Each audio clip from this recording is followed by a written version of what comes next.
nothing seems to be wrong, so I'm just gonna keep going.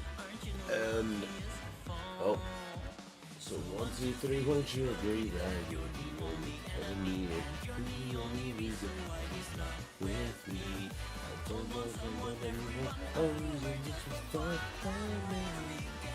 You'll be gone. Just wait the weekend, I'm sure you'll be gone. Oh shit, I have almost no charge on my phone.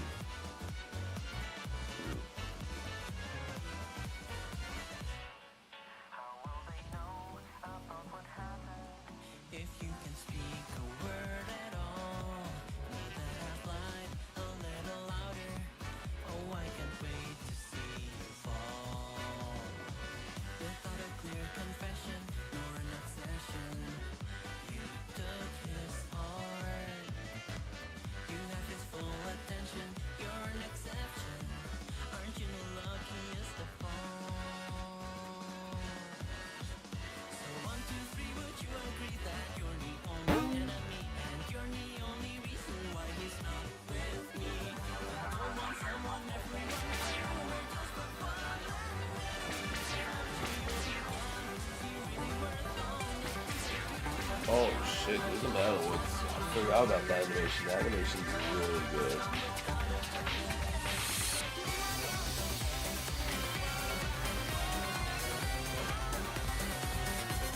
Doing the Alpha horror, doing the horror.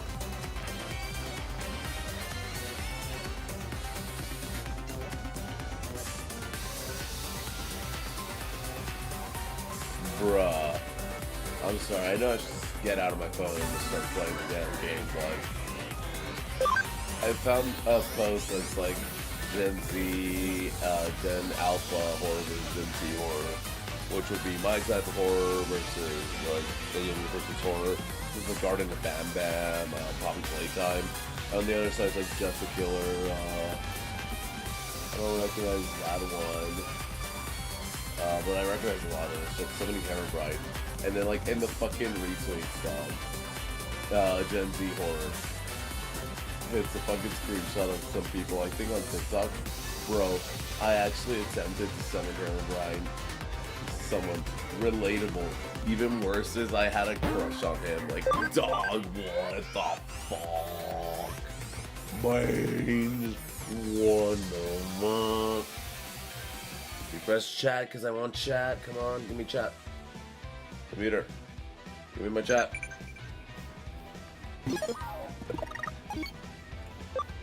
Thank you.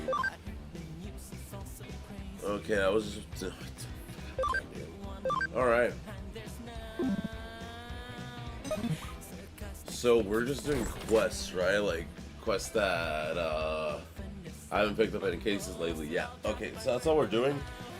So we're not even gonna do that. We are gonna focus on doing the ABI. I've been wanting to do this all fucking day. And I even have my notebook. But before we do all that, I want to make sure that I just want to make sure that the stream's good, and the stream's operating properly, and nothing is malfunctioning. Yep, that's day 5. We are up. Woo!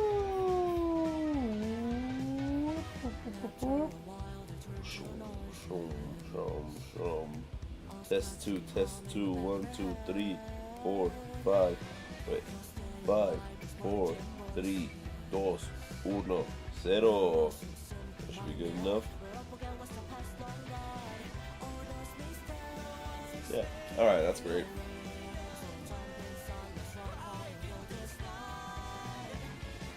So, look at that. Give me that fucking charger, please. I need to charge about. Alright.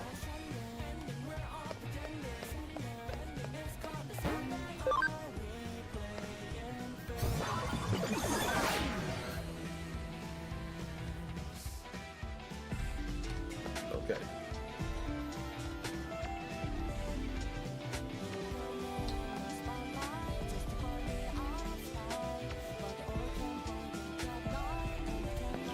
God damn it, I want to go check on the Digimon. I want to go check on a DIGIMON. I really want to go check so bad on a DIGIMON, dog. Here's the thing, I don't want to check on him specifically, because I know where he is, but I want to see if we can go get him, because god damn it, Susanomon is going to be a bitch. I've never even gotten this, but like, I don't want to have to wait till Hacker's Memory, because we're gonna have to wait for till Hacker's Memory if we can get him. Unless we find another encounter with him. Ah, no, I can't get back into the preview rooms. Ah, Avalon servers. Okay. The only other thing I can think about is Mirai. Maybe Mirai will let us back into the server where DIGIMON is, or like a server that has a DIGIMON in it. Oh, that's so lame. No. A DIGIMON, bastardo.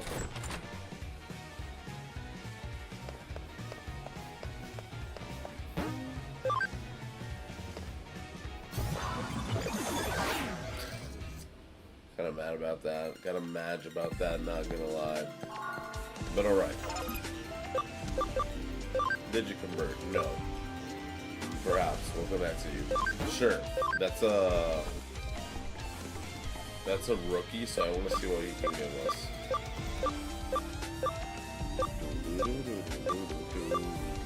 Move him on again. I want to convert all the rookies and champions that we possibly could. Not Wormon, because I already know that Wormon isn't really going to give us anything that we really want. Laylamon might give us something, I doubt it. From when I'm looking at the stuff that we want, I really doubt that Laylamon will give us anything. So I probably shut it down, but whatever. Oh yo, Woodmon, that's a champion, hell yeah.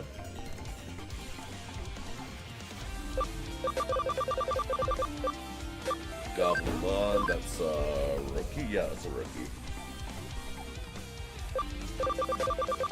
And then... Gomamon, oh hell yeah, I want to grab that, I want to grab that cool Agumon.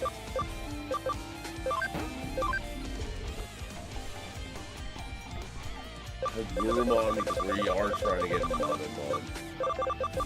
Kagaguri, thank you for coming here with us. Alright.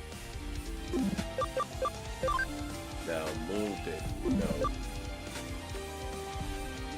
No, yeah, let's move it. Let's move it on. So I don't think we're gonna. I don't want to break up our. I don't want to break up our team. I wonder if I can grab another farm at Islands. Hell yeah. Updater, cool. There we go. This is exactly what I want, because now we can drop the entire team except everyone that we're going to be digivolving. So first off, the ones that we already have set up and the ones that are ready. Alright, so Digibank, no. You, we are going to be digivolving you further. So Ragdoll to there. Wargreymon to here. Because that Wargreymon is good. Got Chuga, it's perfectly fine. Rod Galgo, you're done for as well. Turtles, you exceeded expectations. Pokemon, we didn't even see the Dark Masters, we just had you already. I don't think we're gonna do stuff with you, so let's go ahead and move you. Uni, you're also done for, so here. And just honestly, more than anything, I'm curious. Darker Mind, is it just Chaos? Yeah, it's just Chaos. So we don't care, we don't want Boncho unless Boncho ends up getting claimed. And if Boncho ends up getting claimed, I am gonna be kind of sad, because it's like, what the fuck? Chumon is one of the ones that I do want to move, because Chumon, I think, is one of the ones we're gonna check first. We've got some things that we're you are gonna be Magnamon, so you're cheap. But the Dormon, don't really want to do anything with you. Yeah, I guess we just gotta look at Digibank then. Where are the... Okay, so there's the Renamon that we got already. Then we... Let's see what we can do with Toy Agumon as well. Actually, I should just, like, actually check what I can do with these Digimon first. So... Kinda wanna go to Raremon. Kinda wanna go to Raremon or to, Suka. So, yeah, we'll keep you. Probably will go to Suka. From you, I don't remember the route. I think it was QB. I think we're just gonna do the regular ass QB1 route. For you, Toy Agumon, we'll do Starmon for Toy Agumon, and we'll do, because we're gonna be doing Suka for the other one. So let's do Wargreymon for Copper Green. So let us actually move. Well, no, we'll move Kaguri right now. So Agumons, here's the thing with the Agumons. This Agumon can go into a couple of things, like a Goonimon. He can't go into a Goonimon. That's crazy. Ogremon, Growlmon. Honestly, is the only thing I'm seeing with Goblinmon. Nothing really with Gomamon. Gurumon, I already said we would put him into Gardramon. So that's cool. Hawkmon, I don't think we'll find anything with Hawkmon, or at least not anything like immediate. Same with Lalamon and probably with Lunamon as well. But I believe that's just Gatomon, I guess. Botsumon, Pagu, Koyo. Yeah, okay, so Goblinmon and Hagurumon are the ones I for sure will be moving around. Let's go ahead and get Goblinmon. This Goblinmon, we can get him into Growlmon, so then we got Gallenmon. And then Haguru, well, we're just going to be testing him out as well with everyone else. Ammo, though, we know we need how much ABI? 100 ABI. How much are you at?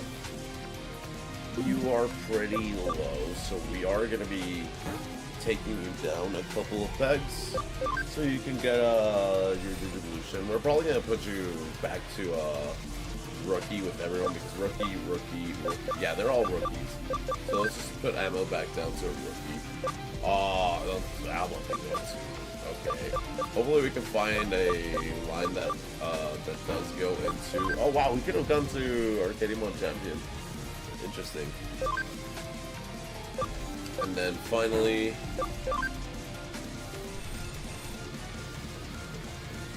ABI 80. All right, cool. So now that we have the team ready to go, go ahead and take a buff. Go ahead and take a buff.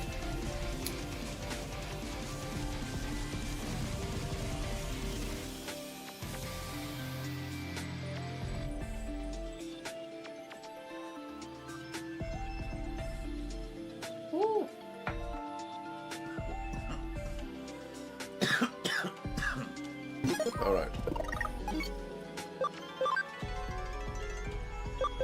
So immediately, we're just gonna hit everyone with. Immediately, we're just gonna hit everyone with this. That should get everyone into max level. Everyone that doesn't have like good ABI and good and shit like that.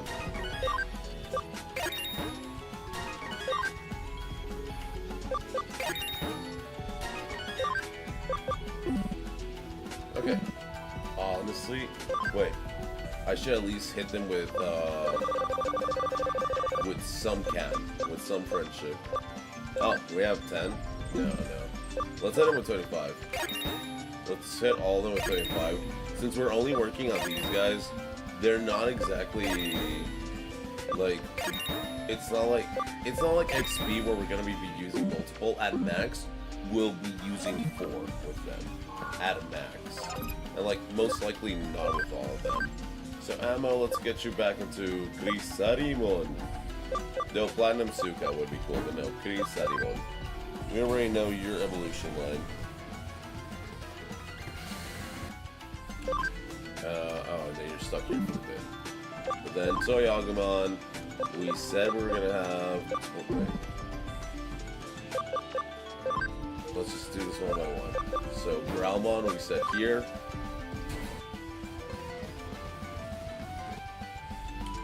And then Renamon, we said we were gonna follow the Renamon line. That sucks. We can go into the Black Godsmon line later before we get the stuff we need for Crusadia. Okay, so we have these three. We said Guru, we were gonna do his regular, like... Okay, I want to see from Gardromon, where can we go? From Gardromon, that's Andromon. I'm not sure what that is. That's Grapleomon. That's Mamemon. I believe that's Mamemon. That might be Metal Mamemon, but that is a Mamemon. So we're getting there. We're making progress. Wait, what? Kidding me? Chumon, you kind of suck. We wanted a Chumon. Yeah, I wanted Chumon to...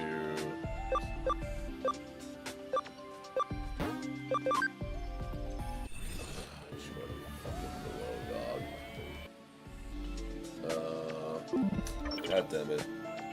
Hold up. Thanks to Chumon, we gotta fix some stuff. God damn you, Chumon.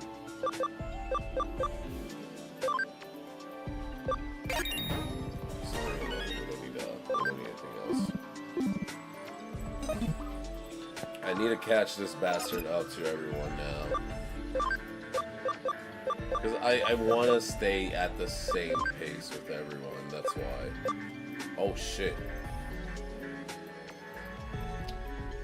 We'll figure out what the fuck this thing is. It's Impmon! It's Impmon! Oh my fucking god, I finally found the form. I finally found its form. Okay, you know what? We got Impmon. Poggers. Okay, I'm glad we caught him up to everyone else. I'm so glad we caught him up to everyone else. Ooh, alright, alright.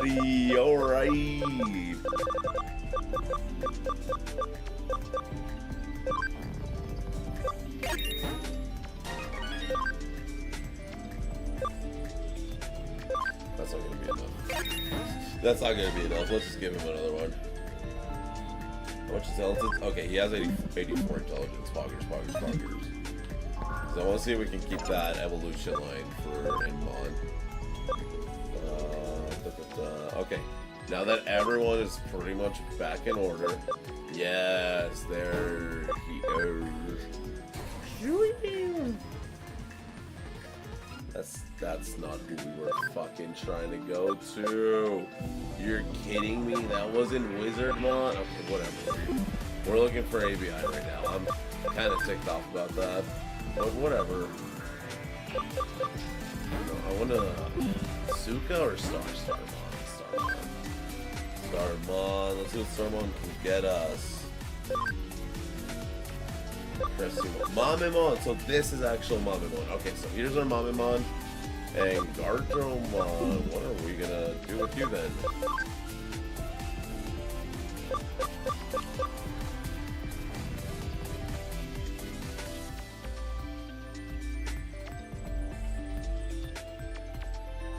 Can we get this Gardromon down to an Agumon by any chance?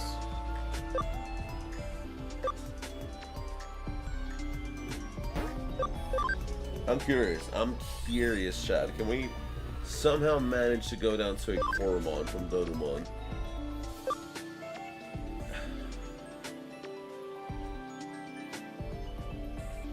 Which... No, it's the modded one now. Okay. Damn, alright, move.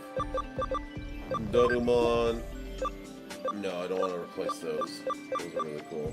Tomotumon. Wargreymon. Arcadiamon. Blue guy. Sunamon. Pabamon. I think we have a Botamon in bank. No, not in bank. And bitch, convert, please. Botamon. Well, we have the boat. 40 ABI 5. Let me see if we find like a Koromon. Okay, Koromon. And what ABI are you? Yeah, 1. I guess that. Black, damn it. Would have been cool to use that. Okay. True, I did say we were gonna use the. Since we need to make both. So we need to make both. Okay, so Mom and Mom, we already have a way to. We have a way to you. We have a way to you.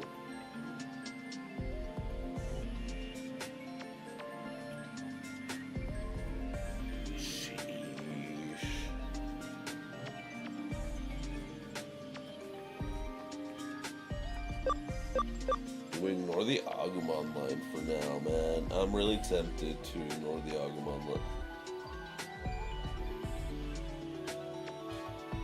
No, let's scan. Let's just scan both Koromon and Koromon will get to. Yeah, no, I know what we're doing now.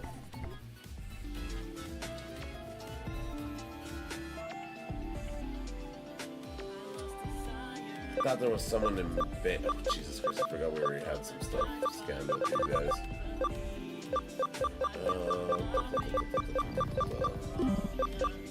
Hold up. I thought we had a.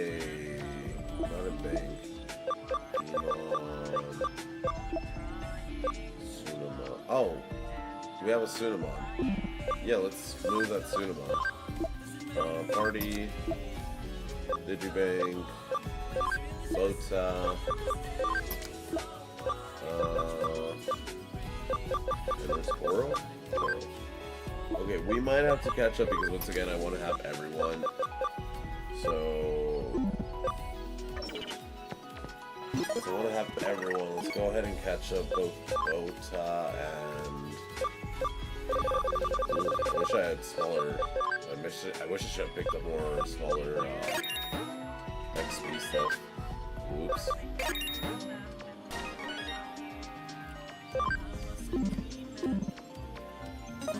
They're both pretty much doing the same thing. So that's gonna be crazy. All those would be cool. But no, we're going to Gabumon. ABI 36? Okay, yeah, we were probably doing stuff with that Agumon. That's probably the one we gave all the. Because of the cam, that's fine.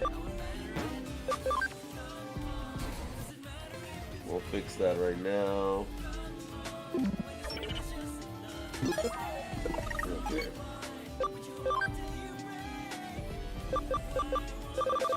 So let's just give all 4 of these to both of the Koromons. 1, 2, 3, 4. 1, 2, 3, 4. There we go. Now they're all at max friendship. Let's make sure Gobblemon's also at max. There we go.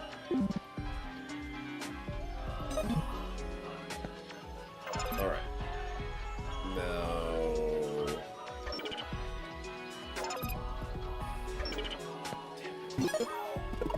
Now we need to get 2 Agumons. Trust me, it'll be so much easier once I get everyone together, alright? You know what, let's go ahead and level up this Gabumon already, just to be safe. Digivolve both Koromons into Agumons.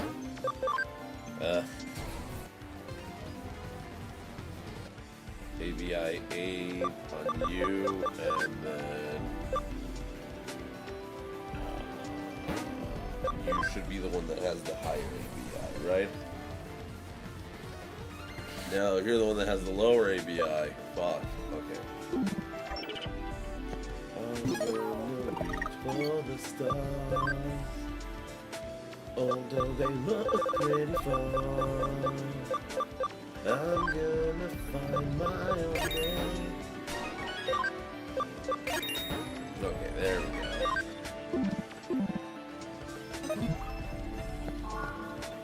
And Digivolve. Agumon, Digivolve 2.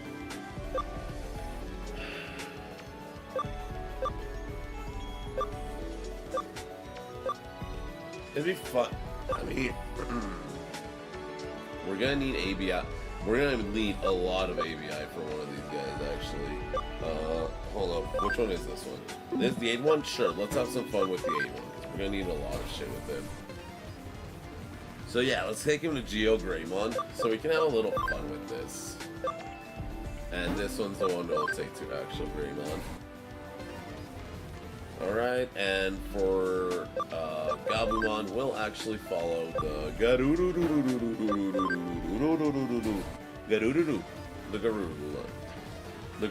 line. Yes, I said that right this time. Okay, now everyone's at champions, so let's go ahead and start leveling them up.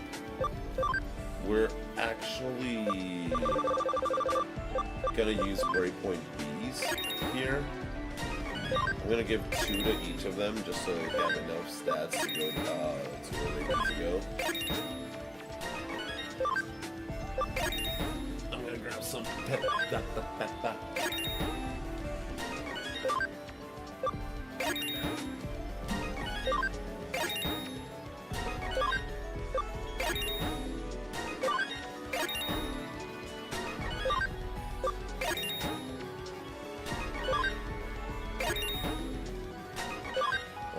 Oh god, I thought I fucking gave that dude a bit more.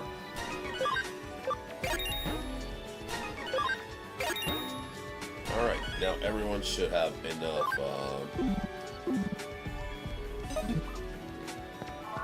I really don't like the ABI system, because the ABI system just doesn't make sense to me, man. I genuinely think that, like, if a Digimon has the stats for it, it should just be able to. Oh, fuck, can we not go into Garuru? Wargreymon? For real. Well, let's see what we can go into. At least we have the 40 ABI now. Starmon, what can we get? Oh, Mamamon, hell yeah, we got Gem. We got Gem. We got Gem. We got Gem. We got Gem. Hell yeah. Alright. Now curiosity, I want to see what Puppymon. I don't know what you are. And I don't know where you are. I'll check what the possibilities are and ask Gem if he wants any of these. If not, we'll keep Mememon, and I mean, we have to take him out for at least for a little bit. Alright, Geo. Honestly, surprisingly, the Rise is the only thing you can go into.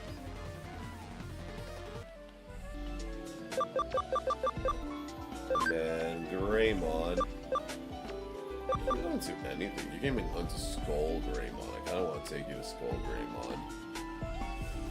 I don't want to take you to Skull Greymon, but to be fair, I want to see the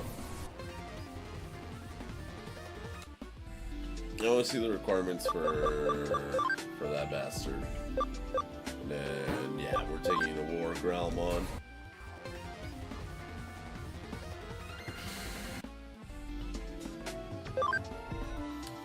I just got a really funny idea. Let's see if that idea works. I doubt it will, but let's see. Oh wait, shit, how the fuck did we get Renamon into Lord Naimon? Well, we got her to Tomon. Please tell me Tomon? Sakuya. So these are all Sakuyas. No, oh shit, how the fuck did we do this? How the fuck? Oh, interesting. Okay, we still have Sorcerermon left to Digimon. We'll go ahead and take you to Wisemon. And Wisemon, what can you give us? Ah, this is cool. I don't know what this is. Fuck this. Okay. Now let's give some levels. These. I want to give 2. See if by any chance. Oh wait, I should probably move Mamemon. Mememon at least doesn't do any levels now. Not until we have an okay from Gem. We should also probably change his name.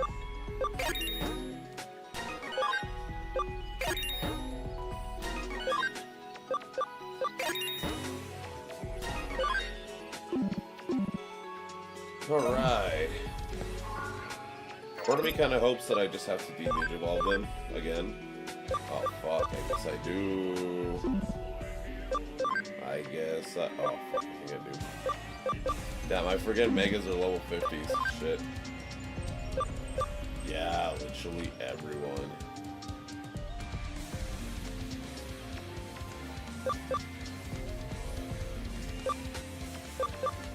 Actually, okay, I guess Wargreymon's kind of stuck here. Wisemon's also kind of stuck.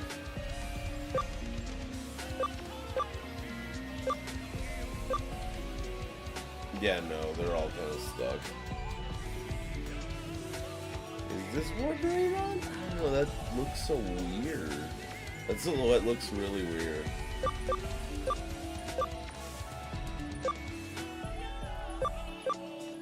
Yeah, you're stuck here as well. It looks like everyone... Yeah, I mean... Everyone except Ammo is basically stuck here, so let's just go ahead and start de-digivolving.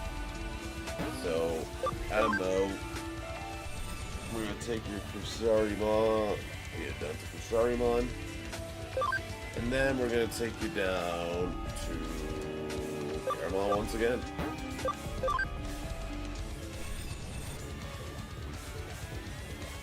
You're at 100. I think we're done with you. I mean, we still have to get you back to...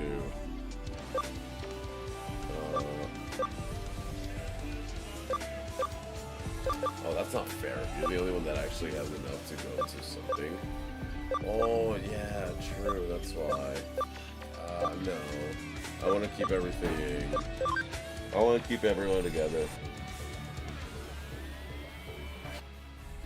But this go around, most of these guys should be able to go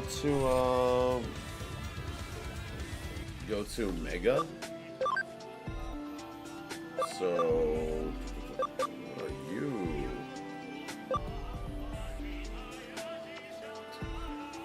Let's go to a Goody. Let's go to a Goodymon. Hell yeah.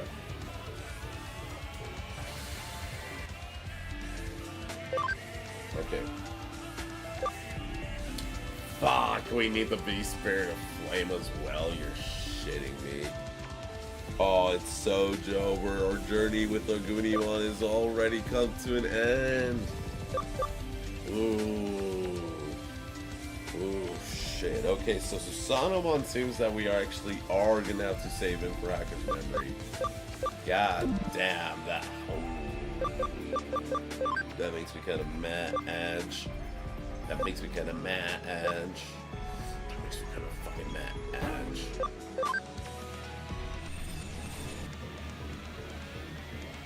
Oh, 30 ABI, nice.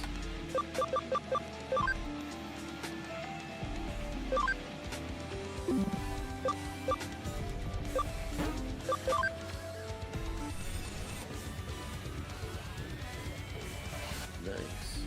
Oh wait, sorcery, Mom, what are you doing? You gotta go back to Inmon. We all gotta go back to rookies.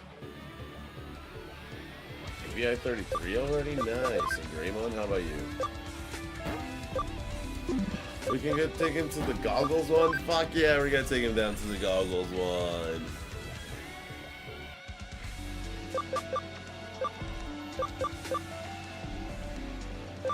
Oh yeah, we wanted to de-digivolve down to a Goonymon so we could see Burning Greymon, not so we could keep it as a Goonymon. Also go down to Agumon.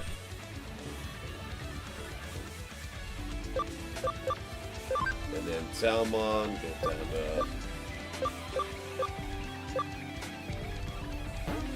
down to Woodmon, I guess. How did we do it with Woodmon? I want to see how we did it with Woodmon. Was it Cherrymon? There's no way it was Cherrymon, dude. I kind of refuse to believe it was Cherrymon. But let's take Hoodmon back down to Renamon. Is it actually Cherrymon? Was it? And then Wargreymon. Greymon. Greymon to Agumon Black. I mean, yeah, we could just get back to the Greymon line. That's not a problem. Hell yeah. Actually, now I think about it, is there like an encyclopedia of Digimon? Player? Case, tutorials, save Digimon 41, keyword, setting, field guide? Oh shit, yeah, field guide.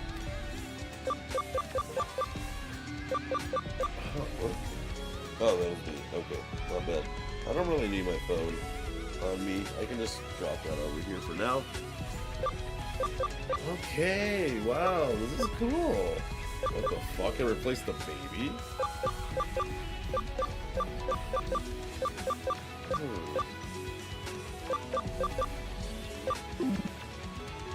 Okay, yeah, so there is, huh?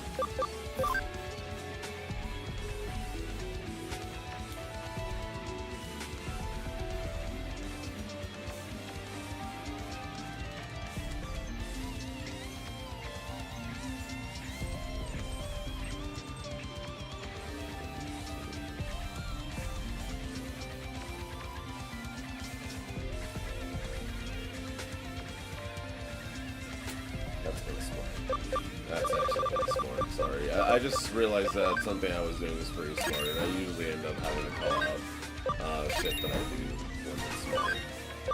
Because I'm just kind of like that. We need to get Mamamon out of the team. And before I decide to go to bed, I'm gonna set up like the team for tomorrow. And hopefully, part of me kind of wants, hopefully kind of forgets, so I kind of want to hit the reefer really hard before doing so, because like I don't need to worry about stream anymore. I just need to turn camera on, mute mic, make sure videos are playing for you guys. That seems super simple for me. So yeah, maybe possibility. We might surprise Sober Surge with this. Alright.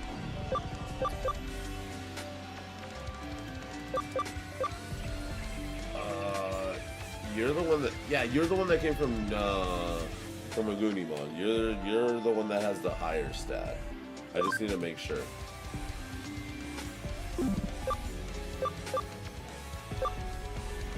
And then Agumon with goggles. Yeah, okay. So, let's keep having fun with you, just because we really need to make sure that we have a shit ton of ABI with this Agumon. That's what we're aiming for.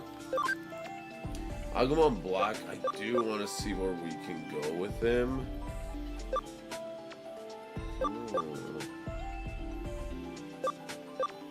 Where are you? I mean, maybe I'll end up registering one of every Digimon. I don't know. That'd be kind of crazy, no?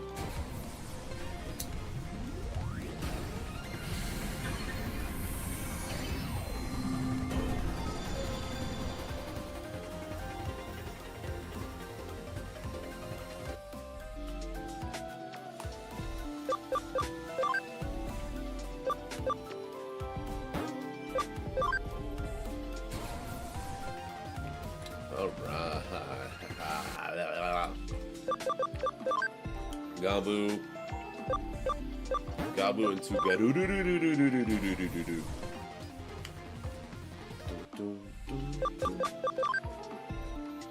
And then you finally into Wizardmon. I wanted to follow the actual evolution. Actually, speaking of following the actual evolution one, is Balmon here? None of these look like Balmon. Literally none of these look like Balmon. I'm kind of sad if that's true. I'm hoping it's gonna be this one or this one. We'll see which one we can evolve into. We'll end up probably trying all of them. And lastly, Renamon. It's gonna got some on black.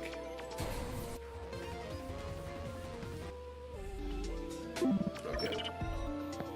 Here's the thing, because registering every Digimon does feel doable since I'm working with ABI so much. We're going to ultimates, right? Yeah. So actually I'm going to hit them with one. No, I should just hit them with two. Two as per usual. And then maybe I will hit them with one of each. Ah, fuck. I forgot about you. I forgot to move you. So you were, the Renamon was, fuck. Maybe I should try to keep it. I know who you are. I know who you are.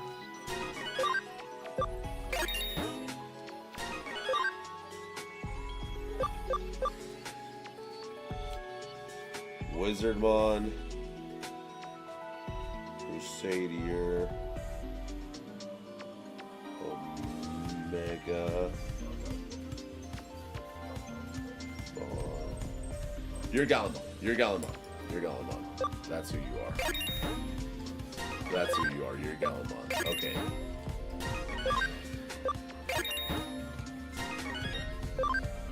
Fuck.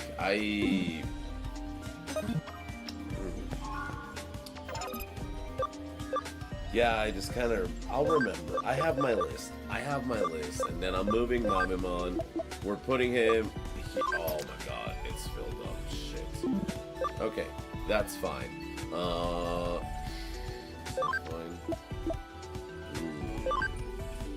Oofy. We'll see what happens. Alright. And Fernimon. Blagatomon.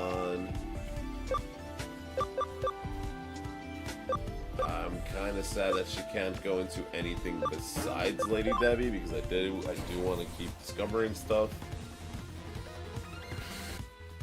I want to see what Lady Debbie can go into. Lotusmon, Lilithmon.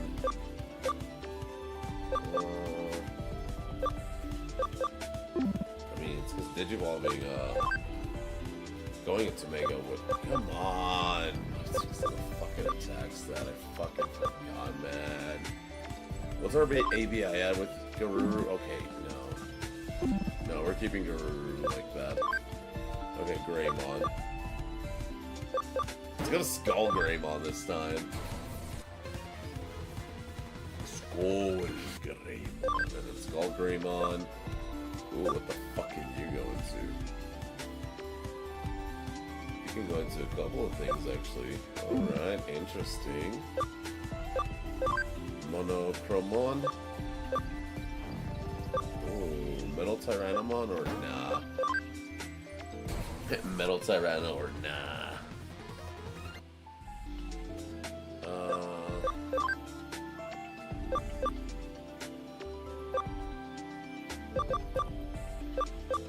No, I said I wanted. I in my head, I didn't say it out loud, but in my head, I was like, I want Mega.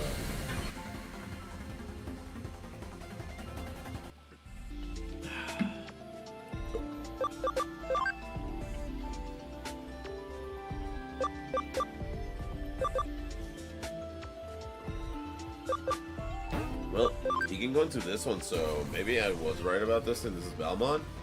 No, that's Phantom Mound. Phantom Mound, what the fuck are you going to? Nothing... Oh, maybe. Okay. Before we do anything, I wanna...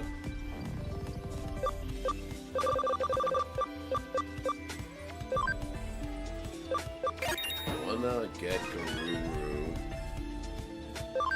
I think it was 90 attack? Okay, oh fuck, I didn't realize we had a Reg Iron with 91. Okay, whatever. I think it was 90 attack. Please be 90 attack. please be 90 attack. That's not gonna say please be 90 attack. It was 90 attack. Hackers. And that's Wargreymon. Wargreymon. There it is. Yeah, that's why. Because I was like, I'm pretty sure we already have the ABI requirement. Yeah, the ABI is super low. Oh, I know what this one is. This one is the colored version that goes with alongside I lied. This is the. Oh fuck no.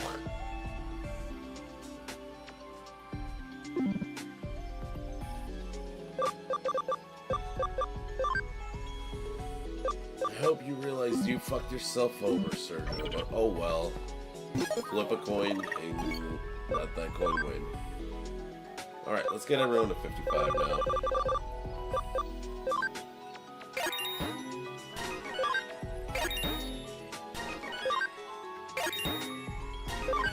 Actually, we'll get ammo to 117, to 1700 to help.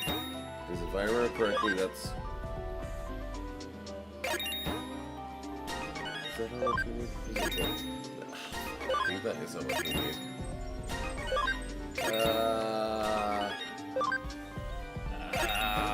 No, that feels way too high already, man. No, I think you fucked up somewhere. I think you used too much, and that's fine, honestly. Just get everyone to 55. If stats are missing, fuck. Because, once again, I think levels do go into play with ABI. I think they do. I'm not quite certain of that. I could just grab my phone and look it up, but no fuck you. I'm in a no fuck you kind of mood. We did see that we needed some of our stuff to be at 120. I don't know if that was I hope it's... No, I think everything should be fine, I hope. No, I think it was defense. I think defense needed to be 120. Oh boy. It's a good thing we have a defender patch if need be. If need be, it's a good thing we have a defender patch. And if we do need to put Wargreymon, we're probably just gonna... So it might be a smart idea to put, if we do need to do stats like that. Oh god, I kinda... Okay, so this is the...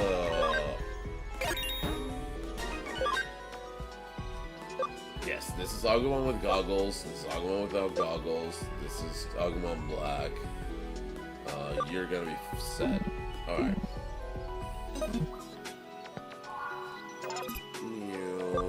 Alright, first off, ammo. I knew it had something to do with health, but... Alright, 120, so... Yep, we're good to go there.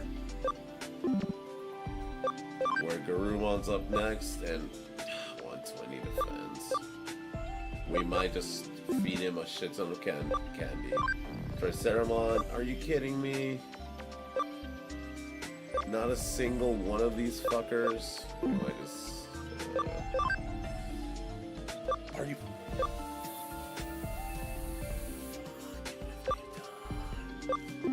We might just feed a couple more candies here. Yeah, we might just feed a couple more candies.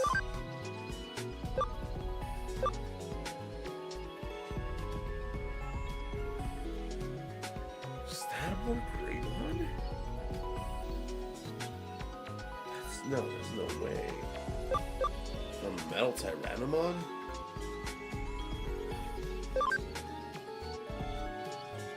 From a Metal Tyrannomon that's really not even you. Wait. Yeah, because you're Agumon black, right? Fuck.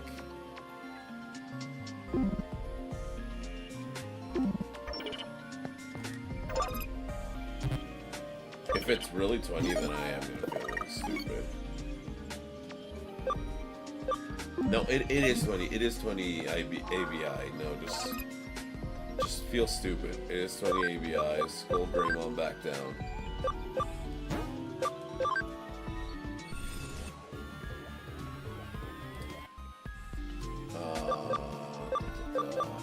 Alright.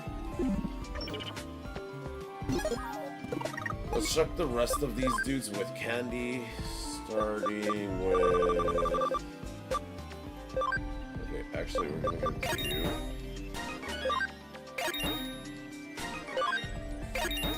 These to put you at 33. There you go. I want to put these guys to 60 using these candies, so I guess that's a total of 3 of these.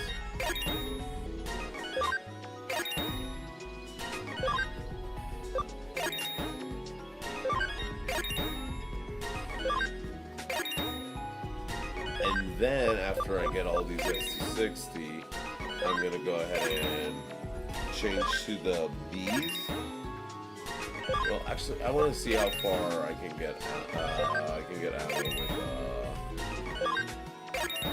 with these 4. Leave us at a nice even 60. Get him to 30. Hey, let's go.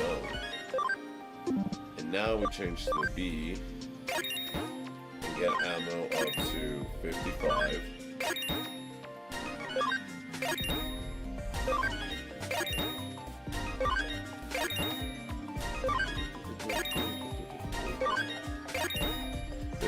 Fuck you, bitch. What the hell?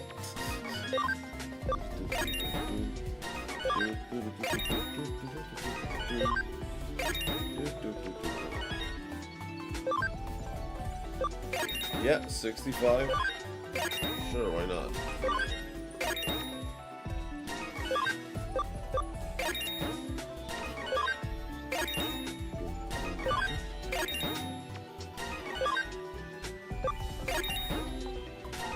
And honestly, I think with the 65 they should be fine. Ammo is the only one that I'm not sure about. But first let's catch up Greymon. I like having everyone together, alright? So I do want to catch up Greymon.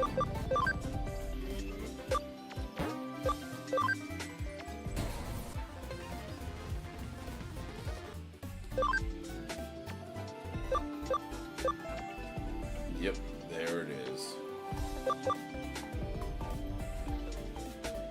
Wait, so whichever one copies this, 160 and 130? Is this really fucking... Alright.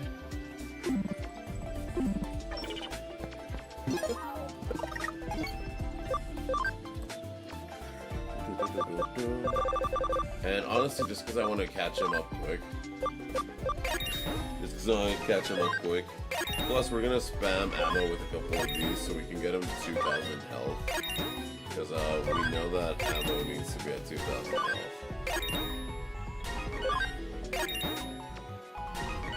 Alright. That should be good enough. But actually, we kind of know what we need. Uh-huh.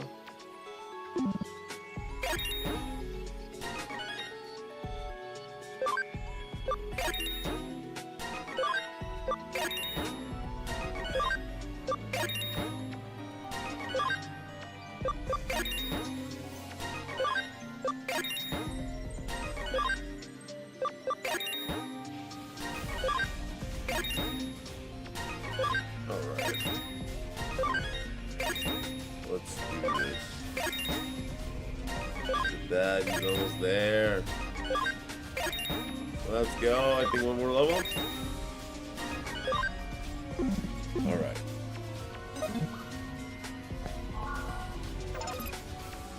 DIGIMON. Ammo. What? No way. How far is he from all that? So, SP... Oh, SP at 130. Okay. Oh, you bitch. That's not that far. Actually, the attack is a bit far. Shit. Still, the only one we could have gotten her to Lotus. Oh, that's fine. We'll start de-digivolving then soon. What? We didn't get you to anything? No. Oh, ABI 80? Not even at this? What the fuck? How much health do you have? Oh, what the... Oh, okay. That sucks. How much attack do you have that we didn't even get you to that? 15, 180. Oh, Jesus Christ. Damn, okay. Oh, shit, but alright. Dog, what? Alright. Shit, now I'm really hoping.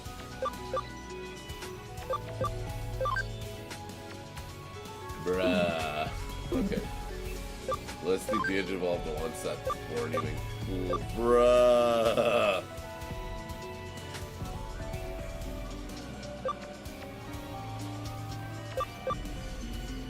Bruh, are you kidding me? Wargreymon? Wait, what? Do you? Fuck you.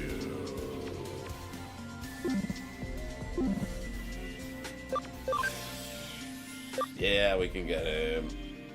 This is the one we want. I'm pretty sure this is the one we want. Ooh, okay, I honestly did get a bit scared.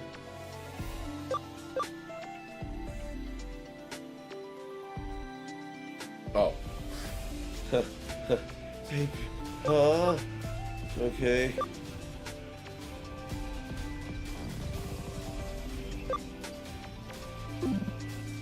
Okay. So, we're gonna remote and we're gonna spam candy. Yeah, we will. You're not like close to anything, so we're just gonna go ahead and just take right back down. And hopefully ABI does. I think it does. Holy shit, that was 50 something. Holy shit, that was 50 something. There you go, we're 62. That's pretty good. You weren't close to anything. No, you were not.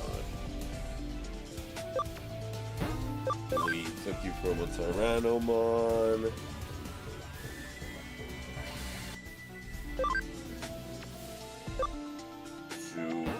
Back to Agumon.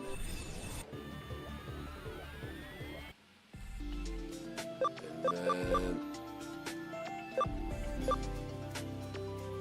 it's like the ones we're just gonna spam with candy art, isn't it?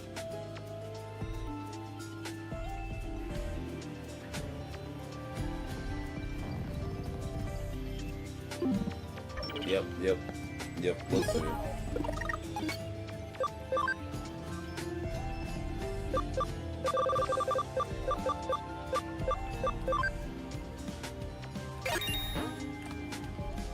So we needed attack and SP, and like, yeah, I think it's SP 40. There we go. And attack 80. Okay, 280. I think we're good there.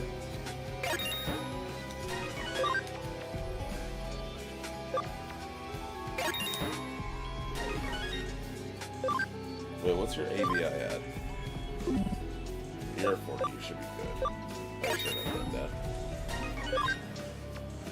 You're good. We should just leave you at that. Are we really gonna spam you with candy? We might.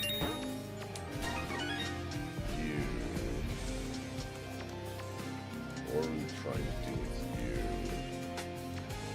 God, I don't remember what we were trying to do with you. Let's get him to 15 health. That seems kind of a fair assessment. So he's at how much health right now? Cool.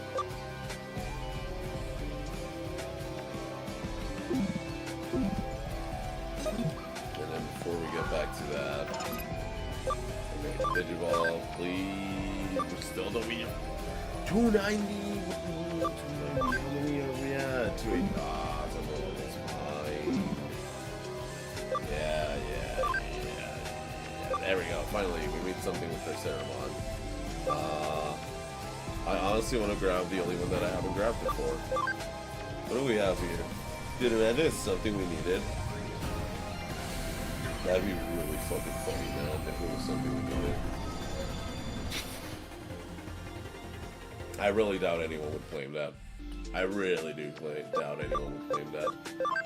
Garudu, please cooperate. 35, no, 120. It's 120. Yeah, it's 120. How much are we at? Like, what level are we? Yeah, we got that. I said we were gonna start digivolving him onto the actual Greymon line.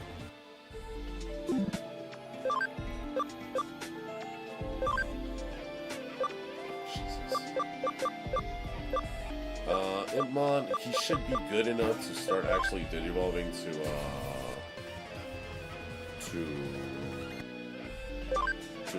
our dude, but the issue is I don't know who is who. It might be you. I hope it's you. I really do. Lotusmon. It's time to start digivolving Lotusmon. Lotusmon was... what's her name? Crusader. Okay, Lady Debbie, but it seems like we have to find the path again, because we kinda...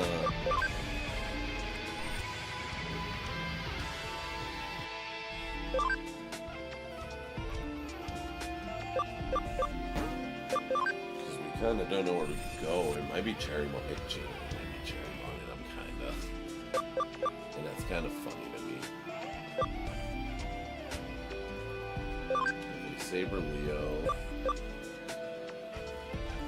Back. Yeah, back down. Bug down. Back down. Back down.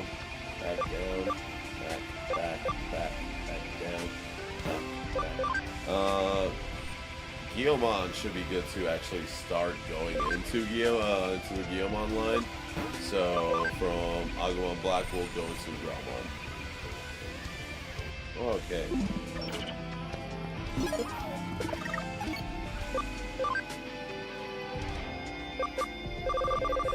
First off, I guess we're gonna finish off our point A's on these two dudes.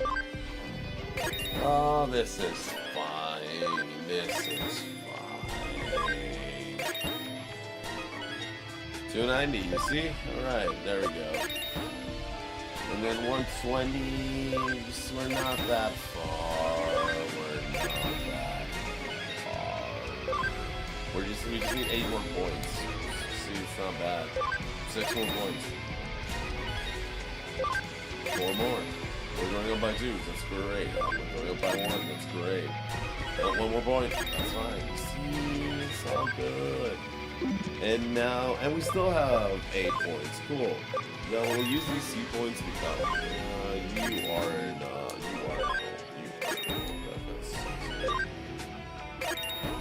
oh, there we go, we got you to 33 still. Brenna, that should be able to get you, and this should be able to get... No, you're also an adult, I should have caught them up. See, now we're like, kinda like, puzzled.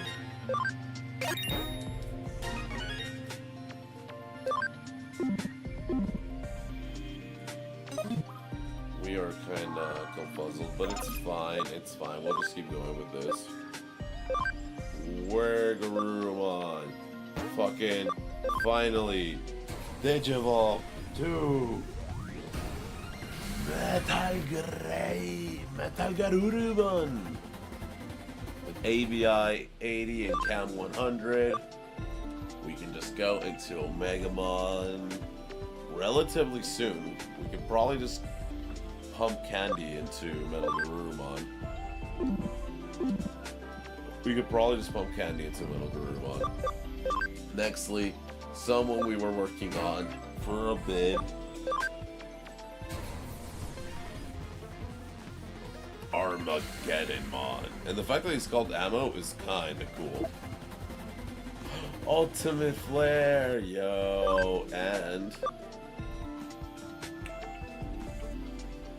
yeah, we might do it. We might do it. We might do it. We might do it. We might do it. We might do it. I don't know. I don't know. We might do it. Doesn't really matter what line I go to. I've discovered every line with you. We're gonna go with Woodmon because I think with Woodmon is where we figured out. I think it's Cherrymon. I'm almost certain it's Cherrymon. 28. Don't forget that we don't need to go that high. Okay. Wargreymon, yeah, 30. That's fair. Yeah, I know. We're gonna need a shit ton of baby eye. I know.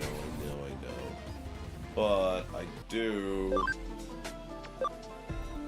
want to see if we can get into this.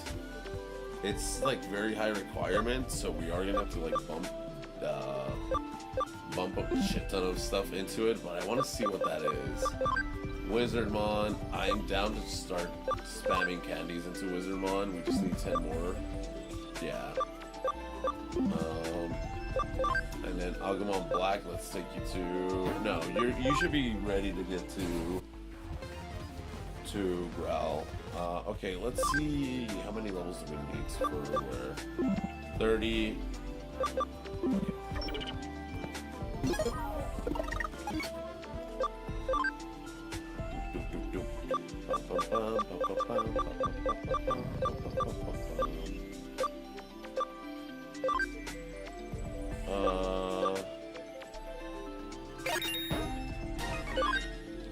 We just need to get you to level 30, so let's get you to level 30. There you are. I really hope that was correct.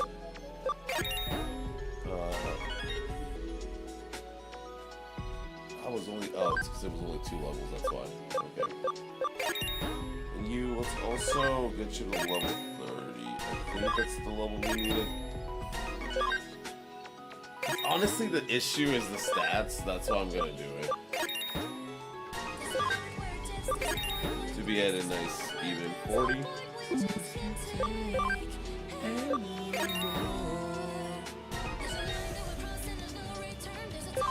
For real?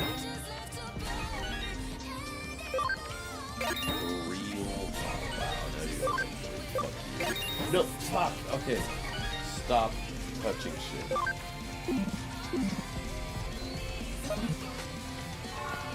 Okay, Digiball. Wizardmon, now we can take him into this. Hopefully there's Belmon. Please be Belmon.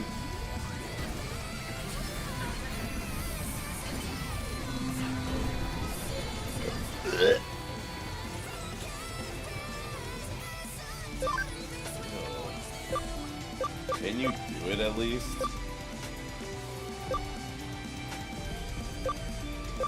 Bro, you can't even get me what I want when I was on. No. Fuck you. Back down to Wizard. Ew. Ew. Garbage. So this is the only other line we can follow. 590. Okay. Woodmon.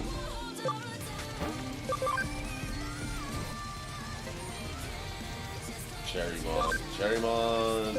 No fucking way, dog. Where the fuck are you, Crusadia?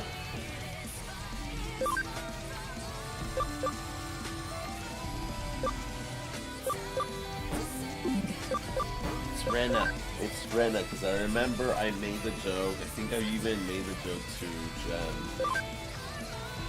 Where do we go? To like it. Lice mod. Okay. Wait, Metal Greymon. Why are you level 20? Okay. Growlmon.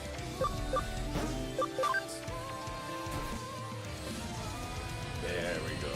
Wargreymon. And now Wargreymon.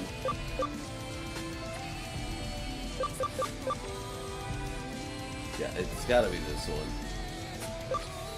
Wait, no, it's gotta be not that one. That's for bag. I think it's this one. No. So you are 60, Chem 50. Okay, it's this one. Alright.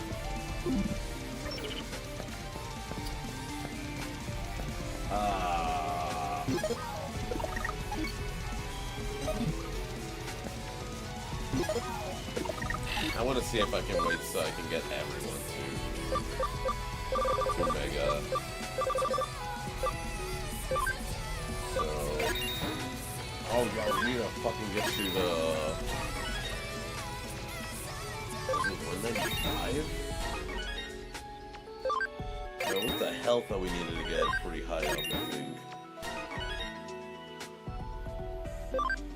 No, it's his attack. We need to get a 95. It's his attack. It's his attack. That's what we need to get his attack to 95.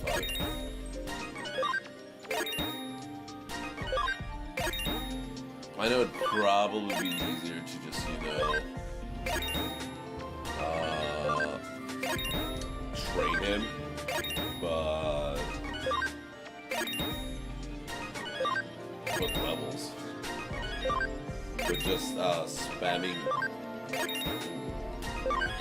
Yeah, we should be able to make it. We have plenty of levels to work with.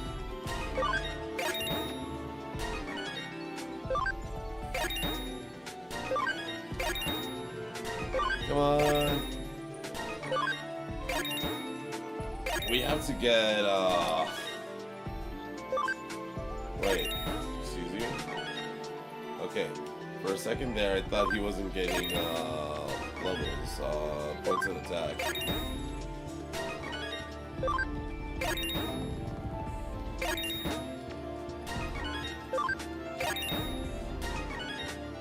Huh? You didn't get a point of attack! I knew I wasn't fucking crazy! Oh, fuck you, game.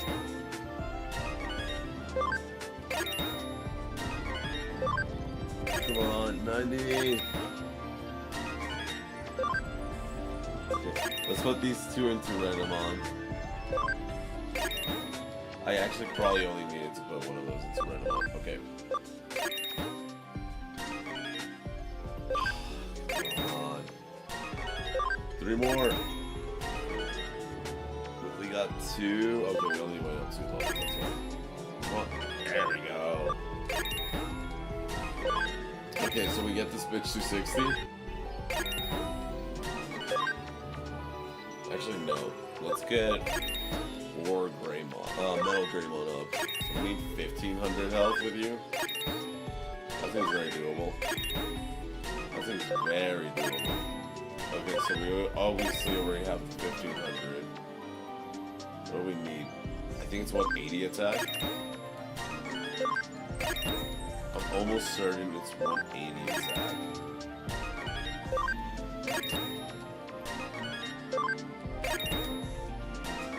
There we go. We have a 180 attack. I don't know what else we need, so we're just gonna leave it there.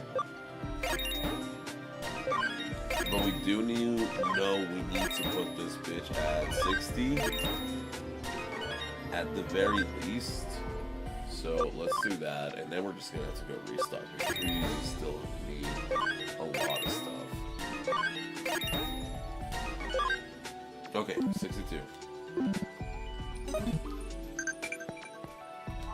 Did you line this up? Matador is at max level. Oh, cool, Matador one. Forgot about you, buddy. Almost forgot about my starter. Did you go? Okay, Wizardmon. Wizardmon. Oh, Skullmera! I completely forgot that Skullmera is who, Yep, there he is. ABI 80, wow, I kinda underestimated how much we were gonna need from you, but alright. Oh wait, what are we missing? 7 health? Bruh. Okay. We just need to spam you in levels. what do we have here? Tyranno. I thought we had already registered Rest Tyrannomon. Interesting.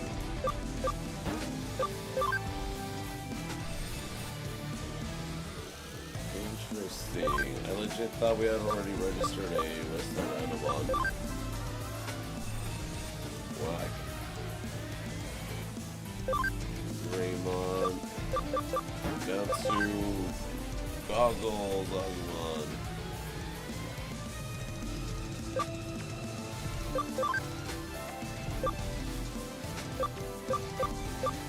So yeah, I'm pretty sure it's this line.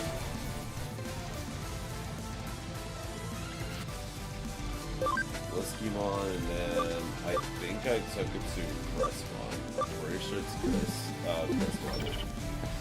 Alright, well, for now, let's save all this progress.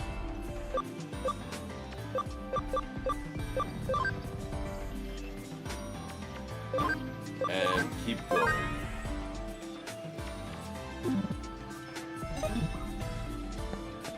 Because now we pretty much just need to spam Wargreymon and Wargreymon and Skull Metamon with candies until they can evolve. And then we pretty much just need to find the evolution line for Crusadiamon, but I think I found it already. So we're fine there.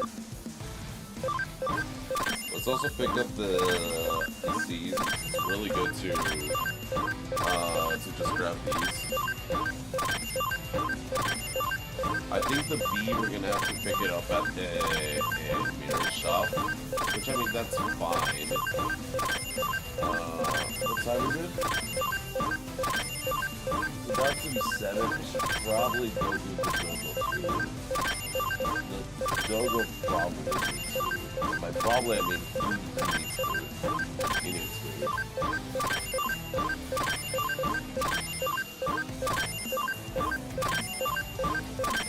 Let me finish grabbing these, the C, the brave C.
For these, yeah, I don't really want that much, if I'm being honest. Yeah, that should be good. Alright. That's why I just kept going here. Whoa, no thank you. I just wanna... So, I remind myself that we need to grab...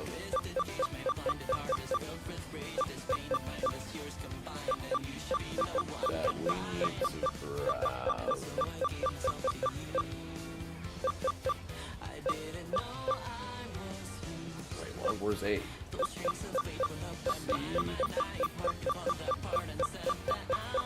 Oh, do I have to go somewhere else? I think Eden might have A. Eden probably has A. Hopefully Eden has A and B.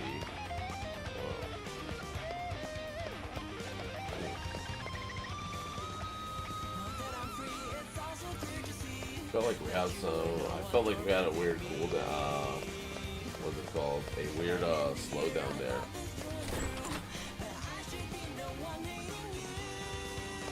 No, we're not taking a case up just yet. Yes, I want to go to Eden.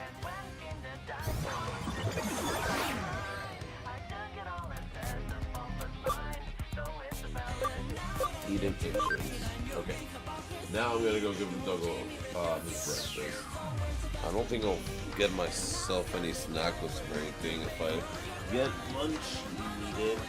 I got the teriyaki thingy. We get teriyaki. I'm excited to make food later today. I'm honestly pretty excited to make food later today. I'll explain to you why right now.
Alright, so the reason why I'm really excited for food is because, I didn't really work too hard making my food earlier because I just ended up making what's it called, so I just heated up the pot pie biscuit with pasta, and that was what I had for food. But what I did was I also started chopping up some chicken that I left defrosting last night, and then before chopping up the chicken into pieces, I left these fucking random packets that Uni gave me of this teriyaki sauce from what's it called? What's the place called? Panda Express, alongside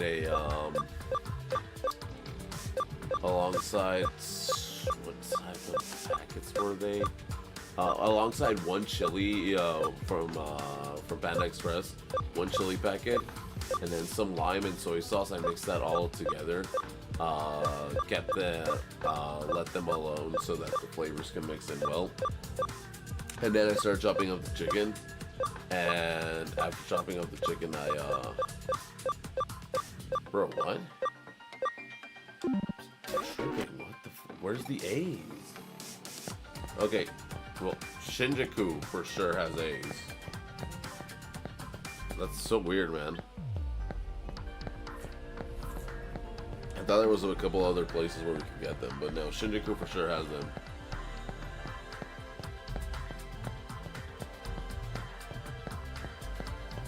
Mirai's, I'm pretty sure only has beef. But what was I saying?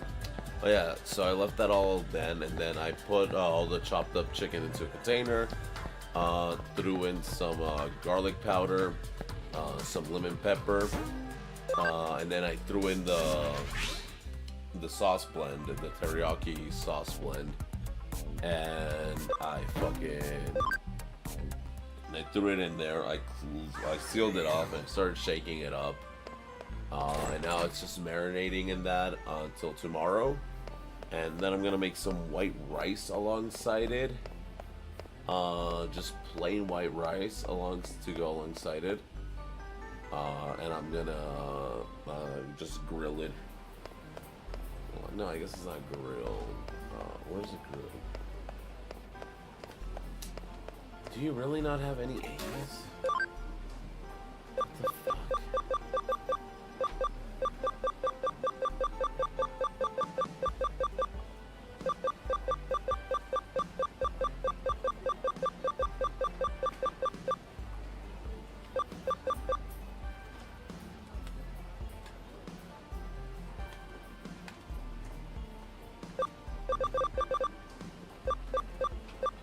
Dude, I fucking,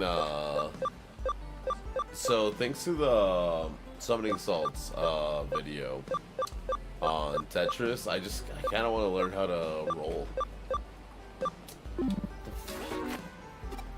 For real? Okay, Shinjuku. Let's go to Shinjuku. Part of me is fearing the worst, but I'm gonna trust that I'm just tripping. Part of me feels that there's a chance that the items got re-randomized. How? I'm not sure. Maybe with all the installing and uninstalling of, well, maybe with all the different, like, installing times that we've had with it. That's a big chance. I'm really hoping that that's not true. Because I'm pretty sure this is the only place that I do remember having this shit. Also, if anyone was wondering, I did read the new One Piece chapter, and all I have to say about it is that, man, that chapter was crazy, man. Fuck. It was kind of crazy to see Wano again as well. I kind of wasn't expecting to see Wano, you know? You feel me? Also, I'm staying up a bit longer. Well, I guess there's been days that I've gone to bed like at 9, so I guess it's fine. No, I'm staying up probably for another hour.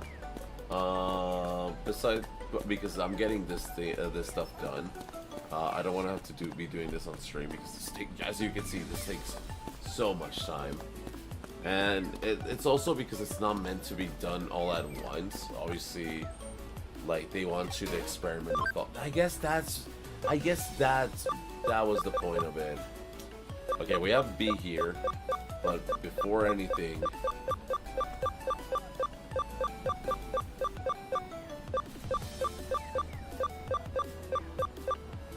because B we can just get at Mirai. So I don't really mind that. B we can just get at Mirai. E. Bro, I think that...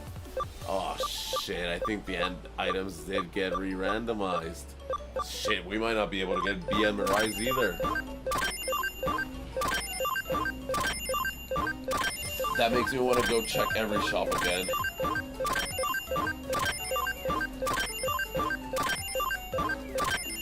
I shit talked to Kiyobara.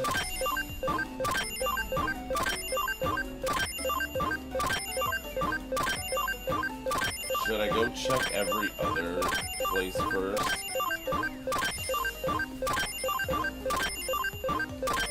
I'd rather... Because here's the thing.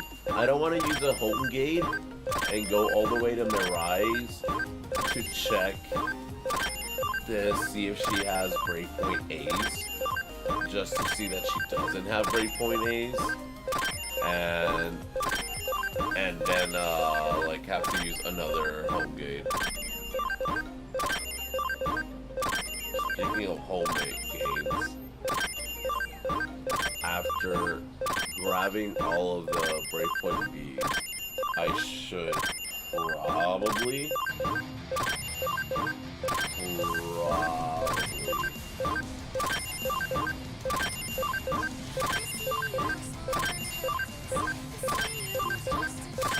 probably check if there's home gates here. Is what I was trying to say. Sorry, my bad. I am tripping. Not only am I tripping, it's because I am tired. I'm not that tired. Like, you know when you're tired, but you do not sleep. Like, I guess that's the best way I can explain it. I'm tired, but I'm not sleepy. Like, if I lay down in bed, I'll probably, like, start reading manga or something. Or, like, just scrolling through the YouTube Shorts tag thing. Like, I wouldn't really go to sleep, is what I'm saying. Like, my brain's not ready to turn off. Like, my body is ready to turn off, but the brain's like, do we really ready to turn off? Okay, we're looking for home gate. Might as well check for home gate here, you know? Okay, the sprays are still here. They've been there for... Escape gate. Am I sure that... No, I'm sure that Shinjuku had XP, the breakpoint A. I am super certain that Shinjuku had that. Because I'm pretty sure this is where we restocked before the... this is where we restocked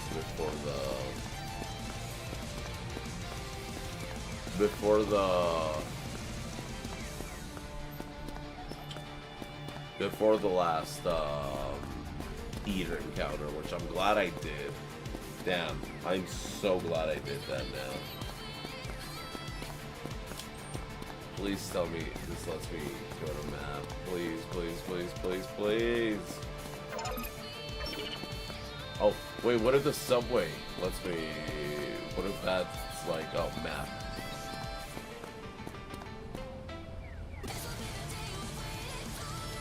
Why wouldn't you make the station, like, map? This is lame. Oh, hi. It's kind of lame.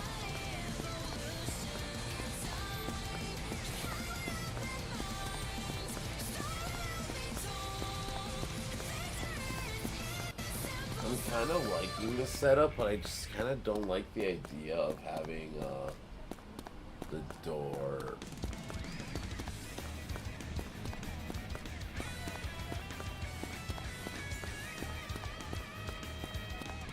I don't know. Here's the thing. Even though I am kind of liking the setup, I have to move it back to the way it was so I can get this big bitch out of here. And now I think about it, I don't know how I'm going to get this big bitch out of here. I should probably do that soonish. Or maybe I should head someone up, ask them like, yo, can someone like bring me a caffeine refill? And like just ask them like for a couple of scoops of their of gamer subs. That'd be really funny. Or like, for example, ask Gachuga if he could bring me his pack of Dead Wish, and let me see if ask him if I can make a. Cause I don't have milk. I don't have any milk or creamer. I'd rather ask for gamer subs because I don't have any milk or creamer. So like, as much as I like coffee, I think I'd rather grab that.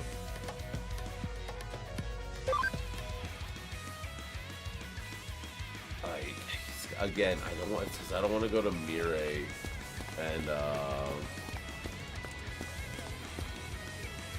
and have her ignore us. Shibuya's music shop, I'm pretty sure was like the worst randomized shop that we had seen. So hey, maybe now it's the best one. Editor, if that somehow happens, actually, wait, fucking write that down, clip it.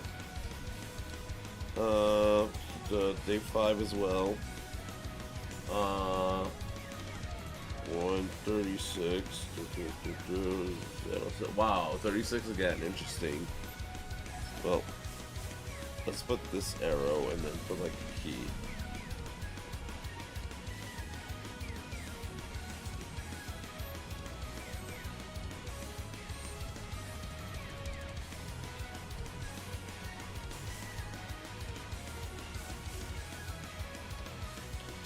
Rows.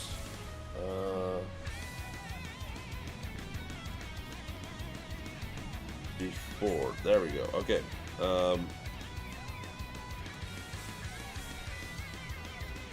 Worst to best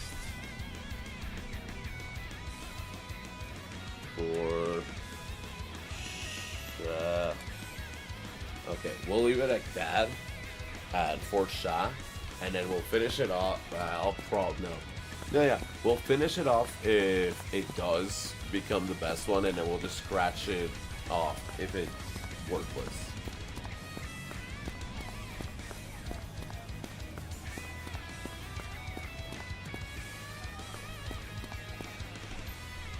Welcome.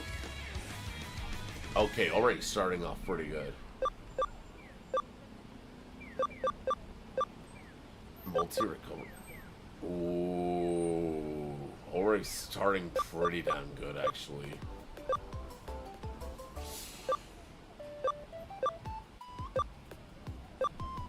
If it was attack attachment, death barriers already, that's really good. And then,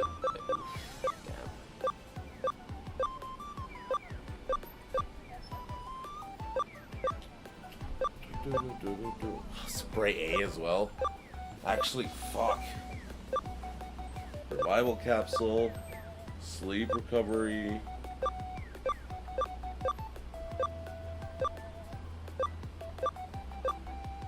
Friendship DX. Medical spray.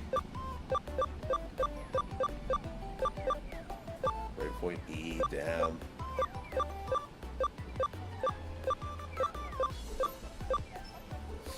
Speed capsule. Ooh. Oh, fuck. Ooh. Actually, dog, no way.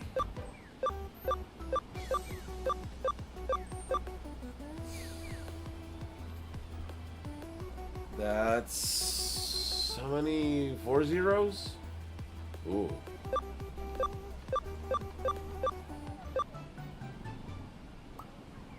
Ooh. Ooh.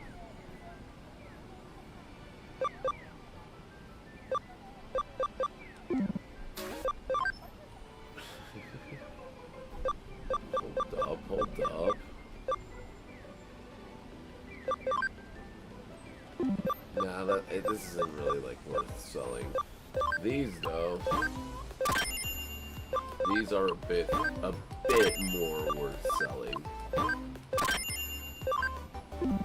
I know I was saying that we're gonna be saving all our shit and stuff, but I honestly don't want to risk what's it called?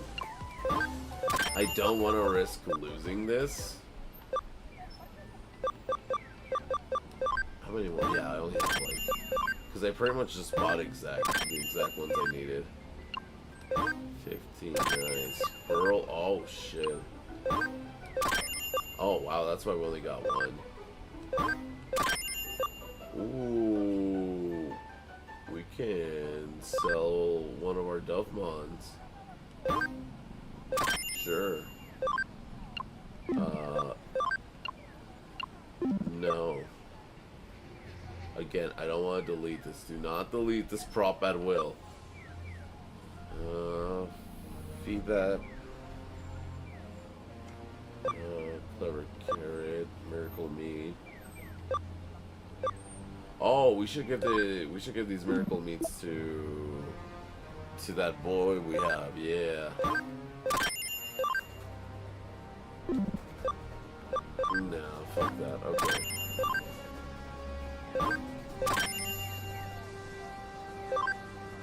Attack C, fuck that. Attack B we'll keep. We'll keep that attack B. That's not bad.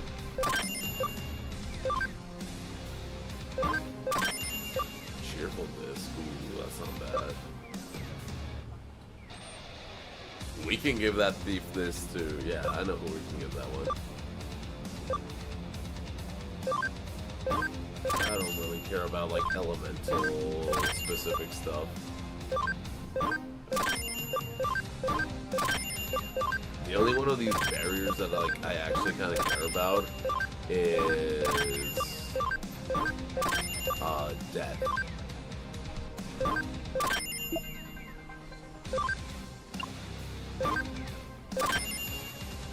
Developer, sandbag. Yeah, honestly, I honestly just want. Okay, so starting off here, I want to buy 12. I'll buy 12. And then here, I want to buy 6. Here, I want to buy 10.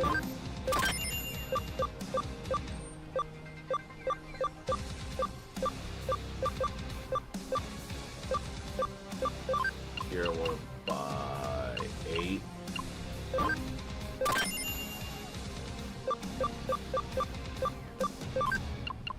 I want to buy 8 of these.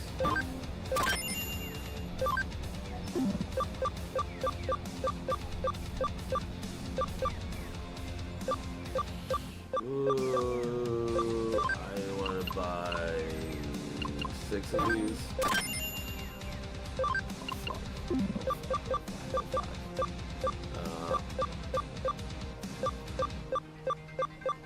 Hold on, before we buy anything else, is there, what was I? This. Oof. Buy 6 of those. Fuck it. And then we probably shouldn't go broke, but let's go broke. 9,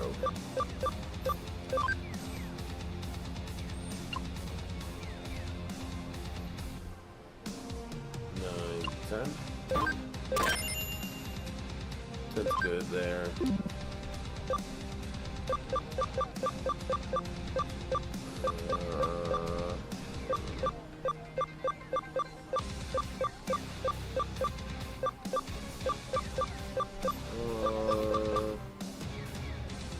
Oh, we can still get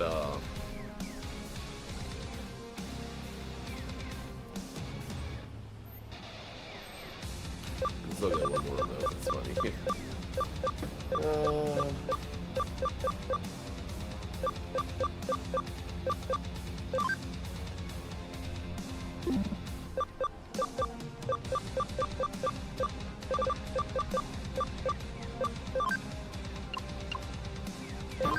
That puts us at 6, yep.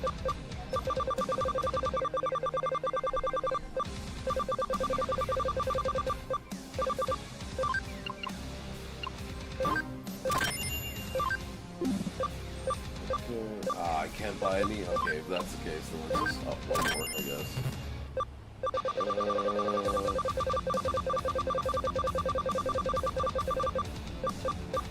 What was that? B? No, what about B?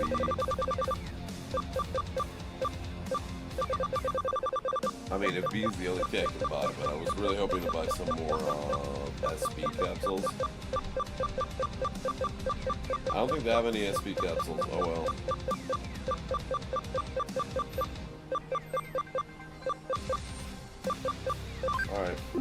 don't need to go broke. Okay. Thank you so much. Holy shit, we bought so much here. That was a great investment.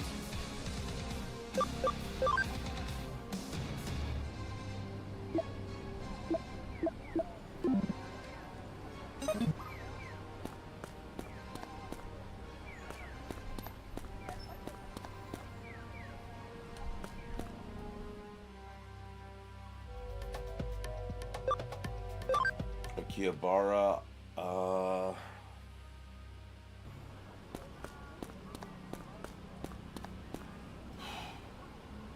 gonna take a puff for good luck.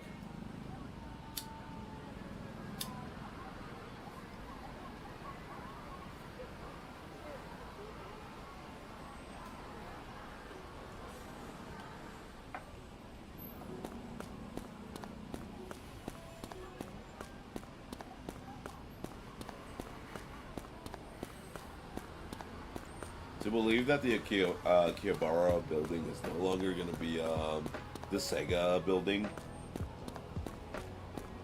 I don't know, it makes me kind of sad. Like, it's still going to be the same place, but it's no longer going to be the Sega building, and I don't think it's going to have the Sega branding on it anymore.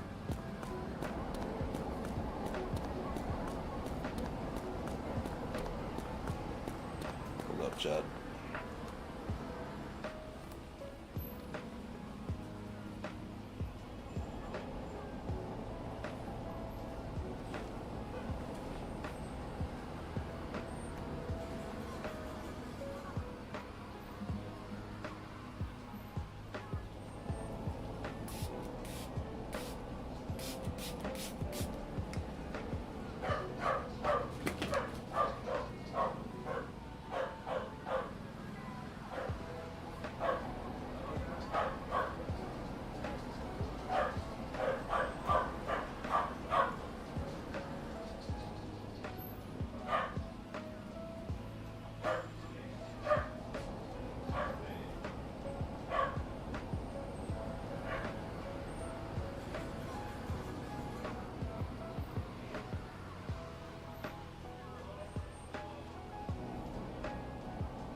Chat. No need to worry. ¿Qué pasó, Diego?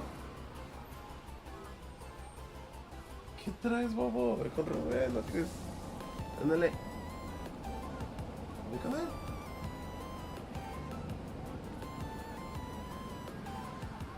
Alright, chat.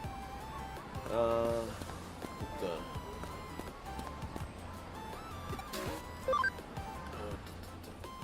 Tag B, come on. We need to be able to find our XBA or Brave points. Hey, there we go. Thank you. It's actually really fun. Oh yeah, I need to finish the note for it. Cause it's really funny that like I was like that it used to be the worst shop, and then I was like, wow, what if it becomes the best shop? And unironically, it pretty much did.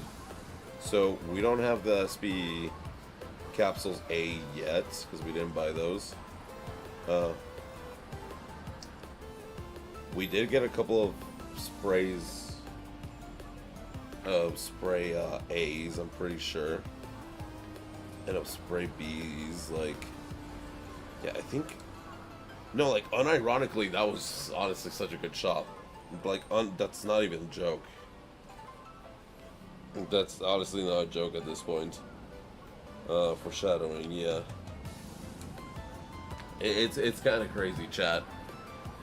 That is kind of crazy. Now let's get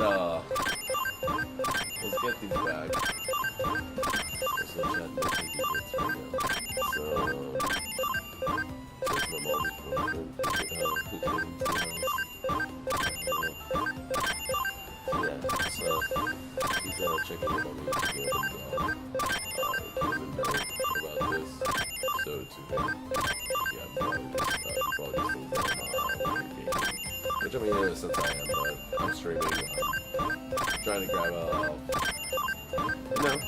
trying to make it. Doing what everyone's trying to do. But like, I don't know. Sometimes it feels that like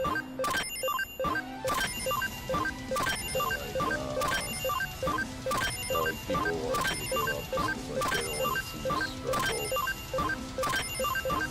They'd rather see you in a comfortable position than in a happy position, I guess. But yeah, that's what happened earlier. Everything's fine. Especially now that we have our breakpoint A's back, everything is so fine, dude. I was honestly kind of mad when we lost them, but okay, now we know where we need to go. It just also hit me that I didn't save any money to buy home game. What's up? What's up? Muchas gracias. Gracias. Nos vemos. Gracias. Yep, sí, yo me cierro. Nos vemos, gracias.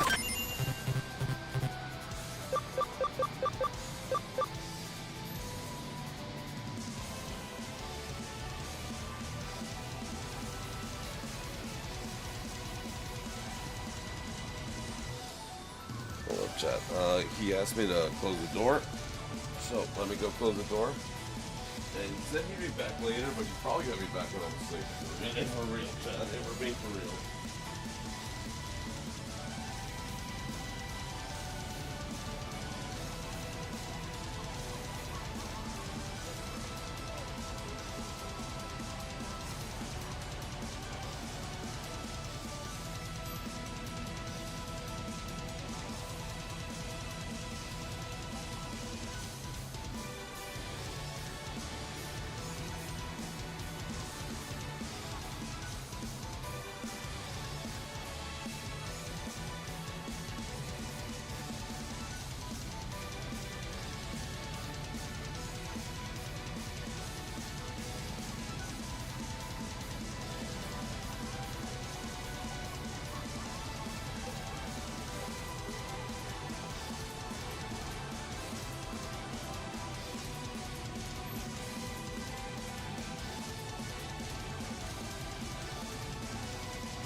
I don't know why I did this.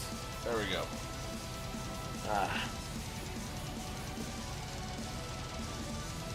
There we go. Alright. Yeah, no, I didn't really think about that. I really did think about that. The home gates. Damn it, chat.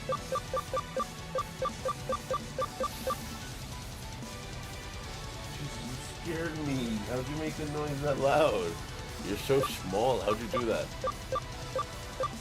Okay. We're good to be able to go back to what we were doing. Alright. Let's go to home gates.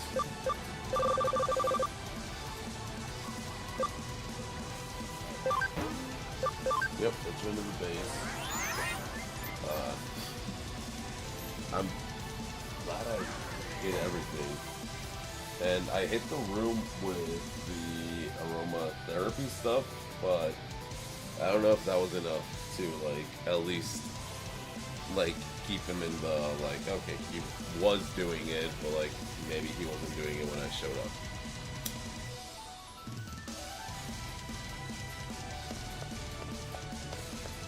That was a very little hit. Let me get some more.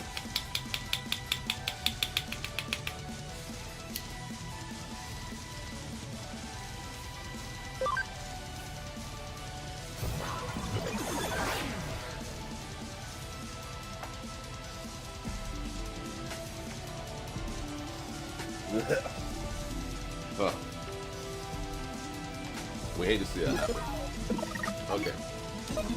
Let's be real, I do kind of want to check the shop here. I'm gonna be so sad if there was a... Like, the best thing would be if, like, there's just XP items here.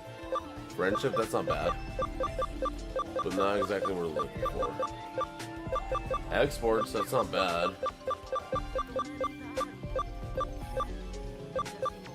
Home gate, okay.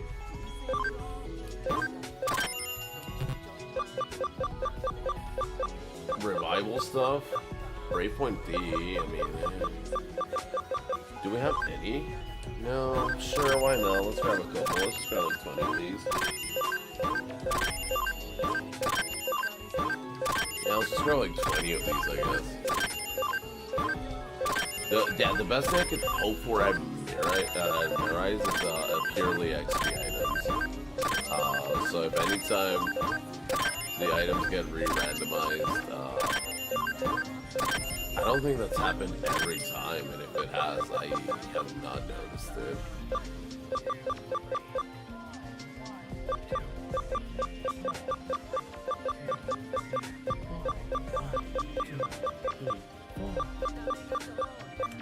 Yeah, damn, okay. So right now the only place we can get those are at Shibuya?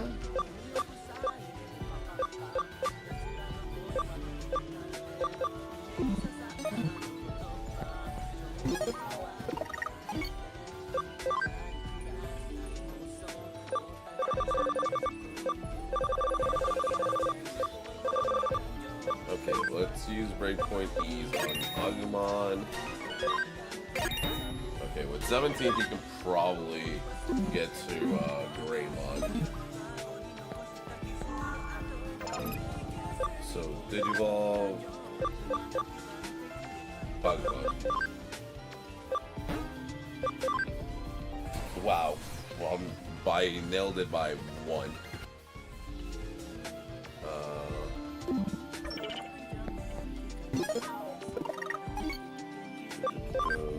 Items.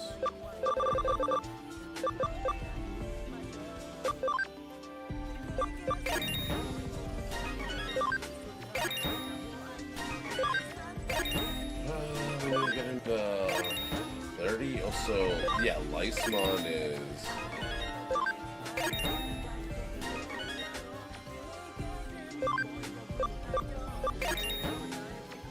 Lysmon is a champion, yeah. So now we've caught up Greymon with Lysmon. So let's evolve her. Let's also get her to 30. Okay. We lost so much time having to fucking hunt down our items, man. Why did it re-randomize the items? I don't know. But, oh well. We at least know where we're heading.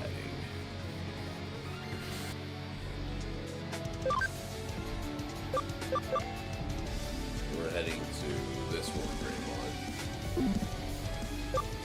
The fact that we're getting another Wargreymon is kind of crazy, but oh well. And then Lysmon. Rat. How much intelligence do you have right now? By 1, are you fucking shit?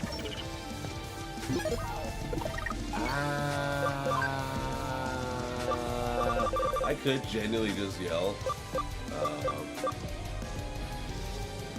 It's because I feel like if I give a big yell, I'm gonna more than anything worry Diego. I'm gonna stress him out. Ah!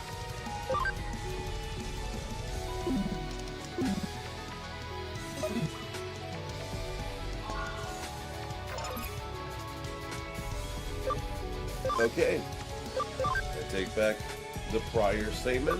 I think we are free to yell. Duly noted. Duly noted. Duly noted.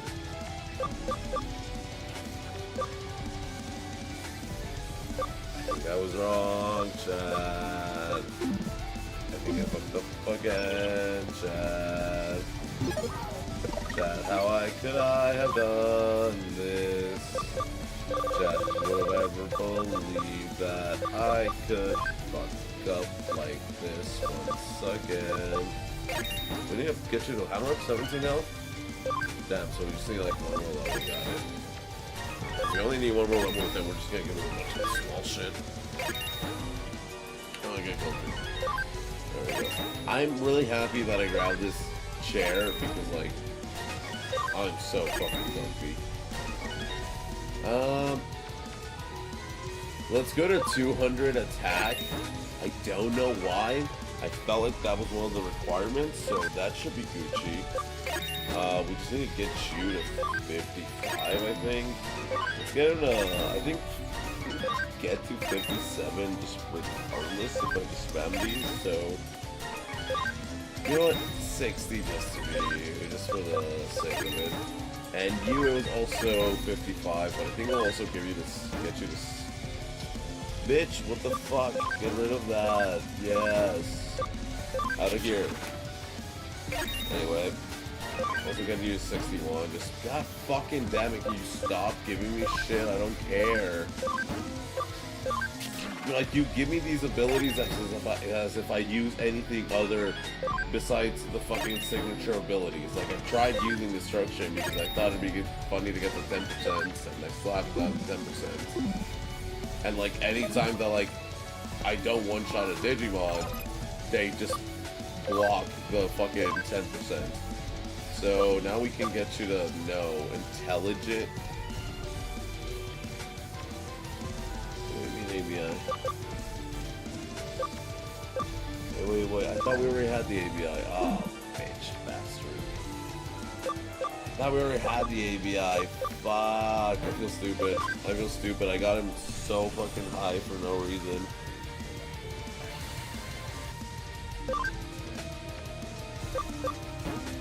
Well, I guess we'll get Guillemon all the way up there, damn it. Yeah, I got him so high for no fucking reason, man. Oh well. Skull meta. He's also not ready, so Jesus Christ. He's also not ready, so that's... Can we just get spam him there? Or was it 64? No, I actually don't think we can spam him there. Stupid, okay. Oh, but you can make it to this motherfucker?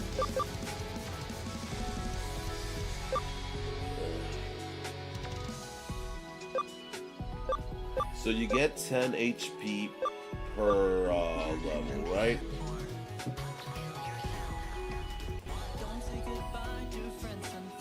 Where's my phone? Oh. Yeah. What's the charge at? What's the charge at? What's the charge at? Come on. Charge. Tell me what the charge is at.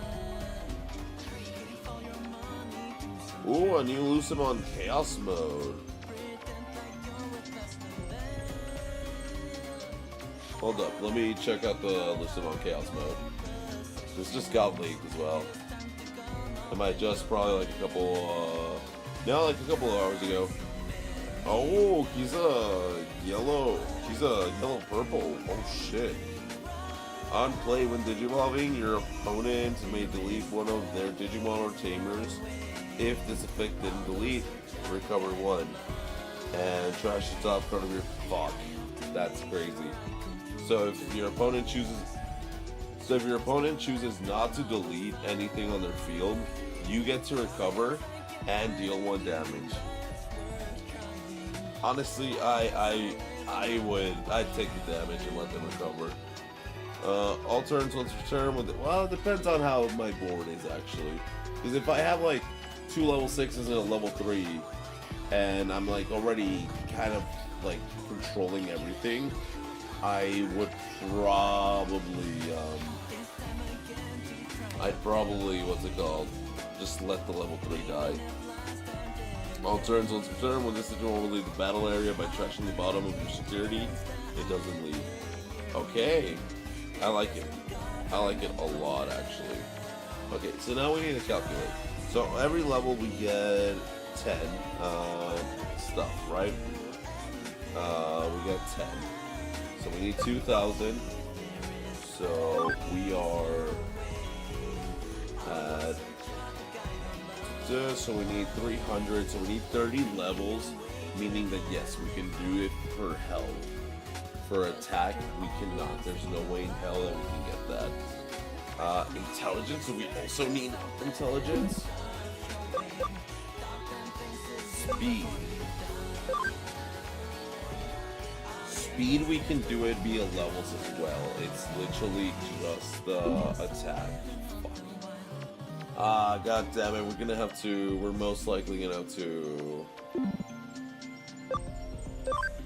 damn it.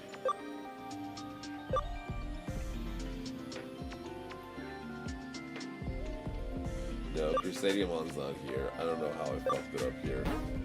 Maybe Starmon? I don't know, kinda...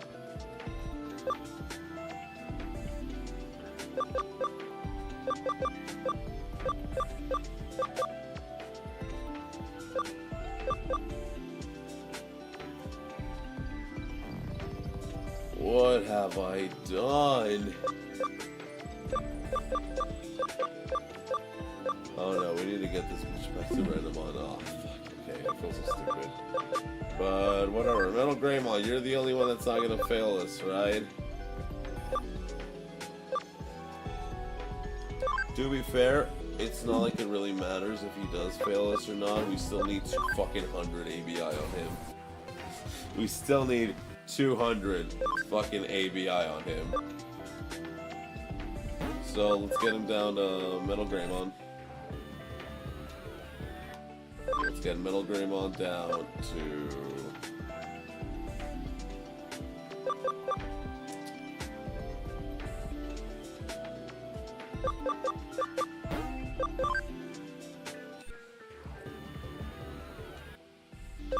And let's get Greymon down to Agumon Dogman's version. Okay.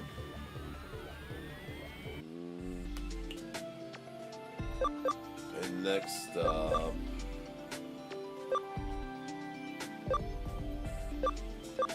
Alright.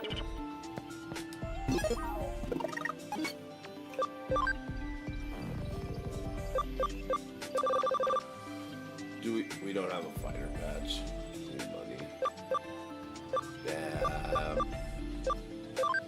Damn, I feel stupid for needing money. So we know. Yep. No, I didn't. Fuck, remember. Dude, I feel so stupid.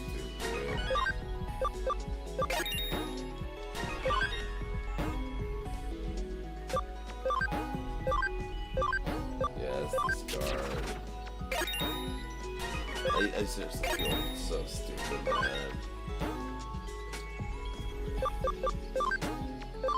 Why are you learning so much shit?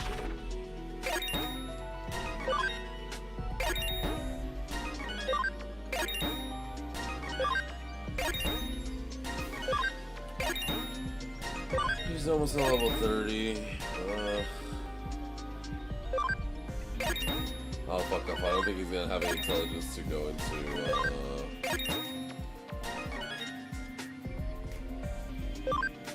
don't think he did.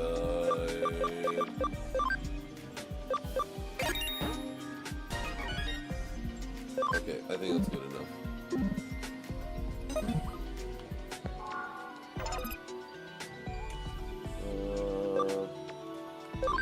Okay, Starmon. Let's try to fix Starmon.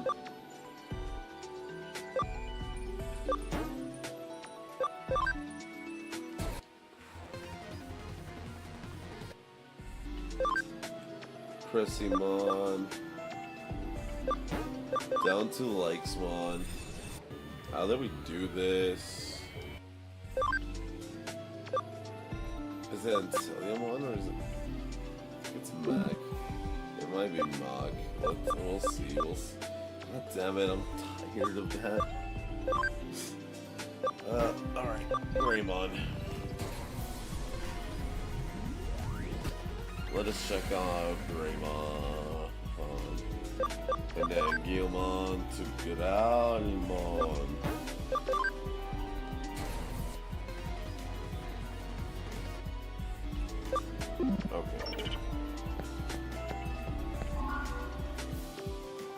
Okay.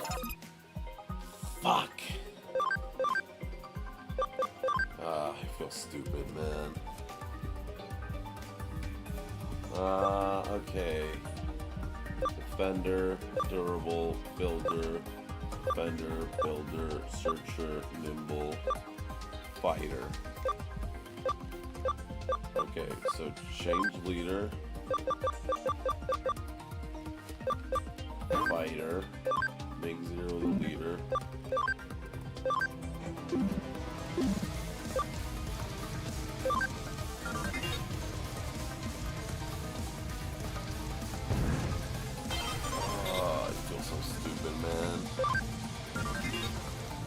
I actually feel so stupid.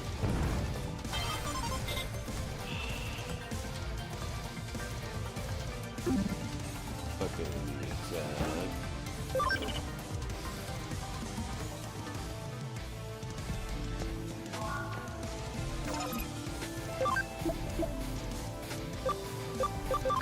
Let's bring Raggle back to the party just because we need space. And we also need to bring someone else into the party. We know it can't be 0.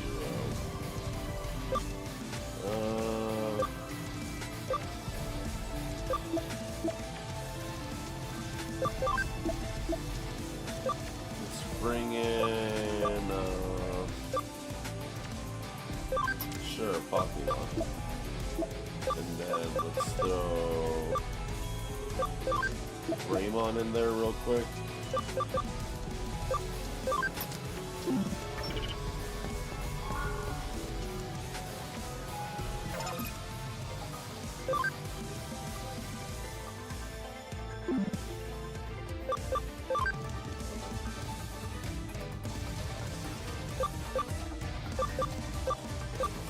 Okay, Greymon.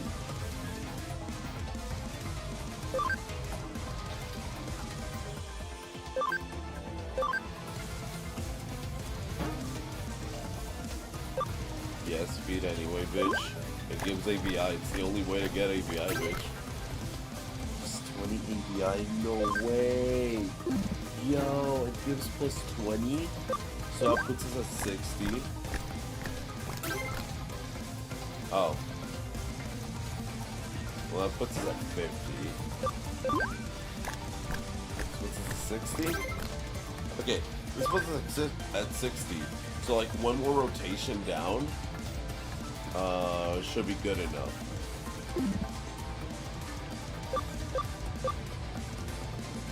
Then you, no, not you, you. Do I have the power pineapple still?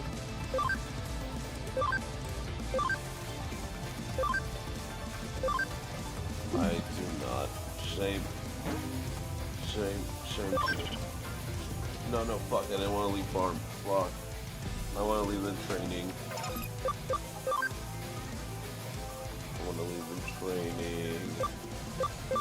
Command. Rain. Of course. Alright.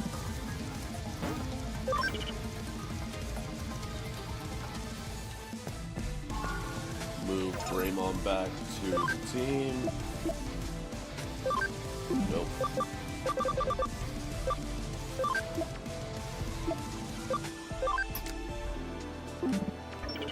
Alright. Oh wait, we already got you back to...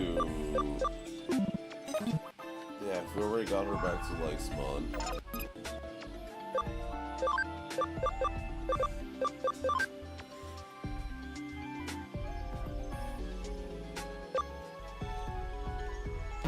Swear to God, how do we do this? Okay.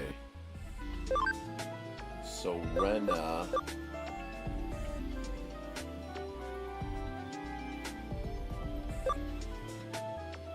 No, we're gonna check the Black Gotsa line. Wait up. No, not Digimon.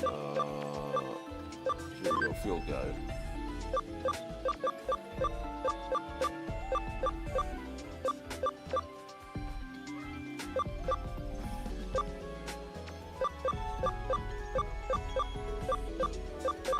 So, like, if I check to Wari,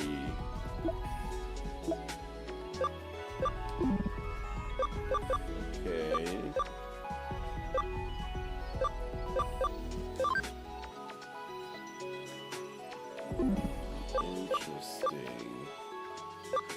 Interesting indeed.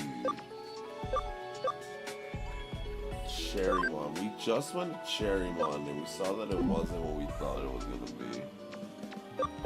And well, with Cressymon, we pretty much saw the same thing. We saw it wasn't going where we wanted it to be.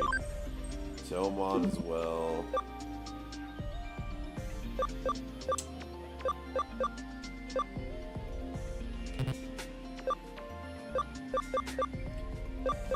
Here's the thing, chat. I don't want to go to Pumpkinmon and be wrong.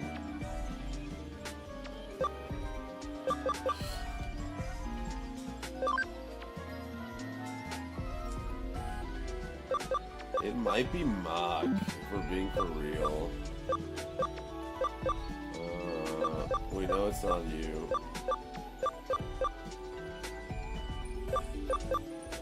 Deathmon X. Leopardmon. That's funny, actually.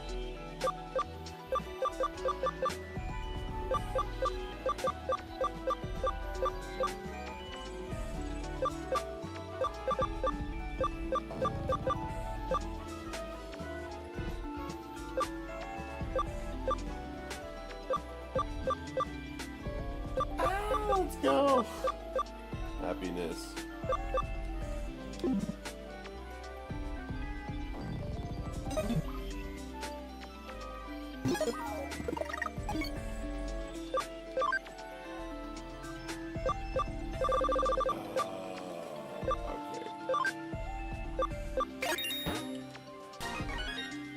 Dude, I swear Rena can make it. To Crusadia one. I like swear. Okay, 7 cents a good spot.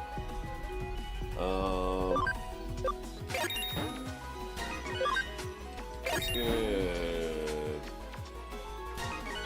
Yeah, let's get them to 16, both of these days.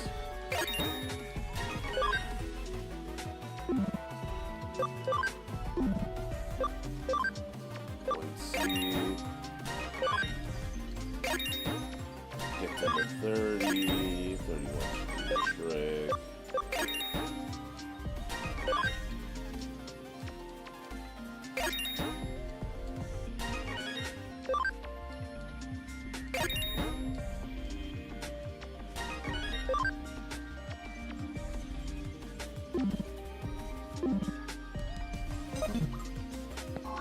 Obviously, progress would be going way faster if we had a fighter thing or if we had done the thing properly, but we didn't, so now we pay for the consequences of our actions.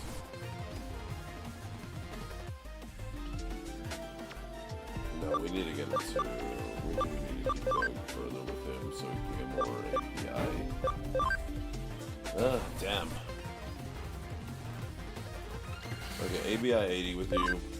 So what do we need for Gallon now? Let's get to 60 after we get him.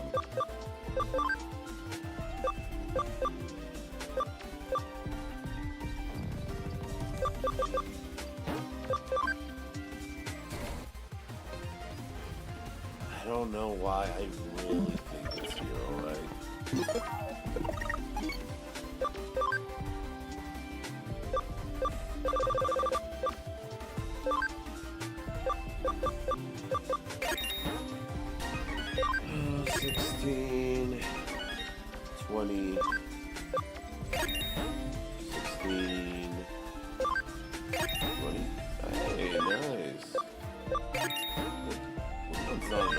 Alright, so I'm kind of surprised that...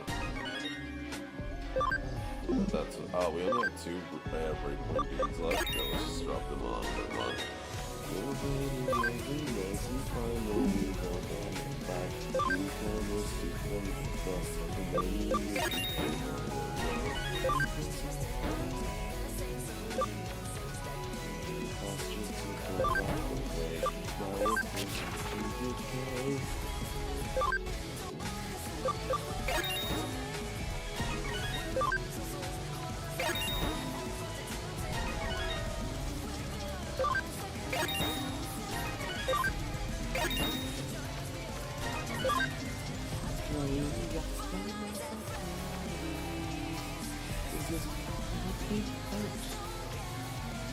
Fuck.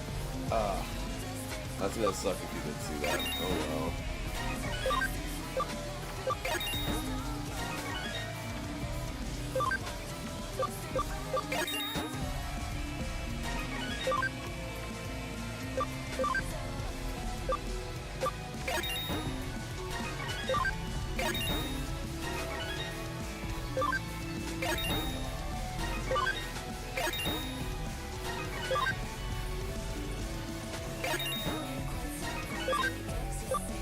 Let's get Metal Greymon to 38 as well.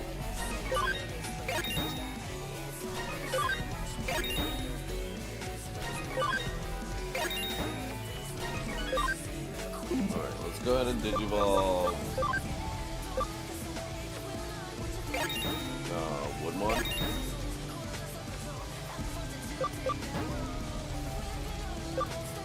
Yeah, let's go ahead and Digivolve Woodmon.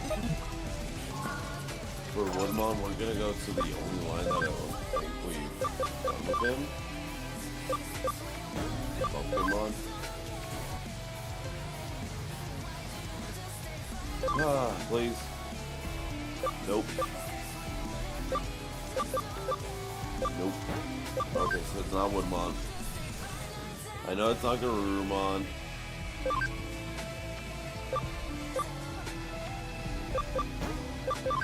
I know it's not Garurumon.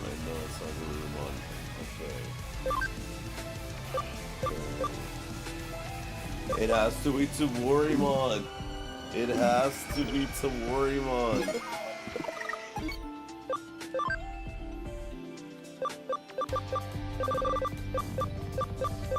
Honestly, chat, I'm doing this just more than anything, just like prove myself right or prove myself wrong.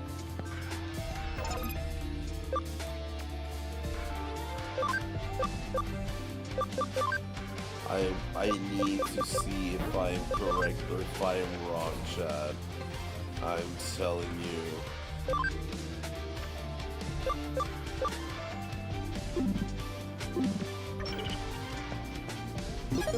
Think we have to go to Inteleon. I think it's Inteleon that we have to go to.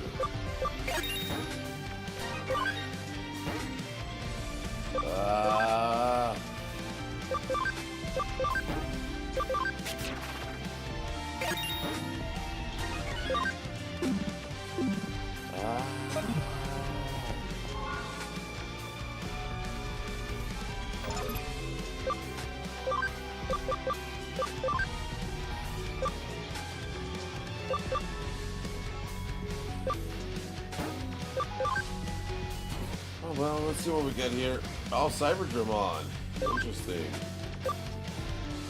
No, it's not CyberSleuth. I wish that was no. But that's not what we're trying to do. Go back to Wargreymon. Alright, so it's the ints that was the important part. 75 intelligence.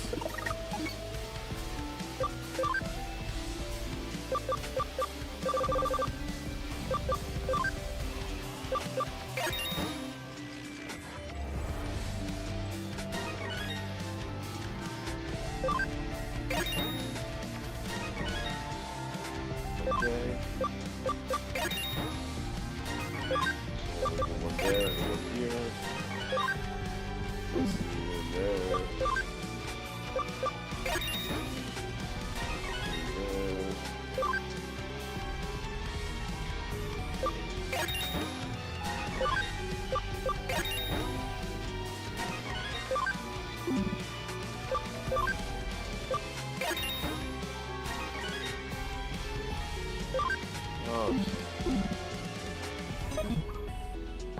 This fucking random ass Renamon is gonna have the highest ABI just because I like refuse to give up on the idea that Renamon can get Super Saiyan.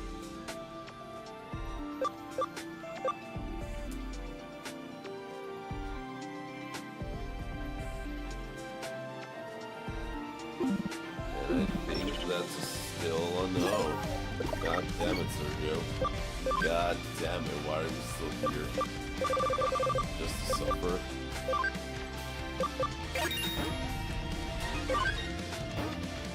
My fucking god, man, I don't care. I don't care. Okay. Oh my fucking god, man. Yes. Why isn't like... Why? Okay, fuck you. Can you stop getting abilities, man? So, it's at 55, but I don't trust. So I'm gonna go to like 63.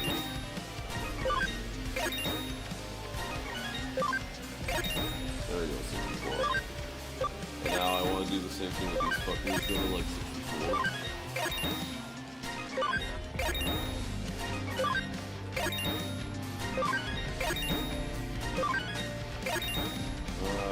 One more, please. Thank you.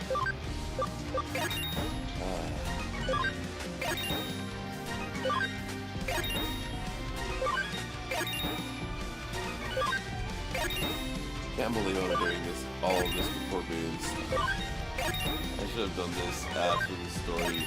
I should just focus on getting a cool team and then gone through the story normally. You know, instead, here I am, deciding I should suffer. Antiliamon,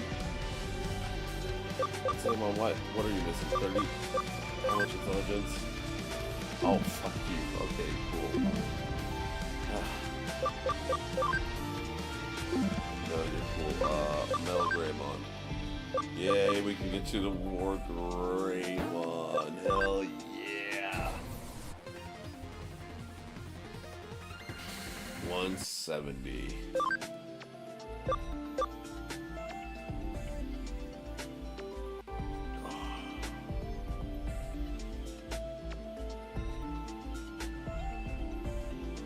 Oh, that's all insane, man. It requires so many fucking stats. That's fucking funny, man.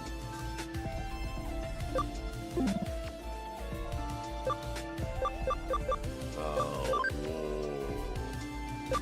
Are you kidding me? Intelligence 140.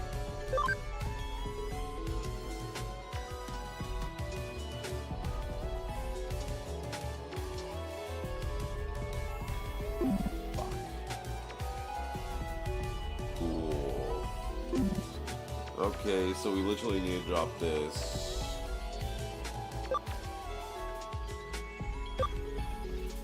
Okay. Wargreymon. I guess you're going here.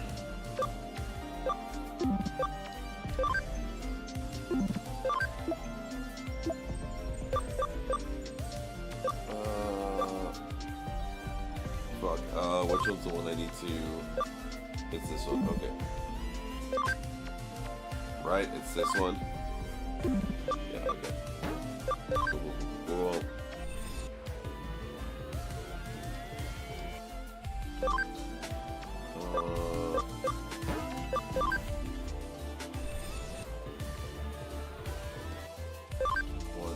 $182.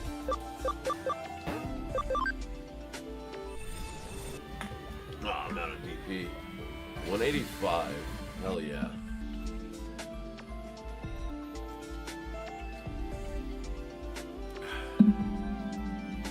Okay.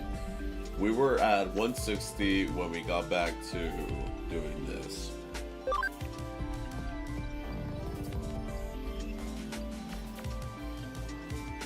Damn. We're gonna need more.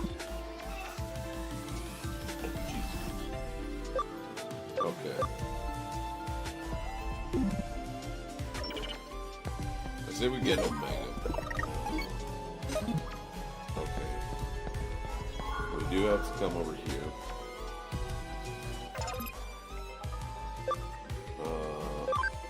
Farm 2.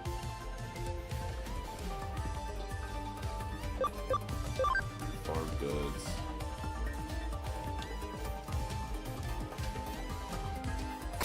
Remove. I should have removed that earlier. Oh wait, no, they weren't training here. They weren't training here. Cool. Ooh, I thought they were training here, man. I got spooked.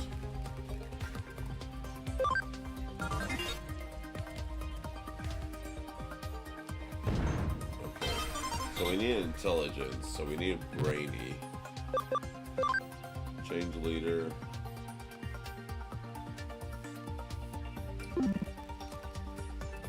Of course, not a single person who's brainy. Change leader.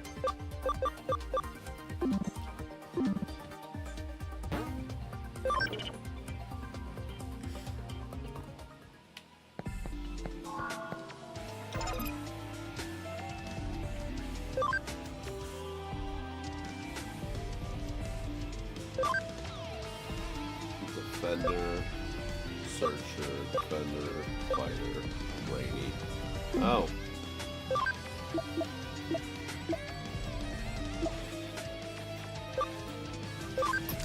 There you go.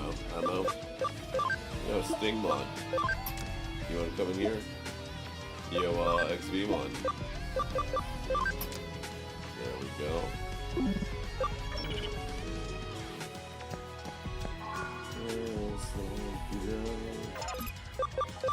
Let's go here and see how attack has been going.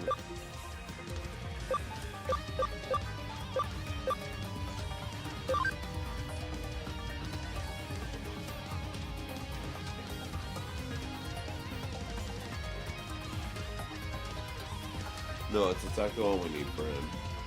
He's getting brainy. Yeah, I wish he wasn't getting brainy, but that's fine.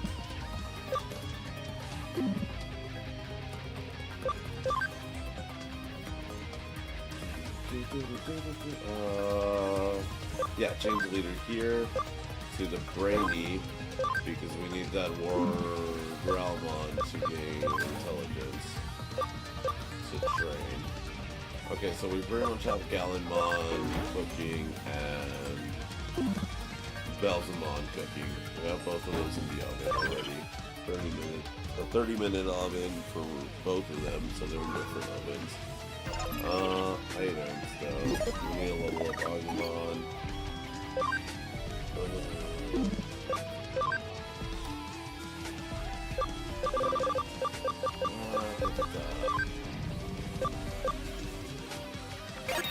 That sucks.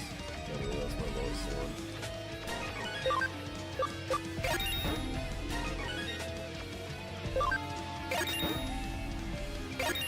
There we go.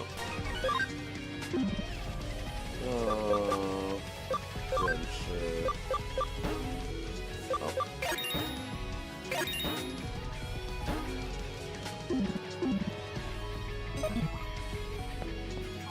Alright, in Digibank, party,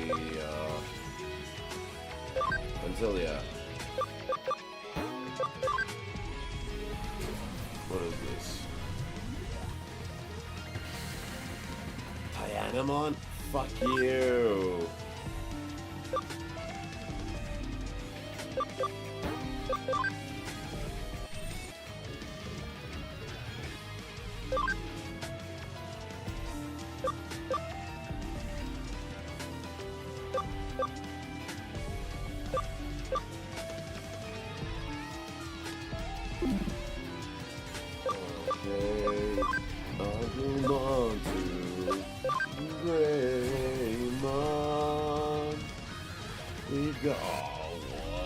Oh, we're so close. We're probably gonna go through this one. XVmon. Oh wow, cool.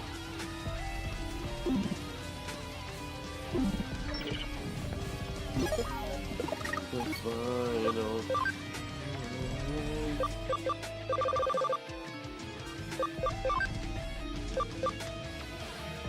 Something just hit me, and I should just grab. I should just put Metal Garurumon at 60 already.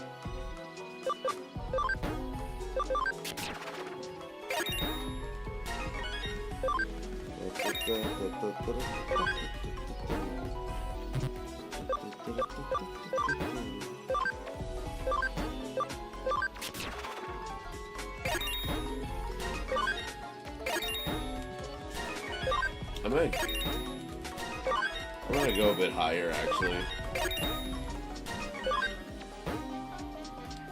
That should be good enough. I really hope that's good enough. Okay. Now, back to over here.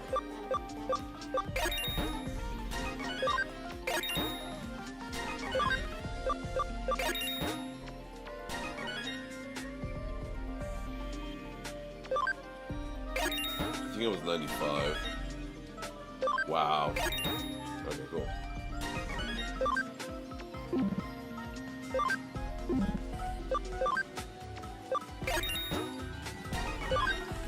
Let's go to a nice 60. And then let's go to a nice 60 again.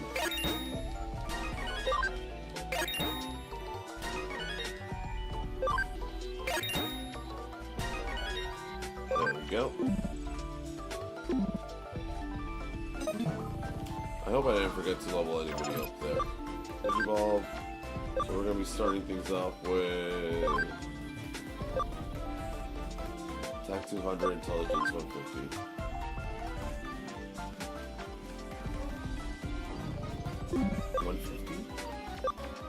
Okay, we can just get that via levels. Okay. And like, what was it? We need 200. Yeah, we can get that via levels. Okay, Suppressimon.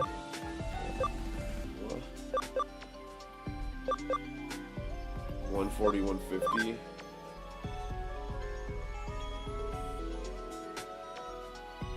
Which one's 150? Speed. Speed 130. Let's go to 130. XVmon.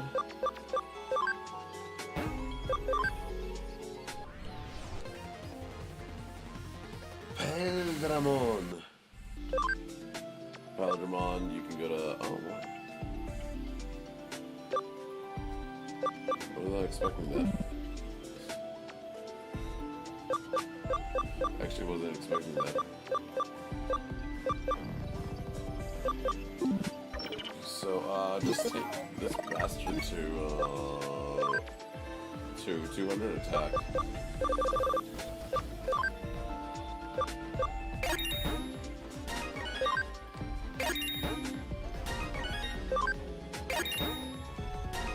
Which attack are we at now? 185. Okay. We're getting there.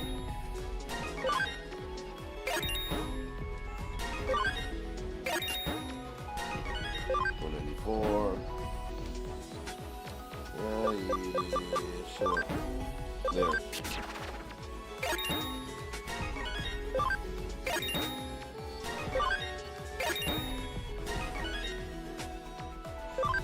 Ooh, okay. I'm just gonna level up once more. Did we get the 130 speed now? We need to level her up a bit more. There we go.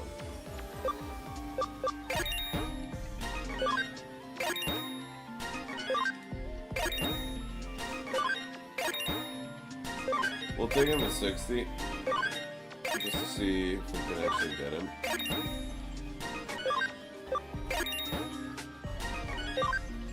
Alright.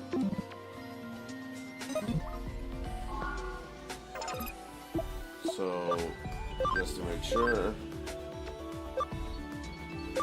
Aren't I at 200 already? Oh, yeah, okay, so, no, you're fine. You can actually go ahead and go into this thing now. What is this thing? Wargreymon though? What is this? Oh, a mutant version of DIGIMON. Oh, that's from the Link Arise pack, I guess. God damn it.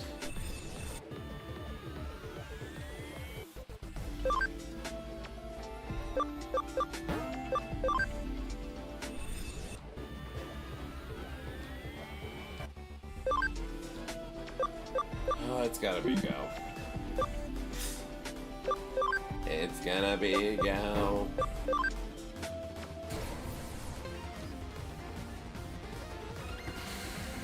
$193, Jesus. Is Black Wargreymon? We'll see if we can get to Black Wargreymon. I really want to see if we can get to Black Wargreymon. Oh, and lastly, Peldramon. Speed. Oh yeah, we got this. Okay. So we said we just need one more level with Meldorumon. Let's get in that one level.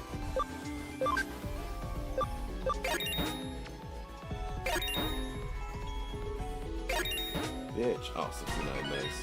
Okay, there we go. Greymon. I'll go to 33 just in case. Peldramon. What was it? Speed 150?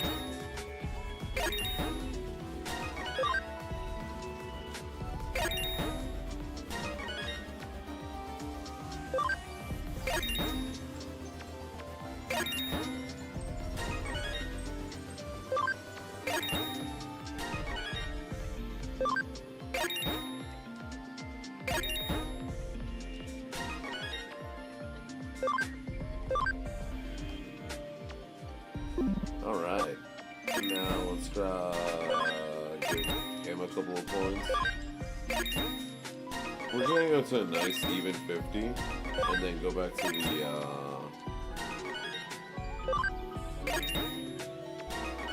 yeah, here we go. Oh, those were C. Interesting.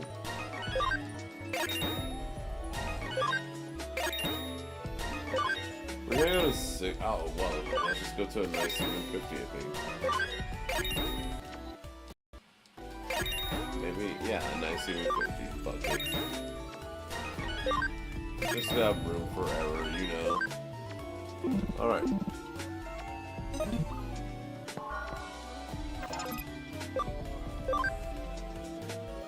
Okay, Peldramon. Hell yeah, fucking Dragon Mode, just out of nowhere. Just cause why the fuck not? So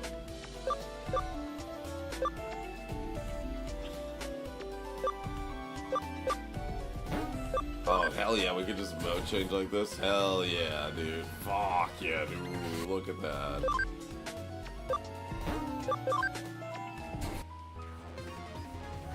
I wish mode change gave more.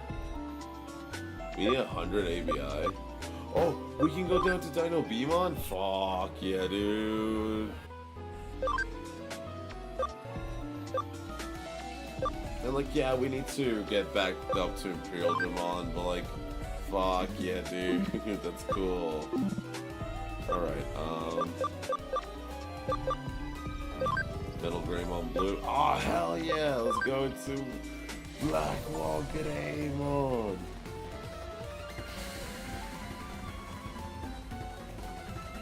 Hell yeah, dude. Alright, let's go ahead and get back down to... Oh, fuck. Wait, are you for real? We're already at... Oh, okay, then we need to go... We need to go back to Wargreymon now. Mikey'smon, ahego, please. I swear to God, if I do see Crusadermon here... Okay, I give up. I give up. I don't know in what head of mine I thought that was possible. so much time and resources put into this one fucking Renamon just for her to not be able to get there.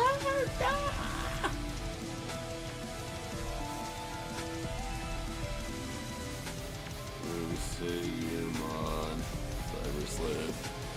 Ugh, you're a fucking loser, in case you're fucking loser. Whatever, accept. Alright, chat, we're finally gonna see. We're finally looking.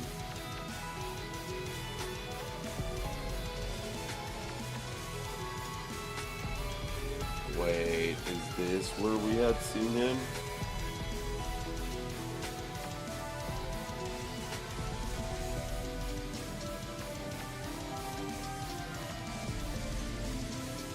Ah, okay.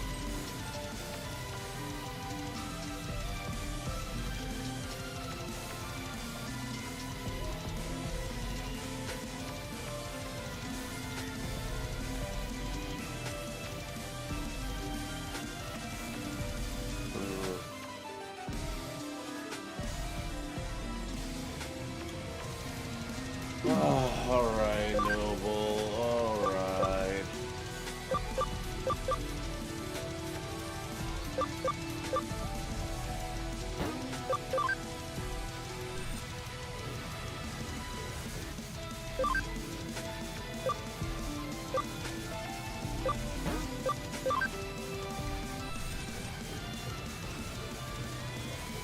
Okay.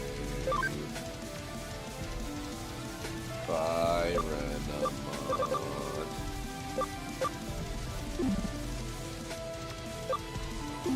Hello, Digimon.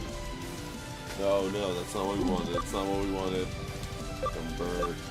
Convert's what we want.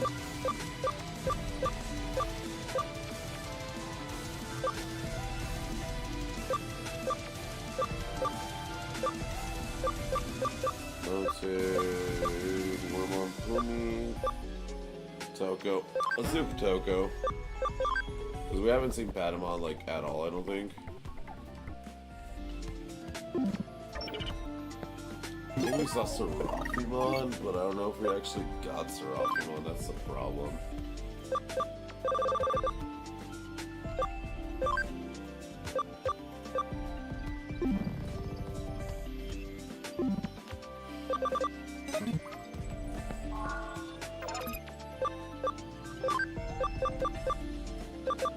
Oh, I'm kind of mad about that Renamon, man.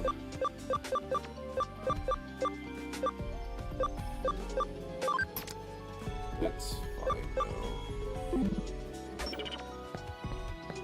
Wait, no, I think there is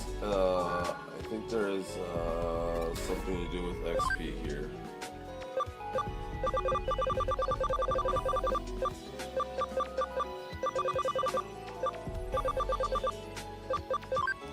I'll take these. They're nothing.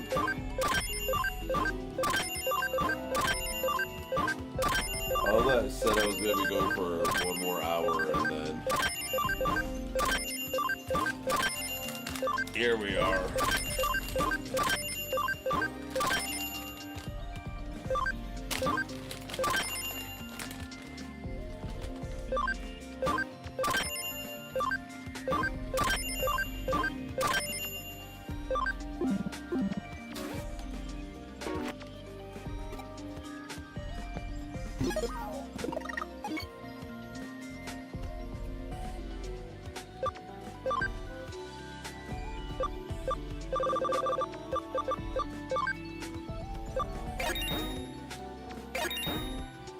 There we go. Pokemon, we're now better friends with Pokemon.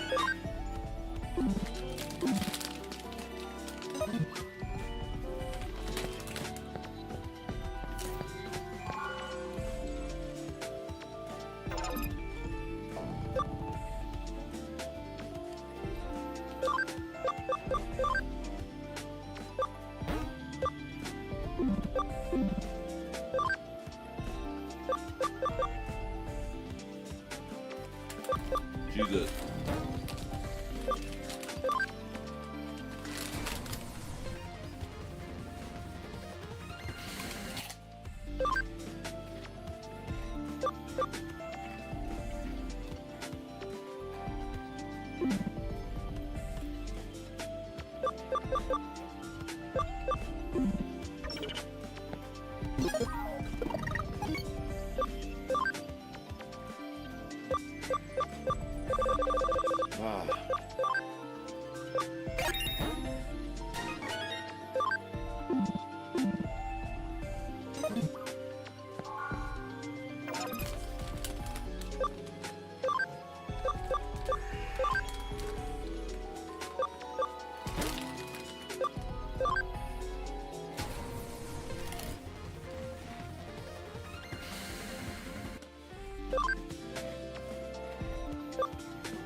Damn, we registered Glucimon.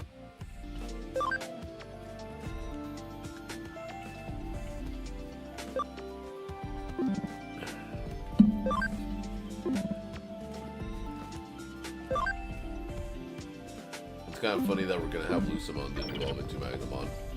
I mean, to Angemon. Angemon.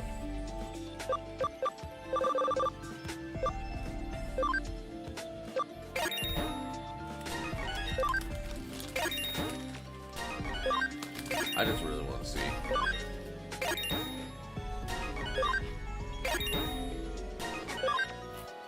Damn.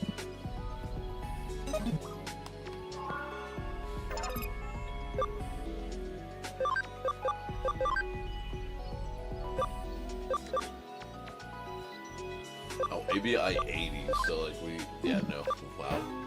It's funny that we do have a Lucimon registered now, though.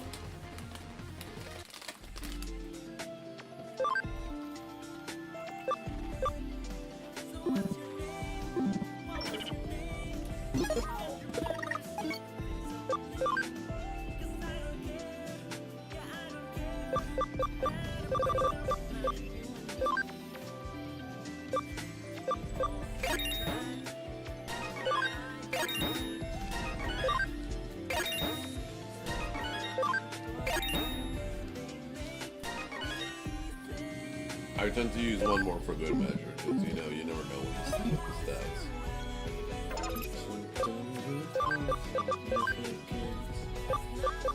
Oh, what the fuck?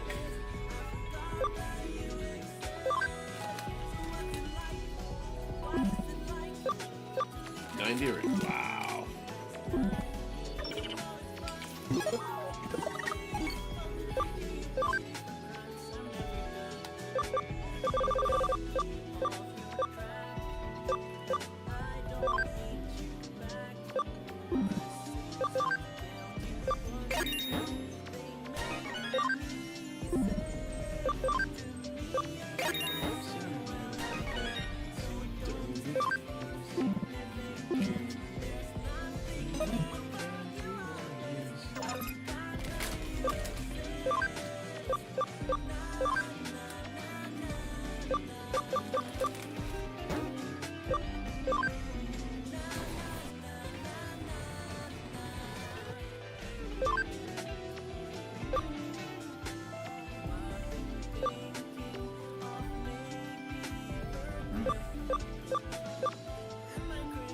And just like that, we have the whole, we have TK's entire line already done. Yeah.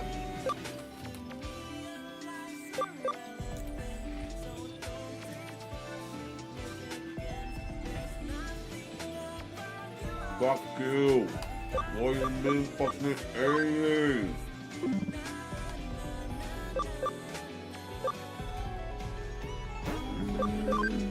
What do you mean fucking 80, dog?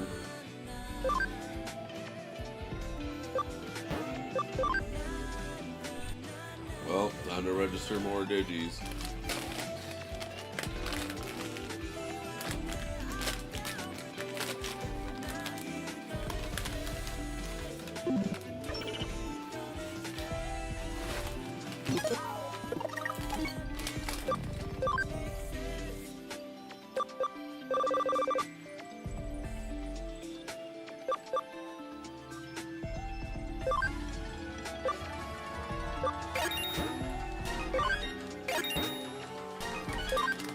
Let's set this bastard to get to Wargreymon.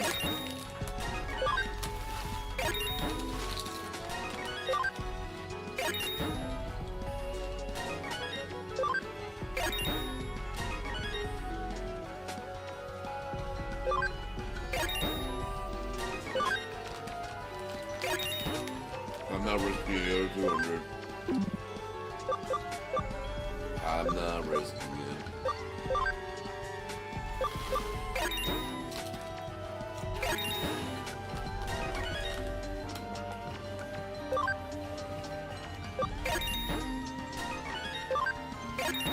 Oh wait, what am I doing?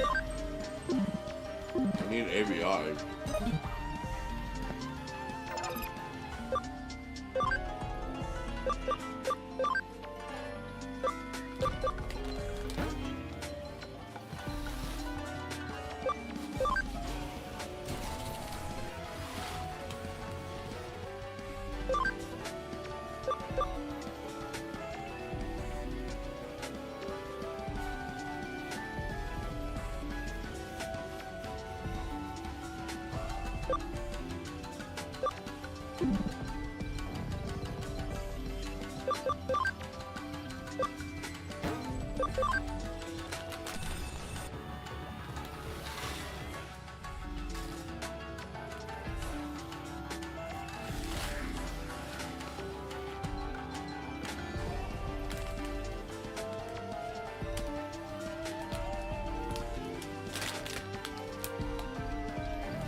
I can't believe we lost our fucking Stingmon.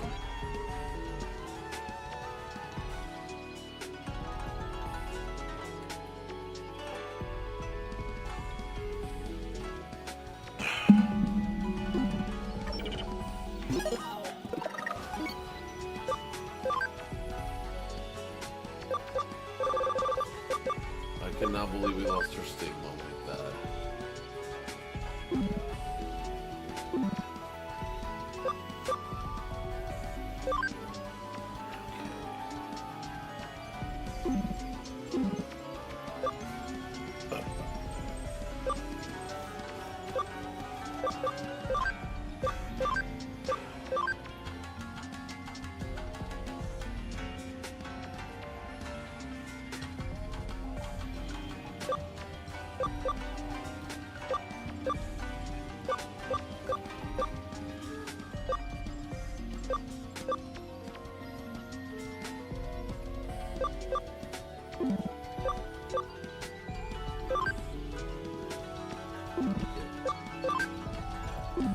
So it's this one.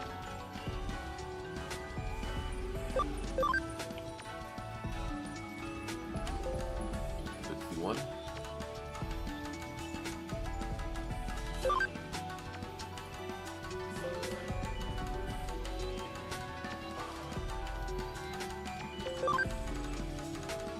Alright. 61. Got it. Okay.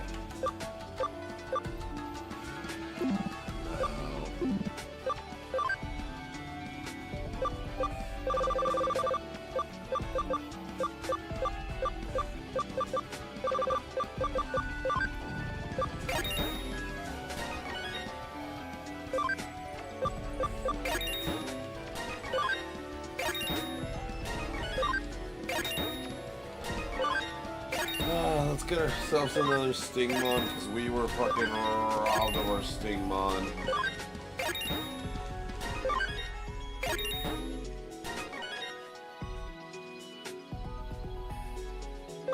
Attack 95, I believe.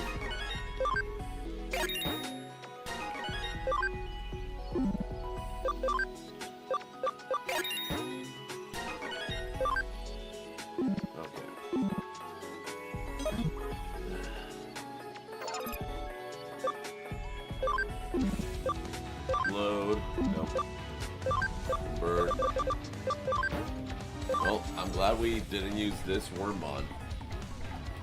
I'm honestly kind of glad we didn't use this Wormmon for anything.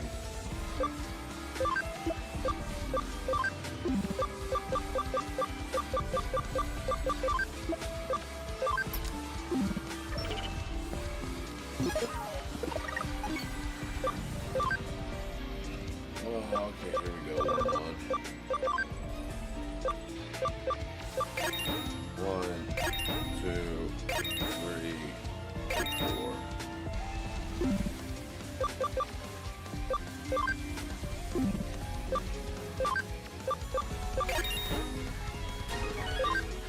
All right.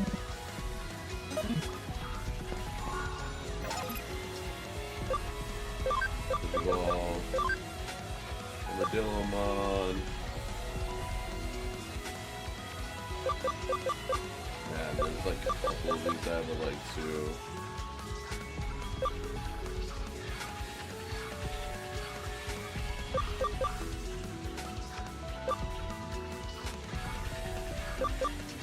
You know what? Fuck it.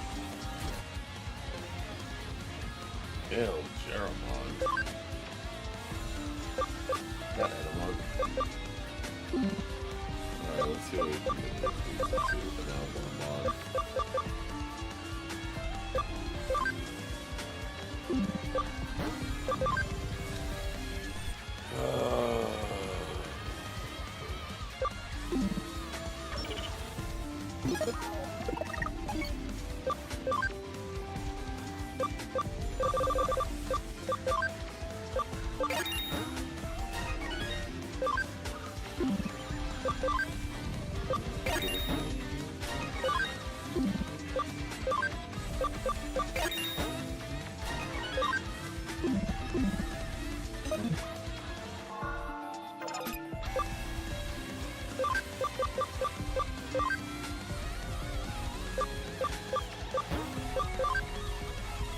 Oh wow, I haven't seen DIGIMON yet.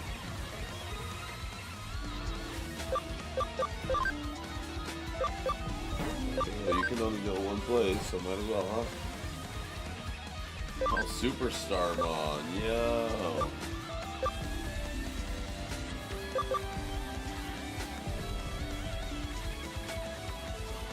Oh, I know who that is now.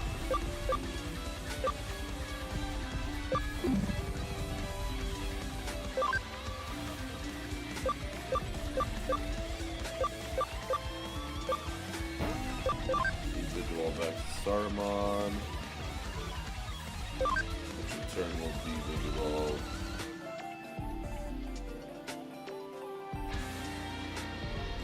Why did I go back to Starmon?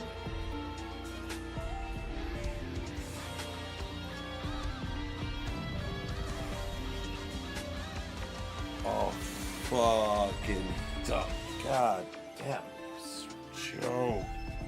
Fuck's your phone? Did you drop it? Like drop it. Is it in my pocket? Or is it somewhere I can't? I simply cannot see it. Why does it feel like it's between my legs, but it's not?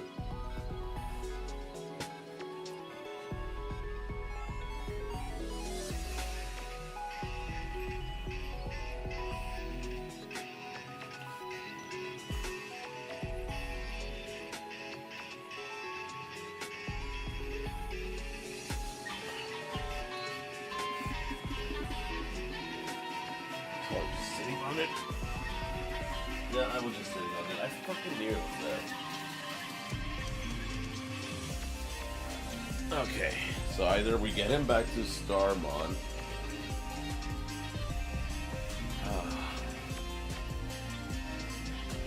Okay, so we know Toke.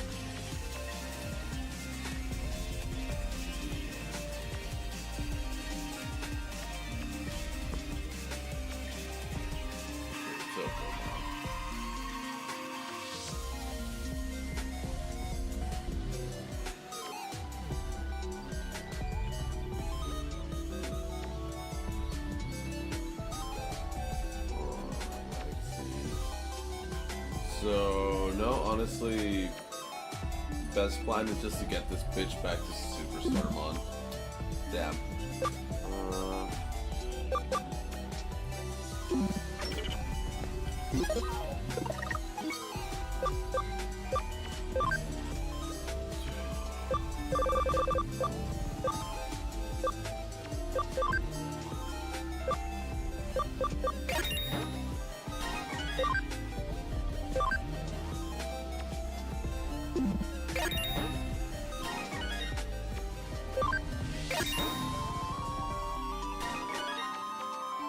Fucking hate it here.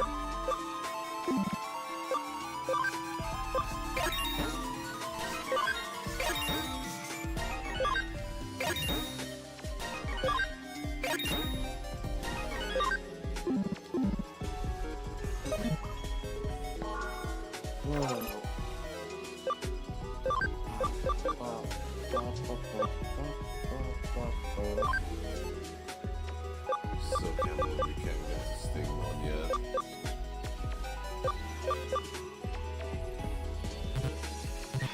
Clear happy memory.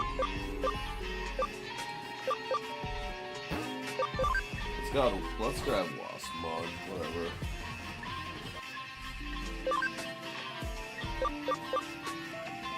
FanVmon? Nah, fuck FanVmon. Fuck FanVmon. Max level 40. God, got it. God. Cock. No, we're trying to go back to Superstarmon. So that we can go back to Armadillomon. No, it was Getamon. Yeah, Getamon to go back to Armadillomon. Yes, thank you. Maybe I have 53 poggers. We're getting there.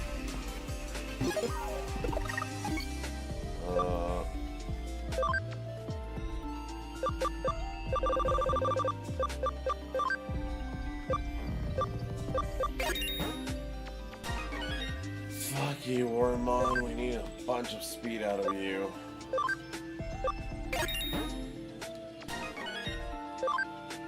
You should be fine. This bastard should not. There we go. That should be good.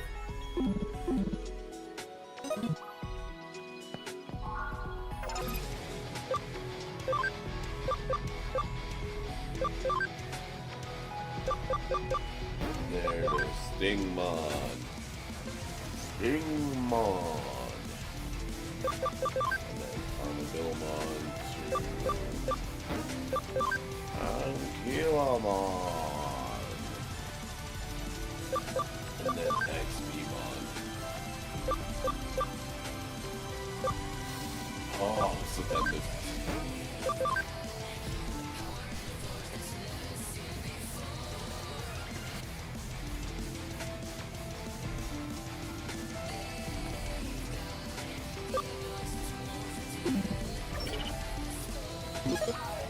You know what? Just get it.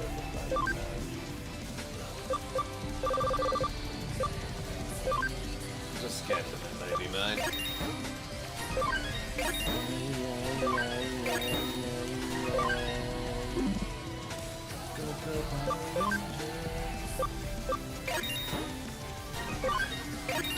This one use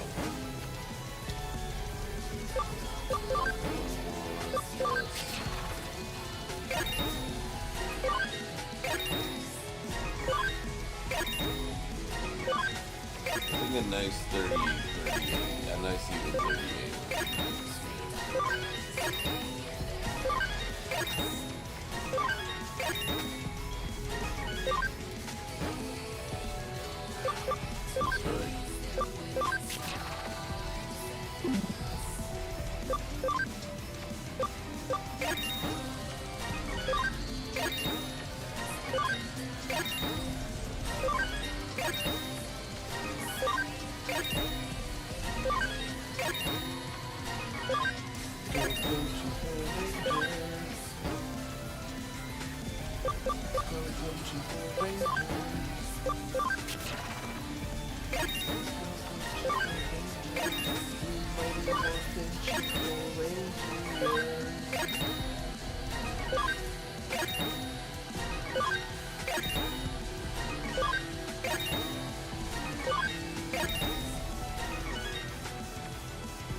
So fucking sad, dog.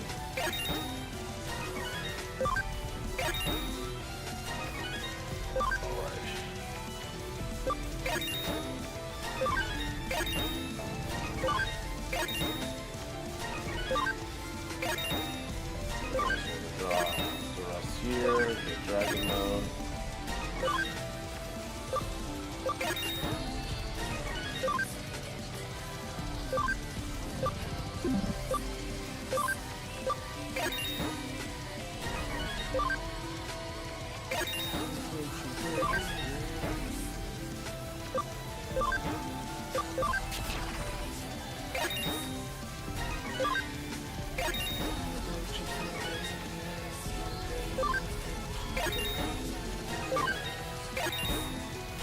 I think the stupid thing is a bit too stupid. There we go.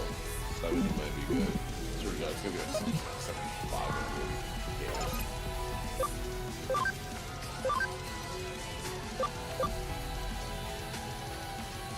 Okay. So we have him ready as well. So we have Omegamon and we have you ready. You, I'm not even quite sure why you're here, but yeah, you're here. It's 80. Okay, that's fine. Okay. We're starting to run pretty low on XP. And we still need to, we're still gonna need to dump some XP on a couple more of these guys.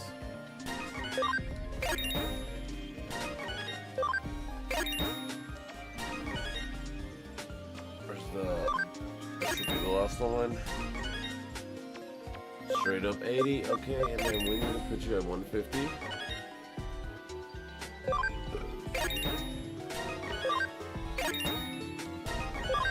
150. There we go, 150. Let's go. Yeah, because we still need a... Not need, but we still, no, we do need, we still need ABI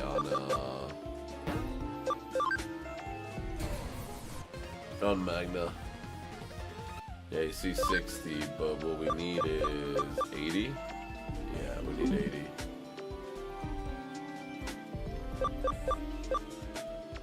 So let's get Pilgrimon to Imperial Fighter mode, Dragon mode.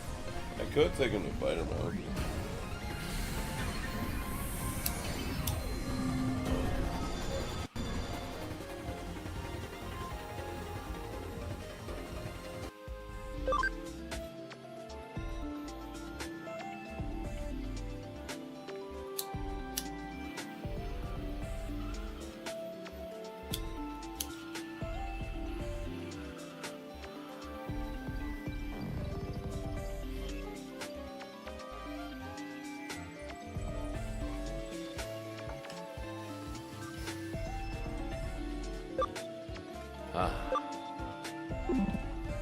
Okay. Gotta move, Digimon.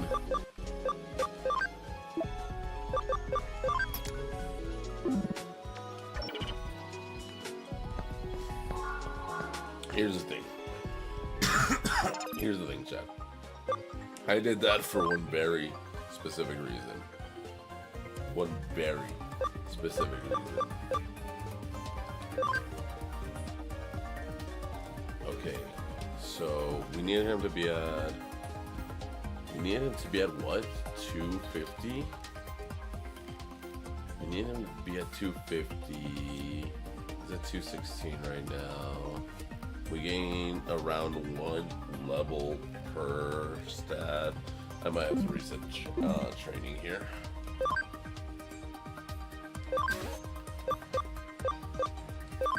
Train.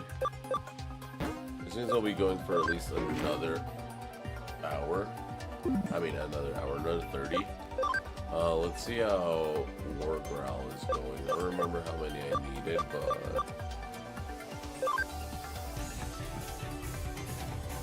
He's at 107 now.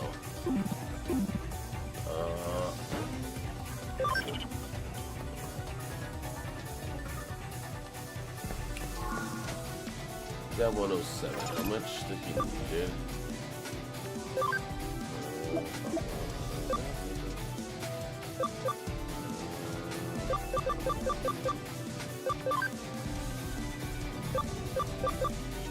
No, that's not Gallimon. These are the Gallimons.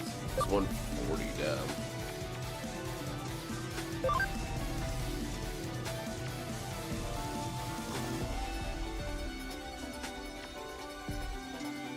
Yeah, if we just let him training for a bit longer.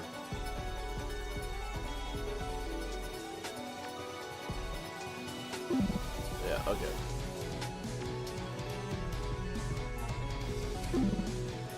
So what else do we need for my team? So just keep working on Magnamon? I mean, sure. I can just do that using these regular items, though. Yeah, I'll just use these.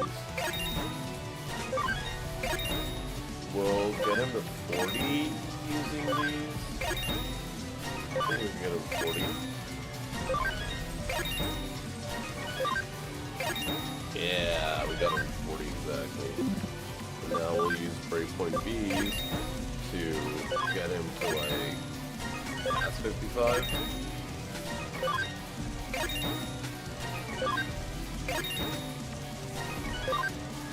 Yeah, one more for good measure. One more for good measure.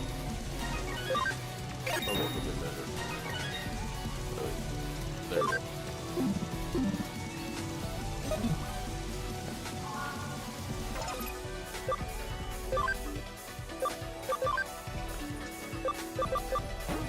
Hell yeah, I knew we could make this Optimon. 170, let's go.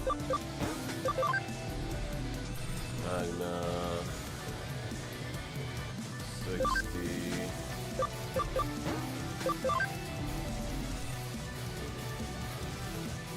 180. Hell yeah, hell yeah, hell yeah.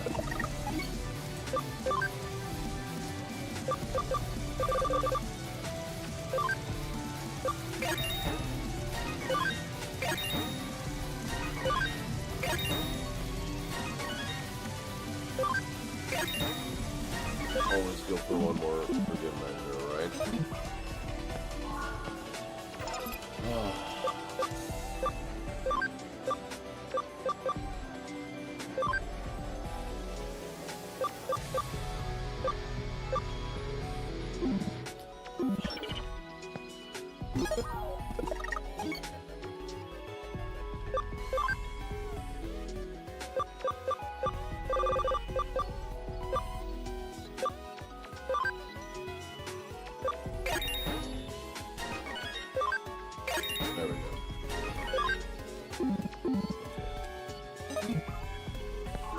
Hopefully this is the last one we need.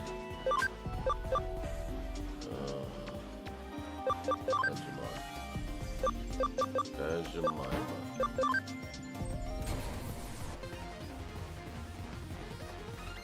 Alright.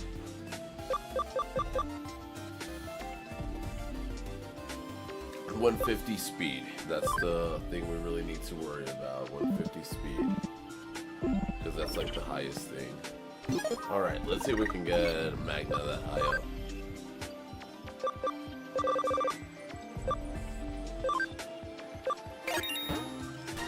We'll use all of the C's.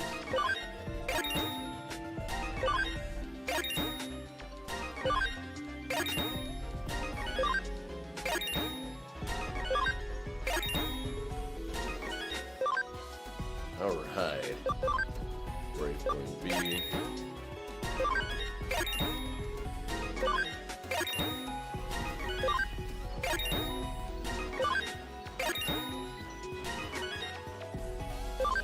Oh, shit.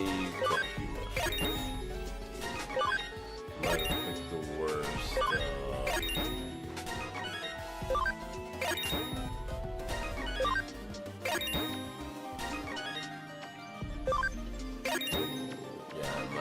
Pick the worst dude to do this with. We need 30 more points in there.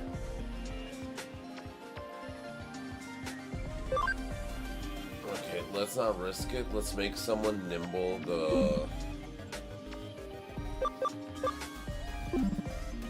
Let's make someone nimble the leader there, and then we pretty much have Magnamon ready to go. I'm pretty, but let's just double check. We just okay, Digimon Magnange not available. Really, none of them. Attack, yeah, but attack he'll actually make it, because he's like, what, 114? Yeah, 6 more levels. If he gains 1 level for every... It's literally speed. So, yeah, let's go ahead and move Magna Anja.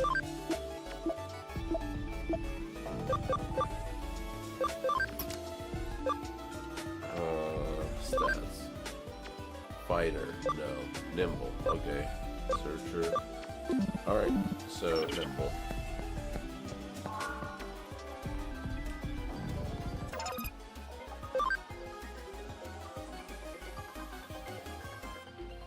Change leader.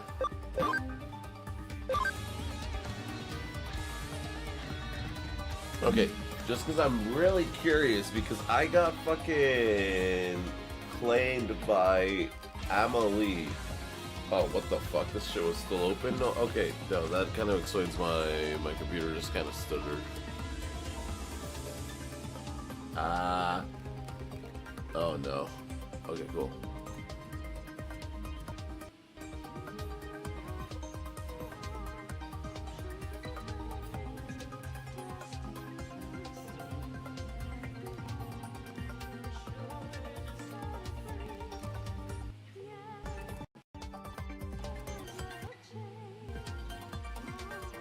Oh.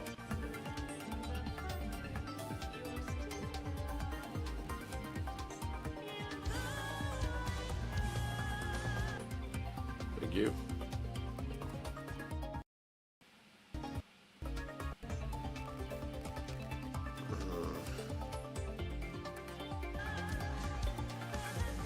Yeah, it's gone metal. Alright, I might have to appeal that just because they're... Hold on.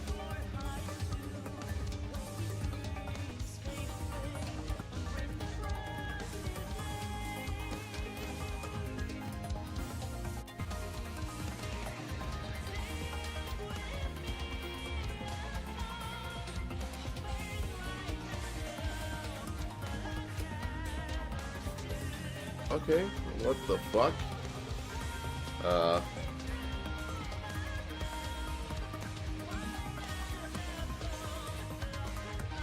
Interesting. Okay, so now we have you. Command, train, subcourse.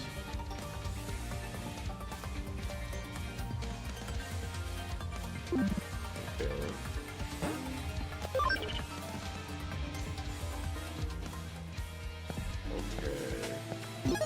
So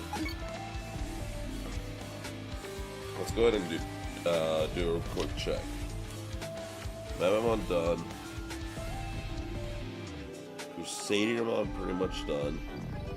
I'm gonna put HM for Machinermon. Done. HM for Susano. Done. Done.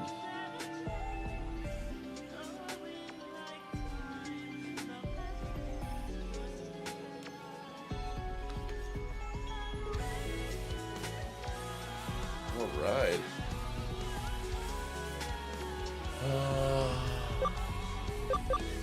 Well, first off, just because I don't want to lose all this progress.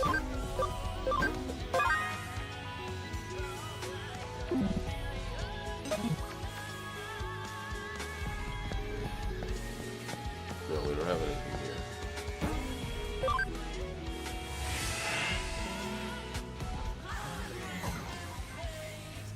So we'll grab B and C here, and then we'll go grab A.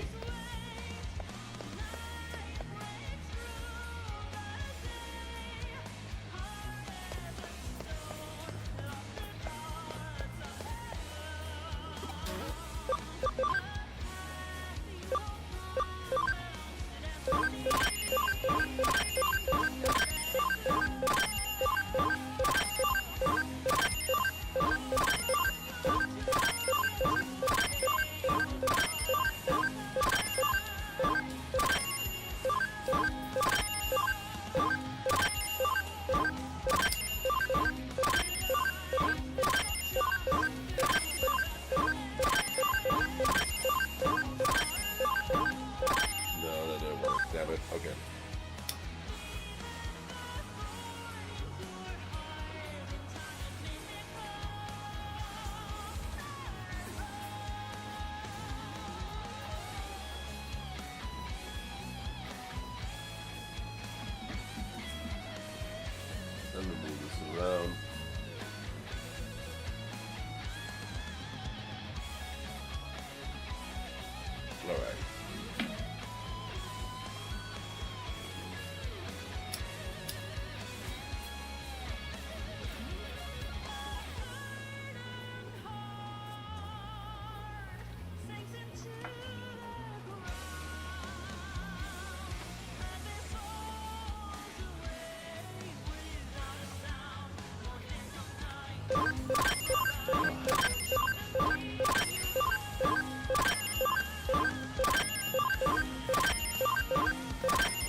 literally just 30 more minutes.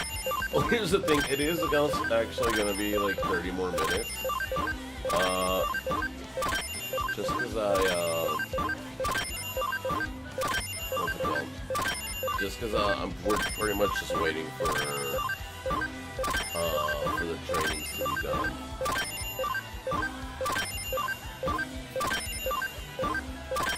Because fucking, what's his name? We're not trying to make them get the points that they need to, like, just exactly so you can just digivolve them. We're trying to get them to have enough points where I can either max level them or just do, drop all this XP on them. So, for example, we have, who was at 99? I mean, who was at 90? Who was exactly at 70? We had, the dude we just dropped, was it? No, it wasn't him, it wasn't him.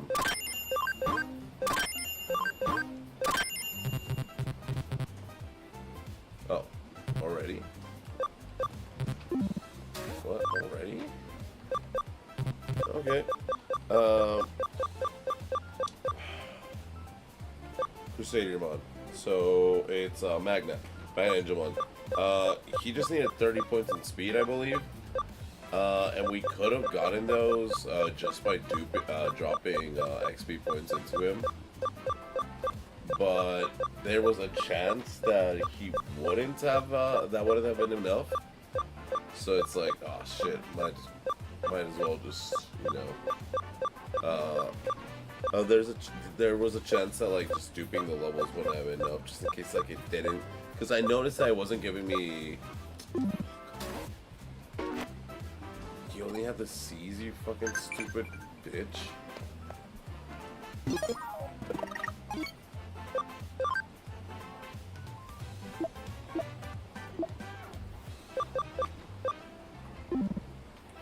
Digiline was telling me something. Thanks for everything. I sent you a little something to say thanks. What does that mean when they say they sent you a little something as thanks?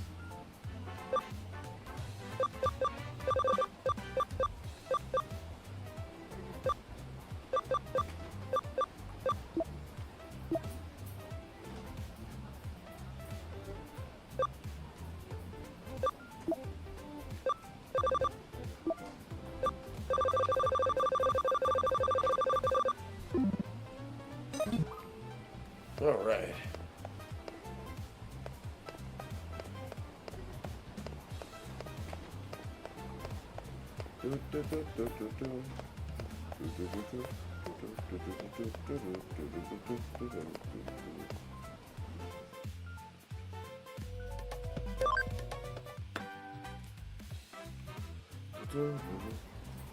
Please turn around. Okay, so we gotta go to Akihabara.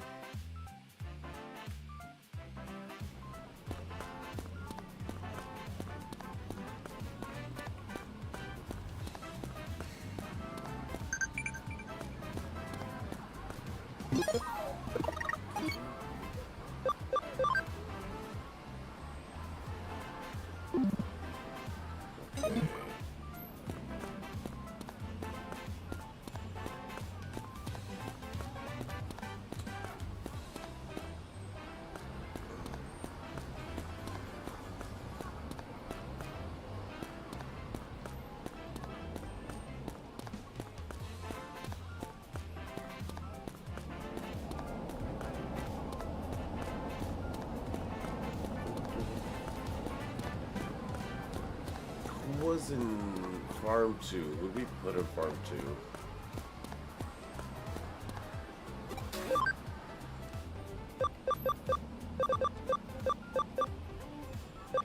Would we put in Farm 2? Would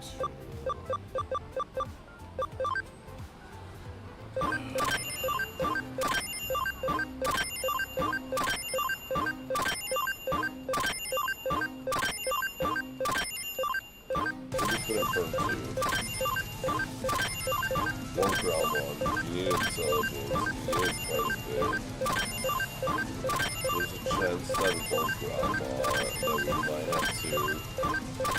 up.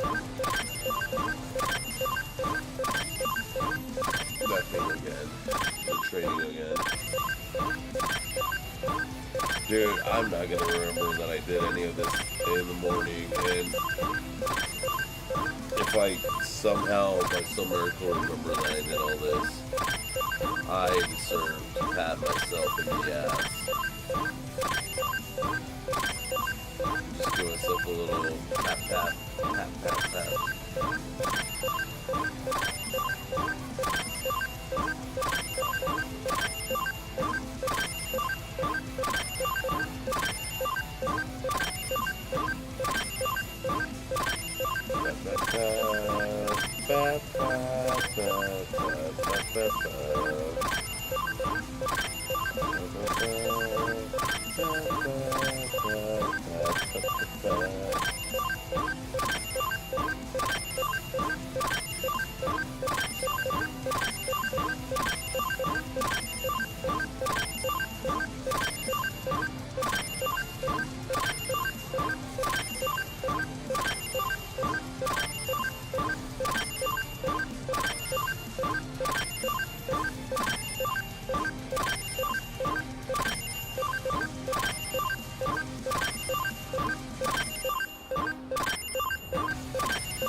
See if they also have B.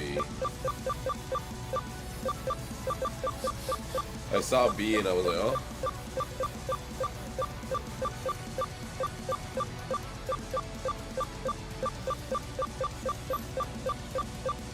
I actually don't remember where we found B. I should have written it down.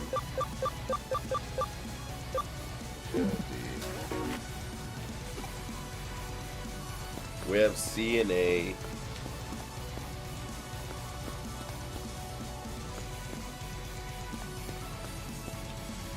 Why is there only two? Wait. Okay, why is there only two map locations? Like, every border of the map should be like, yeah, every border of the map should be a select map instead of this.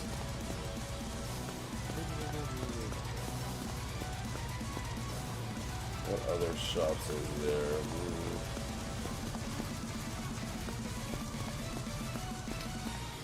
Did we trigger anything? Okay, I thought we would trigger something. Thank God.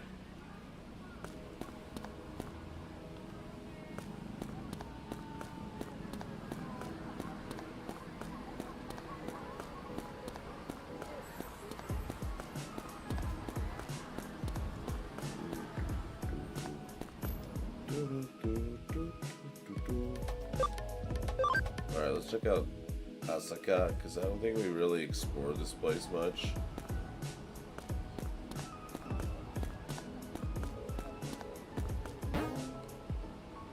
Oh cool, Wargreymon medal.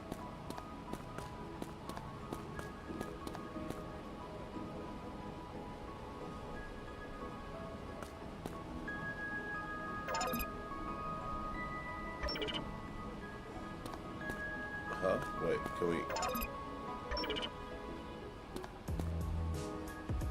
can we not go over there? Okay, that's kind of dumb.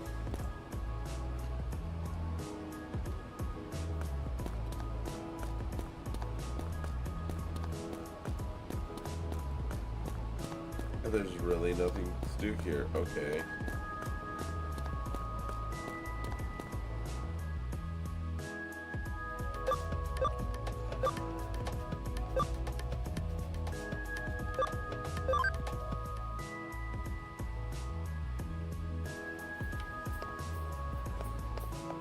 Damn it.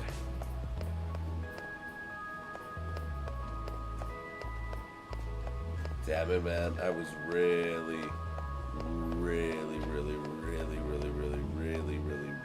hoping we find B. I don't want to. I'm pretty tired. That's why.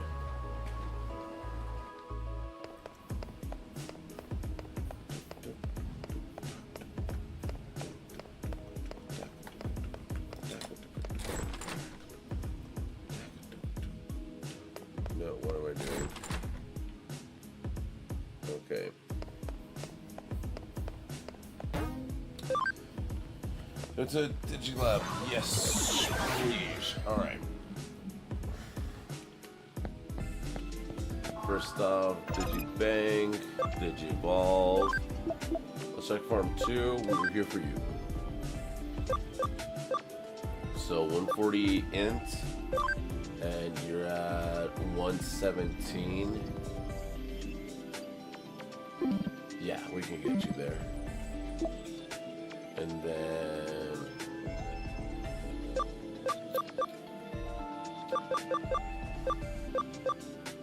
go Skullmara. Attack, it's 240, right? Please be 240. 240. It's 250.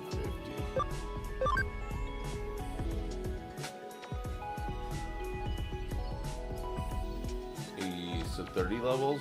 Yeah, okay. We can leave him in there while we're leveling up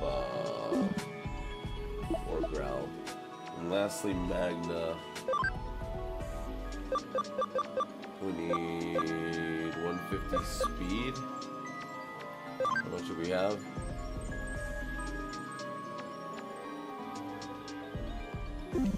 Again, we'll leave him in there as we're...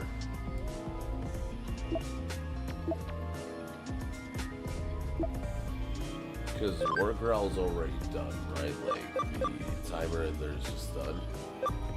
And he just needs... Yeah, he doesn't need that many levels, actually. Or, that's what I say right now. Okay. Don't forget that that someone needs scam. Someone needs friendship. Don't forget about that. It's not him though.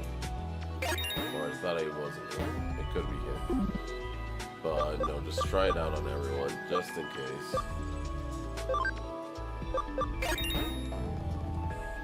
I didn't do shit. Okay, hold on. Let's go ahead and finish all of these off first before...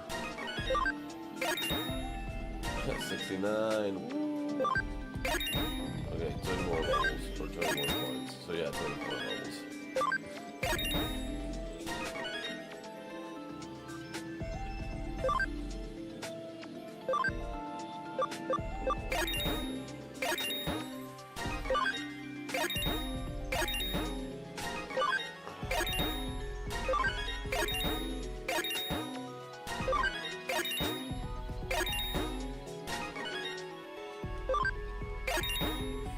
We're getting there, we're getting there, we're getting there, we're getting there. We got this, we got this, we got this, we got this, we got this, we got this.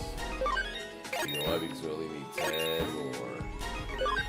And even though we didn't get a point there, that's fine because we got a point here.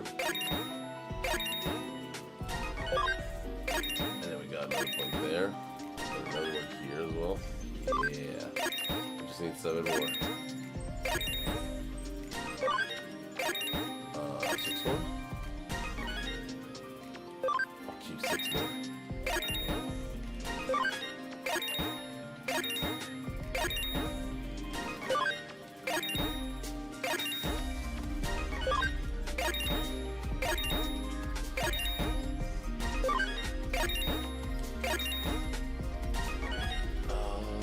Fuck, 2 more. Bitch, give me the levels.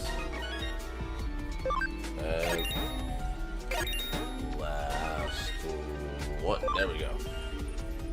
Okay. So that's already another one done. Excellent.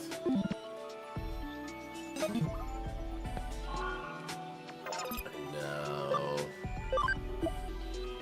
Magna.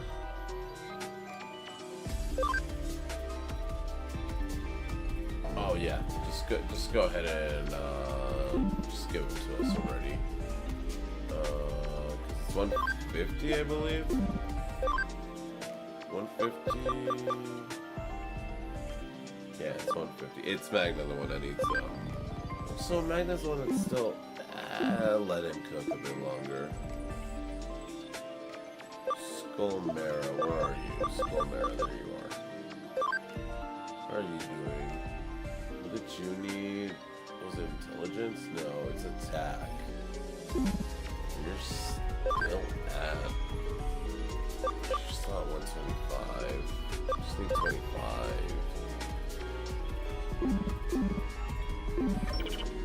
It's just kind of what I'm worried about. Thank you. They're both still training. I think I'm just gonna go do my... Here, I'll let you guys watch over these guys. I think I'm just gonna go do my like morning routine. Make sure I have water, clear cans, put water in the fridge, you know, stuff like that. Let them do this shit, get ready to sleep.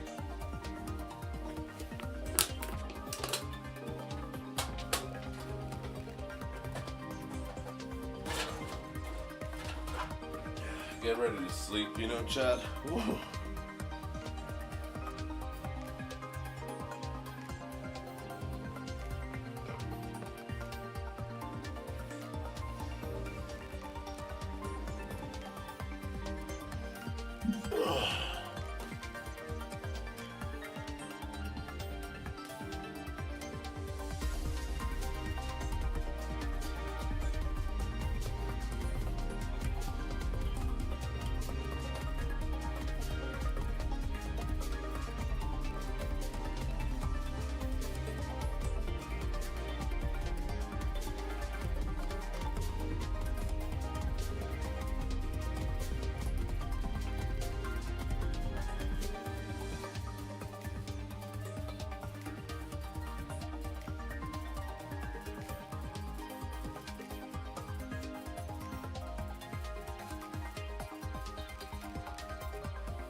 Huh?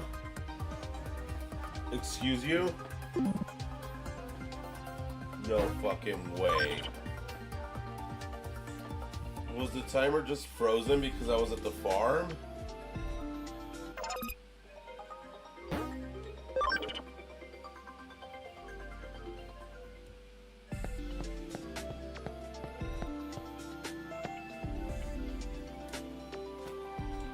Dog, what the fuck?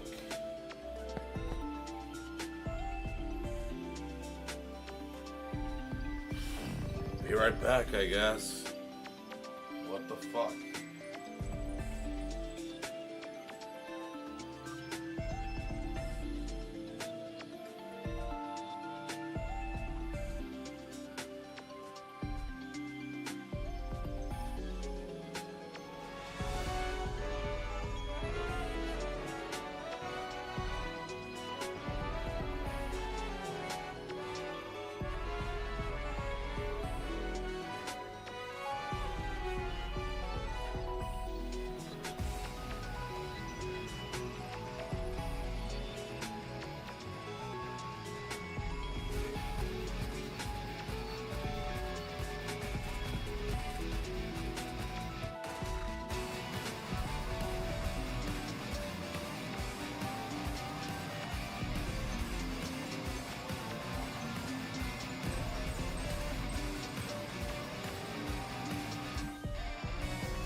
pancake.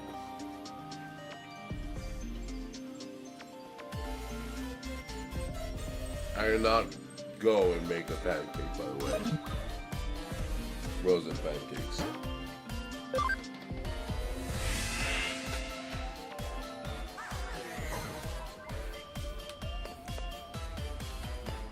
Alright.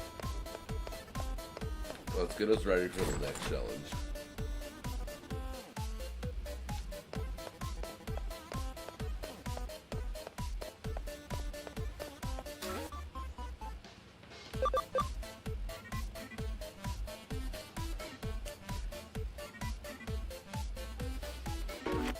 How?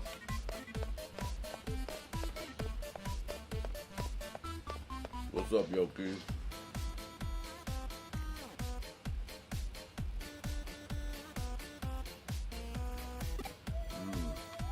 Okay. I got you.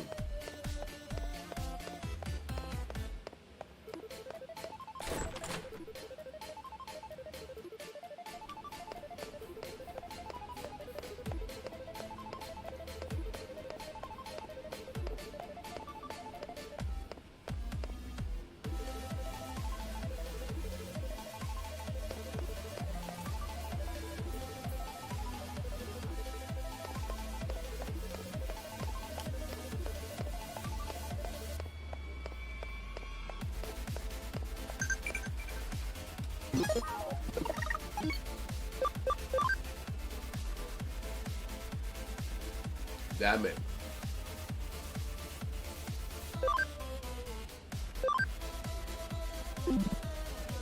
I was really hoping that would be a message of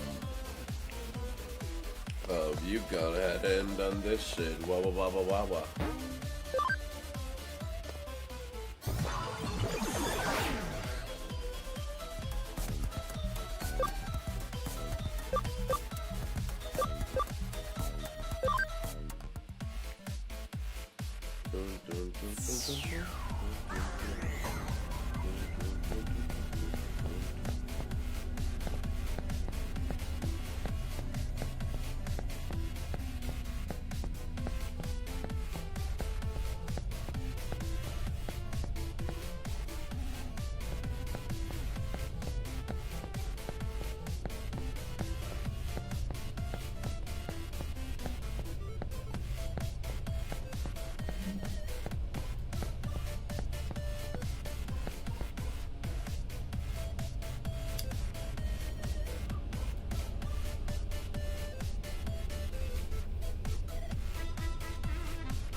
Damn, that was a damn good hit.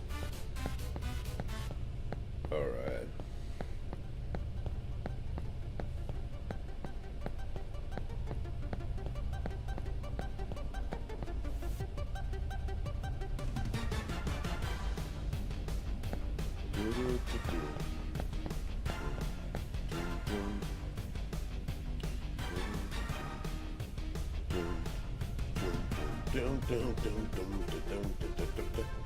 We're just advancing a little bit while we're waiting for the training to finish.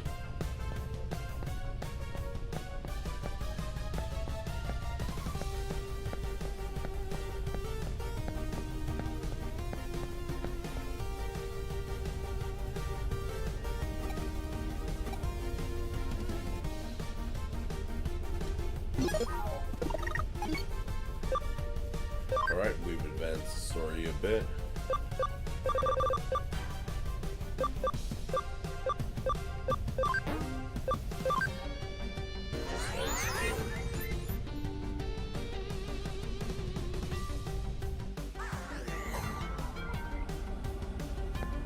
I think it'd be for the best if we go to her actual conflict scenario.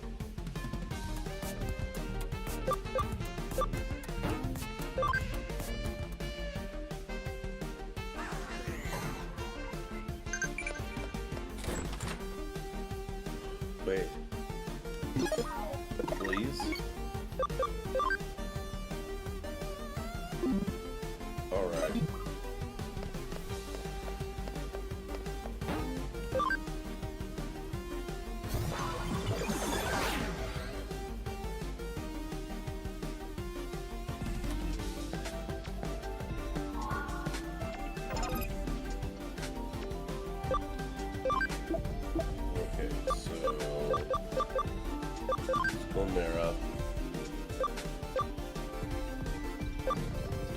how much?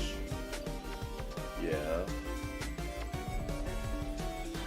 Yeah. Okay. And then Magna. Yeah. Alright. Move.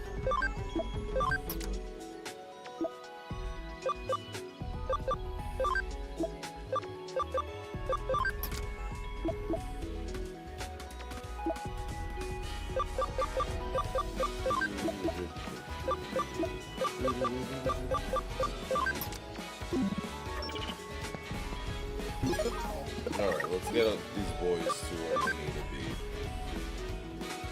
So...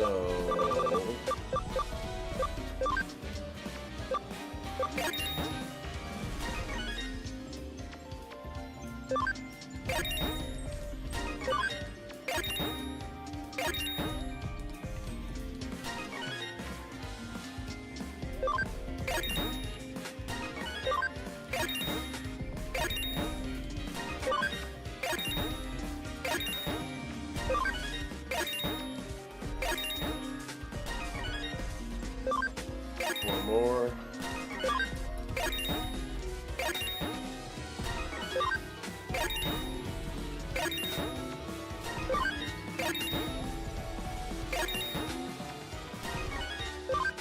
Yes, sir.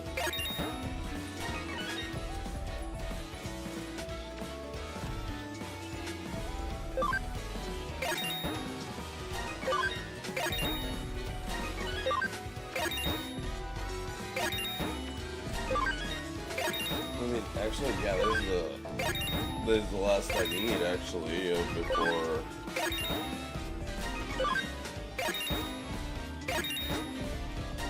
These are the last things I really need, actually, yeah. And I can save myself some... Yep, that's a good idea, actually. That's a great idea.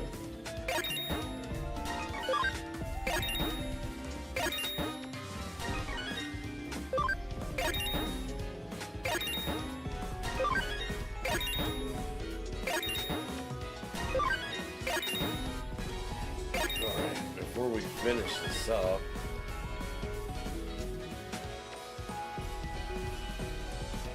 let's take a pause.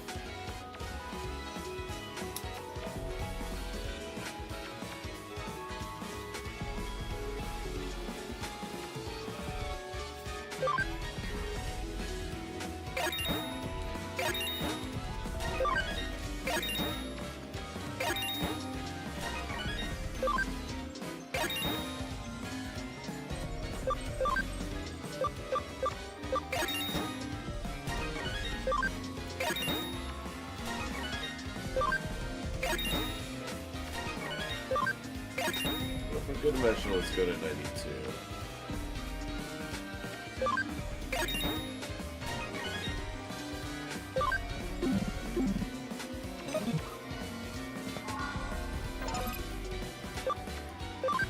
Alright, let's double check. Possible. Possible. Possible. Possible.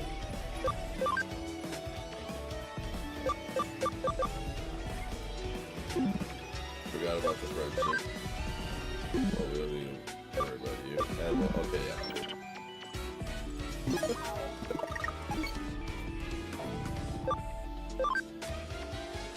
Watch out, we are literally going to go to sleep right after this.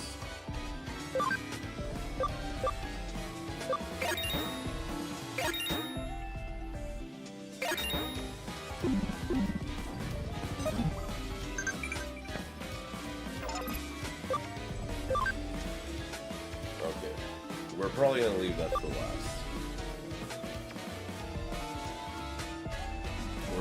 We're probably going to leave the bond evolution for last.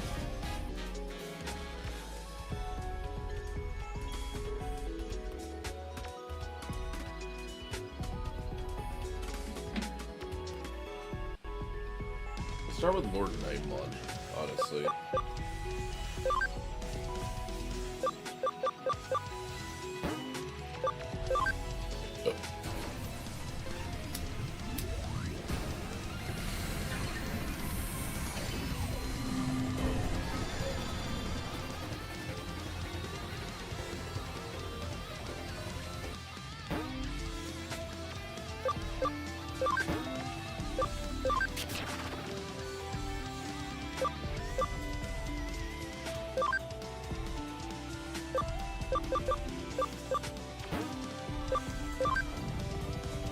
go for a Gallimon. I believe he's green. I'm gonna take a little puff if he is green, if I remember this correctly. Yeah, hell yeah, Dankmon.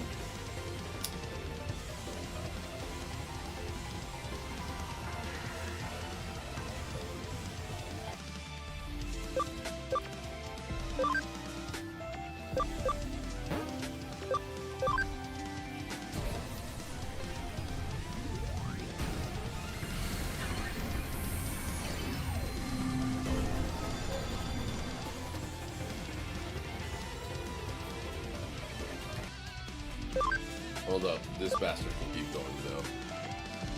Bitch.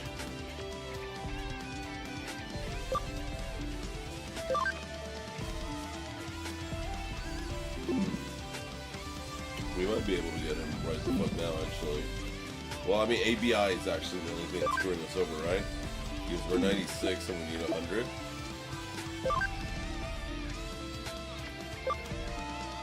Yeah, we need 100. So we need to do digital one more.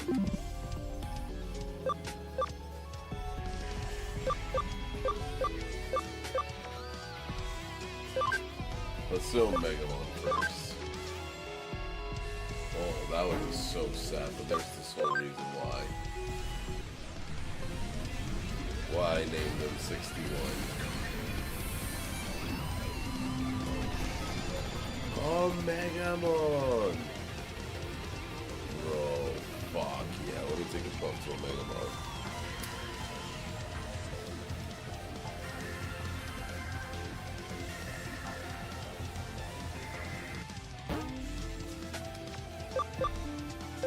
Give her this shit.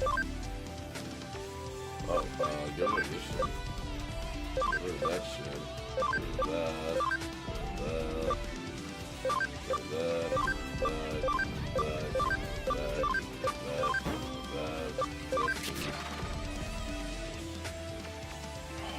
And finally, the one that I legit thought would take the most time, which honestly did. It honestly did.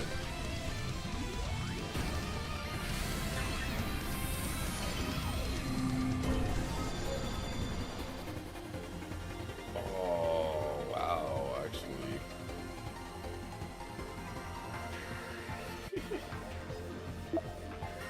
Red Reaver, Gaia Braver, Brave. At the rate of a normal sales.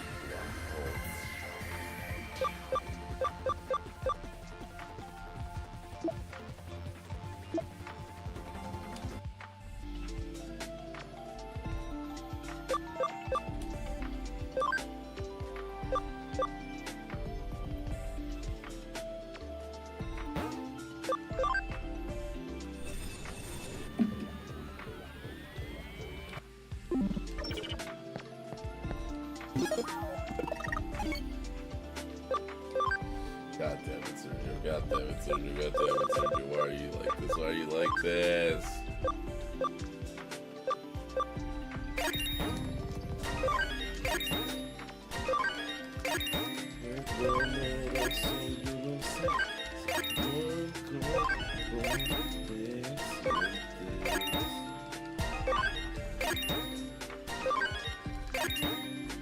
Alright.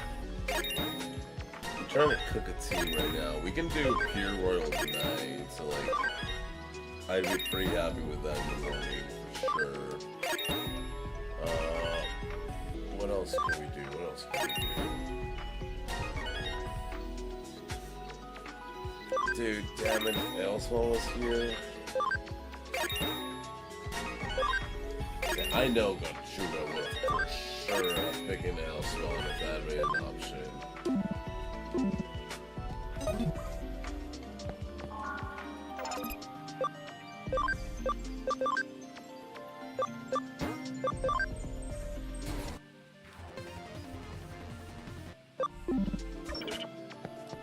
I think that was Cam 100.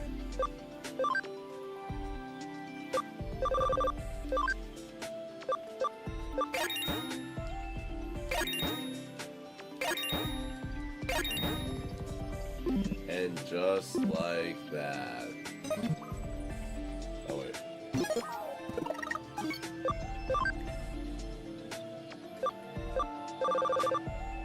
I believe it was 2,100 this time. 2,100.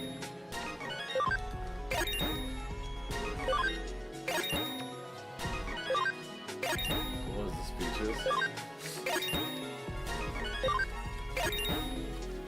Look, past what level was it? I forgot.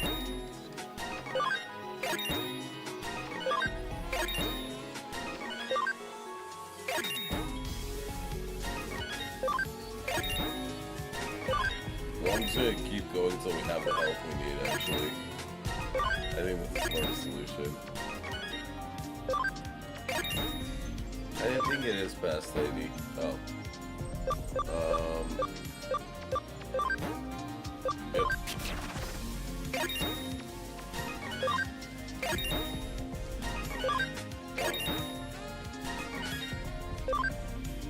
There we go.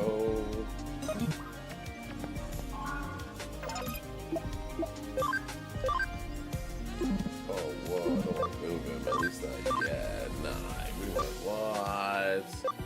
How much? 10? Wait, for real 10? Oh shit, we're getting it kind of close there. Because we're already 85. We can only afford not gaining 5 speed points. Oh, fuck. That's the low window. But we're starting good already, no worries. We can afford 6.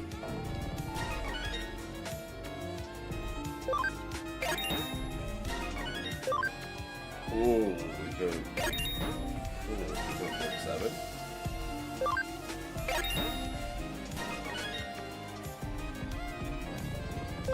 I'm not even gonna bother saying how many we can afford now.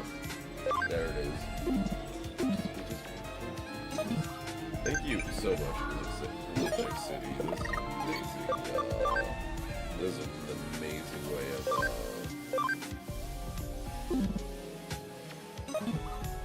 of doing this.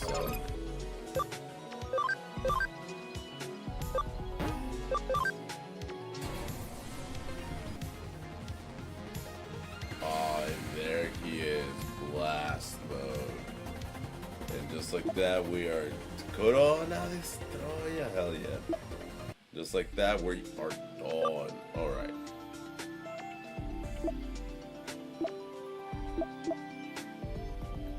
Okay, move Digimon. So.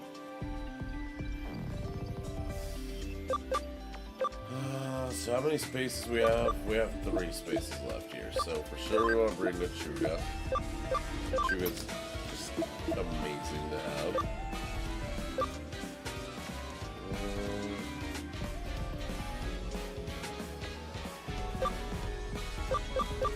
We haven't shown the power of Gem at all.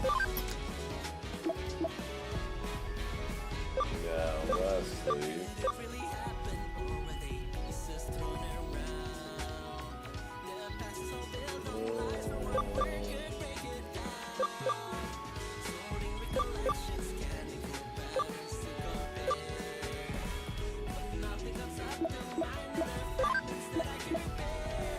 B-mod, so I don't fucking forget. Okay.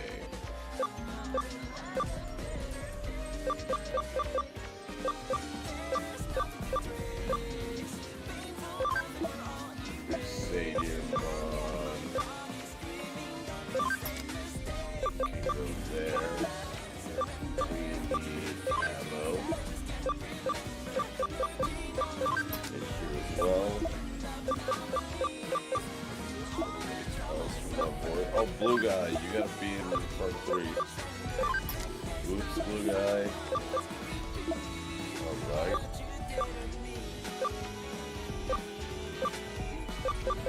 I think we're gonna replace a Pokemon for turtles. Oh, we still have space for something else. Sure.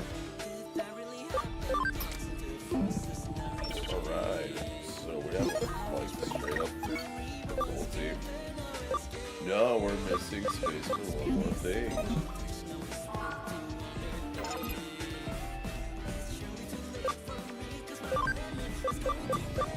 Wait, is Prince Mamamon in this game? Is that Prince Mamamon? Who's that?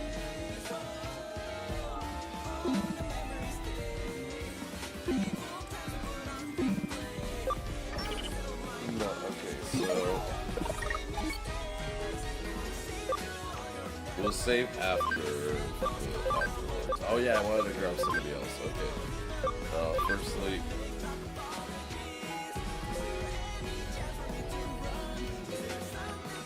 gem. There we go.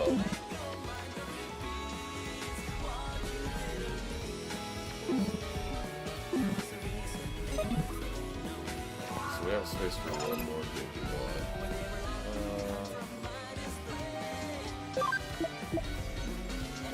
Who should we grab?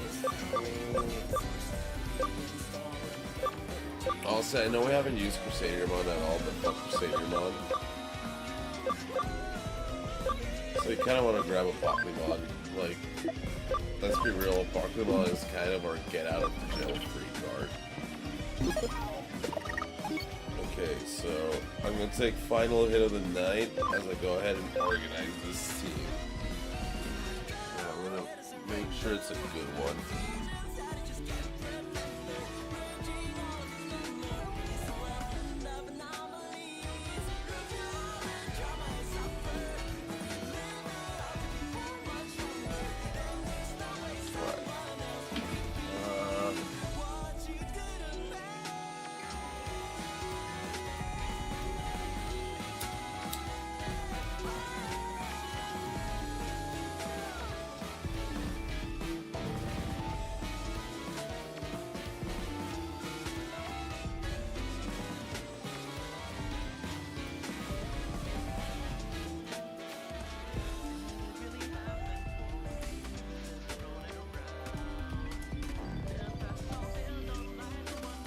There's a fidget spinner one. The fidget spinner one would. Yeah.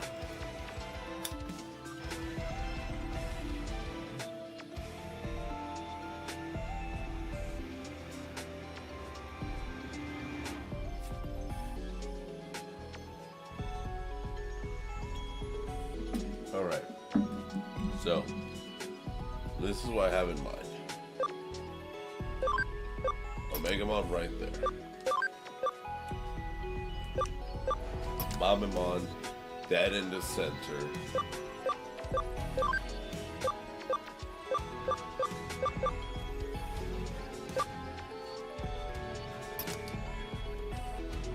Dinkmon.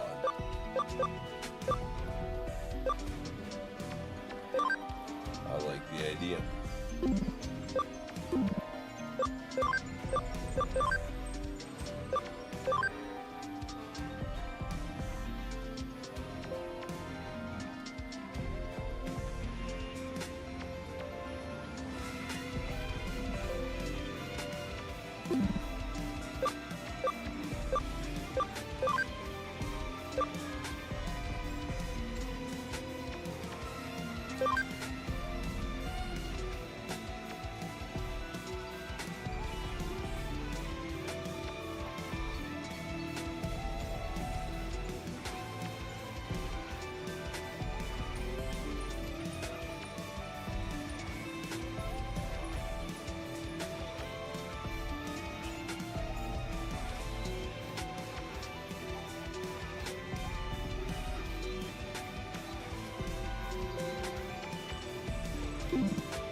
Alright, yeah, I think that's a great way to leave it.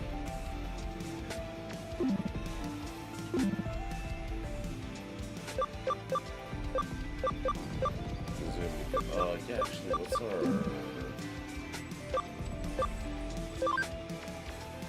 Oh, yeah, we can fucking make Beamon, Magnamon, and the team will still be great. Oh, hell yeah. Actually, I wanna... stats. Yes. stats, there we go. Ultra, hell yeah, hell yeah. Put the respect he deserves. A little dude. Mega, I mean, fair enough, fair enough. Mega, hell yeah. Ultra, no, yeah, there's an Ultra. I was gonna say arguably, but it's like, no, there's nothing higher than Ultra at the moment, so it is.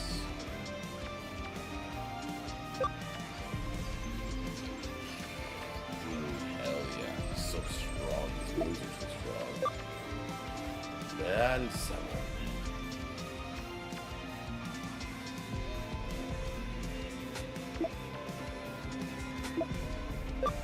And then obviously Deathbacks, Turtles, Demon.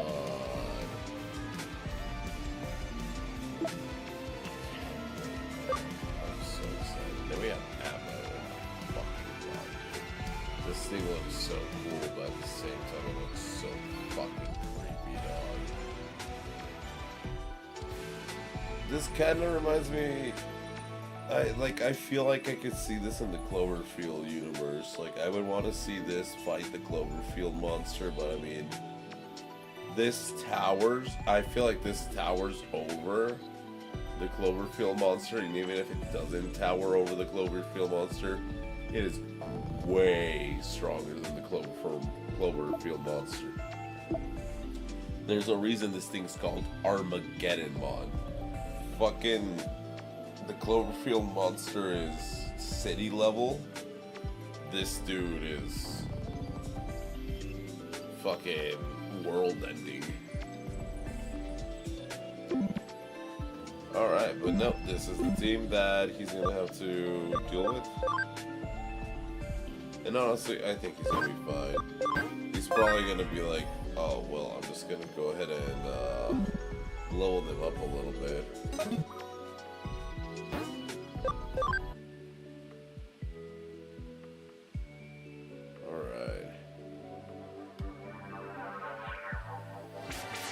Let's go ahead and put Dross and to sleep. And yes, we're gonna start the videos from the beginning.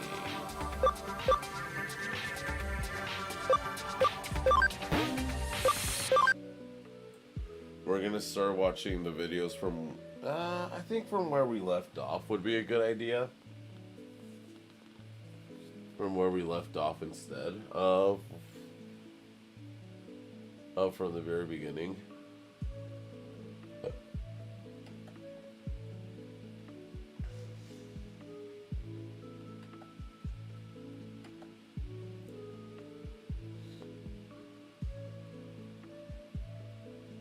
I did save. Phew. I'm just trying to make sure I know I saved. Oh yeah, it is here.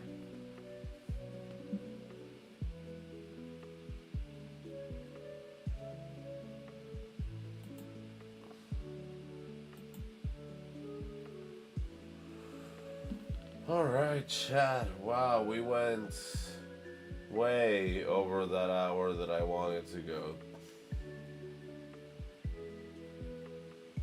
But hey, at least it's done. We fucking did it.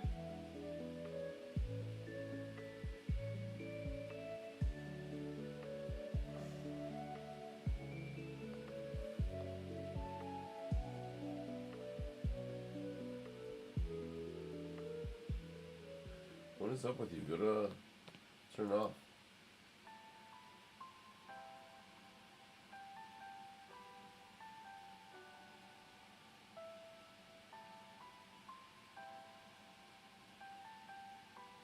Okay, there we go.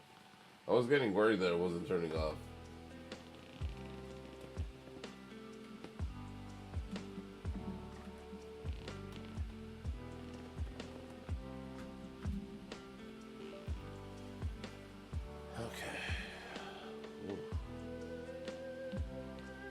Oh, I am so ready to call it a night, chat. Well, I guess...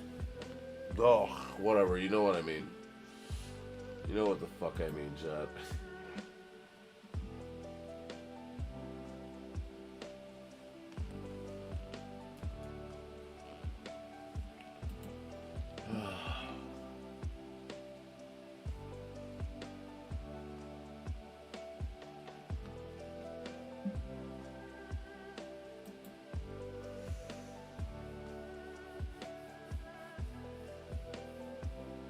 Come on, you got this.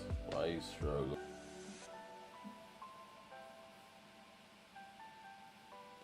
Oh, how are you?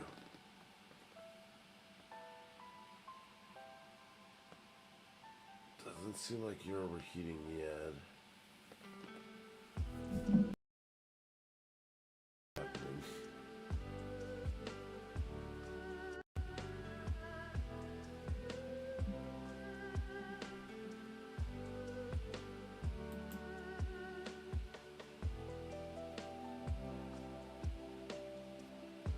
Wait, so we were frozen, or wait?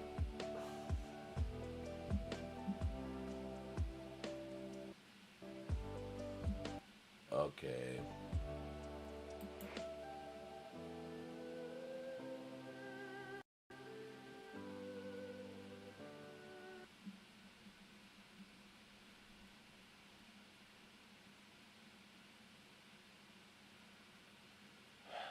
Okay.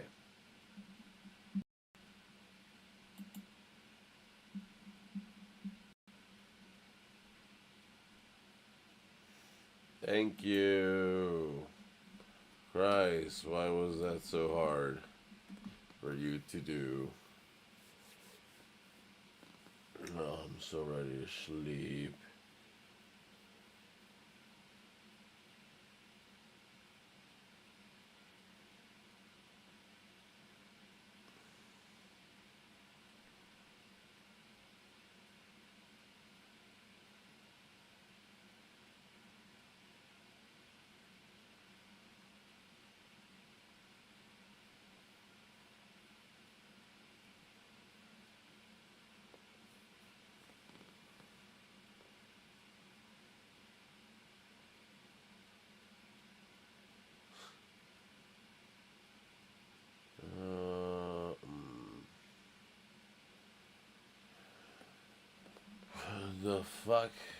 The fucketh do we do?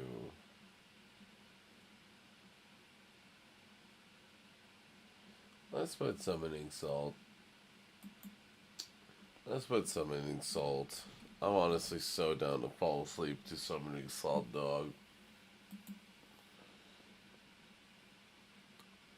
Of course you would, Tekken. Of course you would. Videos.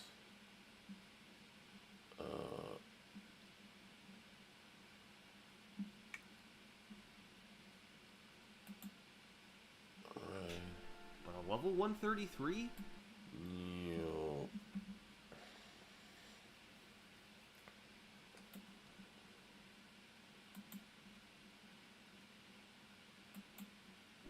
Few games have had the lasting legacy of Tetris. There we go. There have been versions released on nearly every console and smartphone ever made. And to this day, Also, yeah, these Tetris new is versions kind of remain insane, popular like how, among fans and casual like, it's gamers alike. everywhere. But perhaps the most well-known version of Tetris is the version released on the Nintendo Entertainment System back in 1989.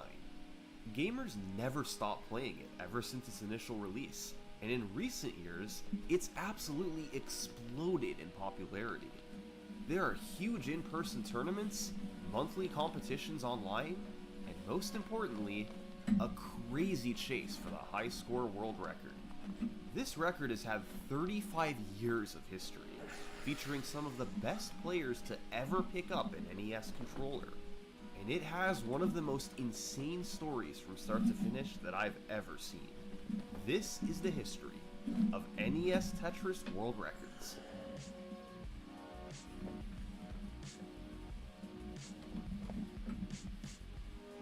There. Jesus.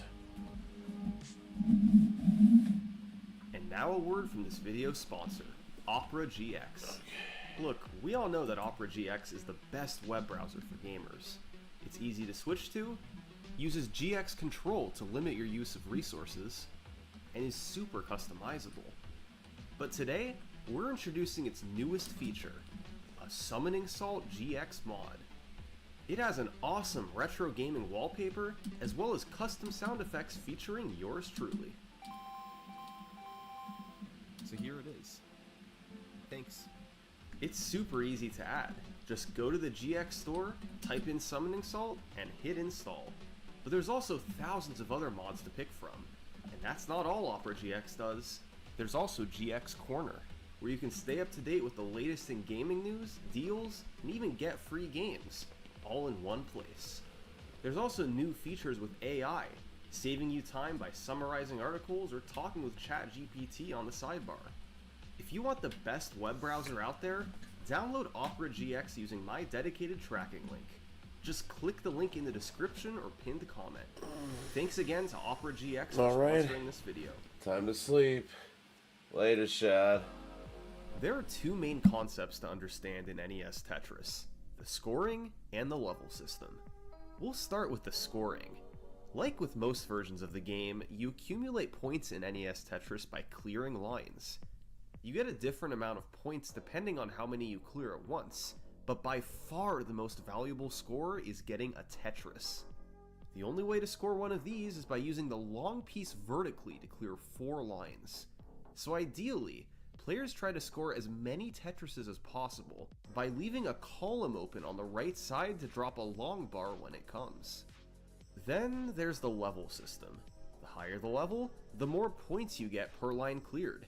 So ideally, you want to start on the highest level possible, which is level 19. However, on level 18, blocks descend a row every 3 frames, while starting on level 19, they descend a row every 2 frames, which is significantly harder.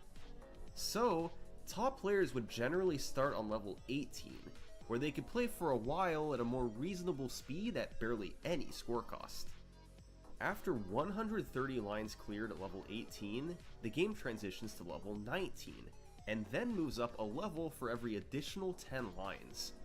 Luckily, levels 19 through 28 all have the same descent speed, although you keep earning more points as the level increases. This is an extremely brutal speed to play on, but if you manage to make it all the way through level 28, then you reach level 29, also known as Tetris's kill screen. A kill screen is a level deep into a game that's usually impossible to beat because of a glitch. Pac-Man has the most famous one. The game's 256th board has a glitched right side and doesn't spawn all the dots needed to beat it. Donkey Kong has another example, where you run out of time just seconds into the game's 117th screen. Tetris's kill screen, on the other hand, has nothing to do with a glitch.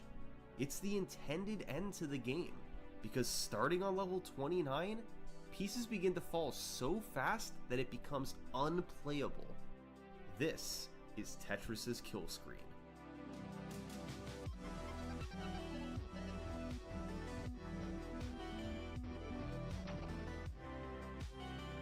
Even if you begin holding a direction before the piece spawns, it's physically impossible to move the piece to the side in time. Pieces descend a row every single frame, twice the speed of level 28. Now, it's actually possible to process what's happening at this speed, and know where you want the pieces to go. But the fact is, you just can't get them there. It's a game hardware limitation rather than a human hardware limitation. If you're very lucky, you might not need to move your pieces far and you can clear a line or two. But just like Pac-Man or Donkey Kong, your game is bound to end within seconds after reaching Tetris's kill screen. So the game is definitely over at level 29. But before that point, you have 230 lines to work with and try to score as many points as possible. And it just so happens that the point display in the upper right corner only has 6 digits. Meaning the highest score it can display is 999,999 points. So naturally, the question arose, was it possible to max out the score before the kill screen kicked in?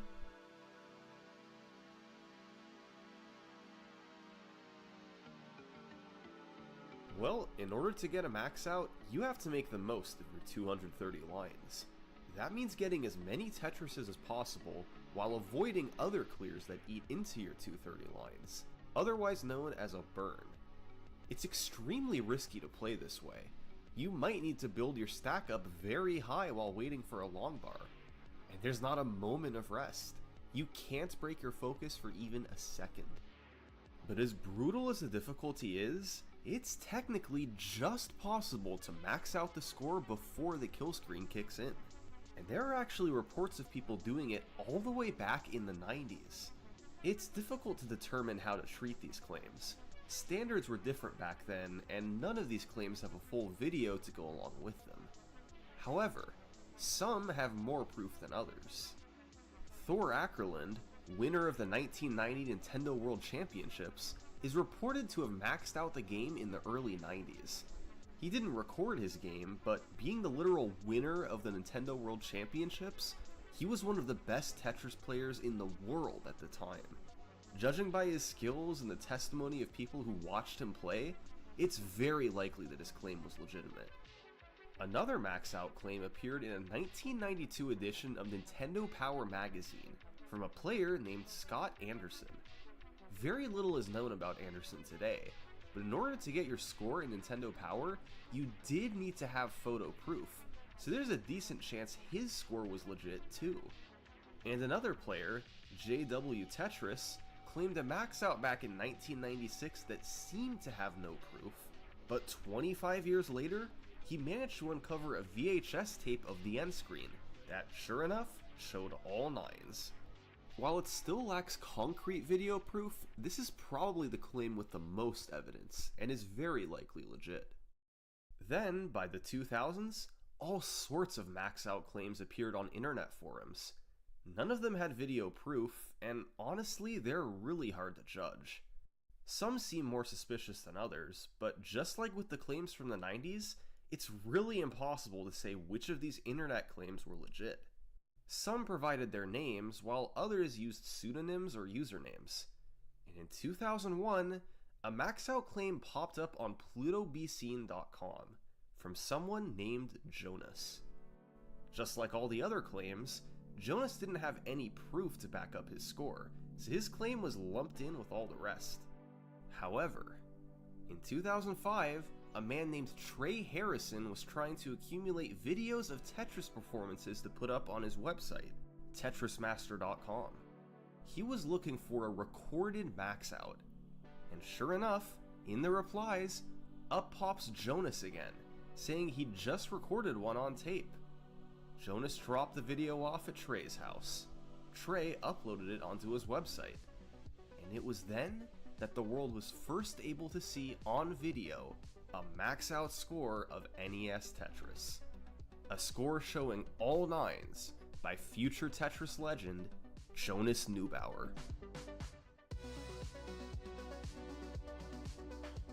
What you're watching is a massive piece of gaming history. These scores have been rumored for over a decade, but finally one was captured on video. And the footage is very impressive. Jonas started on level 18, and to make the level transition, he first had to clear 130 lines. He ended up getting 92 of those lines via Tetrises for maximum points, while just 38 were from burns. From there, Jonas was playing at the brutal speed of level 19, but he still had to keep landing Tetrises. His score was inching up as the levels climbed higher. He needed the max out before hitting level 29. On level 28, he was still 60,000 points away, with only 10 lines to work with. But he managed to get one Tetris, and then with just a single line to go before the transition, he got one final Tetris. The kill screen kicked in, and the score read all nines. Over the course of 8.5 minutes, Jonas had hit a max out on NES Tetris. And finally, it was documented for anyone to see. The feedback online was all positive. Everyone was thrilled to be able to watch an official Tetris max out. However, this video did have one problem. There was no game audio included. That meant Jonas couldn't submit it as a world record anywhere. But that didn't take away from the legitimacy of the performance. Jonas Neubauer had established a name for himself as a Tetris master. Only question was, now that someone had maxed out the game, what was there left to do?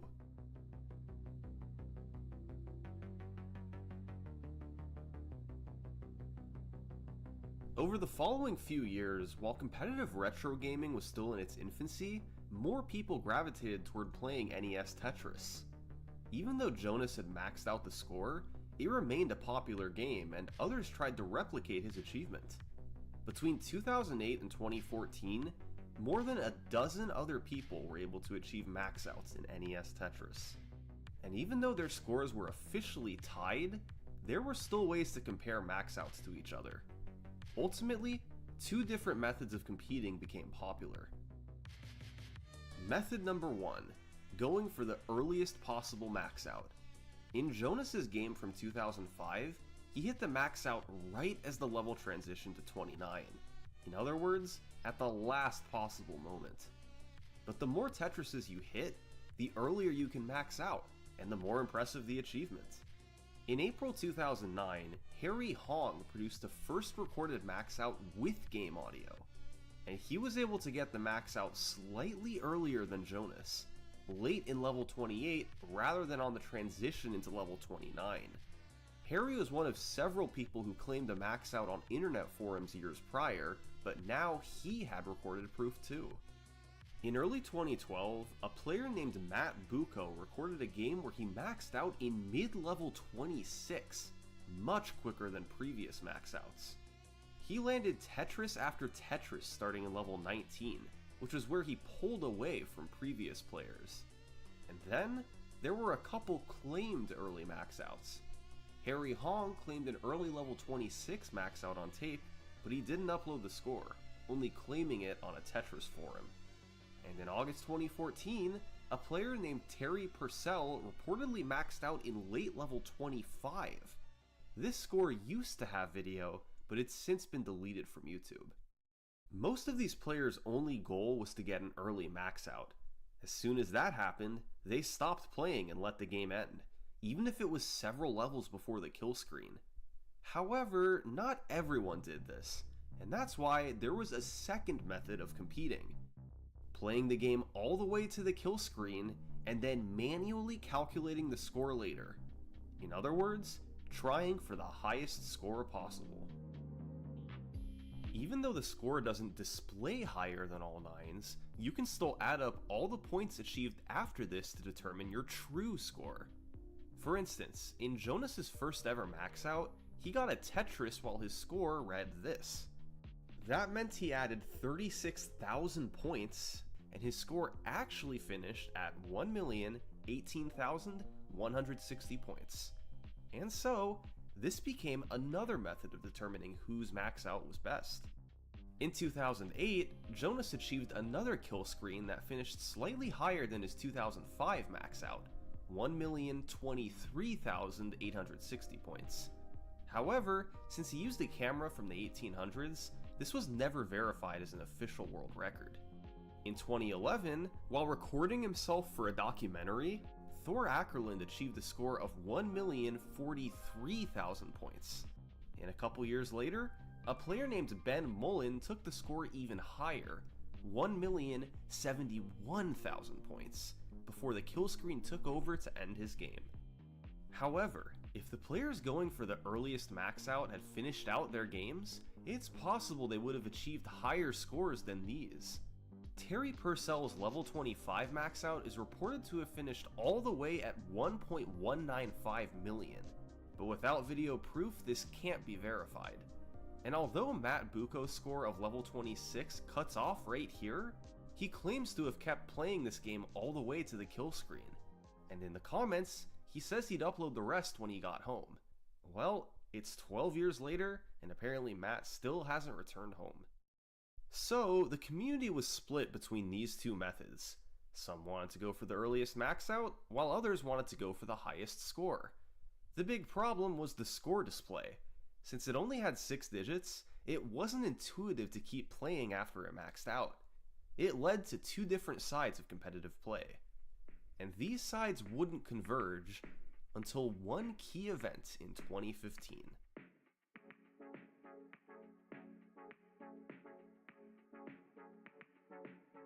This is a Game Genie code discovered by Max Out player Josh Tolles.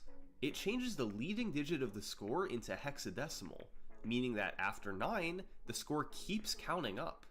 A represents 1 million, B represents 1.1 million, and so on. This meant that the max out no longer applied, and the score was no longer capped at 1,000,000. So, it ultimately garnered the nickname the Uncap code. Josh posted his code on the Tetris forums, and it was treated as a fun novelty, but some saw potential for more with it. And in April 2015, Harry Hong began attempts to set a new high score with the Uncap code. On April 23rd, he played a game that maxed out in level 28, then took it to the kill screen and finished with 1,101,000 points. This was the first verifiable game to score over 1.1 million, and a few days later, he got one even better, a max out in level 26 that ultimately finished at 1,150,000 points. But after these records from Harry, the competition for the high score record died down. Harry Hong was one of few players who both cared about the high score record and was potentially good enough to improve it. So when he stopped trying for it, there was no competition to take it from him. Instead, in 2016, he came up with a goal of achieving as many max outs as he could in a year, rather than improving the uncapped record. 268 max outs later, the high score remained at 1.15 million. But in 2017, Harry came up with a new goal for his stream. He was going to go back to playing with the Uncap code and try for a 1.2 million point game. This would surpass the highest claims from over the years, and be an undisputed world record. Harry played for weeks, building up his skills but falling short of the 1.2. He'd need an early max out, in level 25 or better, and then still need to land several more Tetrises before the kill screen. A score like this demanded near perfection. But after months of attempts, on April 14th, 2017, Harry got a good score going.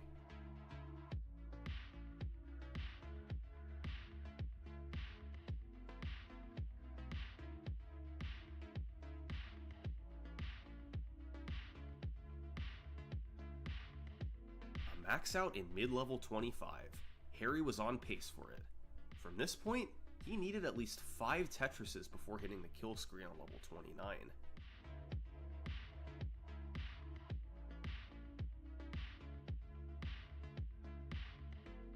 Harry got his Tetrises, but was still a few points short. With his stack building high, he desperately used a long bar to get a triple, but this activated the kill screen. He still needed 3,000 points. Harry had to find a way to clear 2 more lines while playing at kill screen speed. Yes! Yes!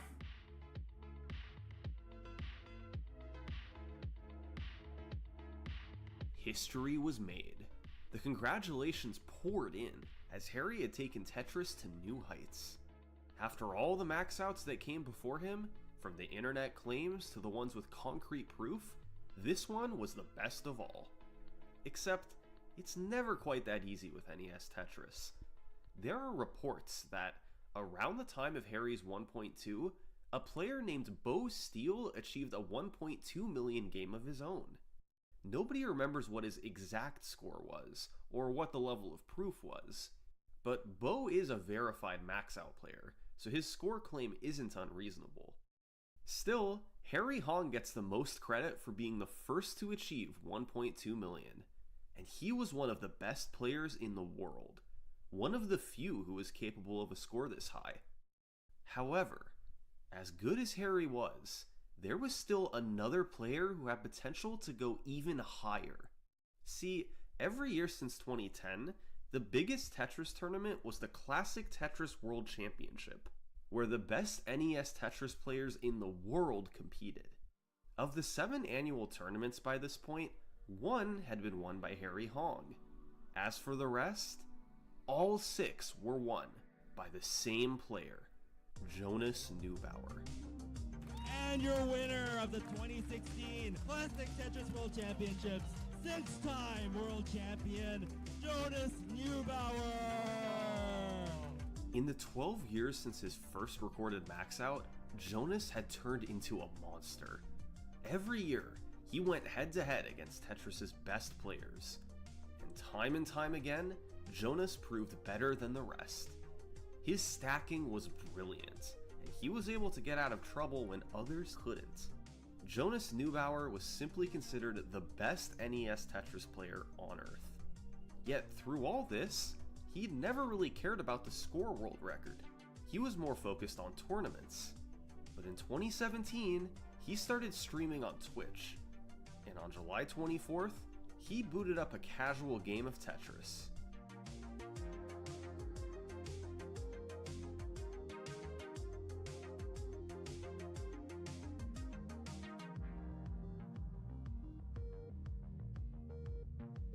That was 17 straight Tetrises to open the game. Unbelievable. He slowed down a bit after that, but still managed to max out in mid-level 26. And then, he landed 6 more Tetrises before the kill screen. Jonas's score read all 9s since he wasn't using the uncap code, but in reality, his score was 1,211,000 points.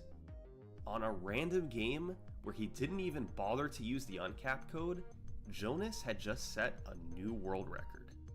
After this, Jonas went back to focusing on tournaments, not caring to improve the high score record anymore. And while other players continued to put up new scores, some of which were over 1 million, very few were able to approach a score of 1.2 million. This type of game was reserved for only the best of the best Tetris players, and even they couldn't consistently put up scores like this. It took a lot of luck to get long bars when you need them. So, Jonas instead prepared for the 2017 Classic Tetris World Championship, and that November, he officially made it 7 World Championship victories. There it is! Jonas is your champion! 2017 champion! There was nobody else on his level, and in June 2018, a year after his 1.21 million game, Jonas set out to improve the score world record, trying to take it to a level where nobody else could even touch it. This time, Jonas wasn't messing around. He was using the uncap code, so he could know right away what his score was. On June 13th, he got a really good game going, a max out in level 25. After landing 5 more Tetrises, his score was just short of 1.2 million, with only 4 lines until the kill screen. Jonas built a center well, waiting for the long bar that would push him over the top. And then, he got it. Let's go! Woo! New world record, 1.23 million. But Jonas wasn't satisfied yet. A week later, he managed another level 25 max out. He then got 6 more Tetrises, pushing his score past 1.2 million. 1 more Tetris, and he'd have another record. But then, his stack started building high. Jonas wasn't getting a long bar, and he was quickly running out of room. Yet, he didn't panic, and finally, the long bar came. Oh, let's go! Get out of my face! A 15,000 point improvement to the world record. This was the state of NES Tetris in mid-2018. There were many good players, some of whom could score over 1 million points. But when all else was held equal, Jonas usually came out on top. He always won the World Championship. He had the score record, and it was intimidating to compete against him. It seemed like, as long as he wanted to hold the high score world record, he'd be able to do so. That is, unless Wargreymon had something to say about it.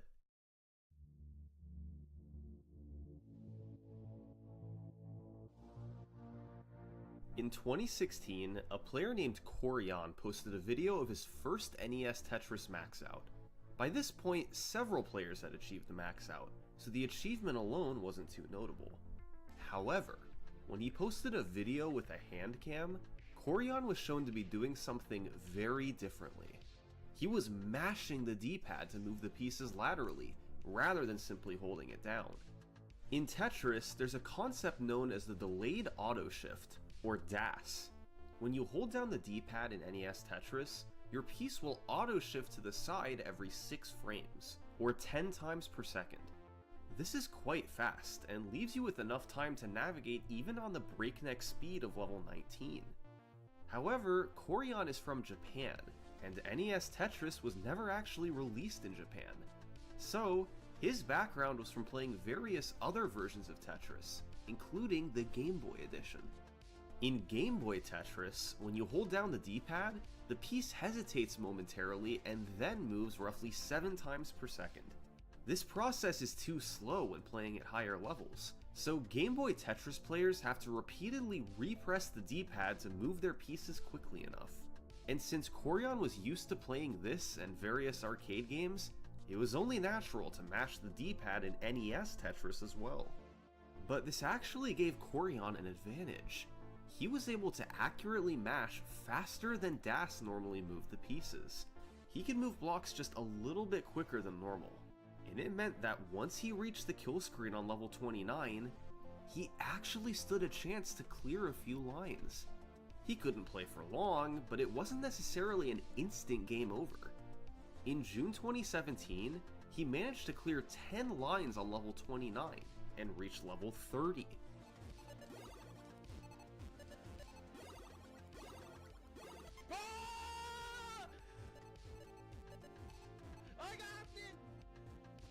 Only a couple other players had ever done that before, and not surprisingly, they had to use a form of hyper-tapping to pull it off. Ultimately though, this just let Koryon get a few more points before topping out. If he wanted to beat the score world record, he needed to focus on getting more Tetrises before the kill screen. He spent months improving his skills, and by August 2017, he became the 3rd player to pass 1.2 million. But as Jonas kept improving the record, Koryon found himself falling behind. And by June 2018, the score to beat was 1.245 million. But Koryon didn't want to give up. Even though he was a bit behind Jonas, the potential with hyper-tapping was just too strong. That summer, Koryon began a push for the world record. And on June 24th, he had a strong game going. Landing Tetris after Tetris, Koryon's score climbed past 600,000. Then, the game transitioned to level 19. This is where hyper-tapping would really come into play. Right away, he managed to get a long bar over in a spot that would have been risky with Das. And he kept on going, precisely navigating pieces while frantically mashing on the D-pad. He ended up maxing out the score during level 25, just about tied with Jonas's world record. The Tetrises continued, and eventually Koryon found himself at 1.22 million, with only one line until the kill screen. He just needed one more Tetris. Koryon was praying that it would come in time. One, freeze! Freeze, come on! Yes! Woo! Yes! 1.25! Woo! This was the first ever game past 1.25 million, and finally, 7-time world champion Jonas had been dethroned. This game helped prove the use of hyper-tapping. While Koryon wasn't guaranteed to have topped out with Das, there were definitely situations where hyper-tapping helped. The problem is, Koryon was one of few players who could reliably hyper-tap. You not only had to mash quickly, but also do it in a controlled manner to always move your piece the exact right amount. Koryon focused on other categories for the next few months, but in early 2019, he came back, looking to take the record closer to 1.3 million. And on March 5th, he'd get a good chance. His start was very smooth, and the only sketchy moment came at 800,000, when he misdropped and then narrowly brought a long bar over to the right in time. That's where hyper-tapping can help you. He ended up maxing out the score in late level 25. With 30 lines until the kill screen, Koryon had just enough room to get 8 more Tetrises and finish off one more improvement to the world record. Yes! Yes, updated my big world record! Yes! This was a really great game, yet still remained 27,000 points short of 1.3 million. That score still seemed like a pipe dream. The only way to do it would be to get an earlier max out, and then match Koryon's 8 Tetrises afterwards. And with Koryon being one of the few hyper-tappers with the skill to do that, 1.3 million was just a bit out of reach.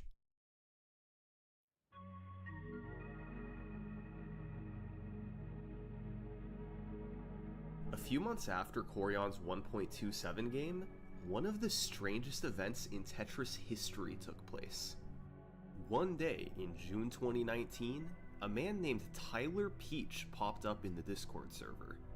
Tyler said he was from Germany, and that back in the mid-90s, he scored 1.33 million in a game of NES Tetris. This was a bold claim. For one thing, it was 60,000 points ahead of the current highest known score. And for another, the uncapped code didn't exist in the 90s. So how did he know what his exact score was? Tyler tried to convince people he was legit, but he came across as some random dude just making outrageous claims. So, to show his skills, Tyler said he would attempt to qualify for the July monthly tournament. And then...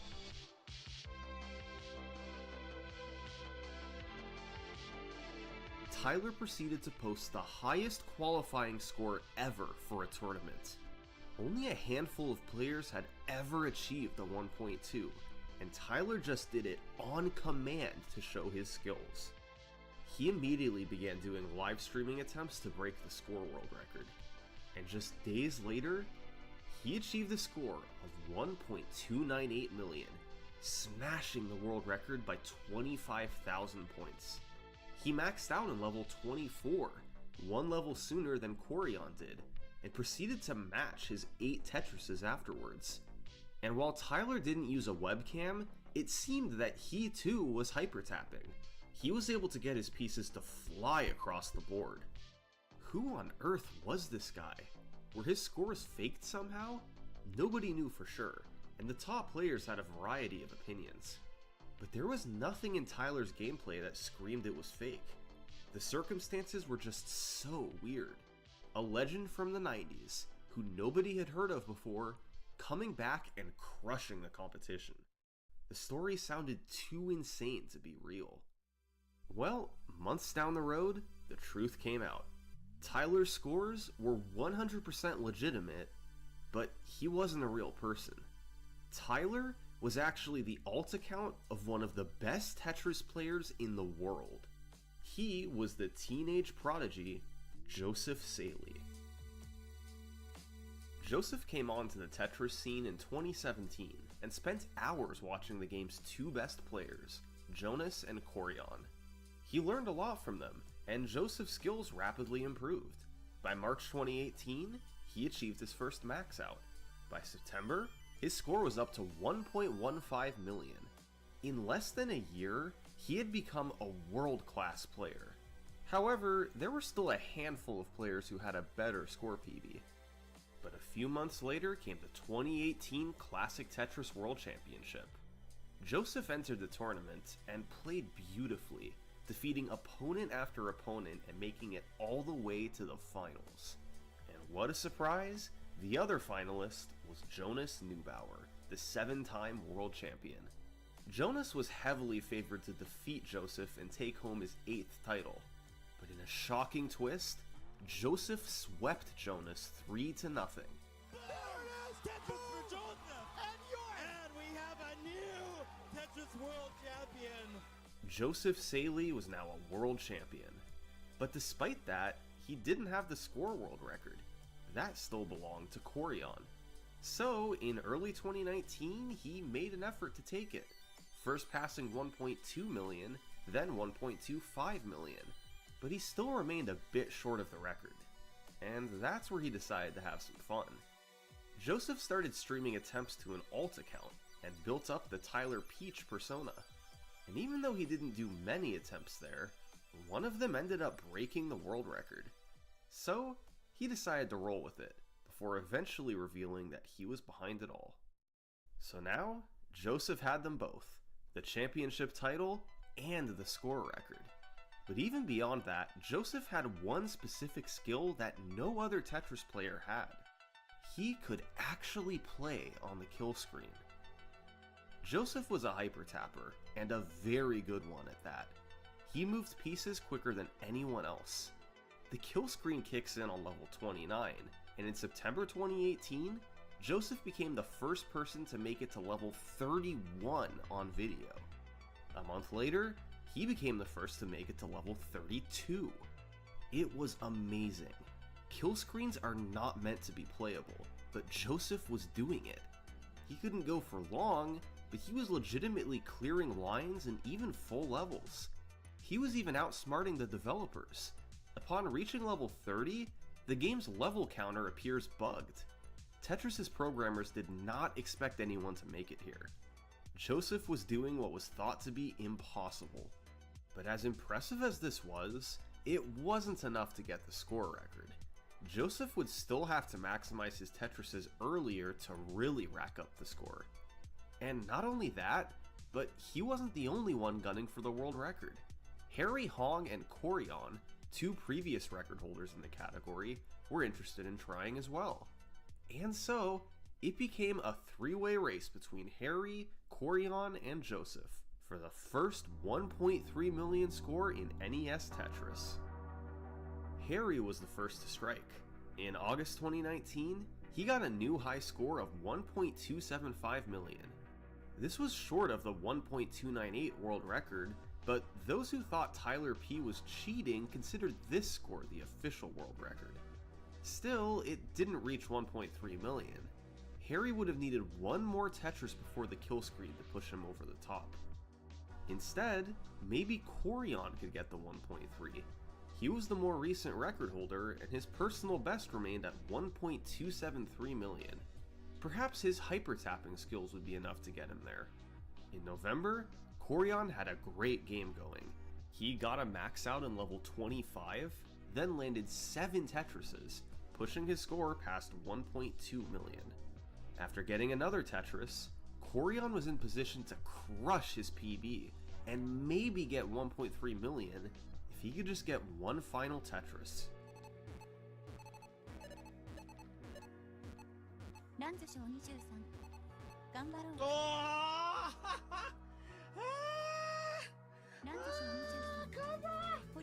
Corion got a massive longbar drought and couldn't get the last Tetris he needed.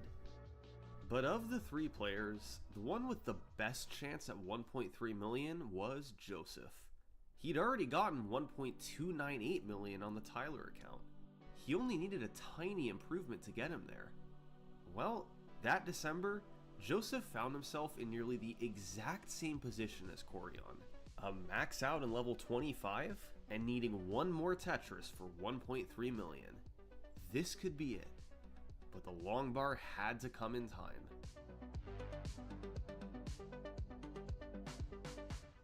Yes! Oh my god!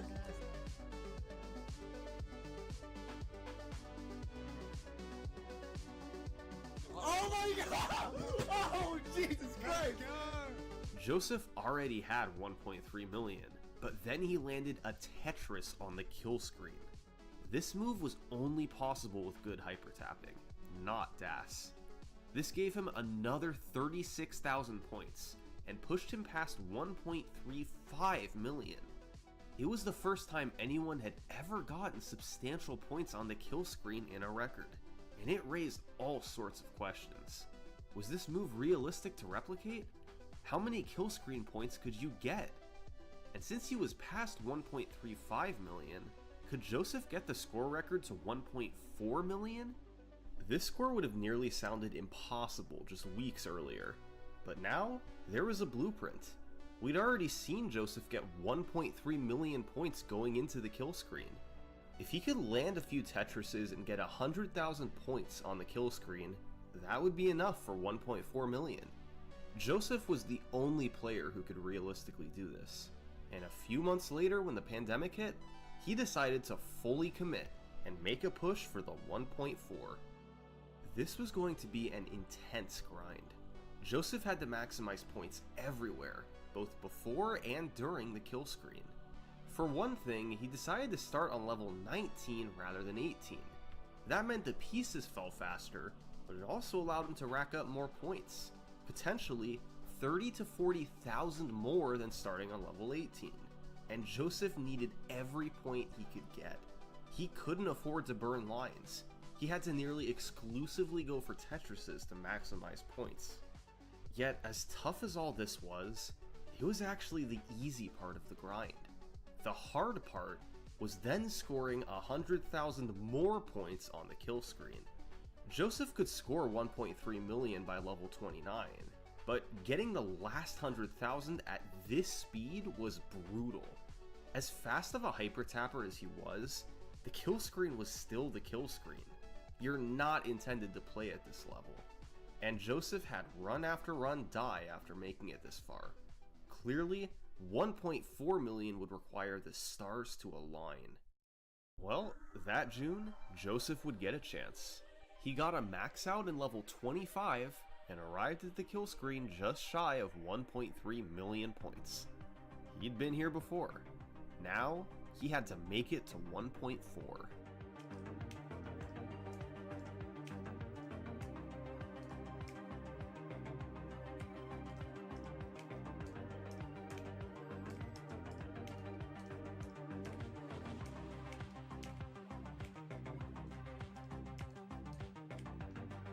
Oops.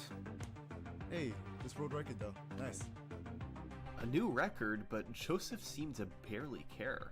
It was still 25,000 short of 1.4 million. This game really illustrates the dilemma when playing on the kill screen. Do you try and keep your stack low to survive as long as possible? Or try to rack up points quickly by going for Tetrises? Eventually, Joseph found a solution. Why not just get to the kill screen with a crazy score so you don't need that many points?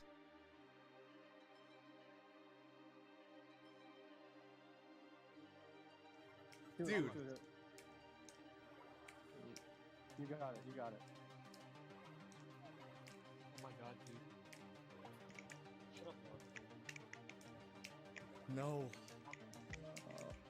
It's fine. It's not good. It is not fine. Oh my god. World record though. Dude. This pace was insane. Even scoring just one Tetris on the kill screen would have been enough for 1.4. But Joseph couldn't survive long enough to get a Tetris. He topped out just 10,000 points short. Still though, clearly he was closing in on 1.4 million. It seemed like it could be just days away. Well, on June 14th, 2020, Joseph started a game on level 18 rather than 19, and set a score of 1.384 million. This was the highest ever score from a level 18 start, a notable achievement. So, Joseph stopped recording on OBS and uploaded the video to YouTube. But then, he forgot to hit record again and continued playing for the record. Joseph was oblivious to the fact that his gameplay wasn't being saved, and hours later, he allegedly achieved a score of 1.439 million. Obviously, this game can't be viewed today. He was streaming it to a Discord call though, and one of his friends was recording the audio of said call, where you can hear people freaking out at what Joseph was doing. Oh my god. Oh my god. Oh my god. Are you kidding me? Are you kidding me? Are you kidding me? 1.4. Oh my god. But there's no video to go along with this. According to testimony from those who watched it live, this was a crazy game in the kill screen. It allowed him to blow past the 1.4 million barrier, but only a select few were able to see it. And even though there's no recording, Joseph knew what he had done and had accomplished his goal. To this day, he's still never gotten a 1.4 on video. The following few months in 2020 were a strange time in Tetris history. Everyone knew the record was 1.4 million, but it technically wasn't official. It would still be a big deal the first time someone achieved 1.4 on video. That July, a player named Scotto Bozo tried using RNG manipulation to crush the world record. He was able to use a task to predict which pieces would come and plan ahead accordingly. However, his score of 1.5 million was quickly deemed to be a different category. So, the focus was back on trying to break 1.4. And while there were many new players getting into the game, one stood above the rest. His name was Dog Playing Tetris. In June 2020, he became the second person ever to achieve a score of 1.3 million. He was trying to get 1.4 million alongside Joseph, and while Joseph stopped playing after his unrecorded 1.4, Dog continued trying. He was perceived as the most likely person to pull it off. Dog was a hyper tapper like Joseph, so he had the ability to play for a while on the kill screen, and by that fall, his score was up past 1.35 million. He was closing in, and his next PB could be the one. In October, he managed to get a max out early in level 24. This was definitely on pace for 1.4 million, but the Tetrises kept coming, and by the time he hit the kill screen, his score was already at 1.367 million. He only needed 33,000 points on the kill screen. Dog playing Tetris had to hold it together.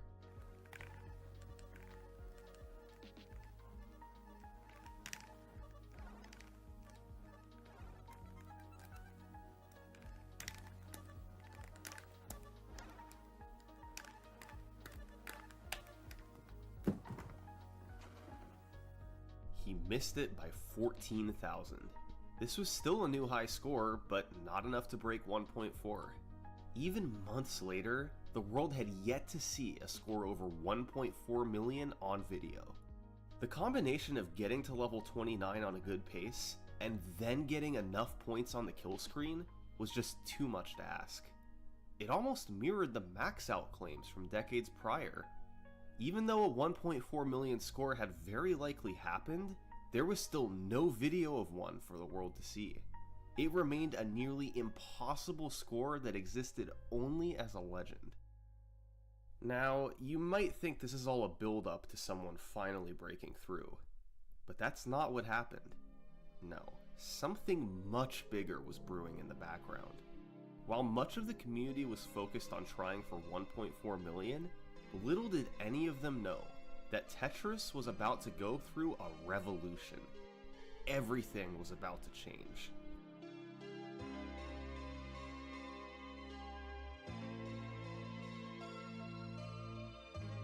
For years, there had been two ways to play NES Tetris: DAS and hypertapping. DAS was certainly easier, but hypertapping had higher potential. That's how players were able to get points on the kill screen. Well, by 2020, the game's demographic at the top level had shifted younger, and virtually all of these new top players were hypertappers. In fact, during that year's Classic Tetris World Championship, all of the players in the top 8 were hypertappers. It had taken over at the top level. But as dominant as this technique was, it was quite difficult. Not many people could mash that fast while still retaining good control. It limited the number of record contenders, and those who could hypertap sometimes developed arm and hand issues. Hypertapping was powerful, but it was still far from an ideal technique. So in 2020, the game's new generation began looking for alternative techniques to mash the D-pad. The leading theory was to try using multiple fingers instead of just one. Gaming legend FlyHeck had a method for using 8 fingers on an arcade button, letting him mash up to 30 times per second. He also had a modified method for the smaller buttons of an NES controller. However, Tetris players had to mash the D-pad, and they struggled to adapt either of these methods. The D-pad seemed to simply be too small to use multiple fingers on. They needed a bigger button. That's where a player named Cheese found something brilliant. He watched FlyHeck's videos and a mashing video from Silverboxer, then combined them into his own technique. If the NES D-pad was too small of a button, why not use the entire back of the controller as a button? By resting a finger on the D-pad, you can roll your fingers along the back to push the controller into it repeatedly. This allows you to rapidly press the D-pad up to 4 times, or 5 times with a thumb at the end. That's just enough to move any piece to the far left or right, and you can reach speeds upwards of 20 presses per second, twice as fast as hypertapping. It's also much easier on the hand and arm, and allowed for much more precision. As soon as Cheese found this technique, he knew it had the chance to break NES Tetris. He had just discovered Tetris's third playstyle: rolling. While rolling clearly had the most potential of all three techniques, it was also quite tricky to learn.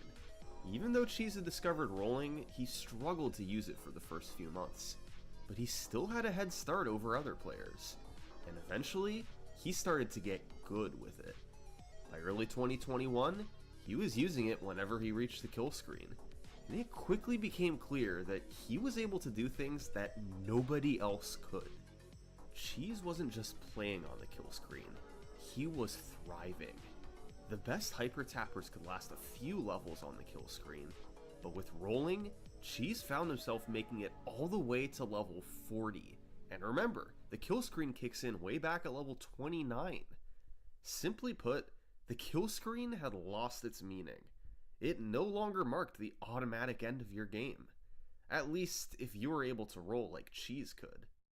By mid-2021, Cheese had the potential to take the score record, and thanks to rolling, his strategy was much different than those who came before him.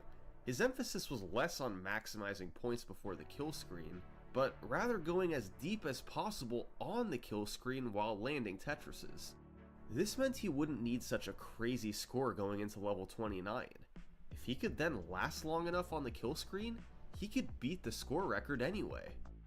That June, Cheese played games to qualify for the July monthly tournament. On June 30th, he got a game that reached 1 million points by level 26. This was roughly 200k behind the world record, but Cheese knew he could make up those points on the kill screen. He reached level 29 and immediately misdropped a J-piece. This could be a death sentence for a hyper tapper, but for a roller, it was an easy recovery. And from there, the gameplay just got crazier.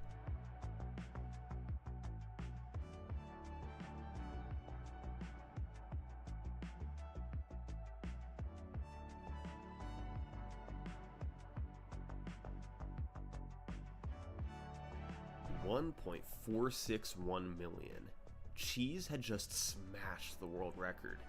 He had just cleared 80 lines on the kill screen and gotten 5 Tetrises in the process. These were worth about 40,000 points each, and were only realistic with rolling. For any top player who was still hyper tapping, this game eliminated all doubt. Rolling was the future of NES Tetris. So, throughout 2021, the game's best players all improved at rolling. Previously, 1.4 million was about the limit for the score record, but now, there was no telling how high it could go. Cheese had made it to level 37, but if someone could last even longer on the kill screen, or get more points before the kill screen, then they could beat the world record. The big question was, who would be the next person to do it?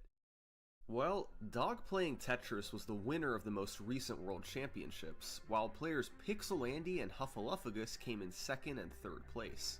Meanwhile, Cheese was still an active player, and he was the best at rolling. All 4 of these players were top contenders, and they each had a good chance at raising the score record.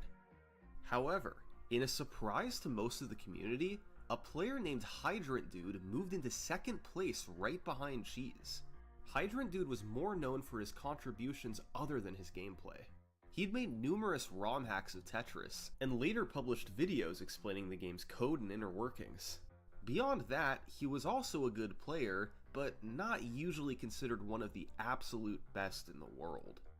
But that changed when he posted a score of 1.445 million, because Hydrant Dude had developed one particularly important skill. He was really good at rolling. And that meant he could last a long time on the kill screen. Now just 16,000 points behind the record, Hydrant Dude pushed onward. And in September, he had a game that entered the kill screen at just over 1.1 million points. This pace was nothing too special, and he'd need more than 300,000 more points to break the record.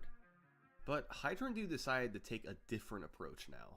Instead of going for Tetrises, he was going to try to last as long as possible.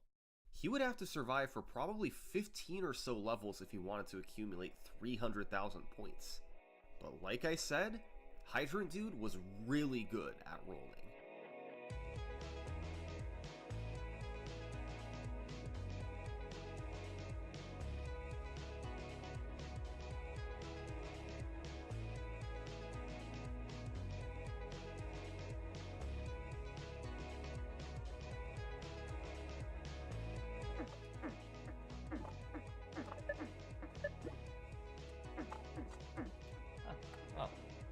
go. There's a 19 PP. Is that world record? Did I actually just... 2 years ago, Hydrant Dude believed 1.4 million would never happen. Now, he had just broken the world record with 1.464 million points, and he had survived all the way to level 44. At this point, it was seeming increasingly likely that 1.5 million was on the horizon. Although Hydrant Dude had survived so long on the kill screen, his pace entering it wasn't anything special. If he could score a few more points beforehand, 1.5 million could be a reality. Well, Hydrant Dude kept playing, and just a few days later he got the pace he was looking for, 1.35 million entering the kill screen. This was nearly 250,000 ahead of the world record.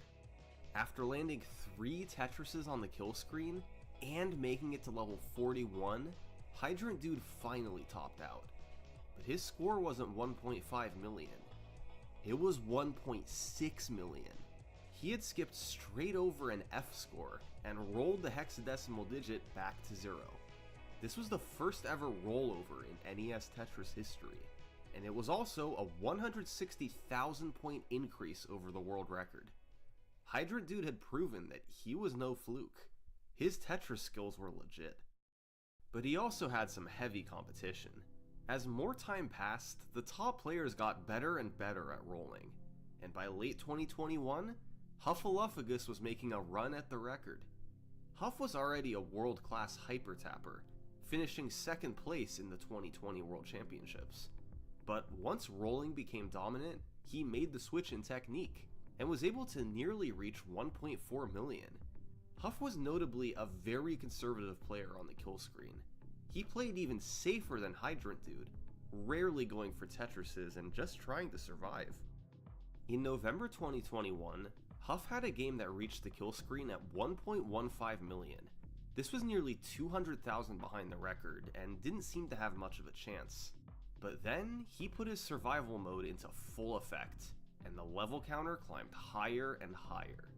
Level 35, then 40, and then 45. Huff had only landed 2 Tetrises, but he was somehow closing in on the record. A couple minutes later, Huff reached level 50. This was the highest level anyone had ever reached in NES Tetris. Finally, on level 52, Huff topped out.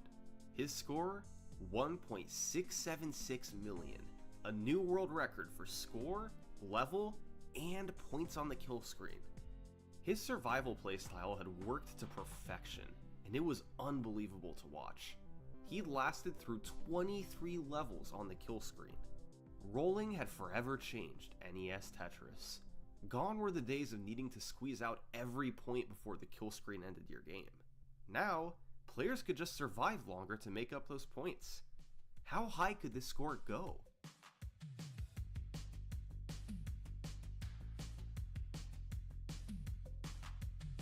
By late 2021, the Tetris community was thriving. This was the most active it had ever been, and there was lots of competition for the score record. Rolling had given players who couldn't hypertap a second chance. They too now had a chance to snag the world record.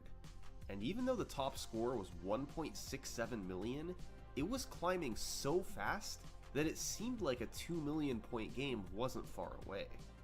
However, over the next few months, it became very hard to track what the game's true world record was, all because of a practice known as vaulting. See, Cheese had a habit of playing games, sometimes even getting a world record score, and then only telling certain friends about it. Sometimes he did eventually upload his scores, and other times he didn't.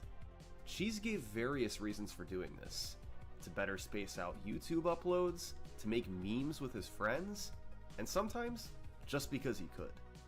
So, we don't have a perfectly accurate record timeline, but we do know bits and pieces of it. In late 2021, Cheese allegedly achieved a new record of 1.7 million and didn't upload the video. However, it's unclear if this was before or after Huff's 1.676 million game, and we don't know what Cheese's exact score was. That being said, Cheese didn't vault all of his scores. He was an amazing player, and sometimes he had to play live, like when he had to qualify for a tournament. Since this was a qualifier, Cheese was just going for a decent score, not anything crazy. Well, 9 minutes later, he entered the kill screen at just 1.075 million. A good qualifying score, sure, but this was the lowest score at this point compared to any world record in the last 10 years. So, if he wanted a record here, this game would have to go deep. Cheese needed to pull off a miracle on the kill screen. For the next 13 levels, it wasn't looking like a miracle, but Cheese was surviving. He wasn't landing any Tetrises, so he didn't get many points, but he also wasn't topping out. Then, suddenly, he misdropped in level 43, and things got ugly fast. His stack piled high, and it looked like this was the end. Cheese's score was at 1.3 million, a fantastic qualifying score. He hadn't hit any Tetrises on the kill screen, and he was way short of the world record. Nobody would blame Cheese for just topping out here and being satisfied. But instead, he did this.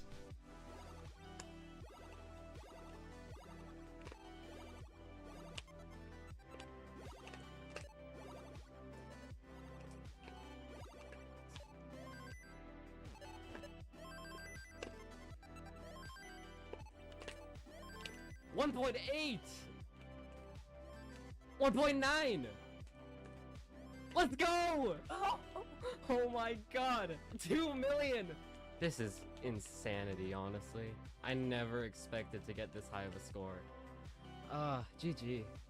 That's a good game. Best game I'll ever play. Cheese went from 0 Tetrises and 1.3 million points to 11 Tetrises and 2.3 million points. This was the biggest world record increase in the game's history, and also the first time anyone had ever reached level 60. Just a legendary game. The community was shaken. This score was so far ahead of anyone else. It was hard to imagine playing for so long while also landing Tetris after Tetris. The inventor of rolling had just mastered his craft. And over the next several months, Cheese's 2 million score stood alone. While others tried and did improve their scores, none were able to crack 2 million. The world record remained a major outlier. Yet, despite this, Cheese was able to improve it once again. In January 2022, he set a new high score of 2.7 million. But unfortunately, this was another vaulted score. Video of the game has never been made public, and what little info we do have comes from the description of Cheese's 2.3 million game. Then, a few months later, Cheese got a score of 2.34 million points on video while qualifying for the April tournament. This eked out his highest recorded game, but was well short of his 2.7 million vaulted score. But no matter which of these 3 games you look at, Cheese was the premier player of NES Tetris. Nobody else could roll as long and as consistently as he could, and that's why he was the only player getting scores like this. But still, while they lagged behind Cheese, other players were improving their rolling skills. And with tournaments happening every month, there was active competition for the score record. One such competitor was Eric ICX. Eric was a good player, and he'd set some community milestones over the years. As a hyper tapper, he was the first person to reach levels 37 and 38, and while he was a good roller too, he lagged behind most other top players. His high score was just short of 1.5 million, and in 13th place overall. Well, on April 1st, 2022, Eric got a great game going. He entered the kill screen at 1.282 million points, a fantastic pace. Minutes later, he passed 1.5 million and broke his personal best. And then, Eric went on what can only be described as a miracle run. He landed a Tetris on level 46, then another on level 58. In level 64, he'd been playing for so long that his camera shut off, and moments later, he broke Cheese's recorded world record of 2.34 million. This was unreal. Eric was great, but he was not expected to be a world record contender. He hadn't even gotten 1.5 million before. Now, his score was passing 2.4 million, with no signs of stopping anytime soon. By this point, another concept had come into play: scaling. As mentioned earlier, when you get a Tetris, the amount of points it's worth is determined by this formula. Basically, the higher the level, the more points you get. When Eric first entered the kill screen on level 29, his Tetrises were worth 36,000 points. But now entering level 70, any Tetris would be worth 84,000 points. And as the level climbed higher, these Tetrises became even more valuable. That's what scaling is. It's essentially the opposite of diminishing returns. The longer you play, the quicker your score rises. And that's exactly what happened to Eric. By the time he hit level 73, he had passed Cheese's vaulted score of 2.73 million. This game was now the undisputed world record, and it was still going. Eric passed level 80, and then level 90. In level 92, he managed to hit a Tetris worth over 112,000 points. Finally, in level 95, Eric topped out. His final score was 3.772 million. Eric had just broken the world record by over 1 million points. He had more than doubled his own personal best, and he had achieved the game's first ever double rollover. The hexadecimal digit rolls over for a second time at 3.2 million. When he posted his score to Discord, many dismissed it as an April Fool's joke, but they quickly realized this was legit. The world record had been shattered, and Eric was the new champion. So, what did this mean for the Tetris community? Was the world record now unbeatable? Well look, getting a game to level 95 like Eric did would be close to impossible. This game was such an outlier that even Tetris's best players couldn't make it near that deep. But Eric's score was a different story. Scaling made it so that Tetrises were worth 100 grand by the end of the game. So if someone could reach level 70 or 80 again, and land a few more Tetrises than Eric, their score could shoot up past 3.7 million without having to make it as deep as level 95. It wasn't likely, but there was a path to beating his world record. And over the next few months, some of the game's top players tried. They worked on surviving on the kill screen for as long as possible. Even if they didn't need to make it to level 95, they still had to last a long time. But ultimately, nobody could do it, and Eric's legendary 3.7 million score stayed on top. But of course, the NES Tetris community is much bigger than this one world record. Tournaments have always been a big part of Tetris, and each month there was a Masters tournament featuring most of the game's top players. The majority of these tournaments aren't important for this video, but there's one match in the August 2022 edition that we need to take a look at. It was a battle between two titans, Huff, the former world record holder, and Eric, the current record holder, and they were going to compete head-to-head in a best of 5. Eric's 3.7 million score still stood as the world record, but Huff was the only player who would come close to him. His personal best of 3 million points was in second place. These were quite possibly the two best Tetris players in the world, trying to score as high as they could against each other. Game 1 began, and it was clear both of these guys came to play. They both made it to the kill screen, before Huff finally topped out in level 41. Game 1 went to Eric.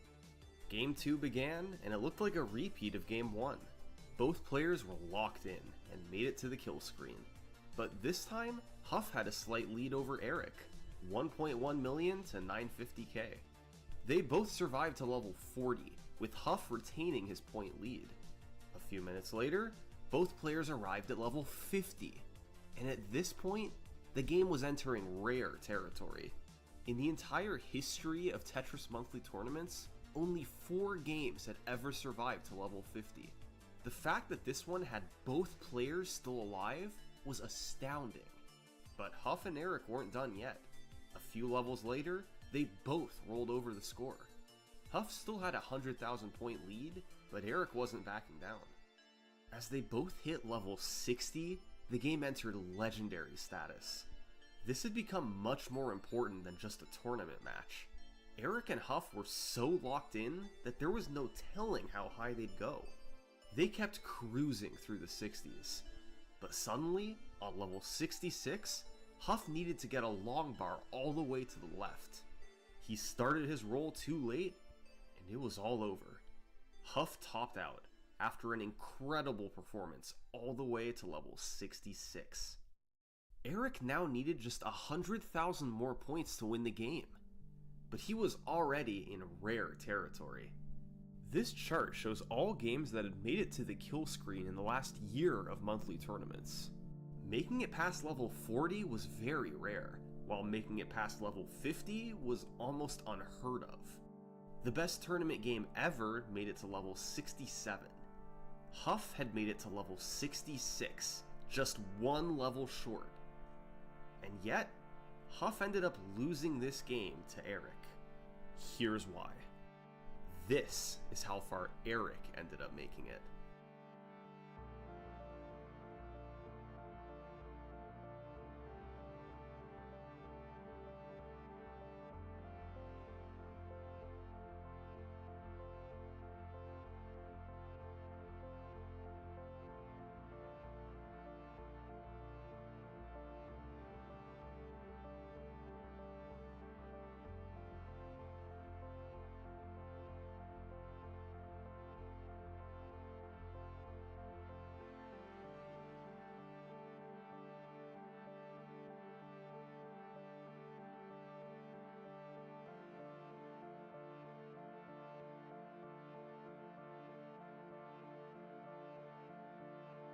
According to Eric, once he broke the score record in level 105, his nerves went away. At that point, he was playing with the house's money, and that's what ultimately allowed him to play another 40 levels without topping out. Meanwhile, all Huff could do was watch.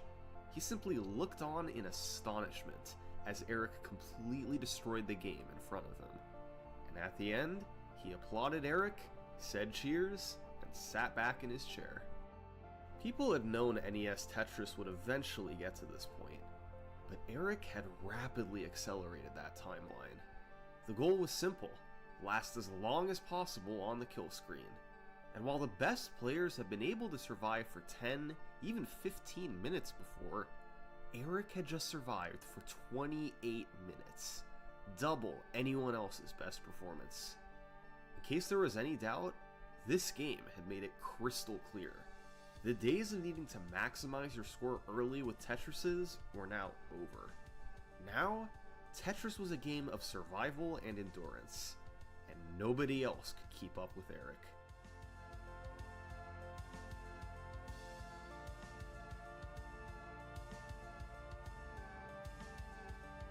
Eric had made it to level 146. However, the game's developers never intended anyone to make it past level 29, since the kill screen speed kicks in.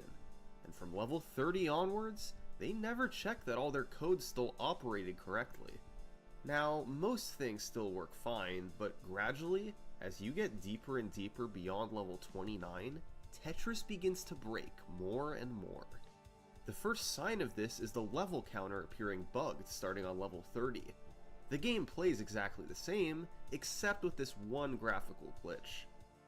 But upon reaching level 138, the game starts to deteriorate a bit more. Tetris normally has 10 color palettes, one for each of the levels 0 through 9, that then loop every 10 levels. This system works great for dozens of levels, even well beyond level 29. But by level 138, the game suffers from an integer overflow bug, and believes you're on a negative level. So, it pulls a color palette from an incorrect place, and the result is these bizarre looking colors. Starting from level 138 and looping every 54 levels here on out, each level has a glitched color palette. Some are stranger looking than others, but for the most part it doesn't impact the gameplay. It's just an aesthetic glitch, much like the bugged level counter. except some color palettes are so dark that you can barely see them on a normal TV. The first one of these is on level 146, a mixture of dark blue, dark green, and black. Programmer Greg Cannon went through all the glitched colors and assigned nicknames to them. Level 146 got the nickname Dusk, and sure enough, Dusk was the level that took Eric out. He couldn't see the pieces anymore. He probably could have gone a lot longer had it not been for this level, but it marked the end of his 6.4 million point game. If someone wanted to beat Eric's score, they'd most likely not only need to make it back to the glitched colors, but also find a way to make it past Dusk. And right now, nobody was close to doing either of those things. In all honesty, the rest of the community was just trying to play catch up with Eric, but as the months passed in 2022, players tried to close the enormous gap in scores.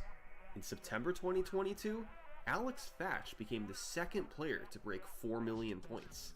And a few months later, Dog playing Tetris passed 5 million points. Yet both players remained well short of Eric's score, and neither of them reached the glitched colors. After these scores, there was nearly no activity at the top level for close to a year. New players managed to reach 3 and 4 million points, but the very top remained unchanged. Eric's 6.4 million score towered above the rest, too daunting to try and even approach. The community needed some form of motivation, and right around then, in November 2023, they got that motivation in the form of a tournament, No Cap November. See, tournament games used to be no more than 10 minutes each. You'd rack up as many points as you could, then hit the kill screen on level 29 and top out. But then rolling came along, allowing players to last much longer on the kill screen, and tournament games turn into marathons of endurance, rather than going for points. So, organizers began forcing players to stop at level 39, restoring the original purpose of the kill screen. But just for fun in November 2023, the community decided to do one tournament under the old rules. Players would be allowed to play indefinitely at the level 29 speed, with no cap at level 39. So, to prepare for the tournament, players began practicing level 29 more than ever before. They tried to build up stamina to outlast everyone else. And it turns out, this practice is exactly what the community needed, because in the build-up to the No Cap tournament, for the first time in over a year, new players reached the glitched colors. A player named Gerald Freeman reportedly got a score of 6.321 million points. In true Tetris fashion, it was unrecorded, but also short of the world record.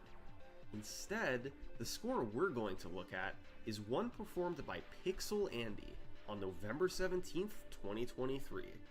Andy had been a top-tier player for years now, constantly in the top 10, but never holding the record. But during tournament practice, he'd gotten even better, and now he was able to take a run at the top spot. Andy hit the kill screen, and then began clearing level after level. 40, then 60, then 80, and then 100. Pixel Andy was starting to approach the glitched colors.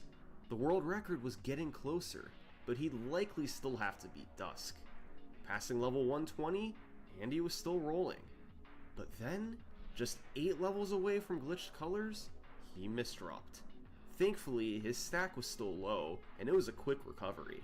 But it was a sudden reminder of how quickly things can get out of hand.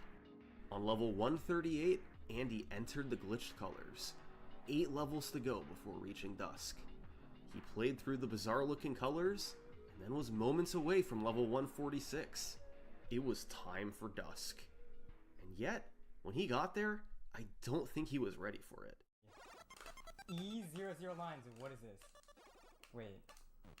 I actually can't see, oh no. Wait, I genuinely can't see, what are these? Who made these colors, bro? Why would you choose? Okay, there we go, He did it, and was immediately treated with a much brighter level 147. This was it. Pixel Andy was locked in. He'd survived Dusk's color palette, and now there was no telling how long he could play for, until he made it to the very next level.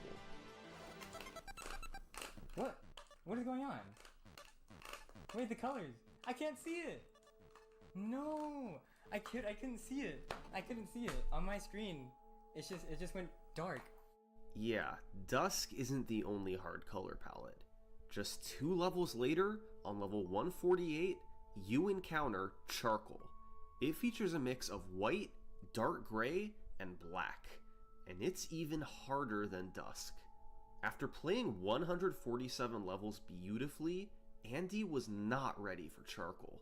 He'd made it over 6.4 million points, but he topped out just 57,000 shy of Eric's world record. A heartbreaking finish. Now, this was a new record for the highest level reached, 2 levels higher than Eric, but the glitched colors were a problem. Dusk and Charcoal had taken out both players who'd made it this far.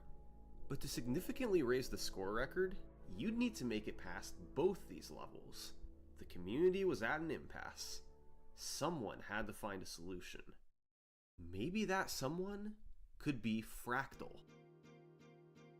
Fractal broke onto the scene in 2019, achieving his first max out, and since then, all he'd done was improve. He'd taken his score to 5.7 million points, and that November, he won the 2023 Classic Tetris World Championship. Champion! Fractal has done it!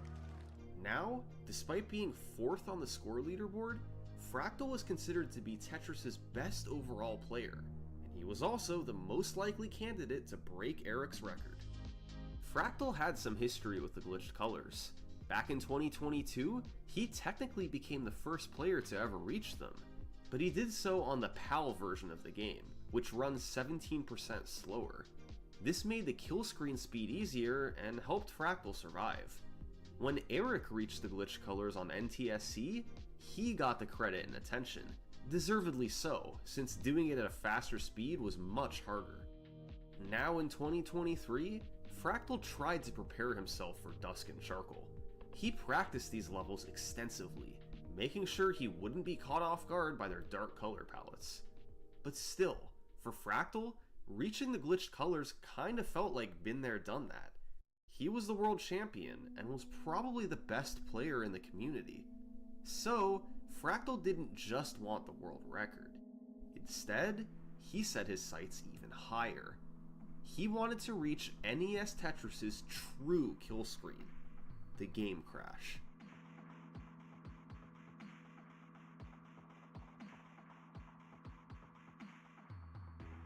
As mentioned earlier, the deeper you play in Tetris, the more it breaks. Initially, these are purely aesthetic glitches, but eventually, the game deteriorates even more. On level 30, the level counter breaks. On level 138, the colors glitch. And on level 155, the game can become completely unplayable. NES Tetris is an old game. Its code works very well during normal gameplay, but these players were taking the game further than the original programmers ever dreamed. And as the level climbs higher, the game's code gets very inefficient with updating the score. Eventually, it takes so long to update the score that the game has to draw the graphics when it's not supposed to, and as a result, it tries to read RAM as code. Depending on what it reads, if a stop command is generated, then the game will simply crash on the spot. Now, this crash doesn't just automatically happen at a certain level. Various conditions have to be met, taking into account what level you're on, what piece you have, how many lines you clear, and more. Hydrant Dude created a spreadsheet showing all the spots where the game can crash on an unmodified Tetris cartridge. And it turns out the first place the game crash can occur is by clearing a single line on the transition into level 155. This crashes the game every time. However, by this point, no top player was using an original Tetris card. Instead, they were all playing on Tetris Gym, a modified ROM that completely changed the scoring mechanism. And as a result, the game crash doesn't occur on Tetris Gym. So if you wanted to go for a game crash, you had to use an original cartridge with no uncap code. That meant your score would have to be manually calculated afterwards, a major pain. But Fractal knew that it would be worth it. For years, level 29 had been called Tetris's kill screen, but it wasn't a kill screen anymore. Players could survive on that speed for a long time. But this game crash was the true kill screen of Tetris. There was no way to play onward once the game crashed. For 34 years, every game of NES Tetris ever played had ended in the player topping out. Now, Fractal had the chance to change that. He could be the first person to beat Tetris. And he wasn't that far away. The world record had already made it to level 148. If Fractal could just make it 7 more levels, then land a single into level 155, he would crash the game. It was within his reach. But standing in his way was Charcoal, the level that nobody had beaten before. If Fractal couldn't find a way to beat it, then he'd have no hope of crashing the game.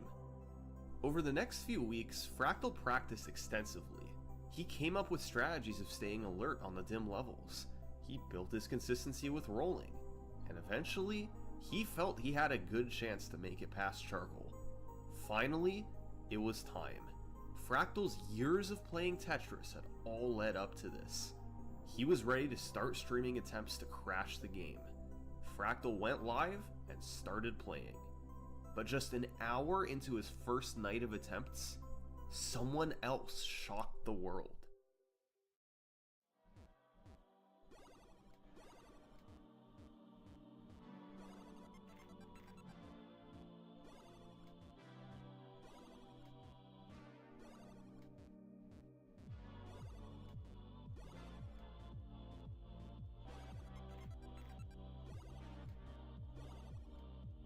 This is Blue Scooty, and he had just made it past Charcoal in a live game.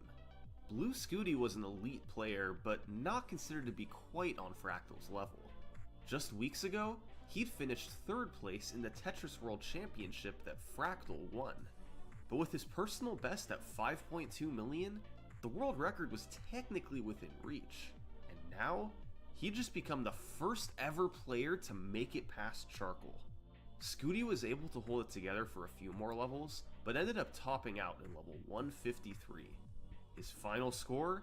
6.6 million, a new world record. All of a sudden, Fractal had serious competition in getting the first game crash. Scooty was just 2 levels short. Now, he was playing on Tetris Gym, so even if he'd made it to 155, the game wouldn't have crashed. But now, Scooty realized how close he was to making history, and he too switched to playing on the original cartridge. It was now a 2-way race for the first game crash. The world champion Fractal against the newcomer Blue Scooty. The pressure was on for Fractal, and he was more determined than ever. After seeing Scooty's new record, he continued with his attempts, and within hours, he had another chance. He made it to level 130, just 25 levels away from the game crash. But on level 133, it started to get dicey. He misdropped a couple pieces, and his stack piled high. Fractal decided to go for a risky maneuver to save his game. He dropped the T-piece here, and at the last moment, rotated to fit in this gap. It was a precise move, but it was his best chance to keep the game alive. I went for the C-set! And just like that, it was over. 22 levels from the crash. All he could do was keep trying. The very next day, he got another one going. He played beautifully for half an hour, and eventually made it right back to level 130. But just like yesterday, it started to unravel. A long bar drought combined with misdrops caused his stack to rise. Fractal hadn't come all this way just to top out in level 130 again. He had to find a way to dig out of this. I regret nothing.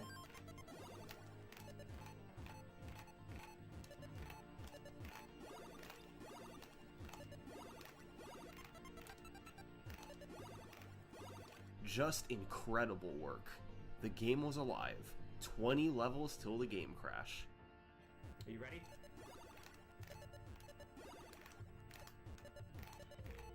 I might not leave. Oh, okay.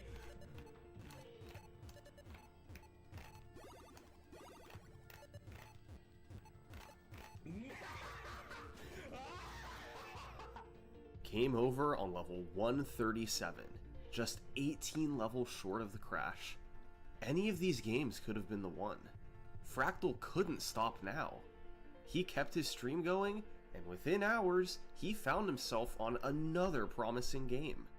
He once again passed level 100, then made it to level 130, where all his previous games had fallen apart.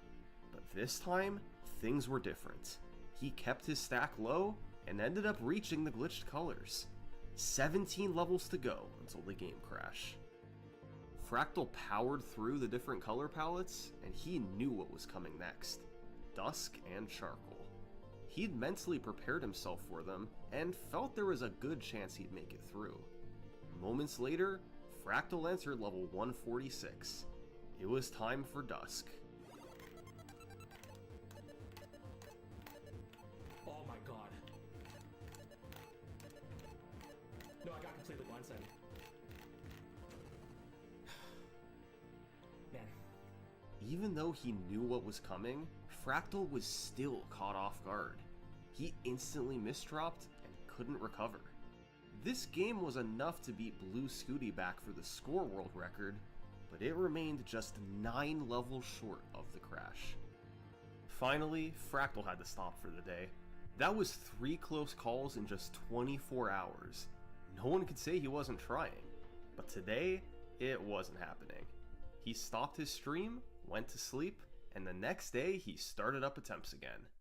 But just a short while into this stream, his chat let him know that Blue Scooty was on an amazing run. Wait, what is Scooty at right now? Oh my god. He had made it all the way to the glitched colors, level 138, 17 levels from the crash. He was quickly approaching Dusk and Charcoal, but Scooty had had success beating those levels before. Now, with the pressure of a game crash on the line, he'd have to do it again. Blue Scooty made it to level 146, stayed calm, and began playing Dusk.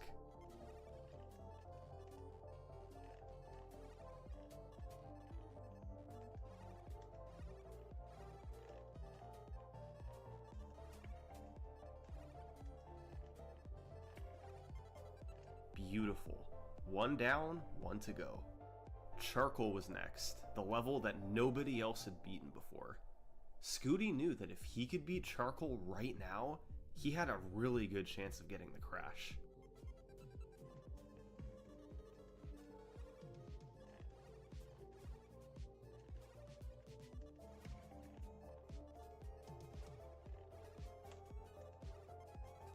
This was happening. Blue Scooty was now on level 149, 6 levels from the crash. Fractal couldn't believe what he was watching, and he was cheering him on. Come on, kill it, kill it, kill it. Blue Scooty had adrenaline coursing through him, but he knew what he had to do. Hold it together for just a few more levels. He kept playing, rolling the pieces into place with no margin for error. The level climbed higher, and finally, he arrived at level 154. Just one more step for the game crash. Transition into level 155 on a single line clear. The strategy here was to keep the stack as low as possible, to make single line clears easy. For 4 lines, all went according to plan. But then, he misdropped an S-piece. His stack started to pile up, but Scooty stayed calm in the face of danger. He continued getting single line clears, until he was just 1 line away from the transition. He now needed 1 more single line clear. But then the game gave him a long bar, and Scooty, perhaps out of habit, took the bait.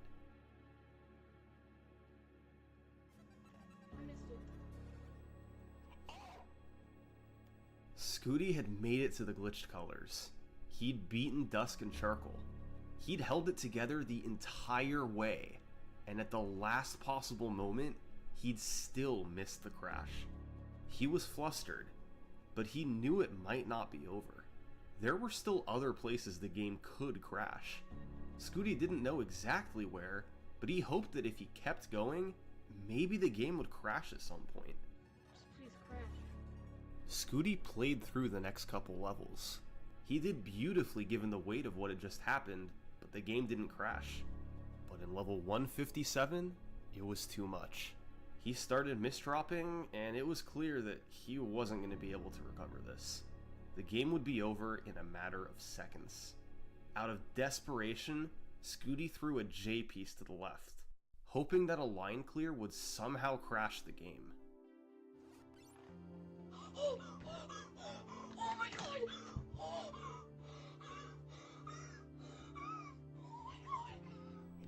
He did it! He did it!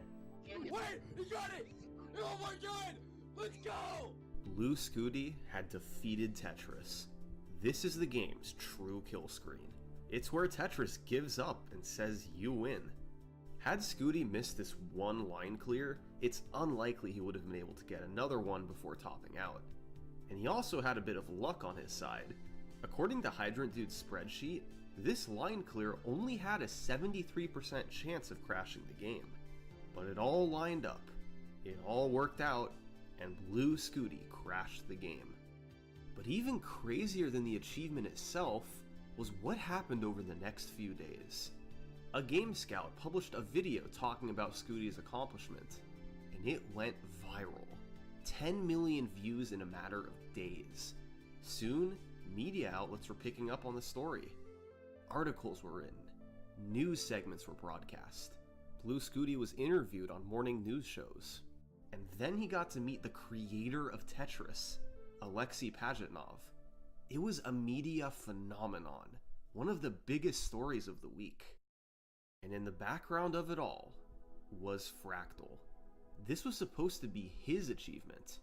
He'd spent years looking into the crash, helping discover what conditions were needed and what caused it. And after years of buildup, somebody else had swooped in and beaten him to it. Now, credit to Scooty. He'd done an amazing job closing out his games. But Fractal had come so close to getting it first. Now, he could only watch as Scooty's accomplishment made headlines around the world. Fractal had to face the facts. He could no longer be the first person to get the game crash, and he wasn't going to get the wave of attention that Scooty got, but he could still finish what he started. So, Fractal continued trying to get his own game crash. It took a couple weeks, but on January 3rd, 2024, he cleared a single line on the transition into level 155. 7, 8, 9.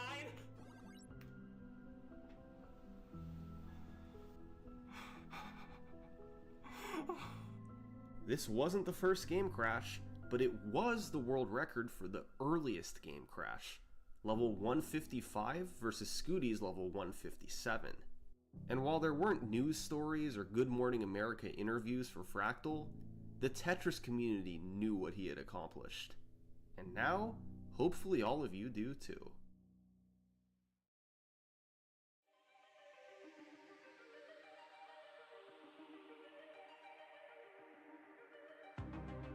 Thanks to the game crash, the Tetris community had a spotlight on it.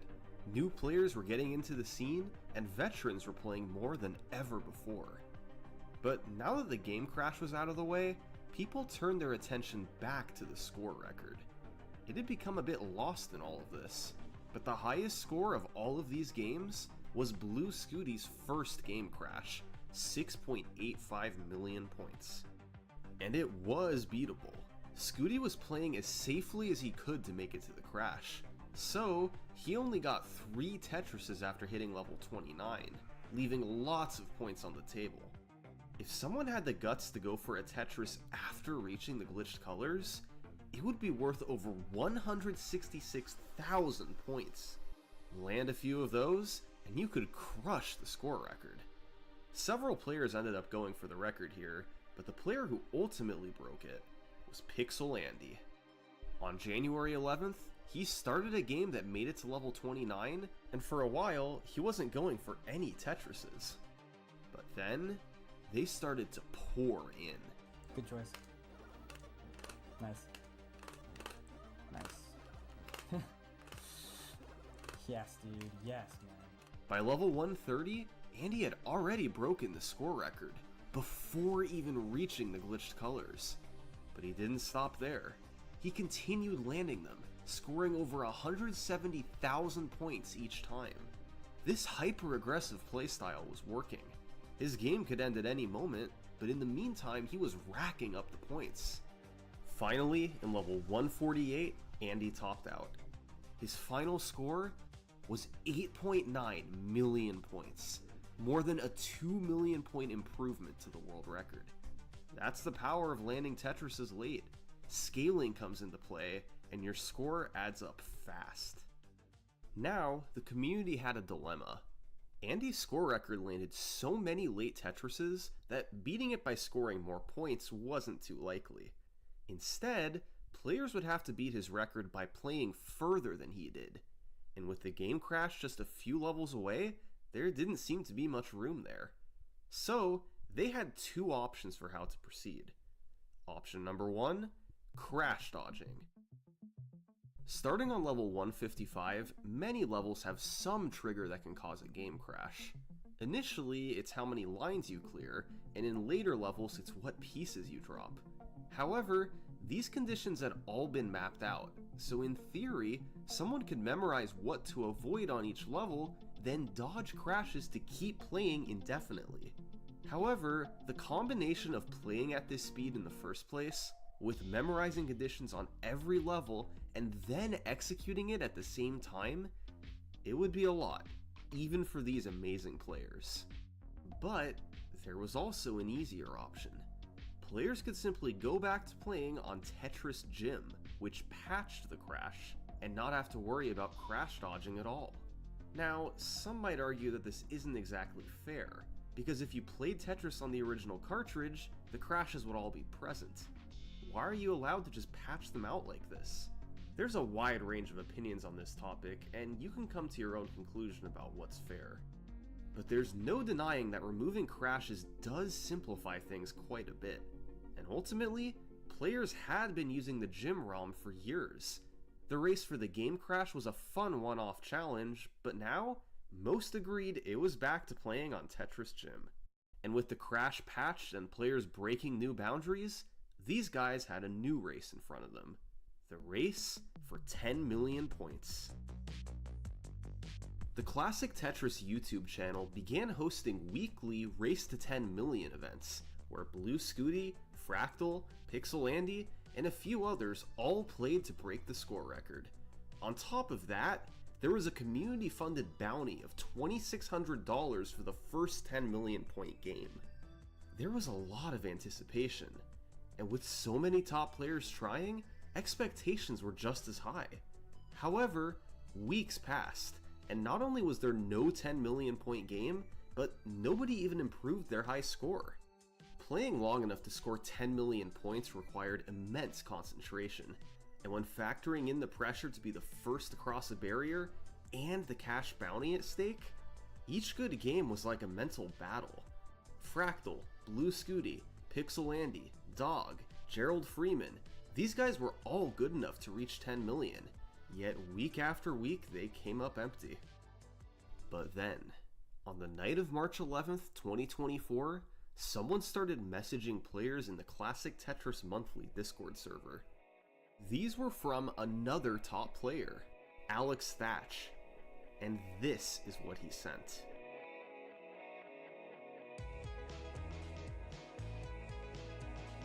This was a new world record and just short of the 10 million point barrier, but it was also unrecorded.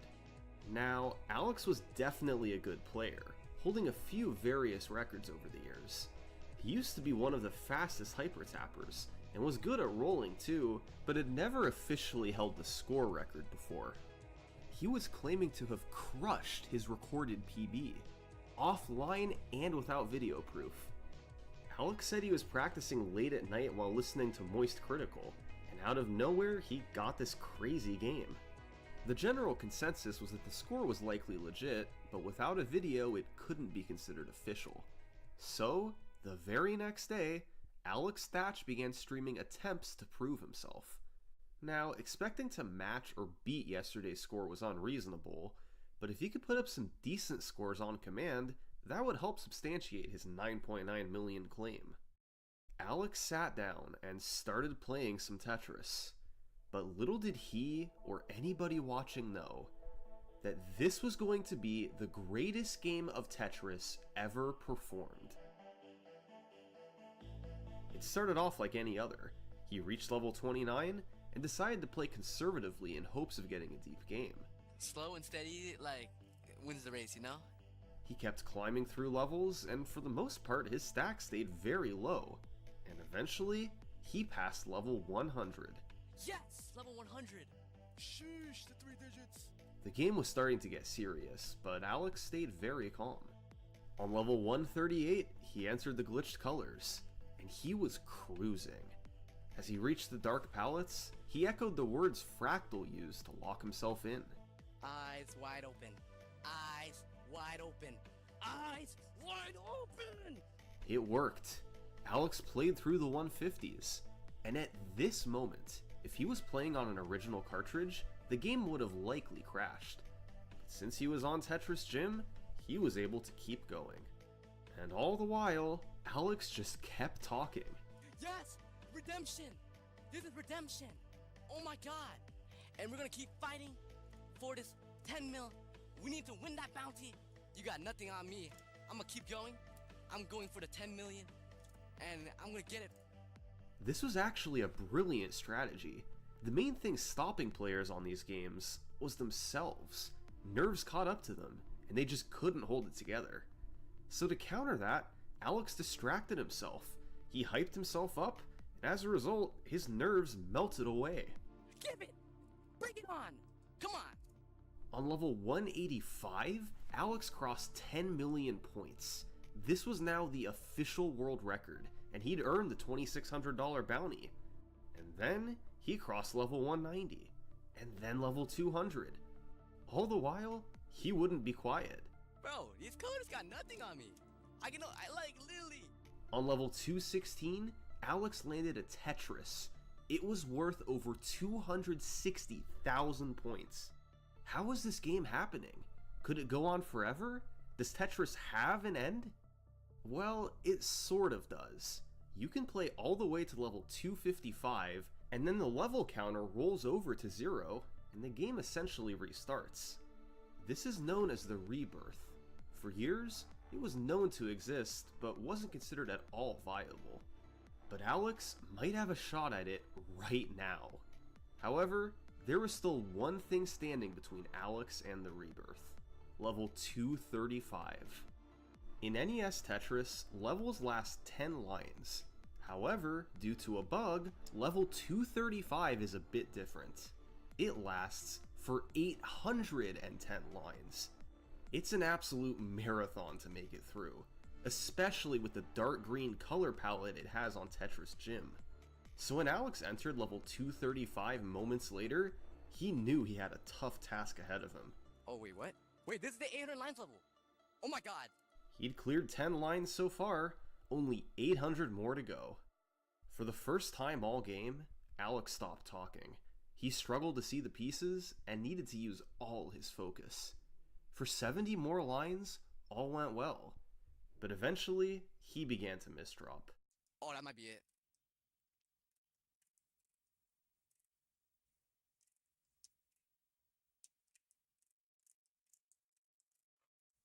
Oh my god! What has... Oh, oh my god! This is redemption! Day 1 of 10 million? Look what we got.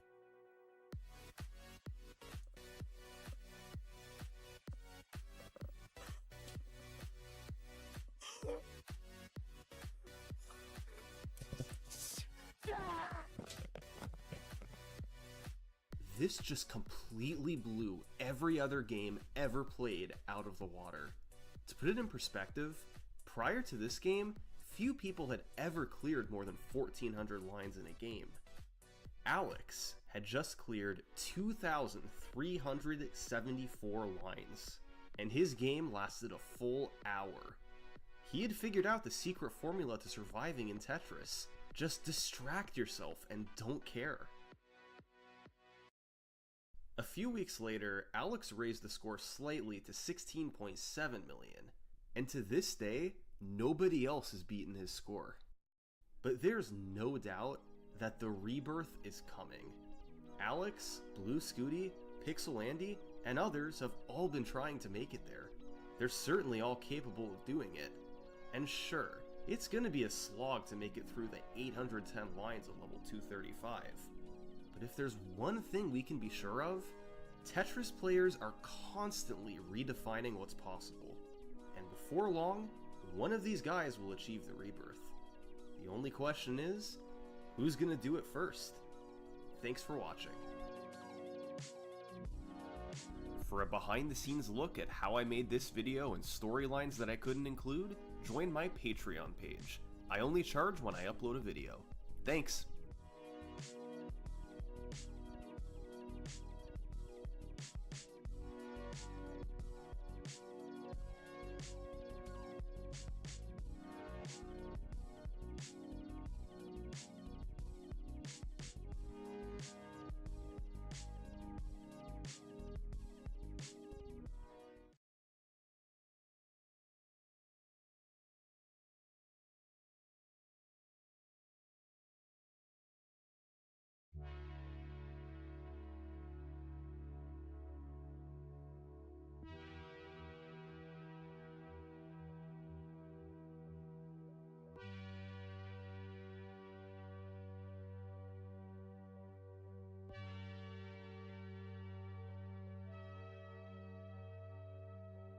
Mike Tyson's Punch-Out.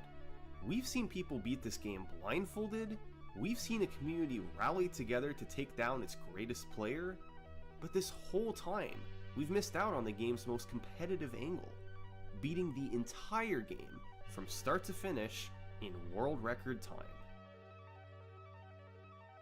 This is an incredibly unique speedrun. The execution needed, at its worst, is some of the toughest out there. The RNG is more brutal than any other NES speedrun, and when combined, it makes for something really special. This is the crazy history of the Mike Tyson's Punch-Out world record.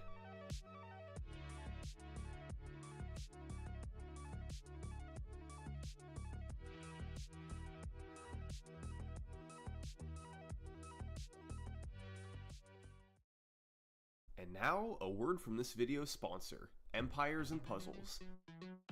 Empires & Puzzles is an award-winning free-to-play puzzle RPG game. It sounds simple. You just match shields of the same color to attack. The more you match, the stronger your attack. But there's much more, including specials, collectibles, and a global PvP leaderboard. Empires & Puzzles also has an upcoming holiday event featuring special hero surprises, exclusive rewards, and joyous challenges. In the Owl Tower event, new heroes will be soaring into action. They bring not just their unique skills, but also introduce new damage and defense types. There's never been a better time to get into Empires & Puzzles. Check it out now on the App Store and Google Play, or simply scan the QR code on screen here. Thanks again to Empires & Puzzles for sponsoring this video, and if you want to help support me, download the game now.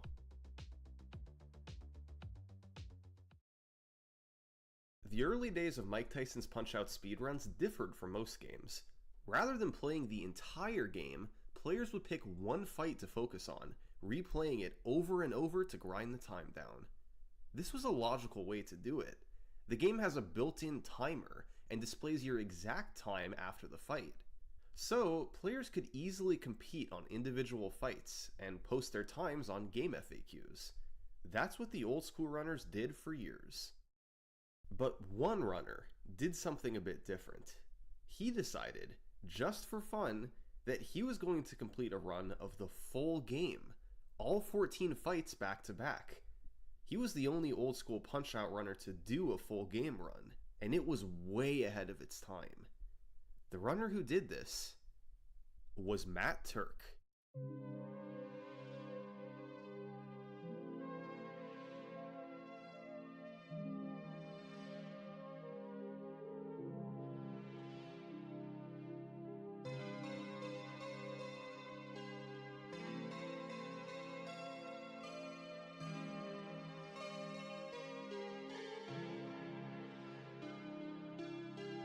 Matt Turk was by far the best Punch-Out player on the planet. He was one of the most dominant speedrunners in general. His times were so hard to beat that years later, the game's best players had to embark on a quest to take them all down. But even after conquering all 14 records, Matt Turk was still hungry for something more. So, he decided to try an any percent speedrun. That's a straight shot through the game, adding up the times you get on all 14 fights. And so, we arrive at the first speedrun of Mike Tyson's Punch-Out, 17 flat.20 by Matt Turk. Except, there's no surviving video. Turk rarely recorded his runs back then, since he didn't formally submit times anywhere. In my opinion, it's likely that his times were legitimate. His knowledge of the game was incredible, and what little footage we do have is extremely impressive for the time. So, we can't watch Turk's full game speedrun. But thankfully, we do know what times he got on each fight. And let's just say, it was exactly what you'd expect from a Matt Turk speedrun.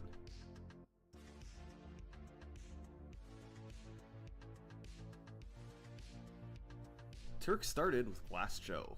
He's a complete pushover in a casual playthrough. However, the fastest way to beat him is tougher. You wait until 40 seconds, then time a punch within a 4-frame window when Joe charges forward. If done properly, he'll go down and won't get up. Punch-Out runs at 60 frames per second, so a 4-frame window is just 1/15 of a second. That's a tough way to have to start your speedrun. But of course, Turk nailed it, matching the task time of 42.00. But a few fights later, Turk had to deal with the most dangerous back-to-back fights in the run.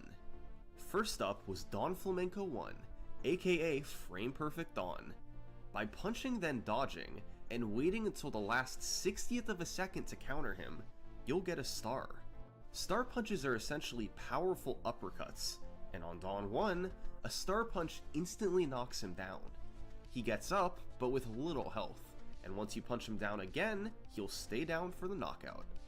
If done correctly, Dawn 1 can be the fastest fight in the game at just 14 seconds, but it's a brutal frame perfect punch.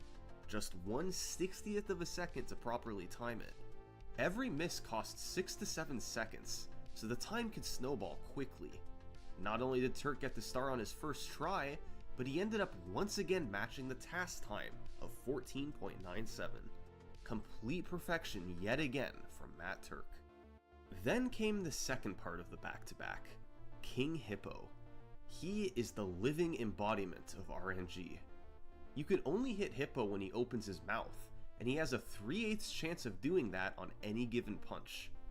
You need him to do this at least 3 times to knock him out. So, the fight all revolves around waiting for Hippo to open his mouth. The best fights get 3 opens straight away. This is only about a 5% chance, but can lead to a 37-second fight. From there, each additional non-open adds 3 to 4 seconds, and it can get bad fast. Turk ended up getting a 48-second Hippo fight, 3 blocks and 3 opens. That's a solid fight given that blocks are much more likely than opens. But this combo of Dawn 1 and King Hippo was super punishing. You needed the frame perfect punch just so you could get a chance at Hippo's randomness.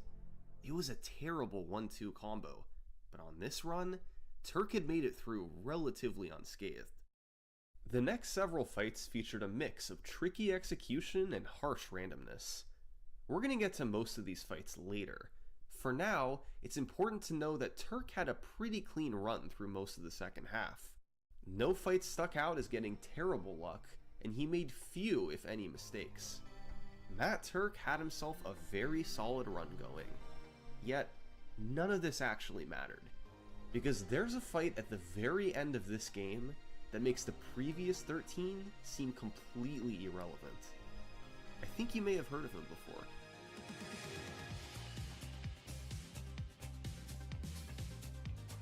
Mike Tyson regularly tops lists as the hardest final boss of all time. He's lightning quick, unpredictable, and can knock you down with one hit. Those who've tried know how hard it is to beat him. But speedrunners need to do more than just beat him. They need to do it in the first round. That's 3 knockdowns in under 3 minutes. It seems completely impossible, but there is one way to do it. We'll break the fight down into 3 phases, 1 per knockdown. In phase 1, Tyson throws uppercuts, and you can hit him twice after each one. By delaying your second punch to the last 60th of a second before he would block, this punch does 5 times the normal amount of damage. If you're a frame late, he blocks. If you're a frame early, you barely damage him. It has to be on this one magic frame. So in phase 1, you have to land frame perfect uppercut after frame perfect uppercut. You don't need to hit them all, but you need to hit a lot of them. In phase 2, Tyson starts by throwing more uppercuts, meaning you need more frame perfects. But at 1:30 on the clock, his pattern switches and he throws hooks. Here it's much easier. You just dodge and punch twice after each one. No need for anything frame perfect. After sending him down again, you enter phase 3, which is quite simple. Tyson only throws hooks, so you punch him down for the TKO. Phase 3 takes anywhere from 52 to 55 seconds depending on Tyson's pattern. So if your second knockdown is at 2:04 or lower, you've got a round 1 fight in the bag. The key to the fight is that you can damage Tyson much more during his uppercuts than his hooks. So the earlier you knock him down in phase 1, the more uppercuts he'll throw in phase 2 before 1:30, and the more damage you can deal. Generally, you need at least 4 phase 2 uppercuts, meaning a first knockdown of 109 or less. But you can get as many as 6 uppercuts with a knockdown under a minute. Of course, Tyson can randomly delay and screw everything up. Most notably, in phase 1 he can do the 8-second delay, where midway through the phase he just stands still for 8 seconds. It happens 50% of the time, and while it doesn't completely kill a round 1 attempt, it can turn a solid phase 1 into an impossible one. Now, with perfect execution and a lucky pattern, it was possible to round 1 Tyson down in the 220s. However, these times were extremely rare and took hundreds of attempts from even a seasoned veteran. Getting a round 1 fight at all was unbelievably difficult, and when it happened, it was usually just before the end of the round in the 250s. Even Matt Turk couldn't always pull it off. Under optimal conditions, with nothing at stake and the pressure off, Turk could round 1 Tyson a bit over half the time. But at the end of a world record paced speedrun, with 13 fights behind you and just 1 to go, conditions are anything but optimal. Trying to land frame perfect punches under this type of pressure is unimaginable. But if anyone could do it, it was Matt Turk. And he ended up finishing off this run with a Tyson fight of 250. He cleared round 1 with several seconds to spare. While we can't watch this run today, its legacy lives on. Like most things Matt Turk did, it was so far ahead of its time. A clean first 13 fights, and a round 1 Tyson at the end. Those two aspects combined made this run amazing. Shortly after this run, the original Punch-Out community started to die off. By 2010, Matt Turk stopped playing as well. So, with no competition left to lower them, all the world records remained stagnant, including Turk's full game speedrun. But then, in the late 2000s, there was a shift in the speedrunning community. Rather than being scattered across different websites like Game FAQs, speedrunners started to centralize at one website, Speed Demos Archive. For a few years, Mike Tyson's Punch-Out didn't have a submission on SDA. But in 2010, a new name popped up on the website.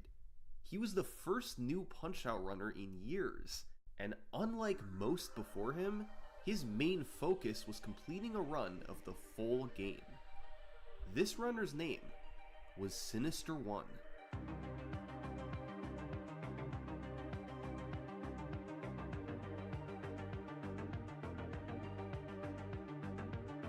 Sinister reached out to Matt Turk and began piecing together strategies for a full game speedrun. However, he quickly realized there was a pretty big skill gap between the two of them. So, Sinister turned his focus to completing a segmented run. Punch-Out is naturally broken up into circuits every few fights, so Sinister grinded each of the 3 circuits individually, plus Tyson on his own, and submitted a 4-segment speedrun to Speed Demo's archive. This run clocked in at 16:31, nearly half a minute ahead of Turk. However, these runs really can't be compared. Sinister could optimize each circuit to a high degree, rather than having to get everything in one straight shot. Turk's 17 flat was definitely the more impressive speedrun. So, once Sinister kept practicing and getting better, he decided that it was time to take the training wheels off and complete a single segment run of Mike Tyson's Punch-Out. The whole game in one segment, just like Matt Turk did.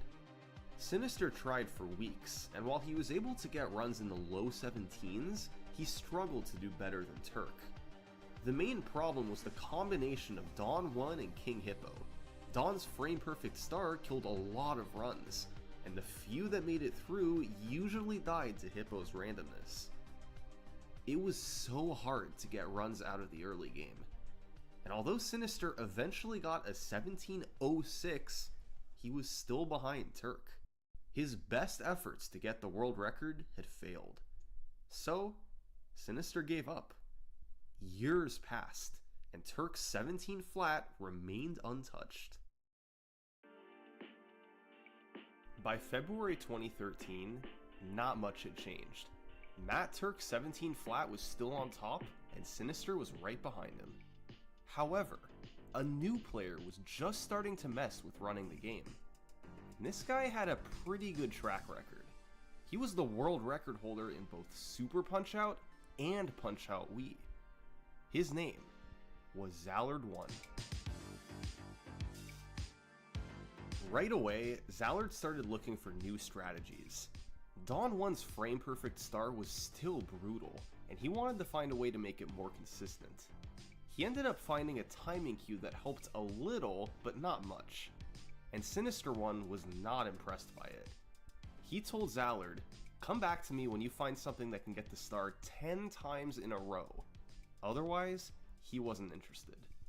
And with that, Sinister fired up a stream of Super Metroid. And what happened about an hour and a half later absolutely floored him. Alright, let's check out this Zallard video. The Dawn Destroyer.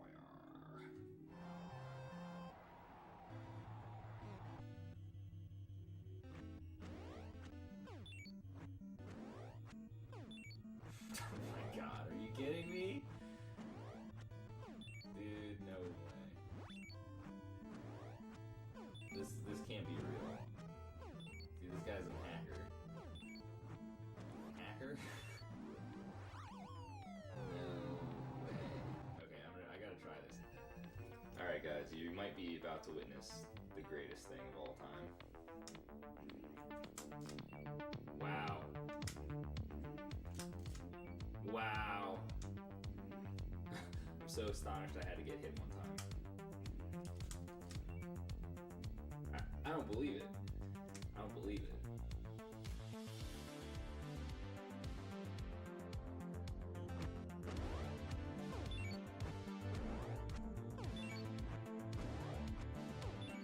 In Mike Tyson's Punch-Out, if you hold down an input while something else is happening, the game will execute it on the first possible frame.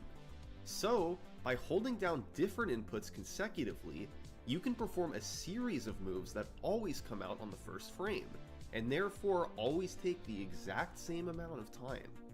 Inputs like this are performed all over Super Punch-Out to get dizzy knockdowns, which is where Zallard originally got the idea.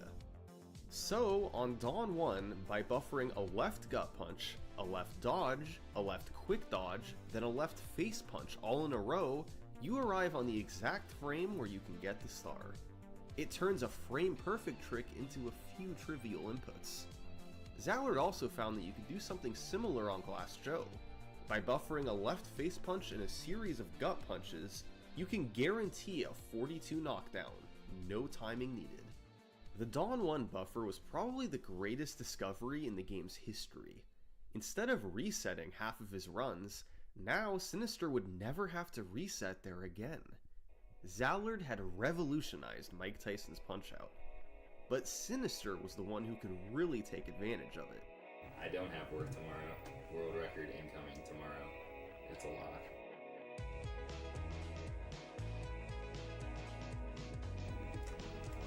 Alright, I'll take a 53.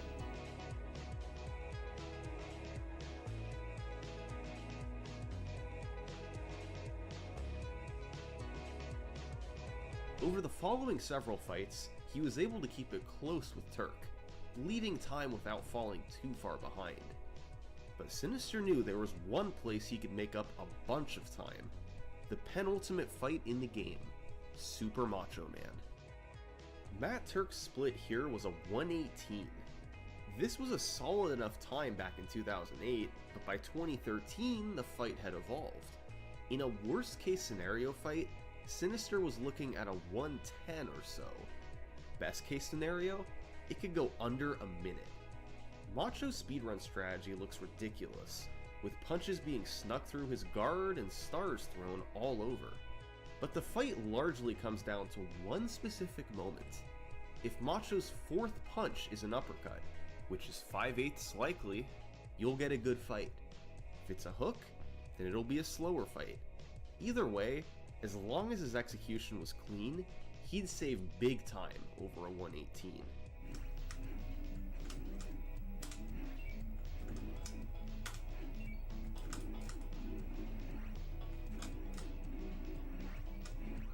That's a good start anyway.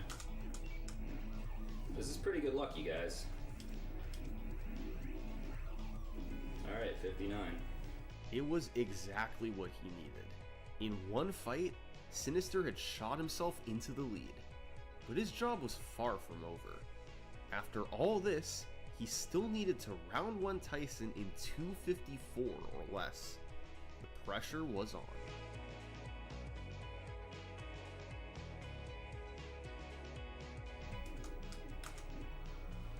That's a good time.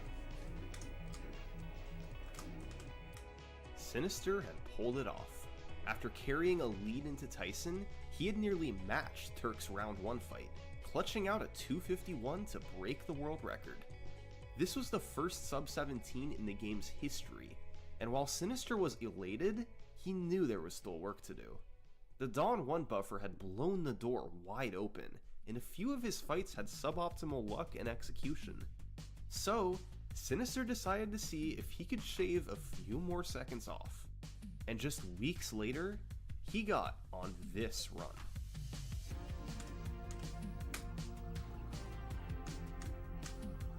Cool. Yes. Oh boy. Alright, this is now serious. Did I just gain time in that split? Dear God above. An enormous lead, with 3 fights to go. Next up, Mr. Sandman. Gotta take advantage of the situation here. Sandman has a big mix of RNG and execution. The hardest part in the fight is his Dreamland Express, where you must dodge 3 times in rapid succession. You can counter him for massive damage afterwards, and by getting intentionally knocked down at 159 or later, he'll do another Dreamland Express when you get up. So it's incredibly rewarding if you dodge the Dreamland Express correctly, but if you're too slow, you can't damage him enough after. Sandman also has 2 main pieces of randomness. When you knock him down the second time, there's a 25% chance he gets up with a big health refill, which loses 10 seconds. And before his second Dreamland Express, there's a 50% chance he does a long delay, which loses 6 seconds. So that adds to 16 seconds of variation from RNG alone, plus tricky execution. And on this particular fight, Sinister ended up getting both the good refill and the short delay, although he bled a few seconds from slow dodging on the second Dreamland Express. An extremely lucky fight on an incredible pace, and his lead ballooned to nearly 28 seconds. So far ahead. On Macho, Sinister ended up getting the bad hook pattern on the 4th punch, which cost 10 seconds. But heading into Tyson, Sinister still had a mammoth 18-second lead. All he needed was a round 1 fight, and this would be a massive world record.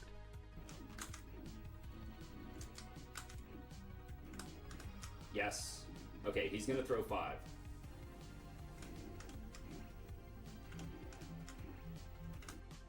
Yes! World record. There it is. I don't care that I lost time. Oh, man. These are some beautiful looking splits. He built up a huge lead and finished it off with a round 1 Tyson. That's a winning formula for Punch-Out speedruns. The only path Sinister saw to beating this run was saving time at the end. 109 and 254 were good enough splits, but it was possible to gain a bit on each. He just needed to be within striking distance by the end. Well, does this count as striking distance?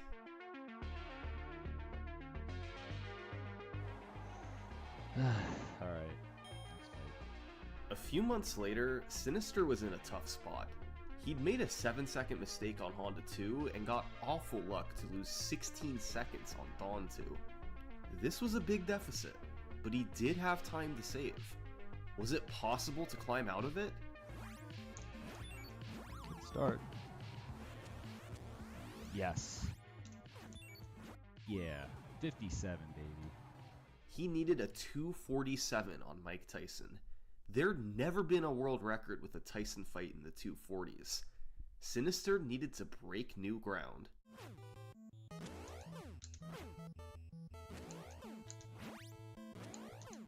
Oh my god, dude.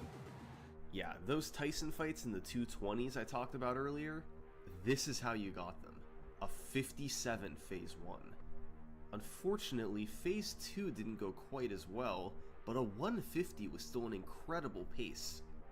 Now, he had to finish it off and see what time he could get.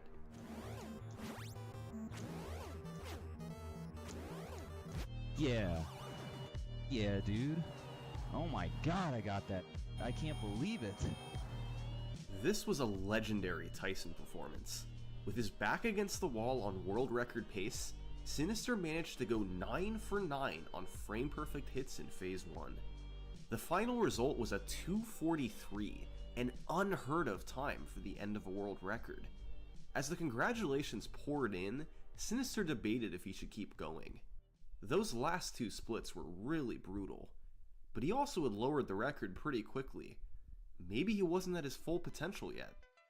Ultimately, Sinister decided to push onward. He wanted to get one more improvement before stopping.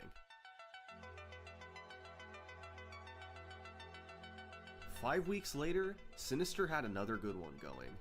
He was tearing through the world circuit, and once he finished off Sandman, he had amassed a lead of 19 seconds.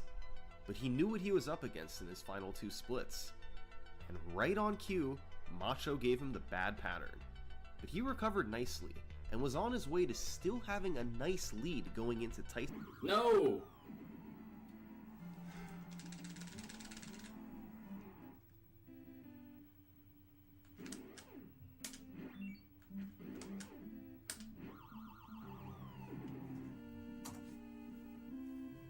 His entire lead was gone, and then some. A 5-second deficit against this Tyson split? Sinister would need a miracle.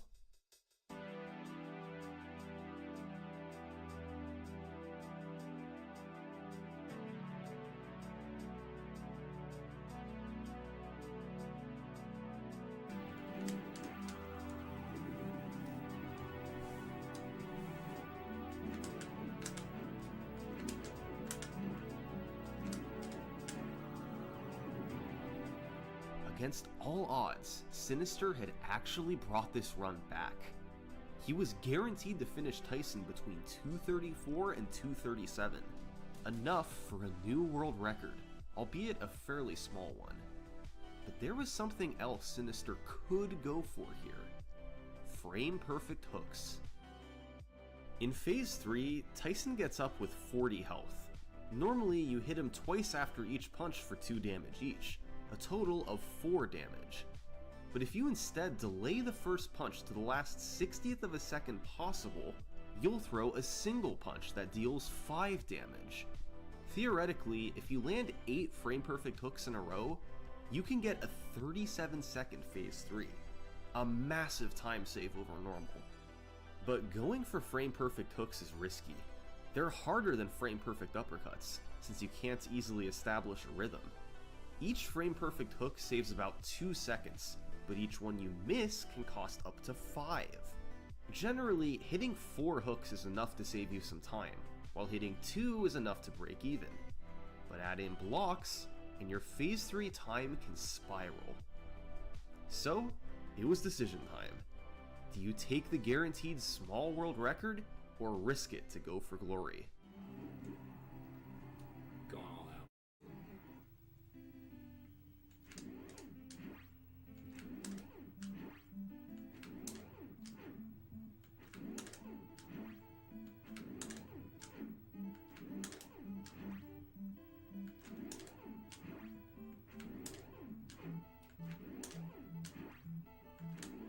Couldn't get it.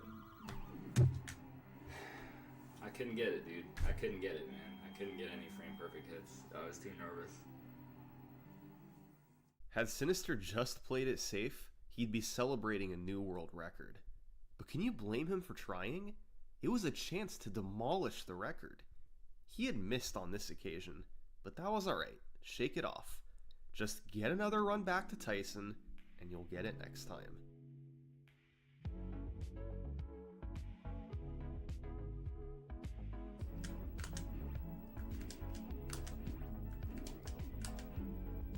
You're kidding me, dude.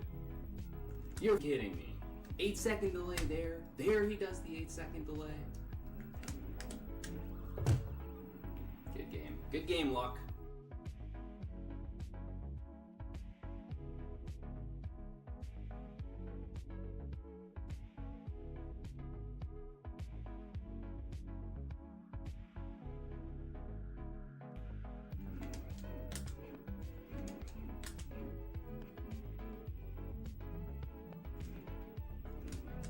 And it's over.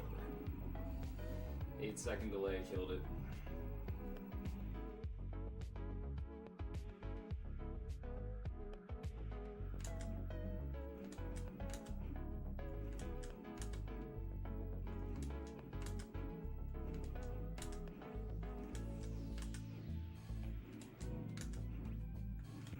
What?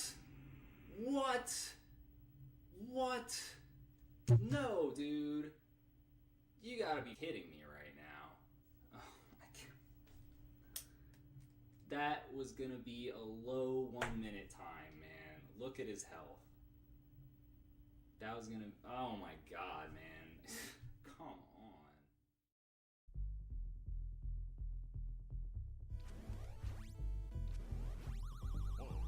Dang, that's a pretty good one. Yes, dude! Holy what? I got a PB. How does this happen? Zallard1, discoverer of the Dawn 1 buffer, became the second person to beat Turk and get a sub 17. Zallard was still well behind the record, but Sinister needed an improvement. Even a small one would boost his morale. And finally, on March 26, 2014, he broke through.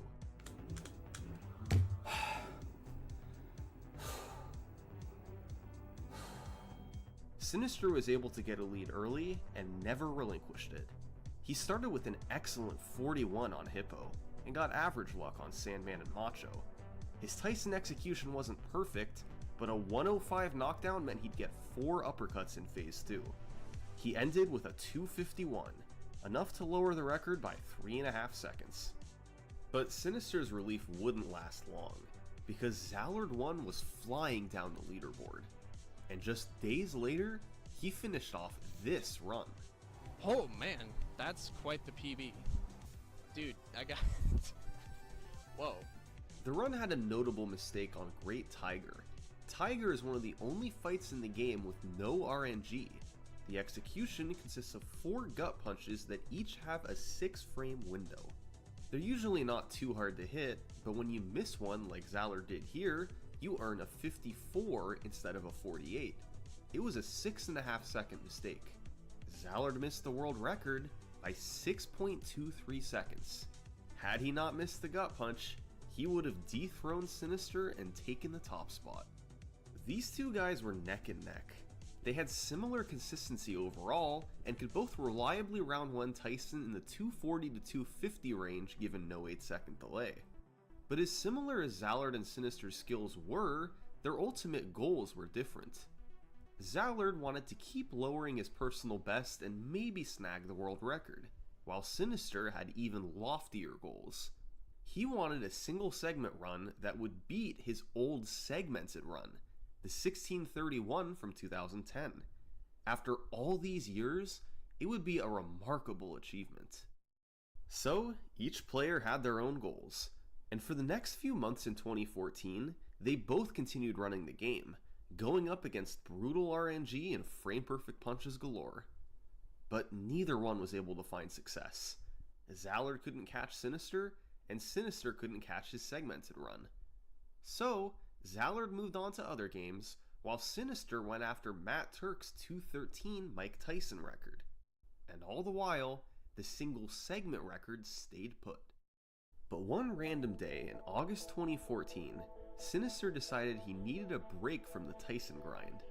So, just for fun, he did a one-off stream of single segment attempts. He hadn't played the category in months, and was fairly rusty. But you never know when all the luck will fall into place. A few fights in, he made it to King Hippo, who promptly opened his mouth 3 straight times. Unfortunately, Sinister was a bit late on the 3rd open, meaning he needed a 4th open to deal enough damage. Yes, the bailout, dude, the bailout. But Hippo immediately gave it to him. The odds in 4 straight opens on Hippo, less than 1 in 50. Sinister was off to a great, albeit lucky, start. After some clean execution on the next few fights, Sinister arrived at Soda Popinski. Soda is another super random one. He tends to team up with King Hippo to bury most promising runs. The fight revolves around a mechanic when Soda crouches down for his uppercut. If you press down on the D-pad while he's crouching, he'll stay frozen and you can punch him for a star. This star then has a special property where, no matter how much health he has, it'll instantly knock him down. The problem is Soda only throws uppercuts 75% of the time. 25% of the time, he'll throw hooks instead, which wastes roughly 9 seconds. So, you need a 75% chance pattern once per phase, working out to a 42% chance of getting a clean, hookless fight. But he can also randomly delay before each uppercut, making each phase anywhere between 16 to 21 seconds. With the 3 fastest uppercuts, you'll get a 50-second fight, but with the 3 slowest ones, it'll be more like 102. To summarize, Soda will kill more than half your runs by throwing hooks, and for those he doesn't kill, he can delay to waste a bunch of time. Any fight under a minute is great, and on this run, Sinister found himself at 36 seconds with 1 phase left to go. This was a great pace, but he still needed 1 more uppercut. Wow, dude, oh my god, actually. Oh, wow, okay, this is actually now officially, I think, the best pace I've ever been on in my life. The pressure was on. On Bolt 2, he missed a precise punch in the opening that cost 5 seconds. It was his second significant mistake of the run, but he was far enough ahead that it was okay. Down the stretch, Sinister was able to tighten up his execution. He played Sandman perfectly, getting the good refill but the long delay. Macho came through with the good uppercut pattern, and Sinister turned it into a solid 102. Nice. Okay. Got him. So, through it all, Sinister had built up a 20-second lead over his segmented run. He needed a 2:48 Tyson fight to get it done. But he'd been used to fighting Tyson in an individual level setting. That's very different from the end of a single segment run.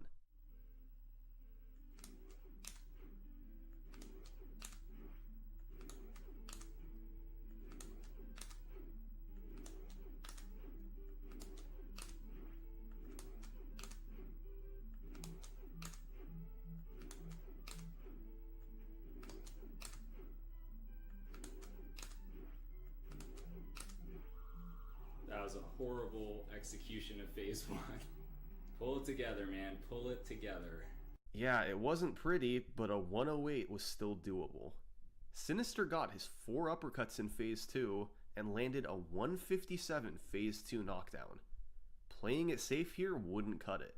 Sinister needed to land at least 4 frame-perfect hooks to get this. He had come all this way, gotten amazing luck, and it would all be for nothing if he couldn't execute right now.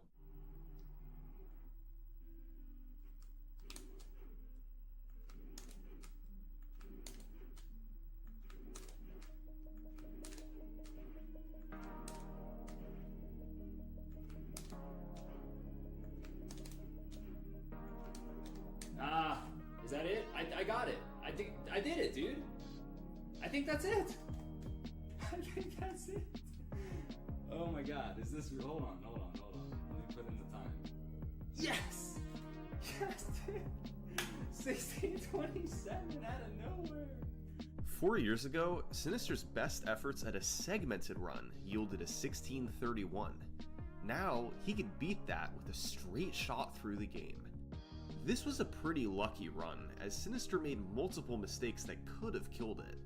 But even though he was rusty, he still executed where it mattered most, right at the end on Tyson. Sinister was more than satisfied with this run, and he turned his attention elsewhere. Now, it was Zallard's turn to focus on single segments. With this new record, the difference between his run and the world record had doubled. Unless he could take 12 seconds off his PB, Zallard couldn't move out of second place. He'd be competing against a 42 Hippo, 56 Soda, and a solid final 3 splits to finish it off. But still, that fall, Zallard started up runs again. Even if he wasn't directly going for the world record, maybe he could shave a bit of time off his 1639.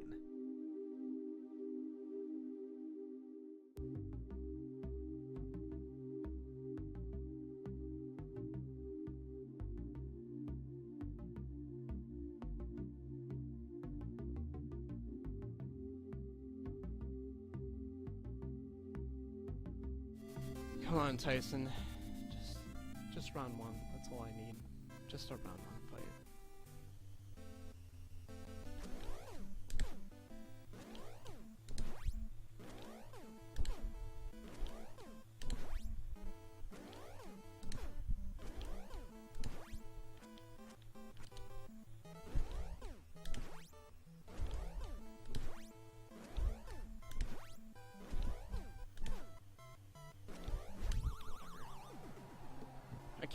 I can't do anything about that.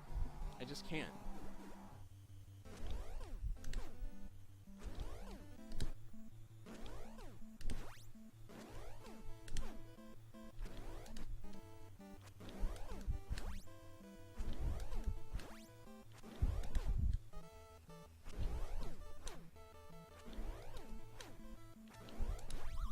This is in danger, real bad. I'm not gonna do it. I'm not gonna do it, guys.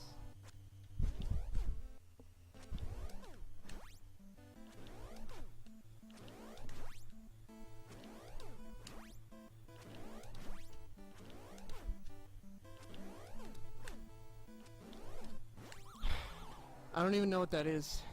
I don't even know. Is that the record? No, it isn't. He's got a 27. Man.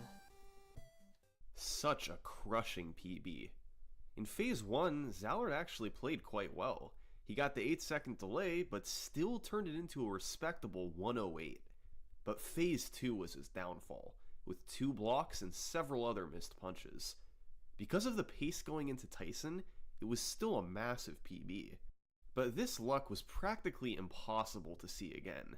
He got a 37 hippo, a perfect fight, along with a good enough soda and an incredible Sandman and Macho. Zallard's only hope to PB from here was to save time on a relatively soft 255 Tyson split. The good news was that he'd nearly caught up to Sinister. He kept playing over the next few weeks, not making much progress. But by mid-November, Zallard would get another chance. It wasn't a super inspiring run at first. He bled time over his 37 hippo split and got bad luck on Dawn 2 to lose some more.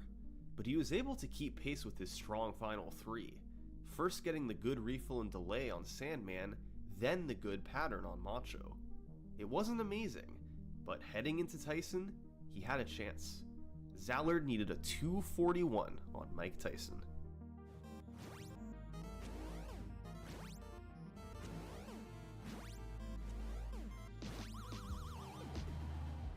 Near perfect. Zallard was easily on pace to get this. But Phase 2 was a bit more dicey. He missed 2 of Tyson's uppercuts and missed all of the hooks. Now, he couldn't play it safe. He had to hit at least a couple of these.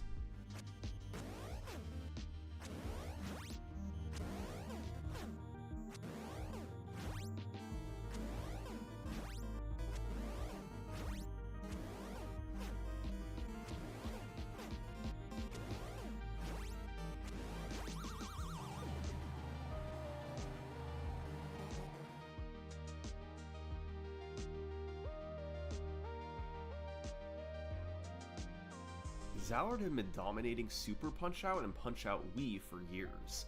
Now, he was the king of Mike Tyson's Punch-Out too.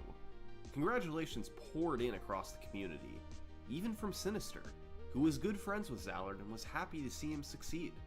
But admittedly, it was pretty tough for him to lose this record. He'd been known for holding it over the years, and suddenly being in second place was a big shock. Sinister did some attempts shortly after Zallard's 1625, but ultimately his heart wasn't in it, and within weeks he stopped. Zallard had passed him, and Sinister had come to terms with that. Beyond Punch-Out, Sinister had kind of lost interest in speedrunning as a whole. It had been 5 years of constant grinding for world records, and after losing the Punch-Out record, he decided he was ready to step aside and let the next generation of runners take over. So, as 2015 rolled around, Punch-Out didn't have much activity. Sinister was retired, and Zallard was satisfied with his world record. Ever since Matt Turk, these were the only 2 runners with a shot at the single segment record. They were just a cut above the rest. But with them both being inactive, maybe there was room for a 3rd runner to step up. Enter Ouijoui. Later in his career, Ouijoui would become a world record contender in many popular NES games. But his first speedrun was Mike Tyson's Punch-Out. He began running the game in early 2015, and right away it was clear he was a natural. He quickly became just the 3rd player ever to get a sub 17, and as weeks passed and his time kept going down, Ouijoui began to make a push for Zallard's record. However, if Ouijoui had one problem, it's that his Tyson game was a little weak. Now, it's no exaggeration to say that fighting Tyson at the end of a single segment run is one of the hardest challenges in speedrunning. After playing through the whole game, you have to find a way to battle your nerves and execute frame-perfect punches over and over. And in the back of your mind, you know that you might not make it here again for weeks or months. Your mental and physical skills are both pushed to their limits. Despite some struggles on Tyson, Ouijoui took his time down to 1641, but he wasn't the only player going after Zallard's record. That's right, by spring 2015, Sinister was ready to return. He smelled blood in the water and wanted his world record back. It was a head-to-head battle, Sinister versus Weejoey. Neither player was messing around, and so they both compared against Zallard's 1625 splits. Ultimately, it was gonna all come down to Tyson. Both Sinister and Weejoey were capable of getting there on pace, but competing against Zallard's 240 was a tall order. So, both players knew they would have their chances. The question was, who could close it out on Tyson first?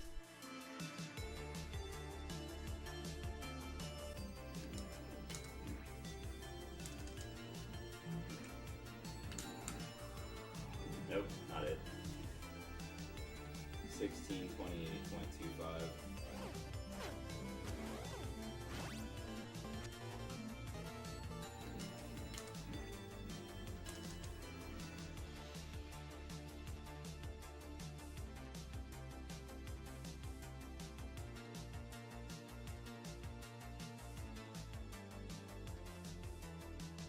This continued for months. Weejoey and Sinister could get a lead after 13 fights, sometimes even a big lead. But whether it was bad luck or bad execution, the run always died on Mike Tyson. The best paces the game has ever seen, all lost at the very end.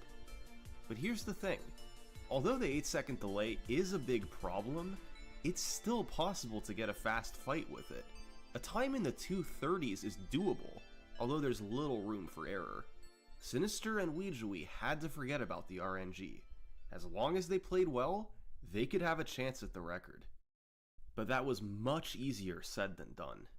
On July 16th, Sinister had another one going into Tyson. He needed a 242. And right on cue, 8-second delay. That was usually enough to kill it. But it didn't have to be.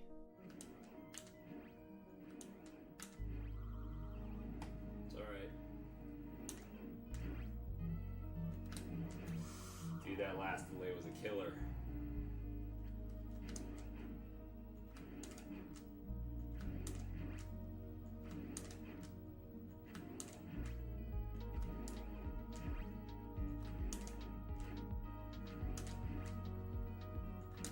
Got it! Got it, dude. Oh my god, man. Got it by like 1 second. Now that's how you fight Tyson. This was the first record in the game's history to feature an 8-second delay on Mike Tyson. Sinister nailed frame-perfect punches throughout the fight, and overcame bad luck along the way.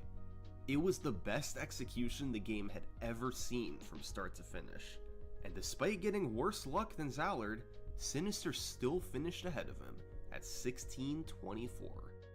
Even though he was back on top, Sinister didn't want to quit. He continued doing record attempts, hoping to get a run without the 8-second delay. Meanwhile, Weejoey was as motivated as ever, and a few weeks later, he was able to take his time into the 1630s. But as the months passed, the record stayed put at 16-24. That seemed to be the limit for Sinister and Weejoey. But what about Zallard? At this point, he hadn't run the game since his 1625 nearly a year ago. He was happy to let Sinister and Weejoey battle to take the record.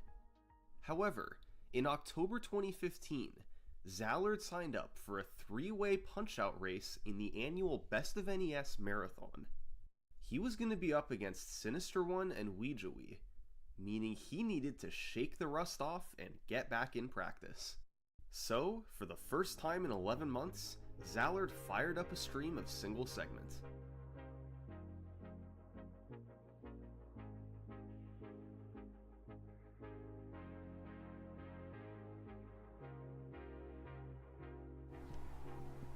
It's not gonna matter. He's gonna 8-second delay this.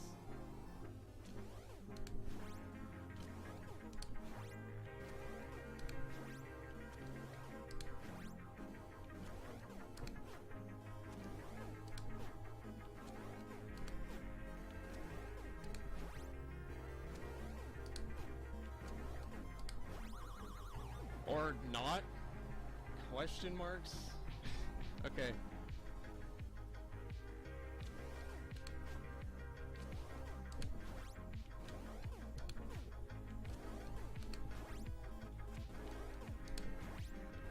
fuck are you talking about, Tyson? Tyson threw his 6th uppercut just as the clock ticked over to 1:30. It probably came out on the last frame possible, and Zallard was not expecting it. However, the run wasn't quite dead. If you get up on a 9 count to fully refill your health, a knockdown costs about as much time as an 8-second delay. In other words, Zallard could still get a pretty fast time, but would it be fast enough? I could probably do something with this, sadly. I just got hit.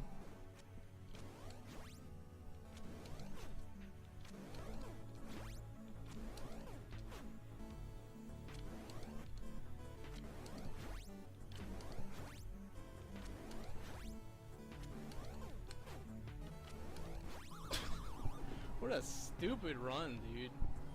16:27, okay.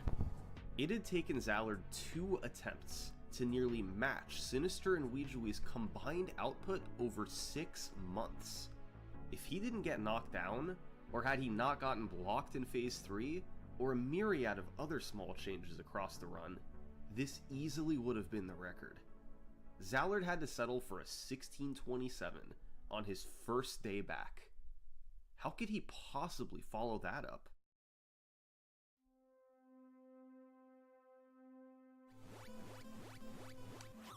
Alright, here we go. Oh.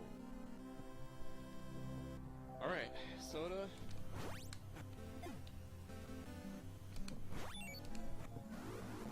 Okay. 6-1.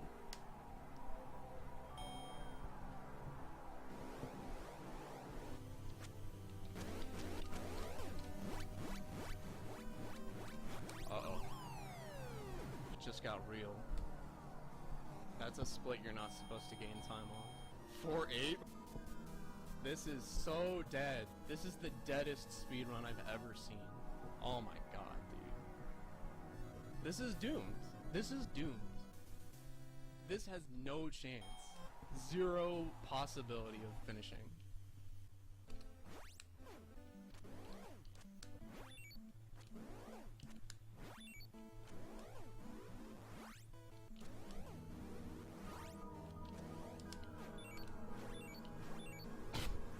This is the deadest, dude.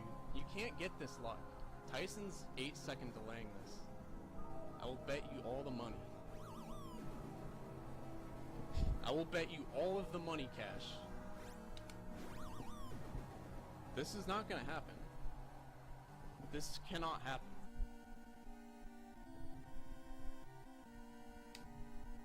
This isn't even real, dude. Okay, like, you don't understand. This can't finish. It's impossible. And what happened on Mike Tyson on the ultimate dream run ever of Punch-Out? Well, I'll let Zallard take it from here.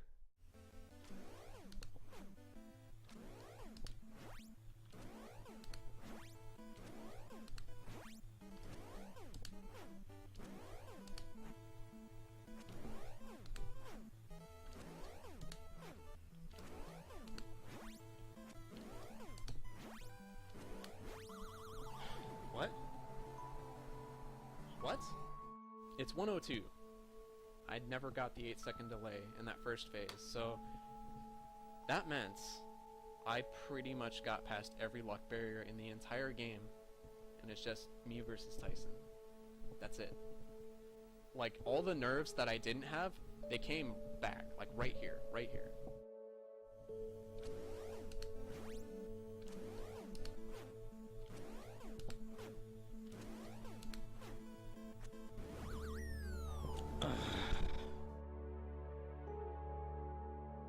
I remember thinking, well, this is the dead, this is where it dies. But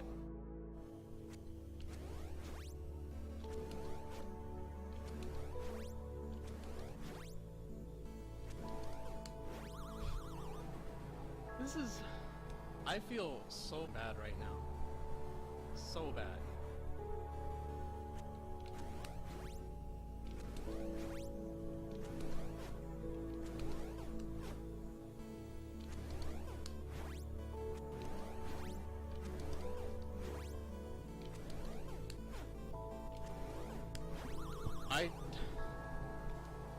I don't.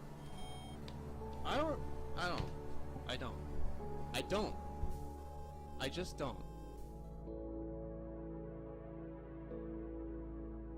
This is one of the craziest runs in NES speedrunning history, and by most accounts, it was inferior to the last record. It had more mistakes, it had a knockdown, it had more misses on the uppercuts, but it also had unbelievable luck, and that was more than enough to make up for the difference.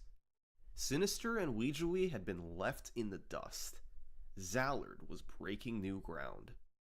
With this one run, standards had changed, and Mike Tyson's Punch-Out entered a new era, the push for the sub-16.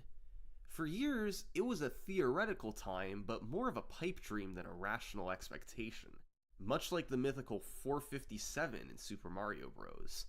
But now, Zallard's 1607 opened up new possibilities. Sub-16 was suddenly realistic, and that was enough to make Zallard commit to trying. The blueprint for this run was simple. There was no way Zallard was going to be ahead of the record going into Tyson. The 1607 got all the luck, and trying to compete with it would be a losing battle. But as long as his deficit was reasonable, Zallard could make it up with an insane Tyson fight at the end. You'd need the ultimate combination of luck and execution on Tyson. For starters, you need to get your first knockdown before 1 minute. That involves hitting all 9 frame-perfect punches in the first phase and not getting the 8-second delay. With any luck from here, Tyson throws 6 uppercuts in phase 2, and if you hit 5 of them, you'll knock Tyson down before he has a chance to throw any hooks. And from there, by hitting a few frame perfects in phase 3, a time in the high 210s or low 220s is possible. That is 18 frame perfect punches at the end of a world record paced run. These used to be unreasonable expectations, but this wasn't 2014 anymore. Tyson execution had gotten better, and if Zallard wanted to get a sub-16, that's what he needed to do. Within days, he was back to doing attempts, hoping just once he could clutch out the Tyson fight he'd need. On November 9th, he had one with potential. Although he bled a bit of time on Hippo and Soda, he was able to keep pace everywhere else. But after an unfortunate mistake on Macho, the deficit ballooned to 18 seconds. Zallard needed a 225 Tyson fight, and after a 144 second knockdown, it was clear that this was going to be close.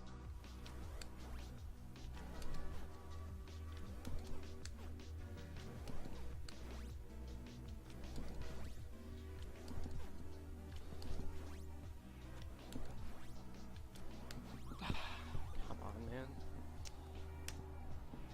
Oh my god, please. Without the mistake on Macho, Zallard would have had a sub-16. Instead, he had to push onward. A couple weeks later, he had another similar one. This time, he needed a 220 Tyson. He got an incredible phase 1 pattern, but got blocked. After missing a couple too many frame perfects in phase 3, he had to settle for a 227. Man, killing me, dude. 16-13. A short while later, another familiar situation. Now he needed a 223 Tyson. And of course, Deja Vu headed into phase 3.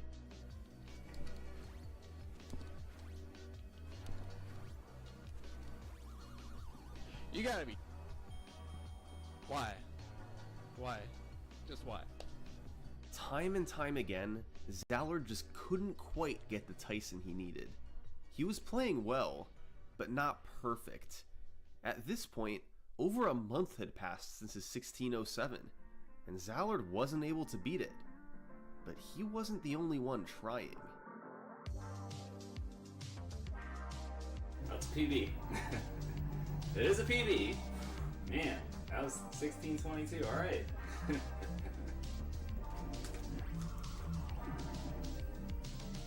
In there, baby. Oh, PB, baby. PB, dude. That's a good run. 16-14, man. We are closing in, dude.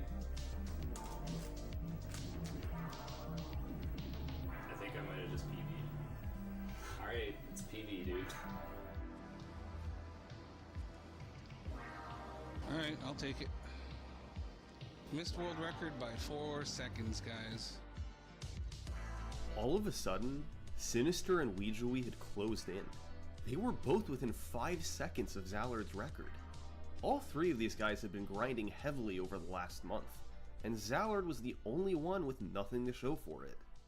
Ultimately, they were all capable of getting the sub 16. It was a dead heat, and it was going to come down to whoever could clutch out an amazing Tyson fight at the end of a run first. But even though Weejui and Sinister had mostly caught up, Zallard was just on another level.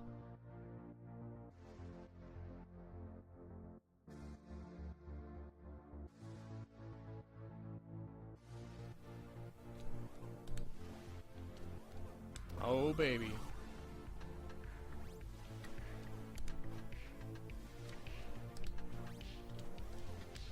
Come on.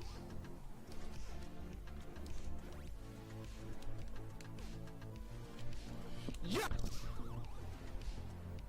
Yes! Oh yeah! Oh yeah, dude. It's done, dude. It had happened. Zallard had just gotten a 2:18 Tyson in a run. Just 2 years ago, this would have been the fastest recorded Tyson fight ever. This speedrun was the product of years of attempts from Punch-Out's best players. It started with Matt Turk's initial run, then Sinister's grind through the 16s, and finally Zallard's push to take it under 16 minutes. Punch-Out's ultimate barrier was broken. It wasn't a perfect run.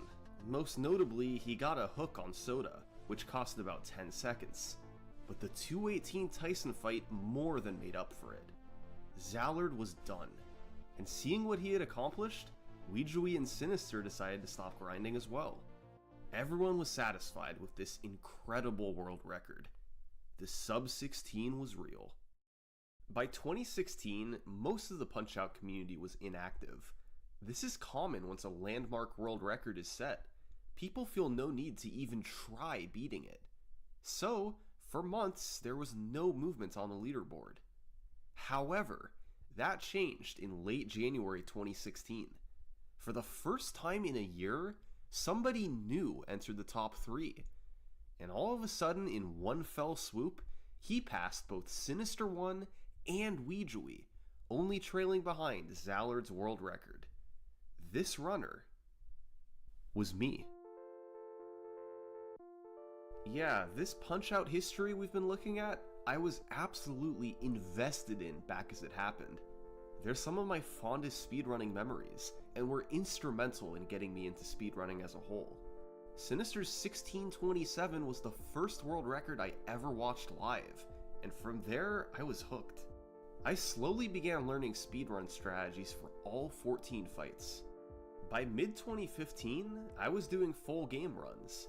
While Weejui, Sinister, and Zallard were all battling for a sub 16, I remained in a distant 4th place with my 16:42. But after Zallard's sub 16, I made it to the 16:30s, then the 16:20s, and finally, I managed to break through with a 16:08. It was especially surreal to pass Sinister 1. He was the one I first watched with awe back in 2014. All of a sudden, I was a world record contender, and that felt really strange. The only remaining run I could beat was Zallard's 15:57. But that was going to be an enormous challenge, and here's why. For starters, it had a 41 on King Hippo. 90% of the time, just from RNG, I'd lose time on that split. A 106 on Bull 1 was really good, as well as a 54 on Honda 2. Soda Popinski was a soft split, and I could gain time there.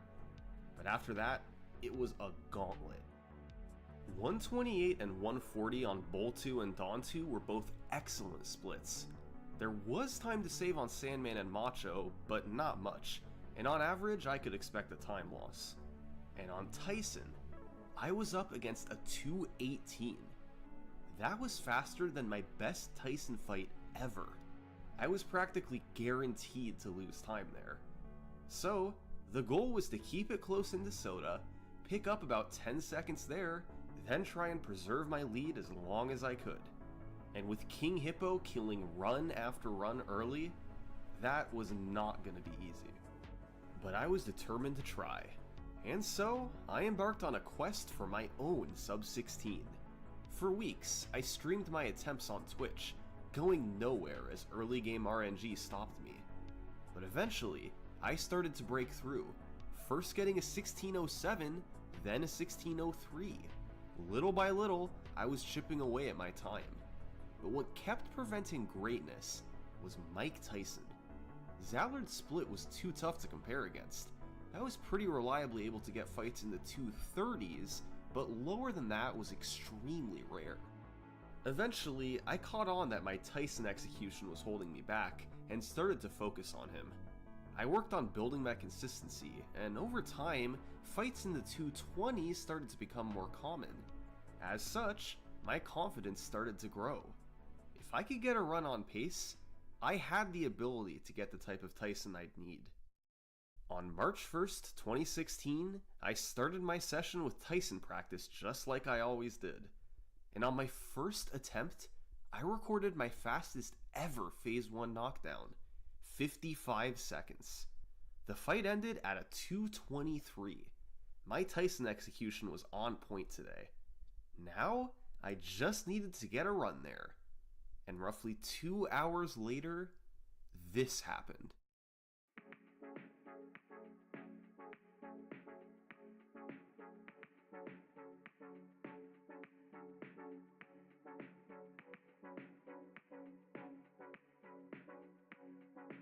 It was everything I could have hoped for. I was ahead into Soda, saved 10 seconds, then got godlike Sandman and Macho luck to add to my lead. This was a ridiculous pace, with incredible RNG. And my nerves were out of control. My hands were literally shaking. But right there in the chat helping me calm down were the current and previous world record holders, Zallard and Sinister. They put any fears of losing the record aside to help give me encouragement. Just an amazing display of sportsmanship. I did my best to gather myself and press start on Tyson.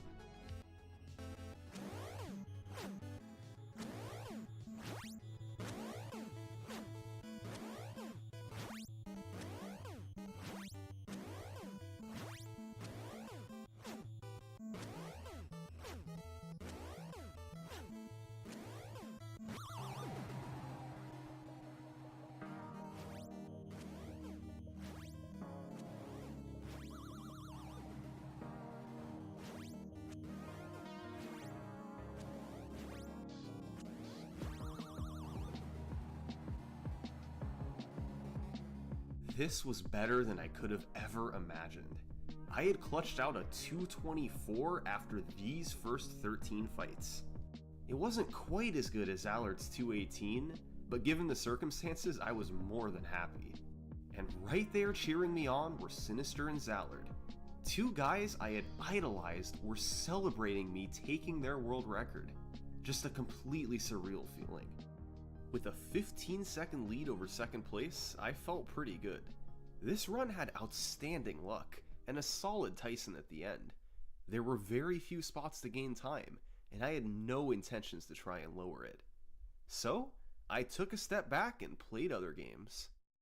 But I loved Punch-Out and struggled to stop playing it for long. As it was, I didn't want to try and grind to beat my 1542. I felt it would be impossible without a miracle run.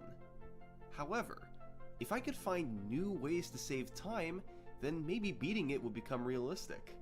So, that spring, I went into the lab, searching for new strategies and time saves on all 14 fights. And with help from other community members, we were able to completely overhaul 2 fights. First up, Piston Honda 2. This has always been an incredible fight to watch, as you pummel Honda while he can't even throw a punch. However, there was one problem. Honda starts dodging uppercuts midway into phase 2, so in order to get the last one to land, you had to stand around and wait for his eyebrow pattern, where he was forced to take it. The end result was a fight between 52 and 55 seconds depending on refill and star luck. However, in early 2016, Zallard began messing with implementing max damage uppercuts on the fight. By carefully pressing up and start within a small window, you can throw special uppercuts that deal more damage and that Honda 2 cannot dodge.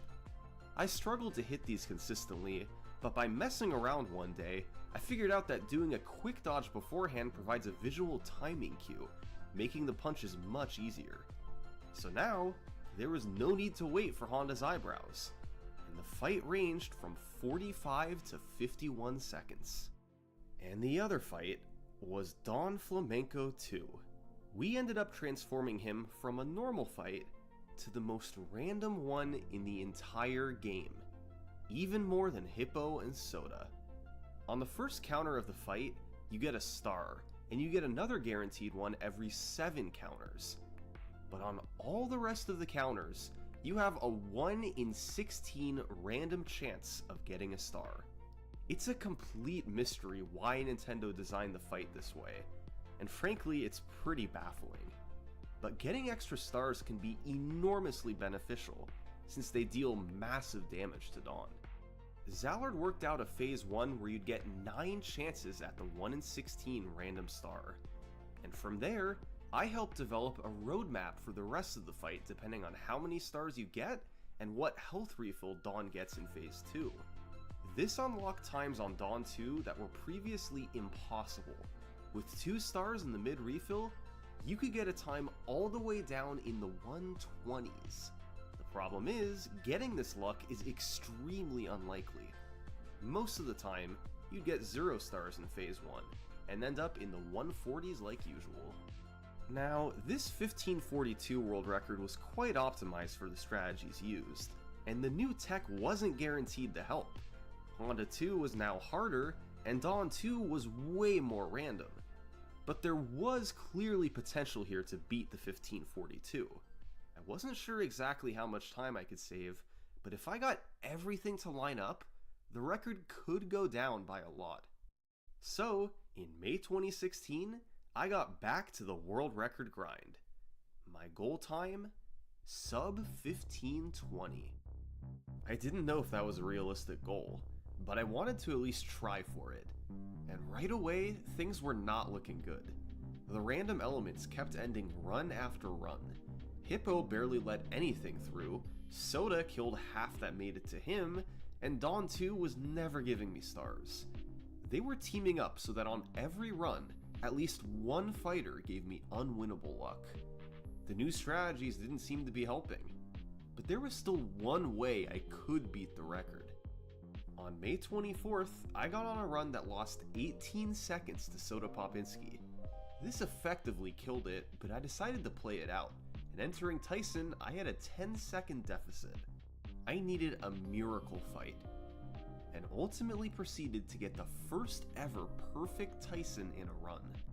That's hitting all 22 frame perfect punches throughout the entire fight, in all 3 phases.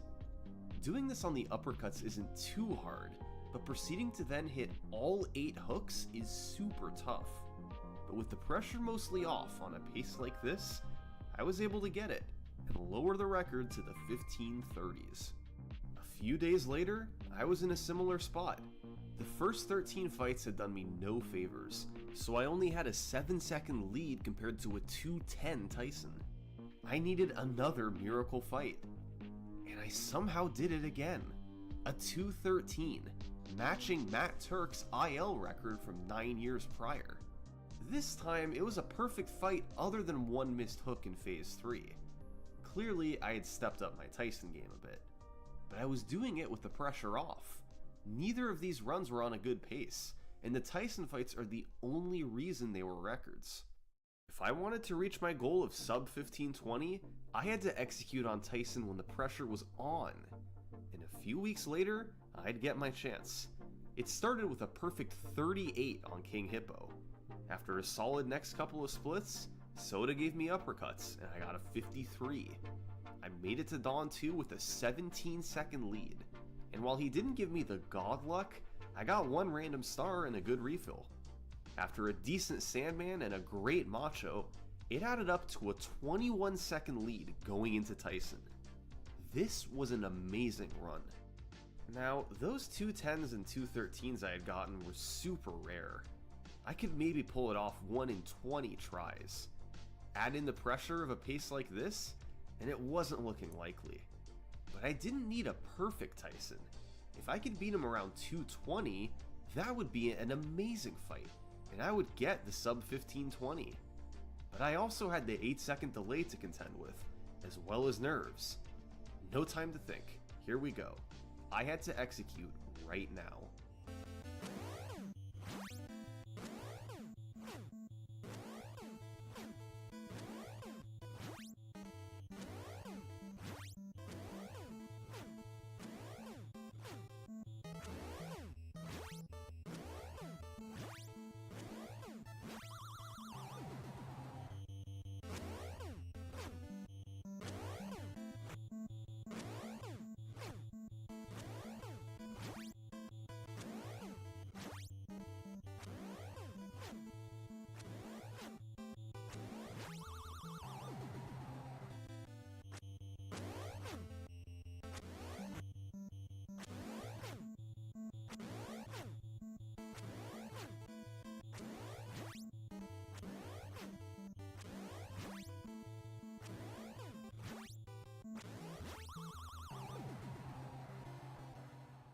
I didn't know how to feel. 232 is not a bad Tyson, but after a 56 phase 1, I was on pace for something amazing.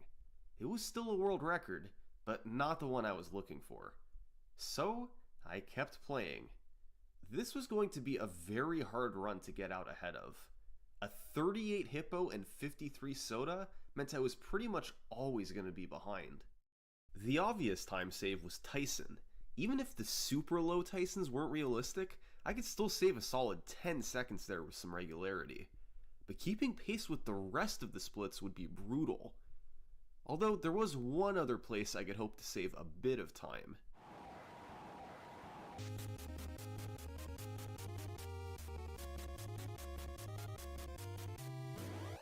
Every time I fought Dawn 2 in a run, it was like a lottery ticket. About 96% of the time I fought him, I'd get a fight in the 130s or above. Usually this resulted in a time loss against my 138. However, roughly 1 in every 25 fights, the stars would align, literally, and I'd gain big time. Getting 2 random stars plus a good refill meant I could finish Dawn off in the 120s. And that had massive implications on the run. It could turn a bad pace into a good pace. It could turn a great pace into an amazing pace. A good Dawn 2 is so rare that you can go weeks without seeing it. But whenever Dawn 2 decides you win the lottery, your run is suddenly thrust into serious territory.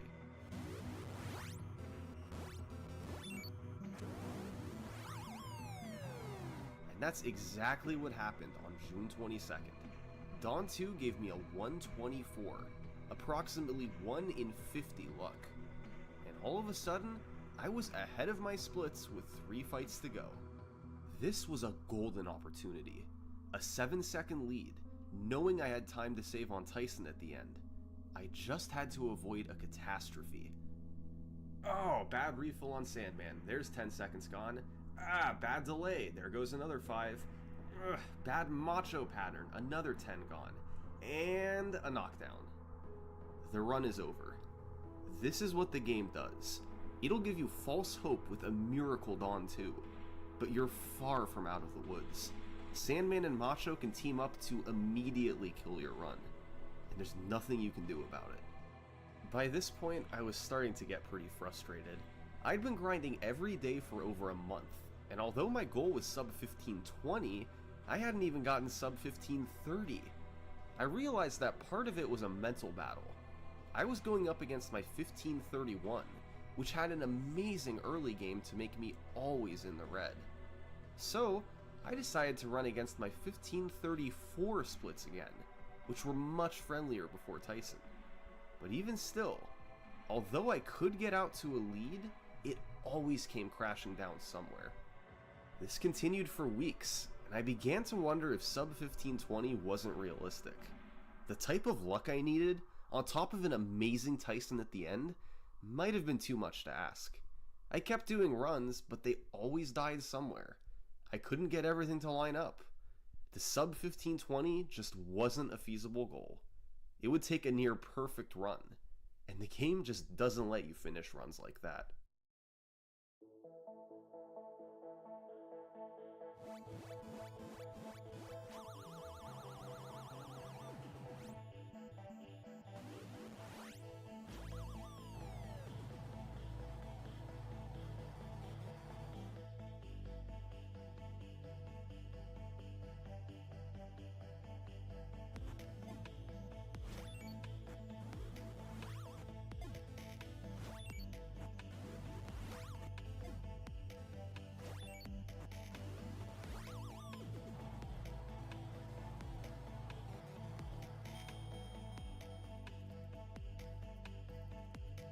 This run was so good that I could get away with the suboptimal Dawn 2 here.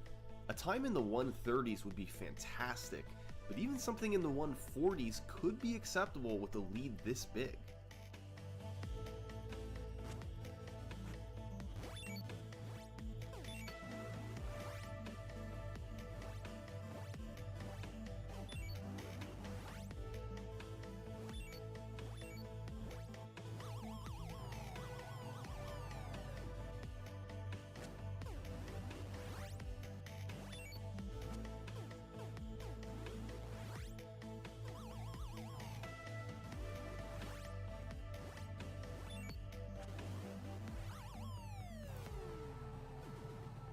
I couldn't believe it.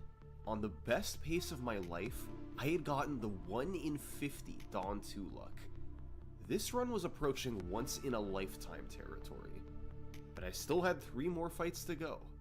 I pressed start on Mr. Sandman, waiting for this perfect luck to come to an end.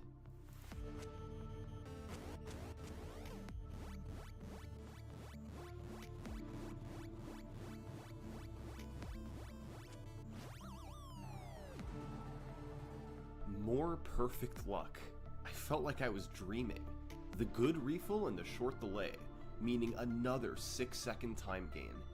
Time for Super Macho Man.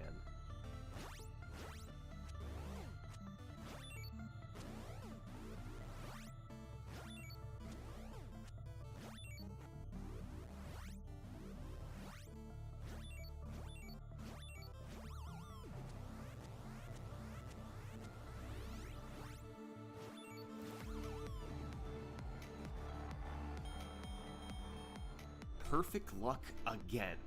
This was impossible. Punch-Out doesn't let this happen. I now had an incomprehensible 36-second lead. A typical good run was a low 13 going into Tyson. Only once before had I had a sub 13, and it was a 12:59. This run was a 12:45 going into Mike Tyson. This would likely be the only chance I'd ever get at a pace like this. I was about to do the most important Tyson fight of my speedrunning career. I knew the odds of getting a super good fight were minuscule, but I was really hoping I could avoid a disaster. If I got the 8-second delay and missed punches, the fight might go to the 240s or worse. I had one shot to get this. It was now or never.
It felt amazing. This Tyson was far from perfect, but on this run, I was thrilled. I'd only missed one uppercut, but unfortunately I missed it late rather than early, a 1-frame mistake that cost 10 seconds. I'll tell you though, I literally did not care. A 227 under this type of pressure was easily good enough, and it led to a remarkable final time of 15:12. I couldn't believe I'd set this record, and neither could most of the community. It felt like a category-killing world record. The luck was just too good, and a great Tyson on the end solidified it. I wasn't gonna beat this run. I was done with Mike Tyson's Punch-Out for good.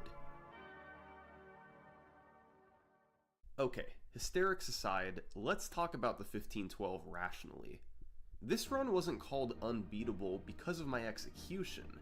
All in all, I did pretty well given the circumstances, knowing I might never get an opportunity like this again. I had to hit numerous frame-perfect punches while battling crazy nerves. But technically speaking, my older records like the 15:34 and 15:38 had better execution overall. No, the 15:12 was insane because of the RNG. Here's what I mean.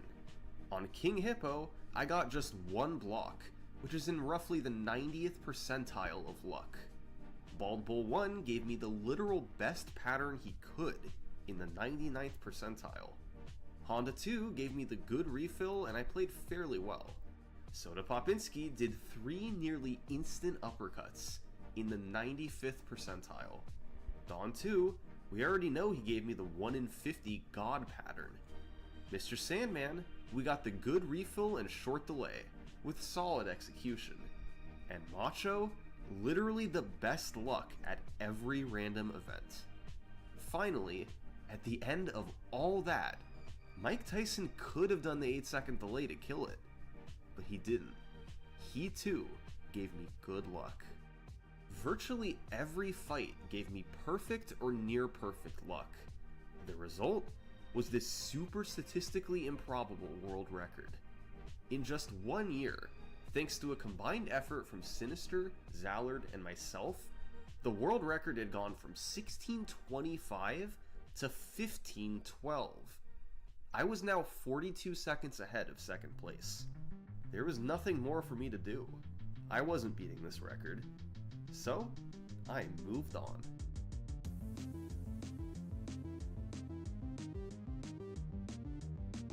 As the months passed in 2017, more players got sub-16s, but nobody was really approaching the 15:12.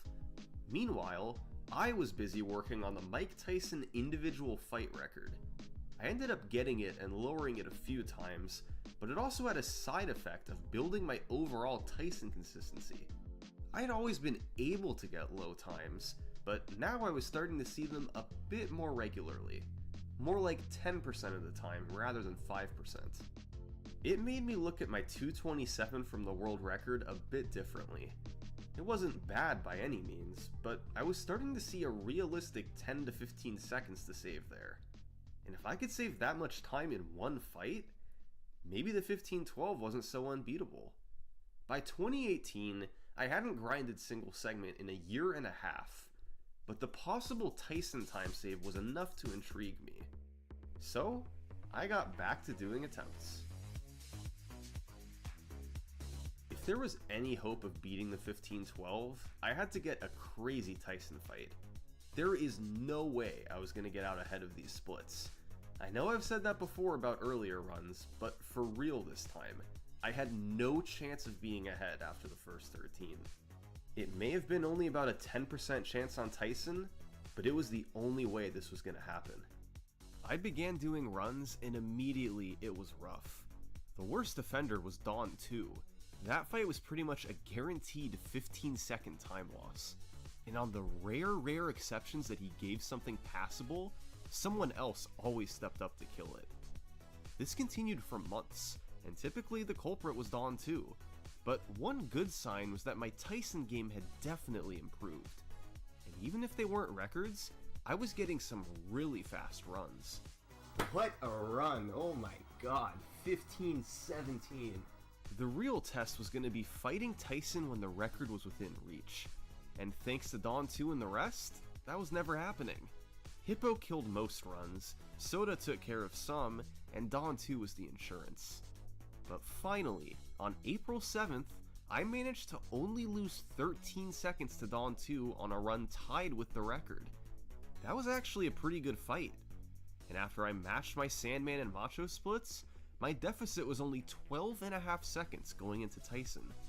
Believe it or not, this was my second best pace ever other than the 15:12, and I still needed a 2:14. But luck and execution were both on my side. Yes! I just beat the Mike Tyson's Punch-Out world record. I don't believe it. We did it, man! I was not expecting to beat the 15:12. That was the power of a good Tyson fight. This run still had great luck from start to finish. In fact, it was virtually identical, except it didn't get the godlike Dawn 2. But since it's a 1 in 50 pattern, I couldn't be too disappointed. After nearly 1,000 attempts over a few months, and run after run dying to luck, I finally had a new world record to show for it. For months after this, I continued trying to lower the time. I had 3 runs make it to Tyson ahead of the 15:10. On the first 2, I got the 8-second delay to kill it. And on the third one, I got the luck, but my execution wasn't there. I hate...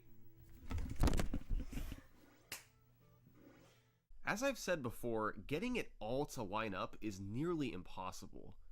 I could get a good Tyson fight, but having to do it on a pace that you might not see again for months, it becomes so much harder. I was happy with my 15:10 and had a comfortable lead, so I stepped aside once more and stopped running the game. However, my break would come to a sudden end the following year, when completely out of nowhere, Punch-Out's greatest discovery ever was made. King Hippo had been the bane of our existence for years. He was about to be made completely irrelevant. This is the Hippo Manippo. Punch-Out is super random, and naturally players had long wondered if you could somehow control the RNG, but it seemed unlikely. The game looks at 2 memory addresses to determine each random event. One tracks frames elapsed since power on, and one tracks all inputs since power on. There was no way humans could control that. But in 2019, the game's 5th place runner, Lukendor158, and his brother, ZoxSox, began looking into it more. They took a look at the first mouth open on King Hippo, which is controlled by RNG. They found that Punch-Out actually has a frame rule system, just like Super Mario Bros. Rather than 21 frames, it's an 8-frame system. So, as long as you push start within an 8-frame window, you'll arrive at the first open on the same frame every time. That solves one memory address, but what about the one tracking all your inputs? Well, every frame a button is pressed, it adds a corresponding value to the memory, which is stored in binary. However, Hippo's first open is strictly determined by the 2 rightmost bits, which are in turn determined by how many frames you've pressed right or down. So, if you don't press down or right at all until King Hippo, you can control what the memory value is. By then pressing start in the corresponding 8-frame window, you'll arrive on the correct frame with the correct memory address, and King Hippo will always open his mouth. The Hippo Manippo was born. Later, Lukendor and ZoxSox were able to extrapolate this to Hippo's 3rd and 4th punches as long as you cancel the 2nd one.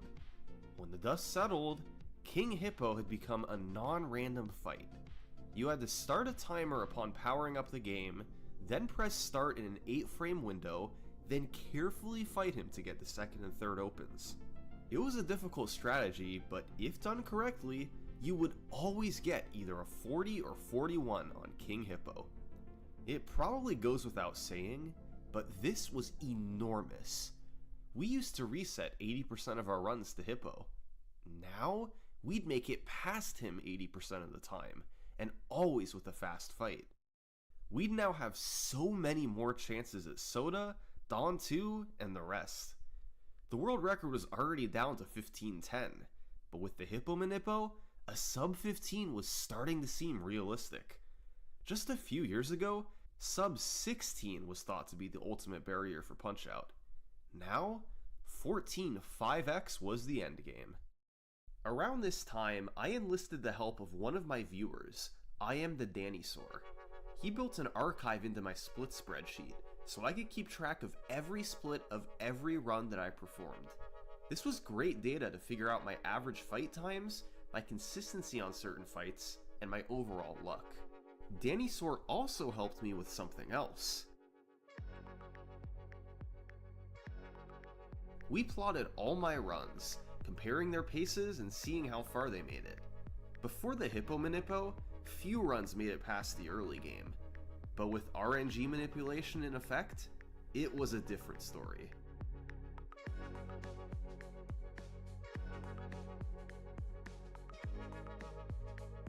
For the first few weeks, I had many runs go deep, but none faster than the 15:10. Let's take a look at this run on July 22nd. We were off to a great start. Thanks to the Hippo Manippo and a small strategy change on Honda 2, I had a 4-second lead going into Soda. You can see that this is one of my fastest paces ever. And right on cue, Soda threw a hook. It hurt, but a world record was still within reach. But after Dawn 2 gave me a 139, and Sandman and Macho didn't help much, my chance was all but over. Not only did I need a perfect Tyson, I needed a fast perfect fight.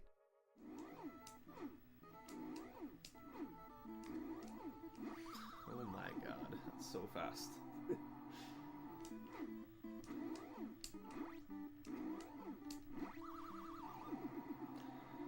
It's basically dead.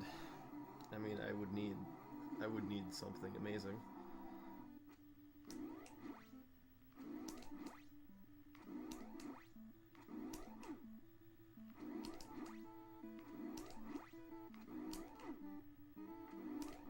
Oh my god! Oh my god!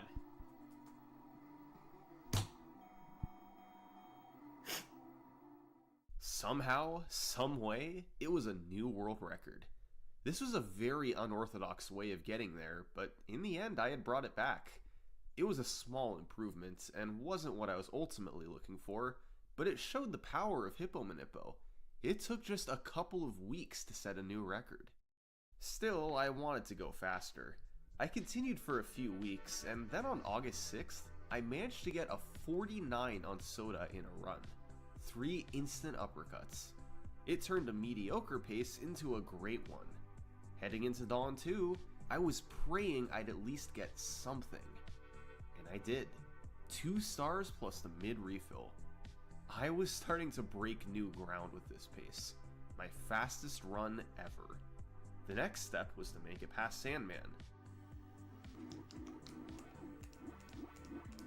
Uh-oh. This was getting ridiculous. I had to hold it together. Next up, Super Macho Man.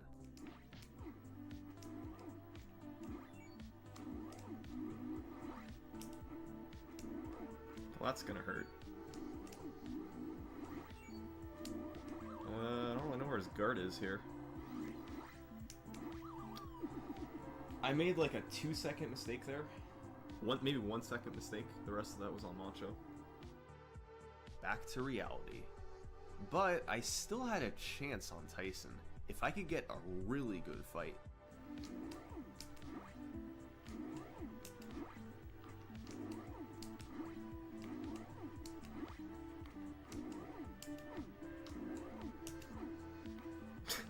Oh my god, all my games fell. Sorry that was so loud. I hit my console hard and all the games on top fell off.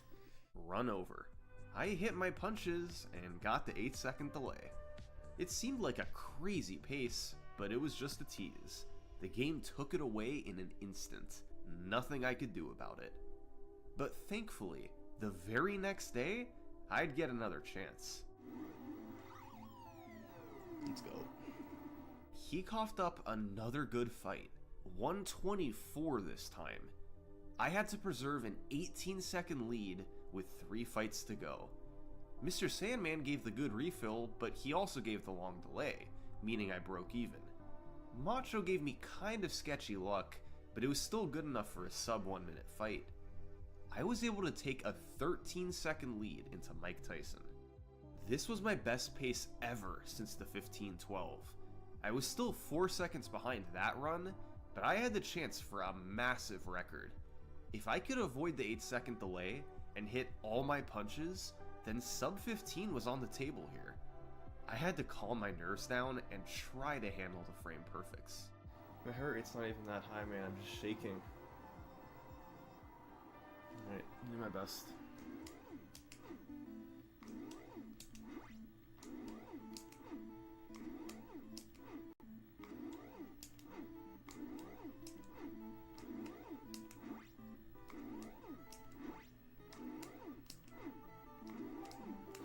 Wow, that pattern. That was a phase 3 uppercut pattern.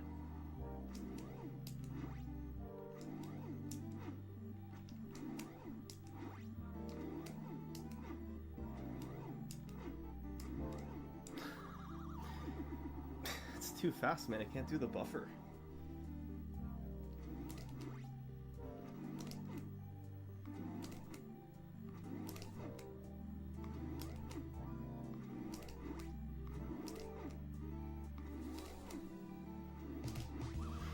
God, 15 minutes flat. Holy dude. Oh my god. So close. Half a second from sub 15. This was an awesome record, nearly a 10-second improvement. I missed just one punch on Tyson. Overall, I was happy with my execution under pressure. Especially because of Dawn 2, this would be a tough run to top. However, thanks to the Hippo Manippo, I wasn't the only one going for the record.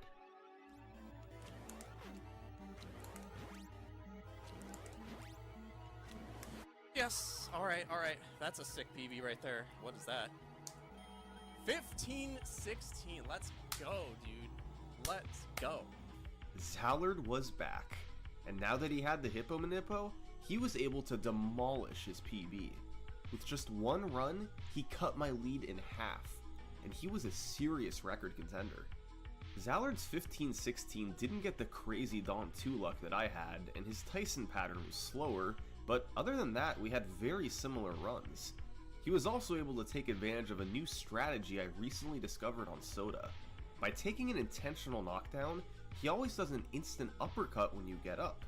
So, I was able to route a strategy where you take damage at specific moments, and essentially get a guaranteed phase where Soda doesn't hook. It helped make the fight just a bit more consistent. With Zallard right on my tail and a new Soda strategy to help, I pushed onward for the sub 15. A couple weeks later, I had one with potential. It was one of my fastest runs ever into Dawn 2.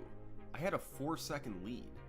Unfortunately, Don wasn't playing nice, and he gave me a 140, pushing me well behind the record. But after a good Sandman and Macho, there was still a chance. Wow. Okay. Jeez. What? I needed a 207 to get the sub 15. A really good fight, but I had done it before. And it got off to a good start. A perfect phase 1 and phase 2. It was crunch time. If I could now hit all 8 hooks, then this would be the sub 15.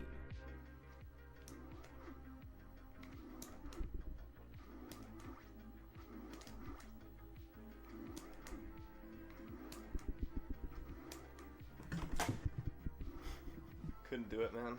I couldn't do it. I can't just get a perfect Tyson fight every single time, man. I can't do it. Hitting 22 frame perfects under world record pressure is not easy.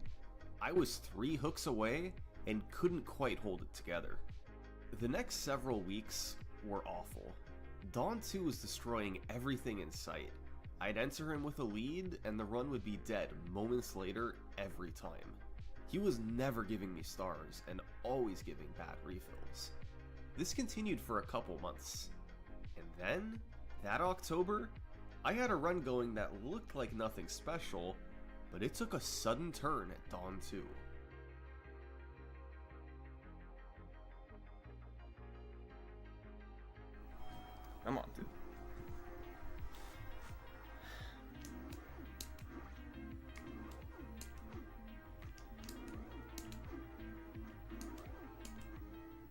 Just like that, it was over.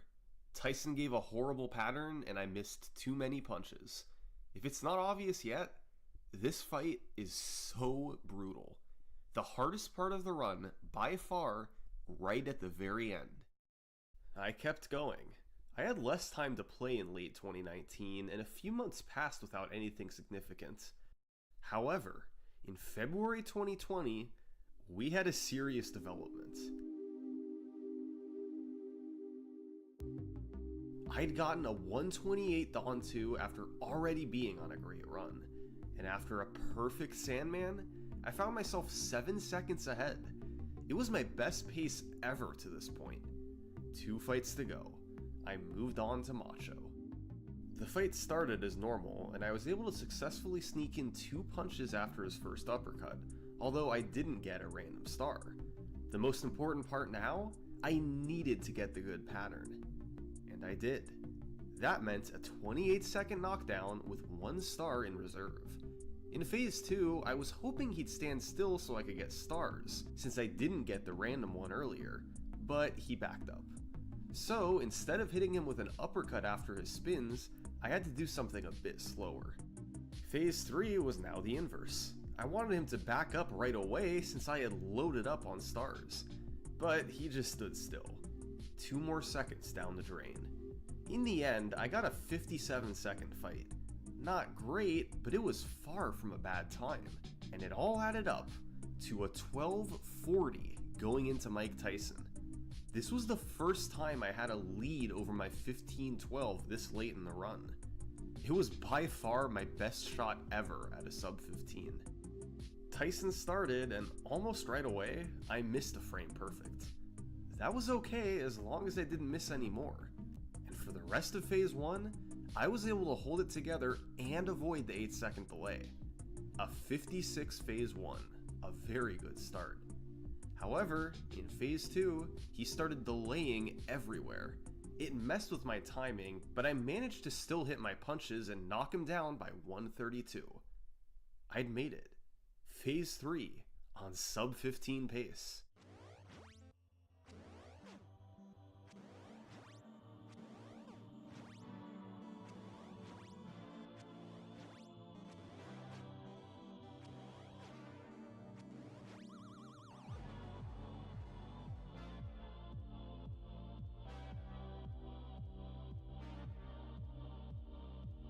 Sinister had set the first sub 17, Zallard had set the first sub 16, and now I had set the first sub 15.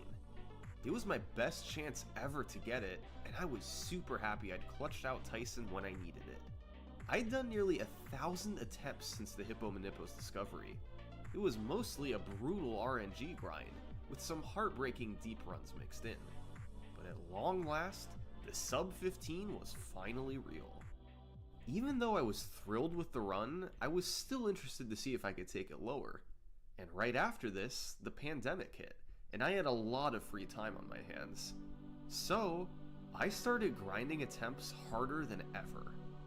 And man, the game absolutely destroyed me.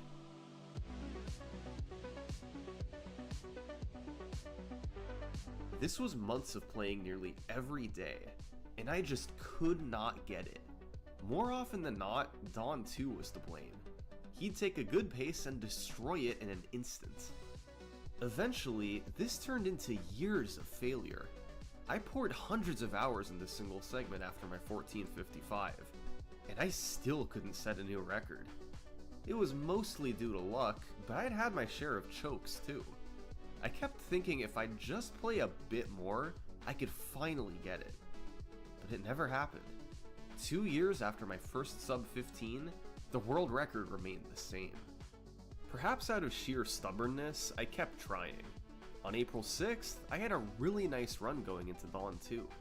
And just like he'd done nearly every time in the past 2 years, Dawn gave me nothing, pushing the run back into mediocrity. However, Sandman and Macho played nice, with a 219 and 53. This run was like several I'd had in the past couple years. I had a chance, but only if I could get an amazing Tyson. You can see from my PB% column, developed by ZocSox, that I had an estimated 4.6% chance of getting a new record. Here we go. But it went well. I got no 8-second delay and hit all my punches in Phase 1 for a 55-second knockdown. Phase 2 went just as well. I got him down at 129. At this point, this was a guaranteed record, as long as I could hit all 8 hooks in Phase 3. But I fell for the oldest trick in the book.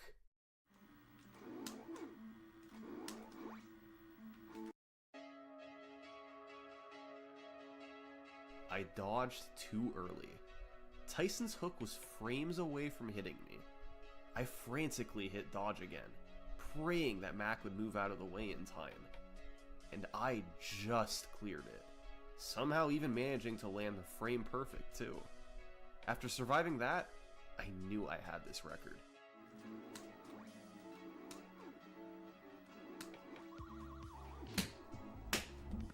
Yeah. Oh my god.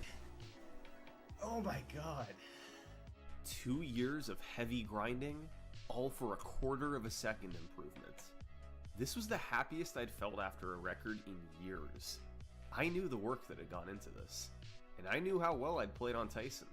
The final time wasn't much lower, but I couldn't care less. 26 months later, I finally had an improvement. I debated whether or not I should continue. I had really seemed to run into a wall at 1455. It could take months or years to lower it again.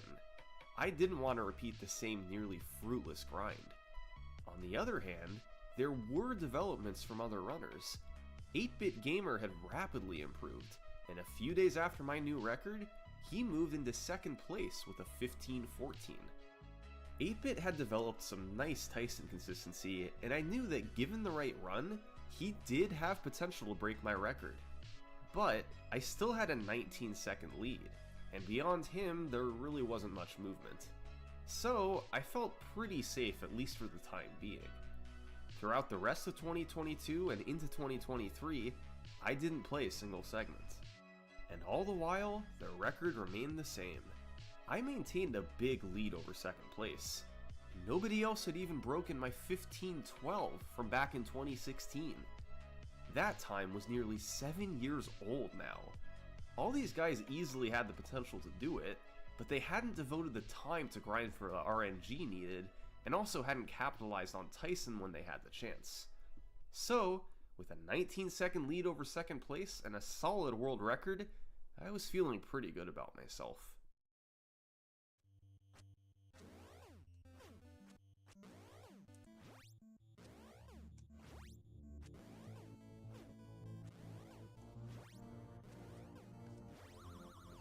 Let's go.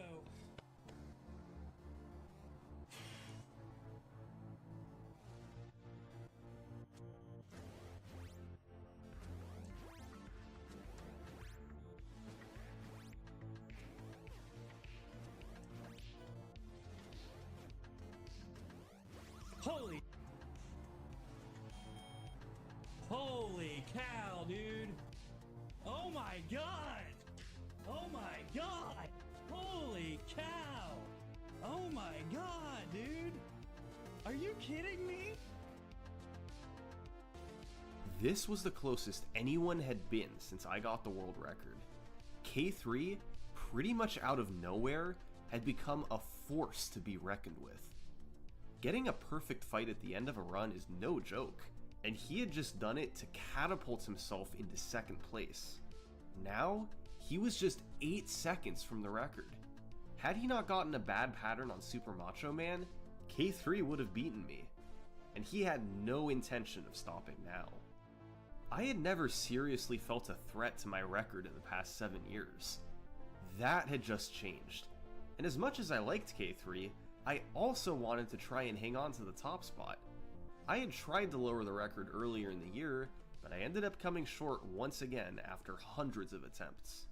For whatever reason, 1455 just seemed to be my limit. But with K3 getting close, I had to push past it. So, as K3 played alongside me, I set out on my most intense grind yet. As usual, I struggled to get anything going. I was able to get a couple to Tyson on pace, but each time, I either got bad luck or made a mistake. I wasn't getting good Tysons like I used to. Meanwhile, K3 had just finished off his PB with a 207. I felt like I had fallen off. I couldn't get perfect fights anymore. Beyond that, the red zone was also killing a ton of runs. That was a nickname we gave to 3 consecutive fights: Soda, Bowl 2, and Dawn 2. You already know about Soda and Dawn 2, but Bowl 2 has random misdirected gut punches that have a 25% chance of going through. If you land 3 of them, you get an excellent fight. If none of them go through, it's a huge time swing. Overall, it's easy to get good runs to the red zone. It's not easy to make it through alive. Between the red zone and Tyson, run after run was a failure. I had done hundreds of attempts since K3's 1503, and I had made no progress. Still, I held out hope that maybe it was just a funk I could work through, and on June 11th, I had a chance to do just that. Alright, dude. I did it right.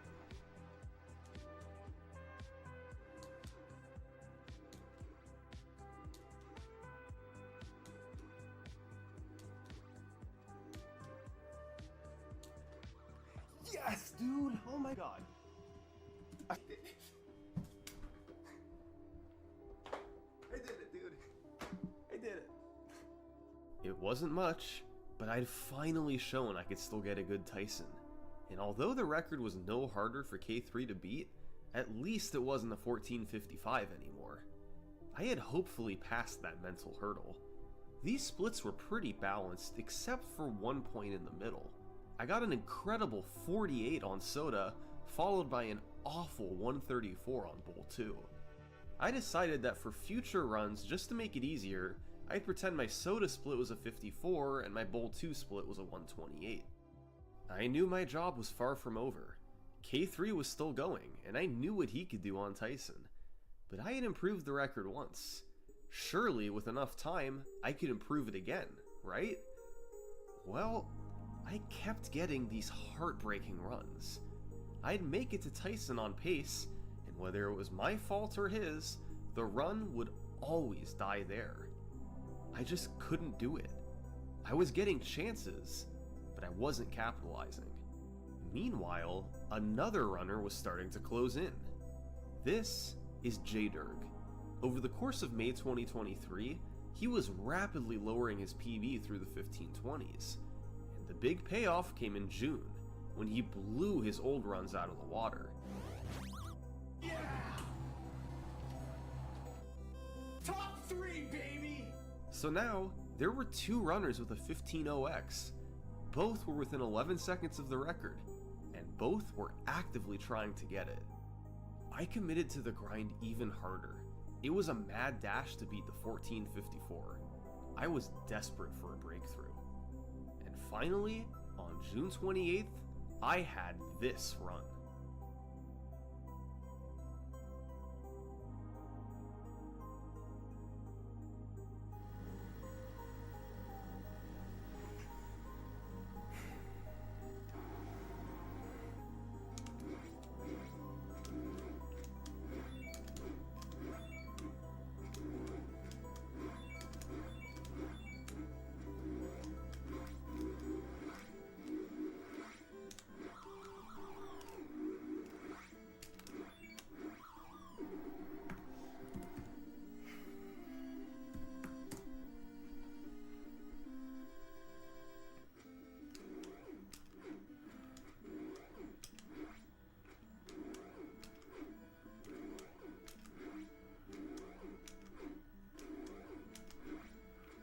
Alright. I ended up missing the record by 2 seconds, but at least it wasn't my fault this time. I had hit my punches on Tyson and just gotten unlucky. This was an insane pace through Sandman, my best ever by far, but it didn't matter with Tyson's 8-second delay. And that would become a trend over the next few days.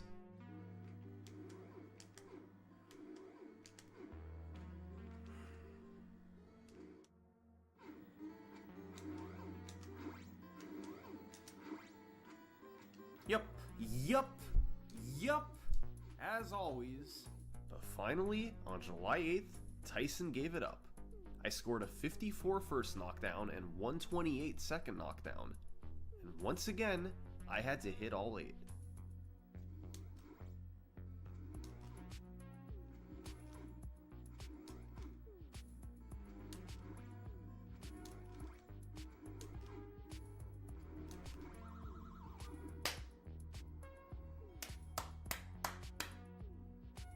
Finally, a substantial improvement. For the first time in over 3 years, I lowered the record by more than a split second. And it was a fairly innocent looking run, up until the very end. This run was carried pretty hard by the last 2 splits. It was nothing special through Sandman, but a 51 Macho and 206 Tyson were incredible fights. At long last, I had a bit more breathing room. The next stop from here was getting a sub 1450, a 14 4x. To get that, I'd need a run around 1240 or less after Macho, which I'd done a handful of times before, then execute a perfect Tyson. In other words, get better luck, execute the first 13 well, then clutch out a great Tyson when the stakes are even higher. I didn't know how long it would take to do this. But then, just 4 days later, I did this.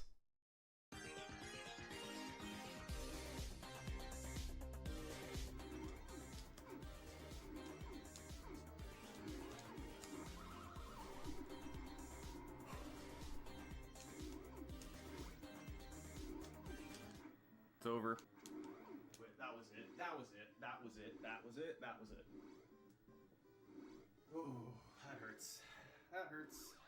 I threw it away. I'd gotten no 8-second delay, but punched probably 1 frame too late in phase 2. With no mistakes, this fight could have matched my 206. A huge missed opportunity. I was getting in my head on paces like this. When I could see that I had a massive lead, I tensed up and tended to miss frame perfects. So, I decided that going forward, whenever I knew I had a good run going past Dawn 2, I'd stop looking at my splits. Even if I knew it was a fast pace, not knowing what it was exactly tended to calm my nerves a bit. Now, I had to get another good run past Dawn 2, and by some miracle, that only took a few days. Now we're cooking. With 3 incredible red zone fights in a row, I knew this was an amazing pace. But no need to dwell on that. I closed my splits. My good luck continued on Mr. Sandman, as I got the good refill and the short delay. But Macho was a bit slower. He randomly blocked my face punches in phase 1, then backed up in phase 2 when I had no stars. I ended with a decent but not great 59. At this point, I knew I was ahead of the record, but wasn't sure exactly what Tyson fight I needed. I figured it had to be perfect, and probably something like 211 or less. I dialed in on Tyson, and managed a perfect phase 1. Phase 2 also went well, and I had him down at 132. I needed 1 more perfect phase. Hit 8. I think I need 8. But had I known my pace, I would have seen that I actually had an 8-second lead. I only needed a 214 on Tyson. Hitting all 8 here would put me well ahead of that. But I was ignorant to this. In my mind, I needed to hit all 8 right now.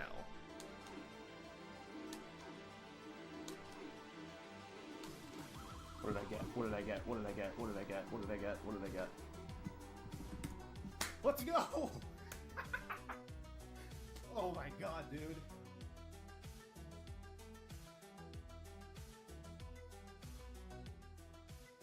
This one felt really good. Despite being nearly tied with my best pace ever into Tyson, I still executed a perfect fight, and the result was the world's first sub 1450. Now, it wasn't all perfect. My Bull 1 fight got pretty bad luck, and my Macho fight wasn't too fast either. And although I got no 8-second delay, Tyson did give several other short delays. But all in all, I didn't care. This was a record I'd been looking for years. I had regained a 15-second lead over second place. It felt really good about where the record was at. The only way to beat this time would be to get another perfect fight on a run close to or ahead of my pace into Tyson. And given that my fastest pace ever was a 12:37, that didn't seem too likely. So, although I kept doing attempts to lower it, I wasn't expecting too much. But I also wasn't the only one playing.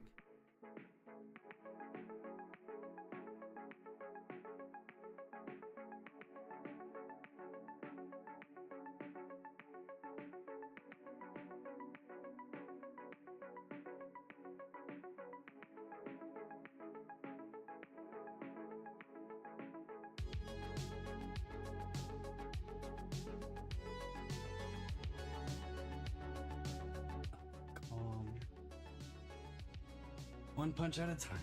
Let's go.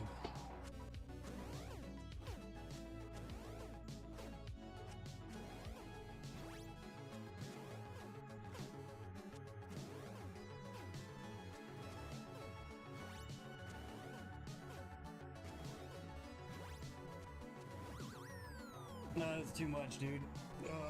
That's double switchback, dude. K3 had just managed the best pace ever into Tyson by over 4.5 seconds. The fight itself did not go well. K3 got bad luck, missed too many punches, and got knocked down. But just being in this situation was remarkable.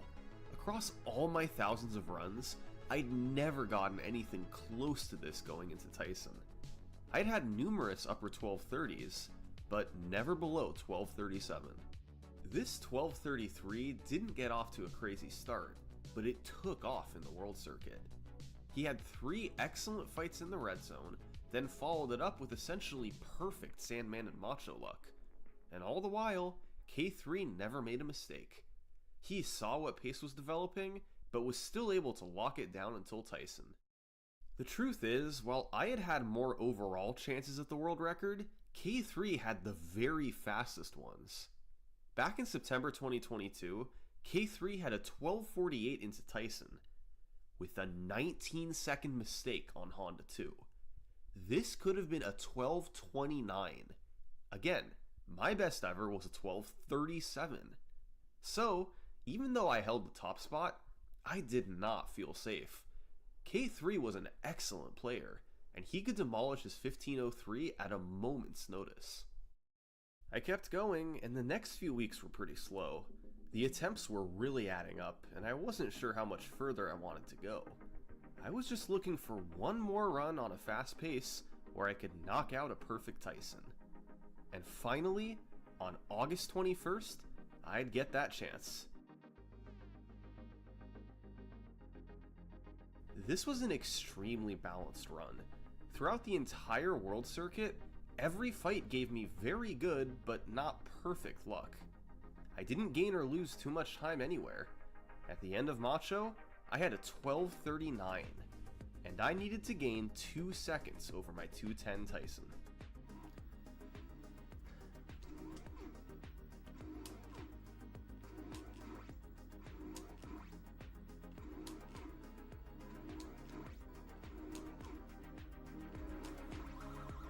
World record. World record! This was just a very clean and steady run. No split stood out as being incredible. It was just a great run from start to finish. Compared to what we've seen over the past 10 years, it's almost an anticlimactic record to end on. But 1446 is where the world record stands today.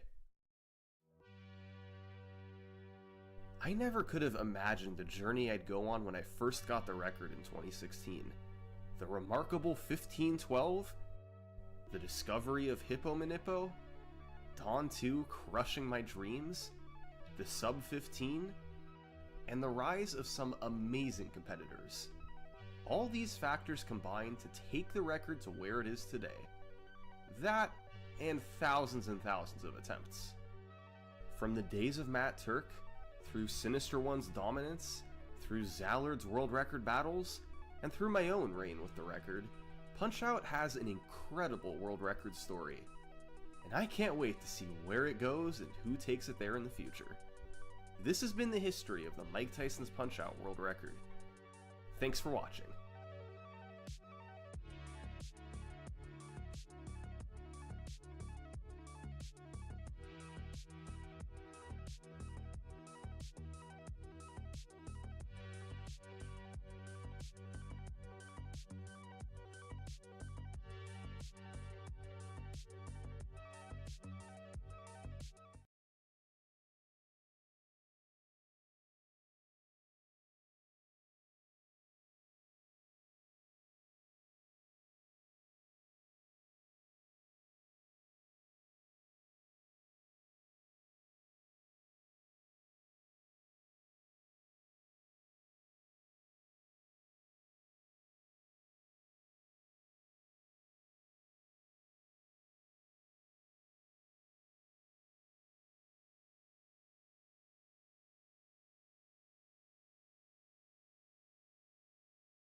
da da da da da.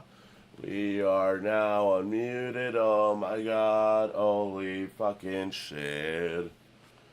Fuck my alarm, dog. Fuck my alarms, man. This is getting annoying. They're not working, like, at all.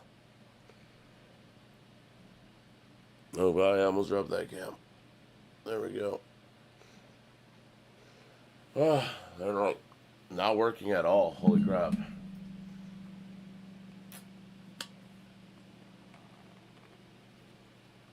Alright, chat. We have 20 minutes before I... Well, no, yeah, we have 20 minutes before I lose this VOD. I mean, I don't want to lose it because of all the progress we did in the beginning of the VOD. I said I was just going to play for an hour, and holy shit, we played for like almost 5 hours, and we did so much. We literally claimed we have every single Digimon. Also, last I checked, it's not Crystal Sanders, but, I mean, I didn't call you out for that, so I'm just going to replay this for you. If my computer decides to play it.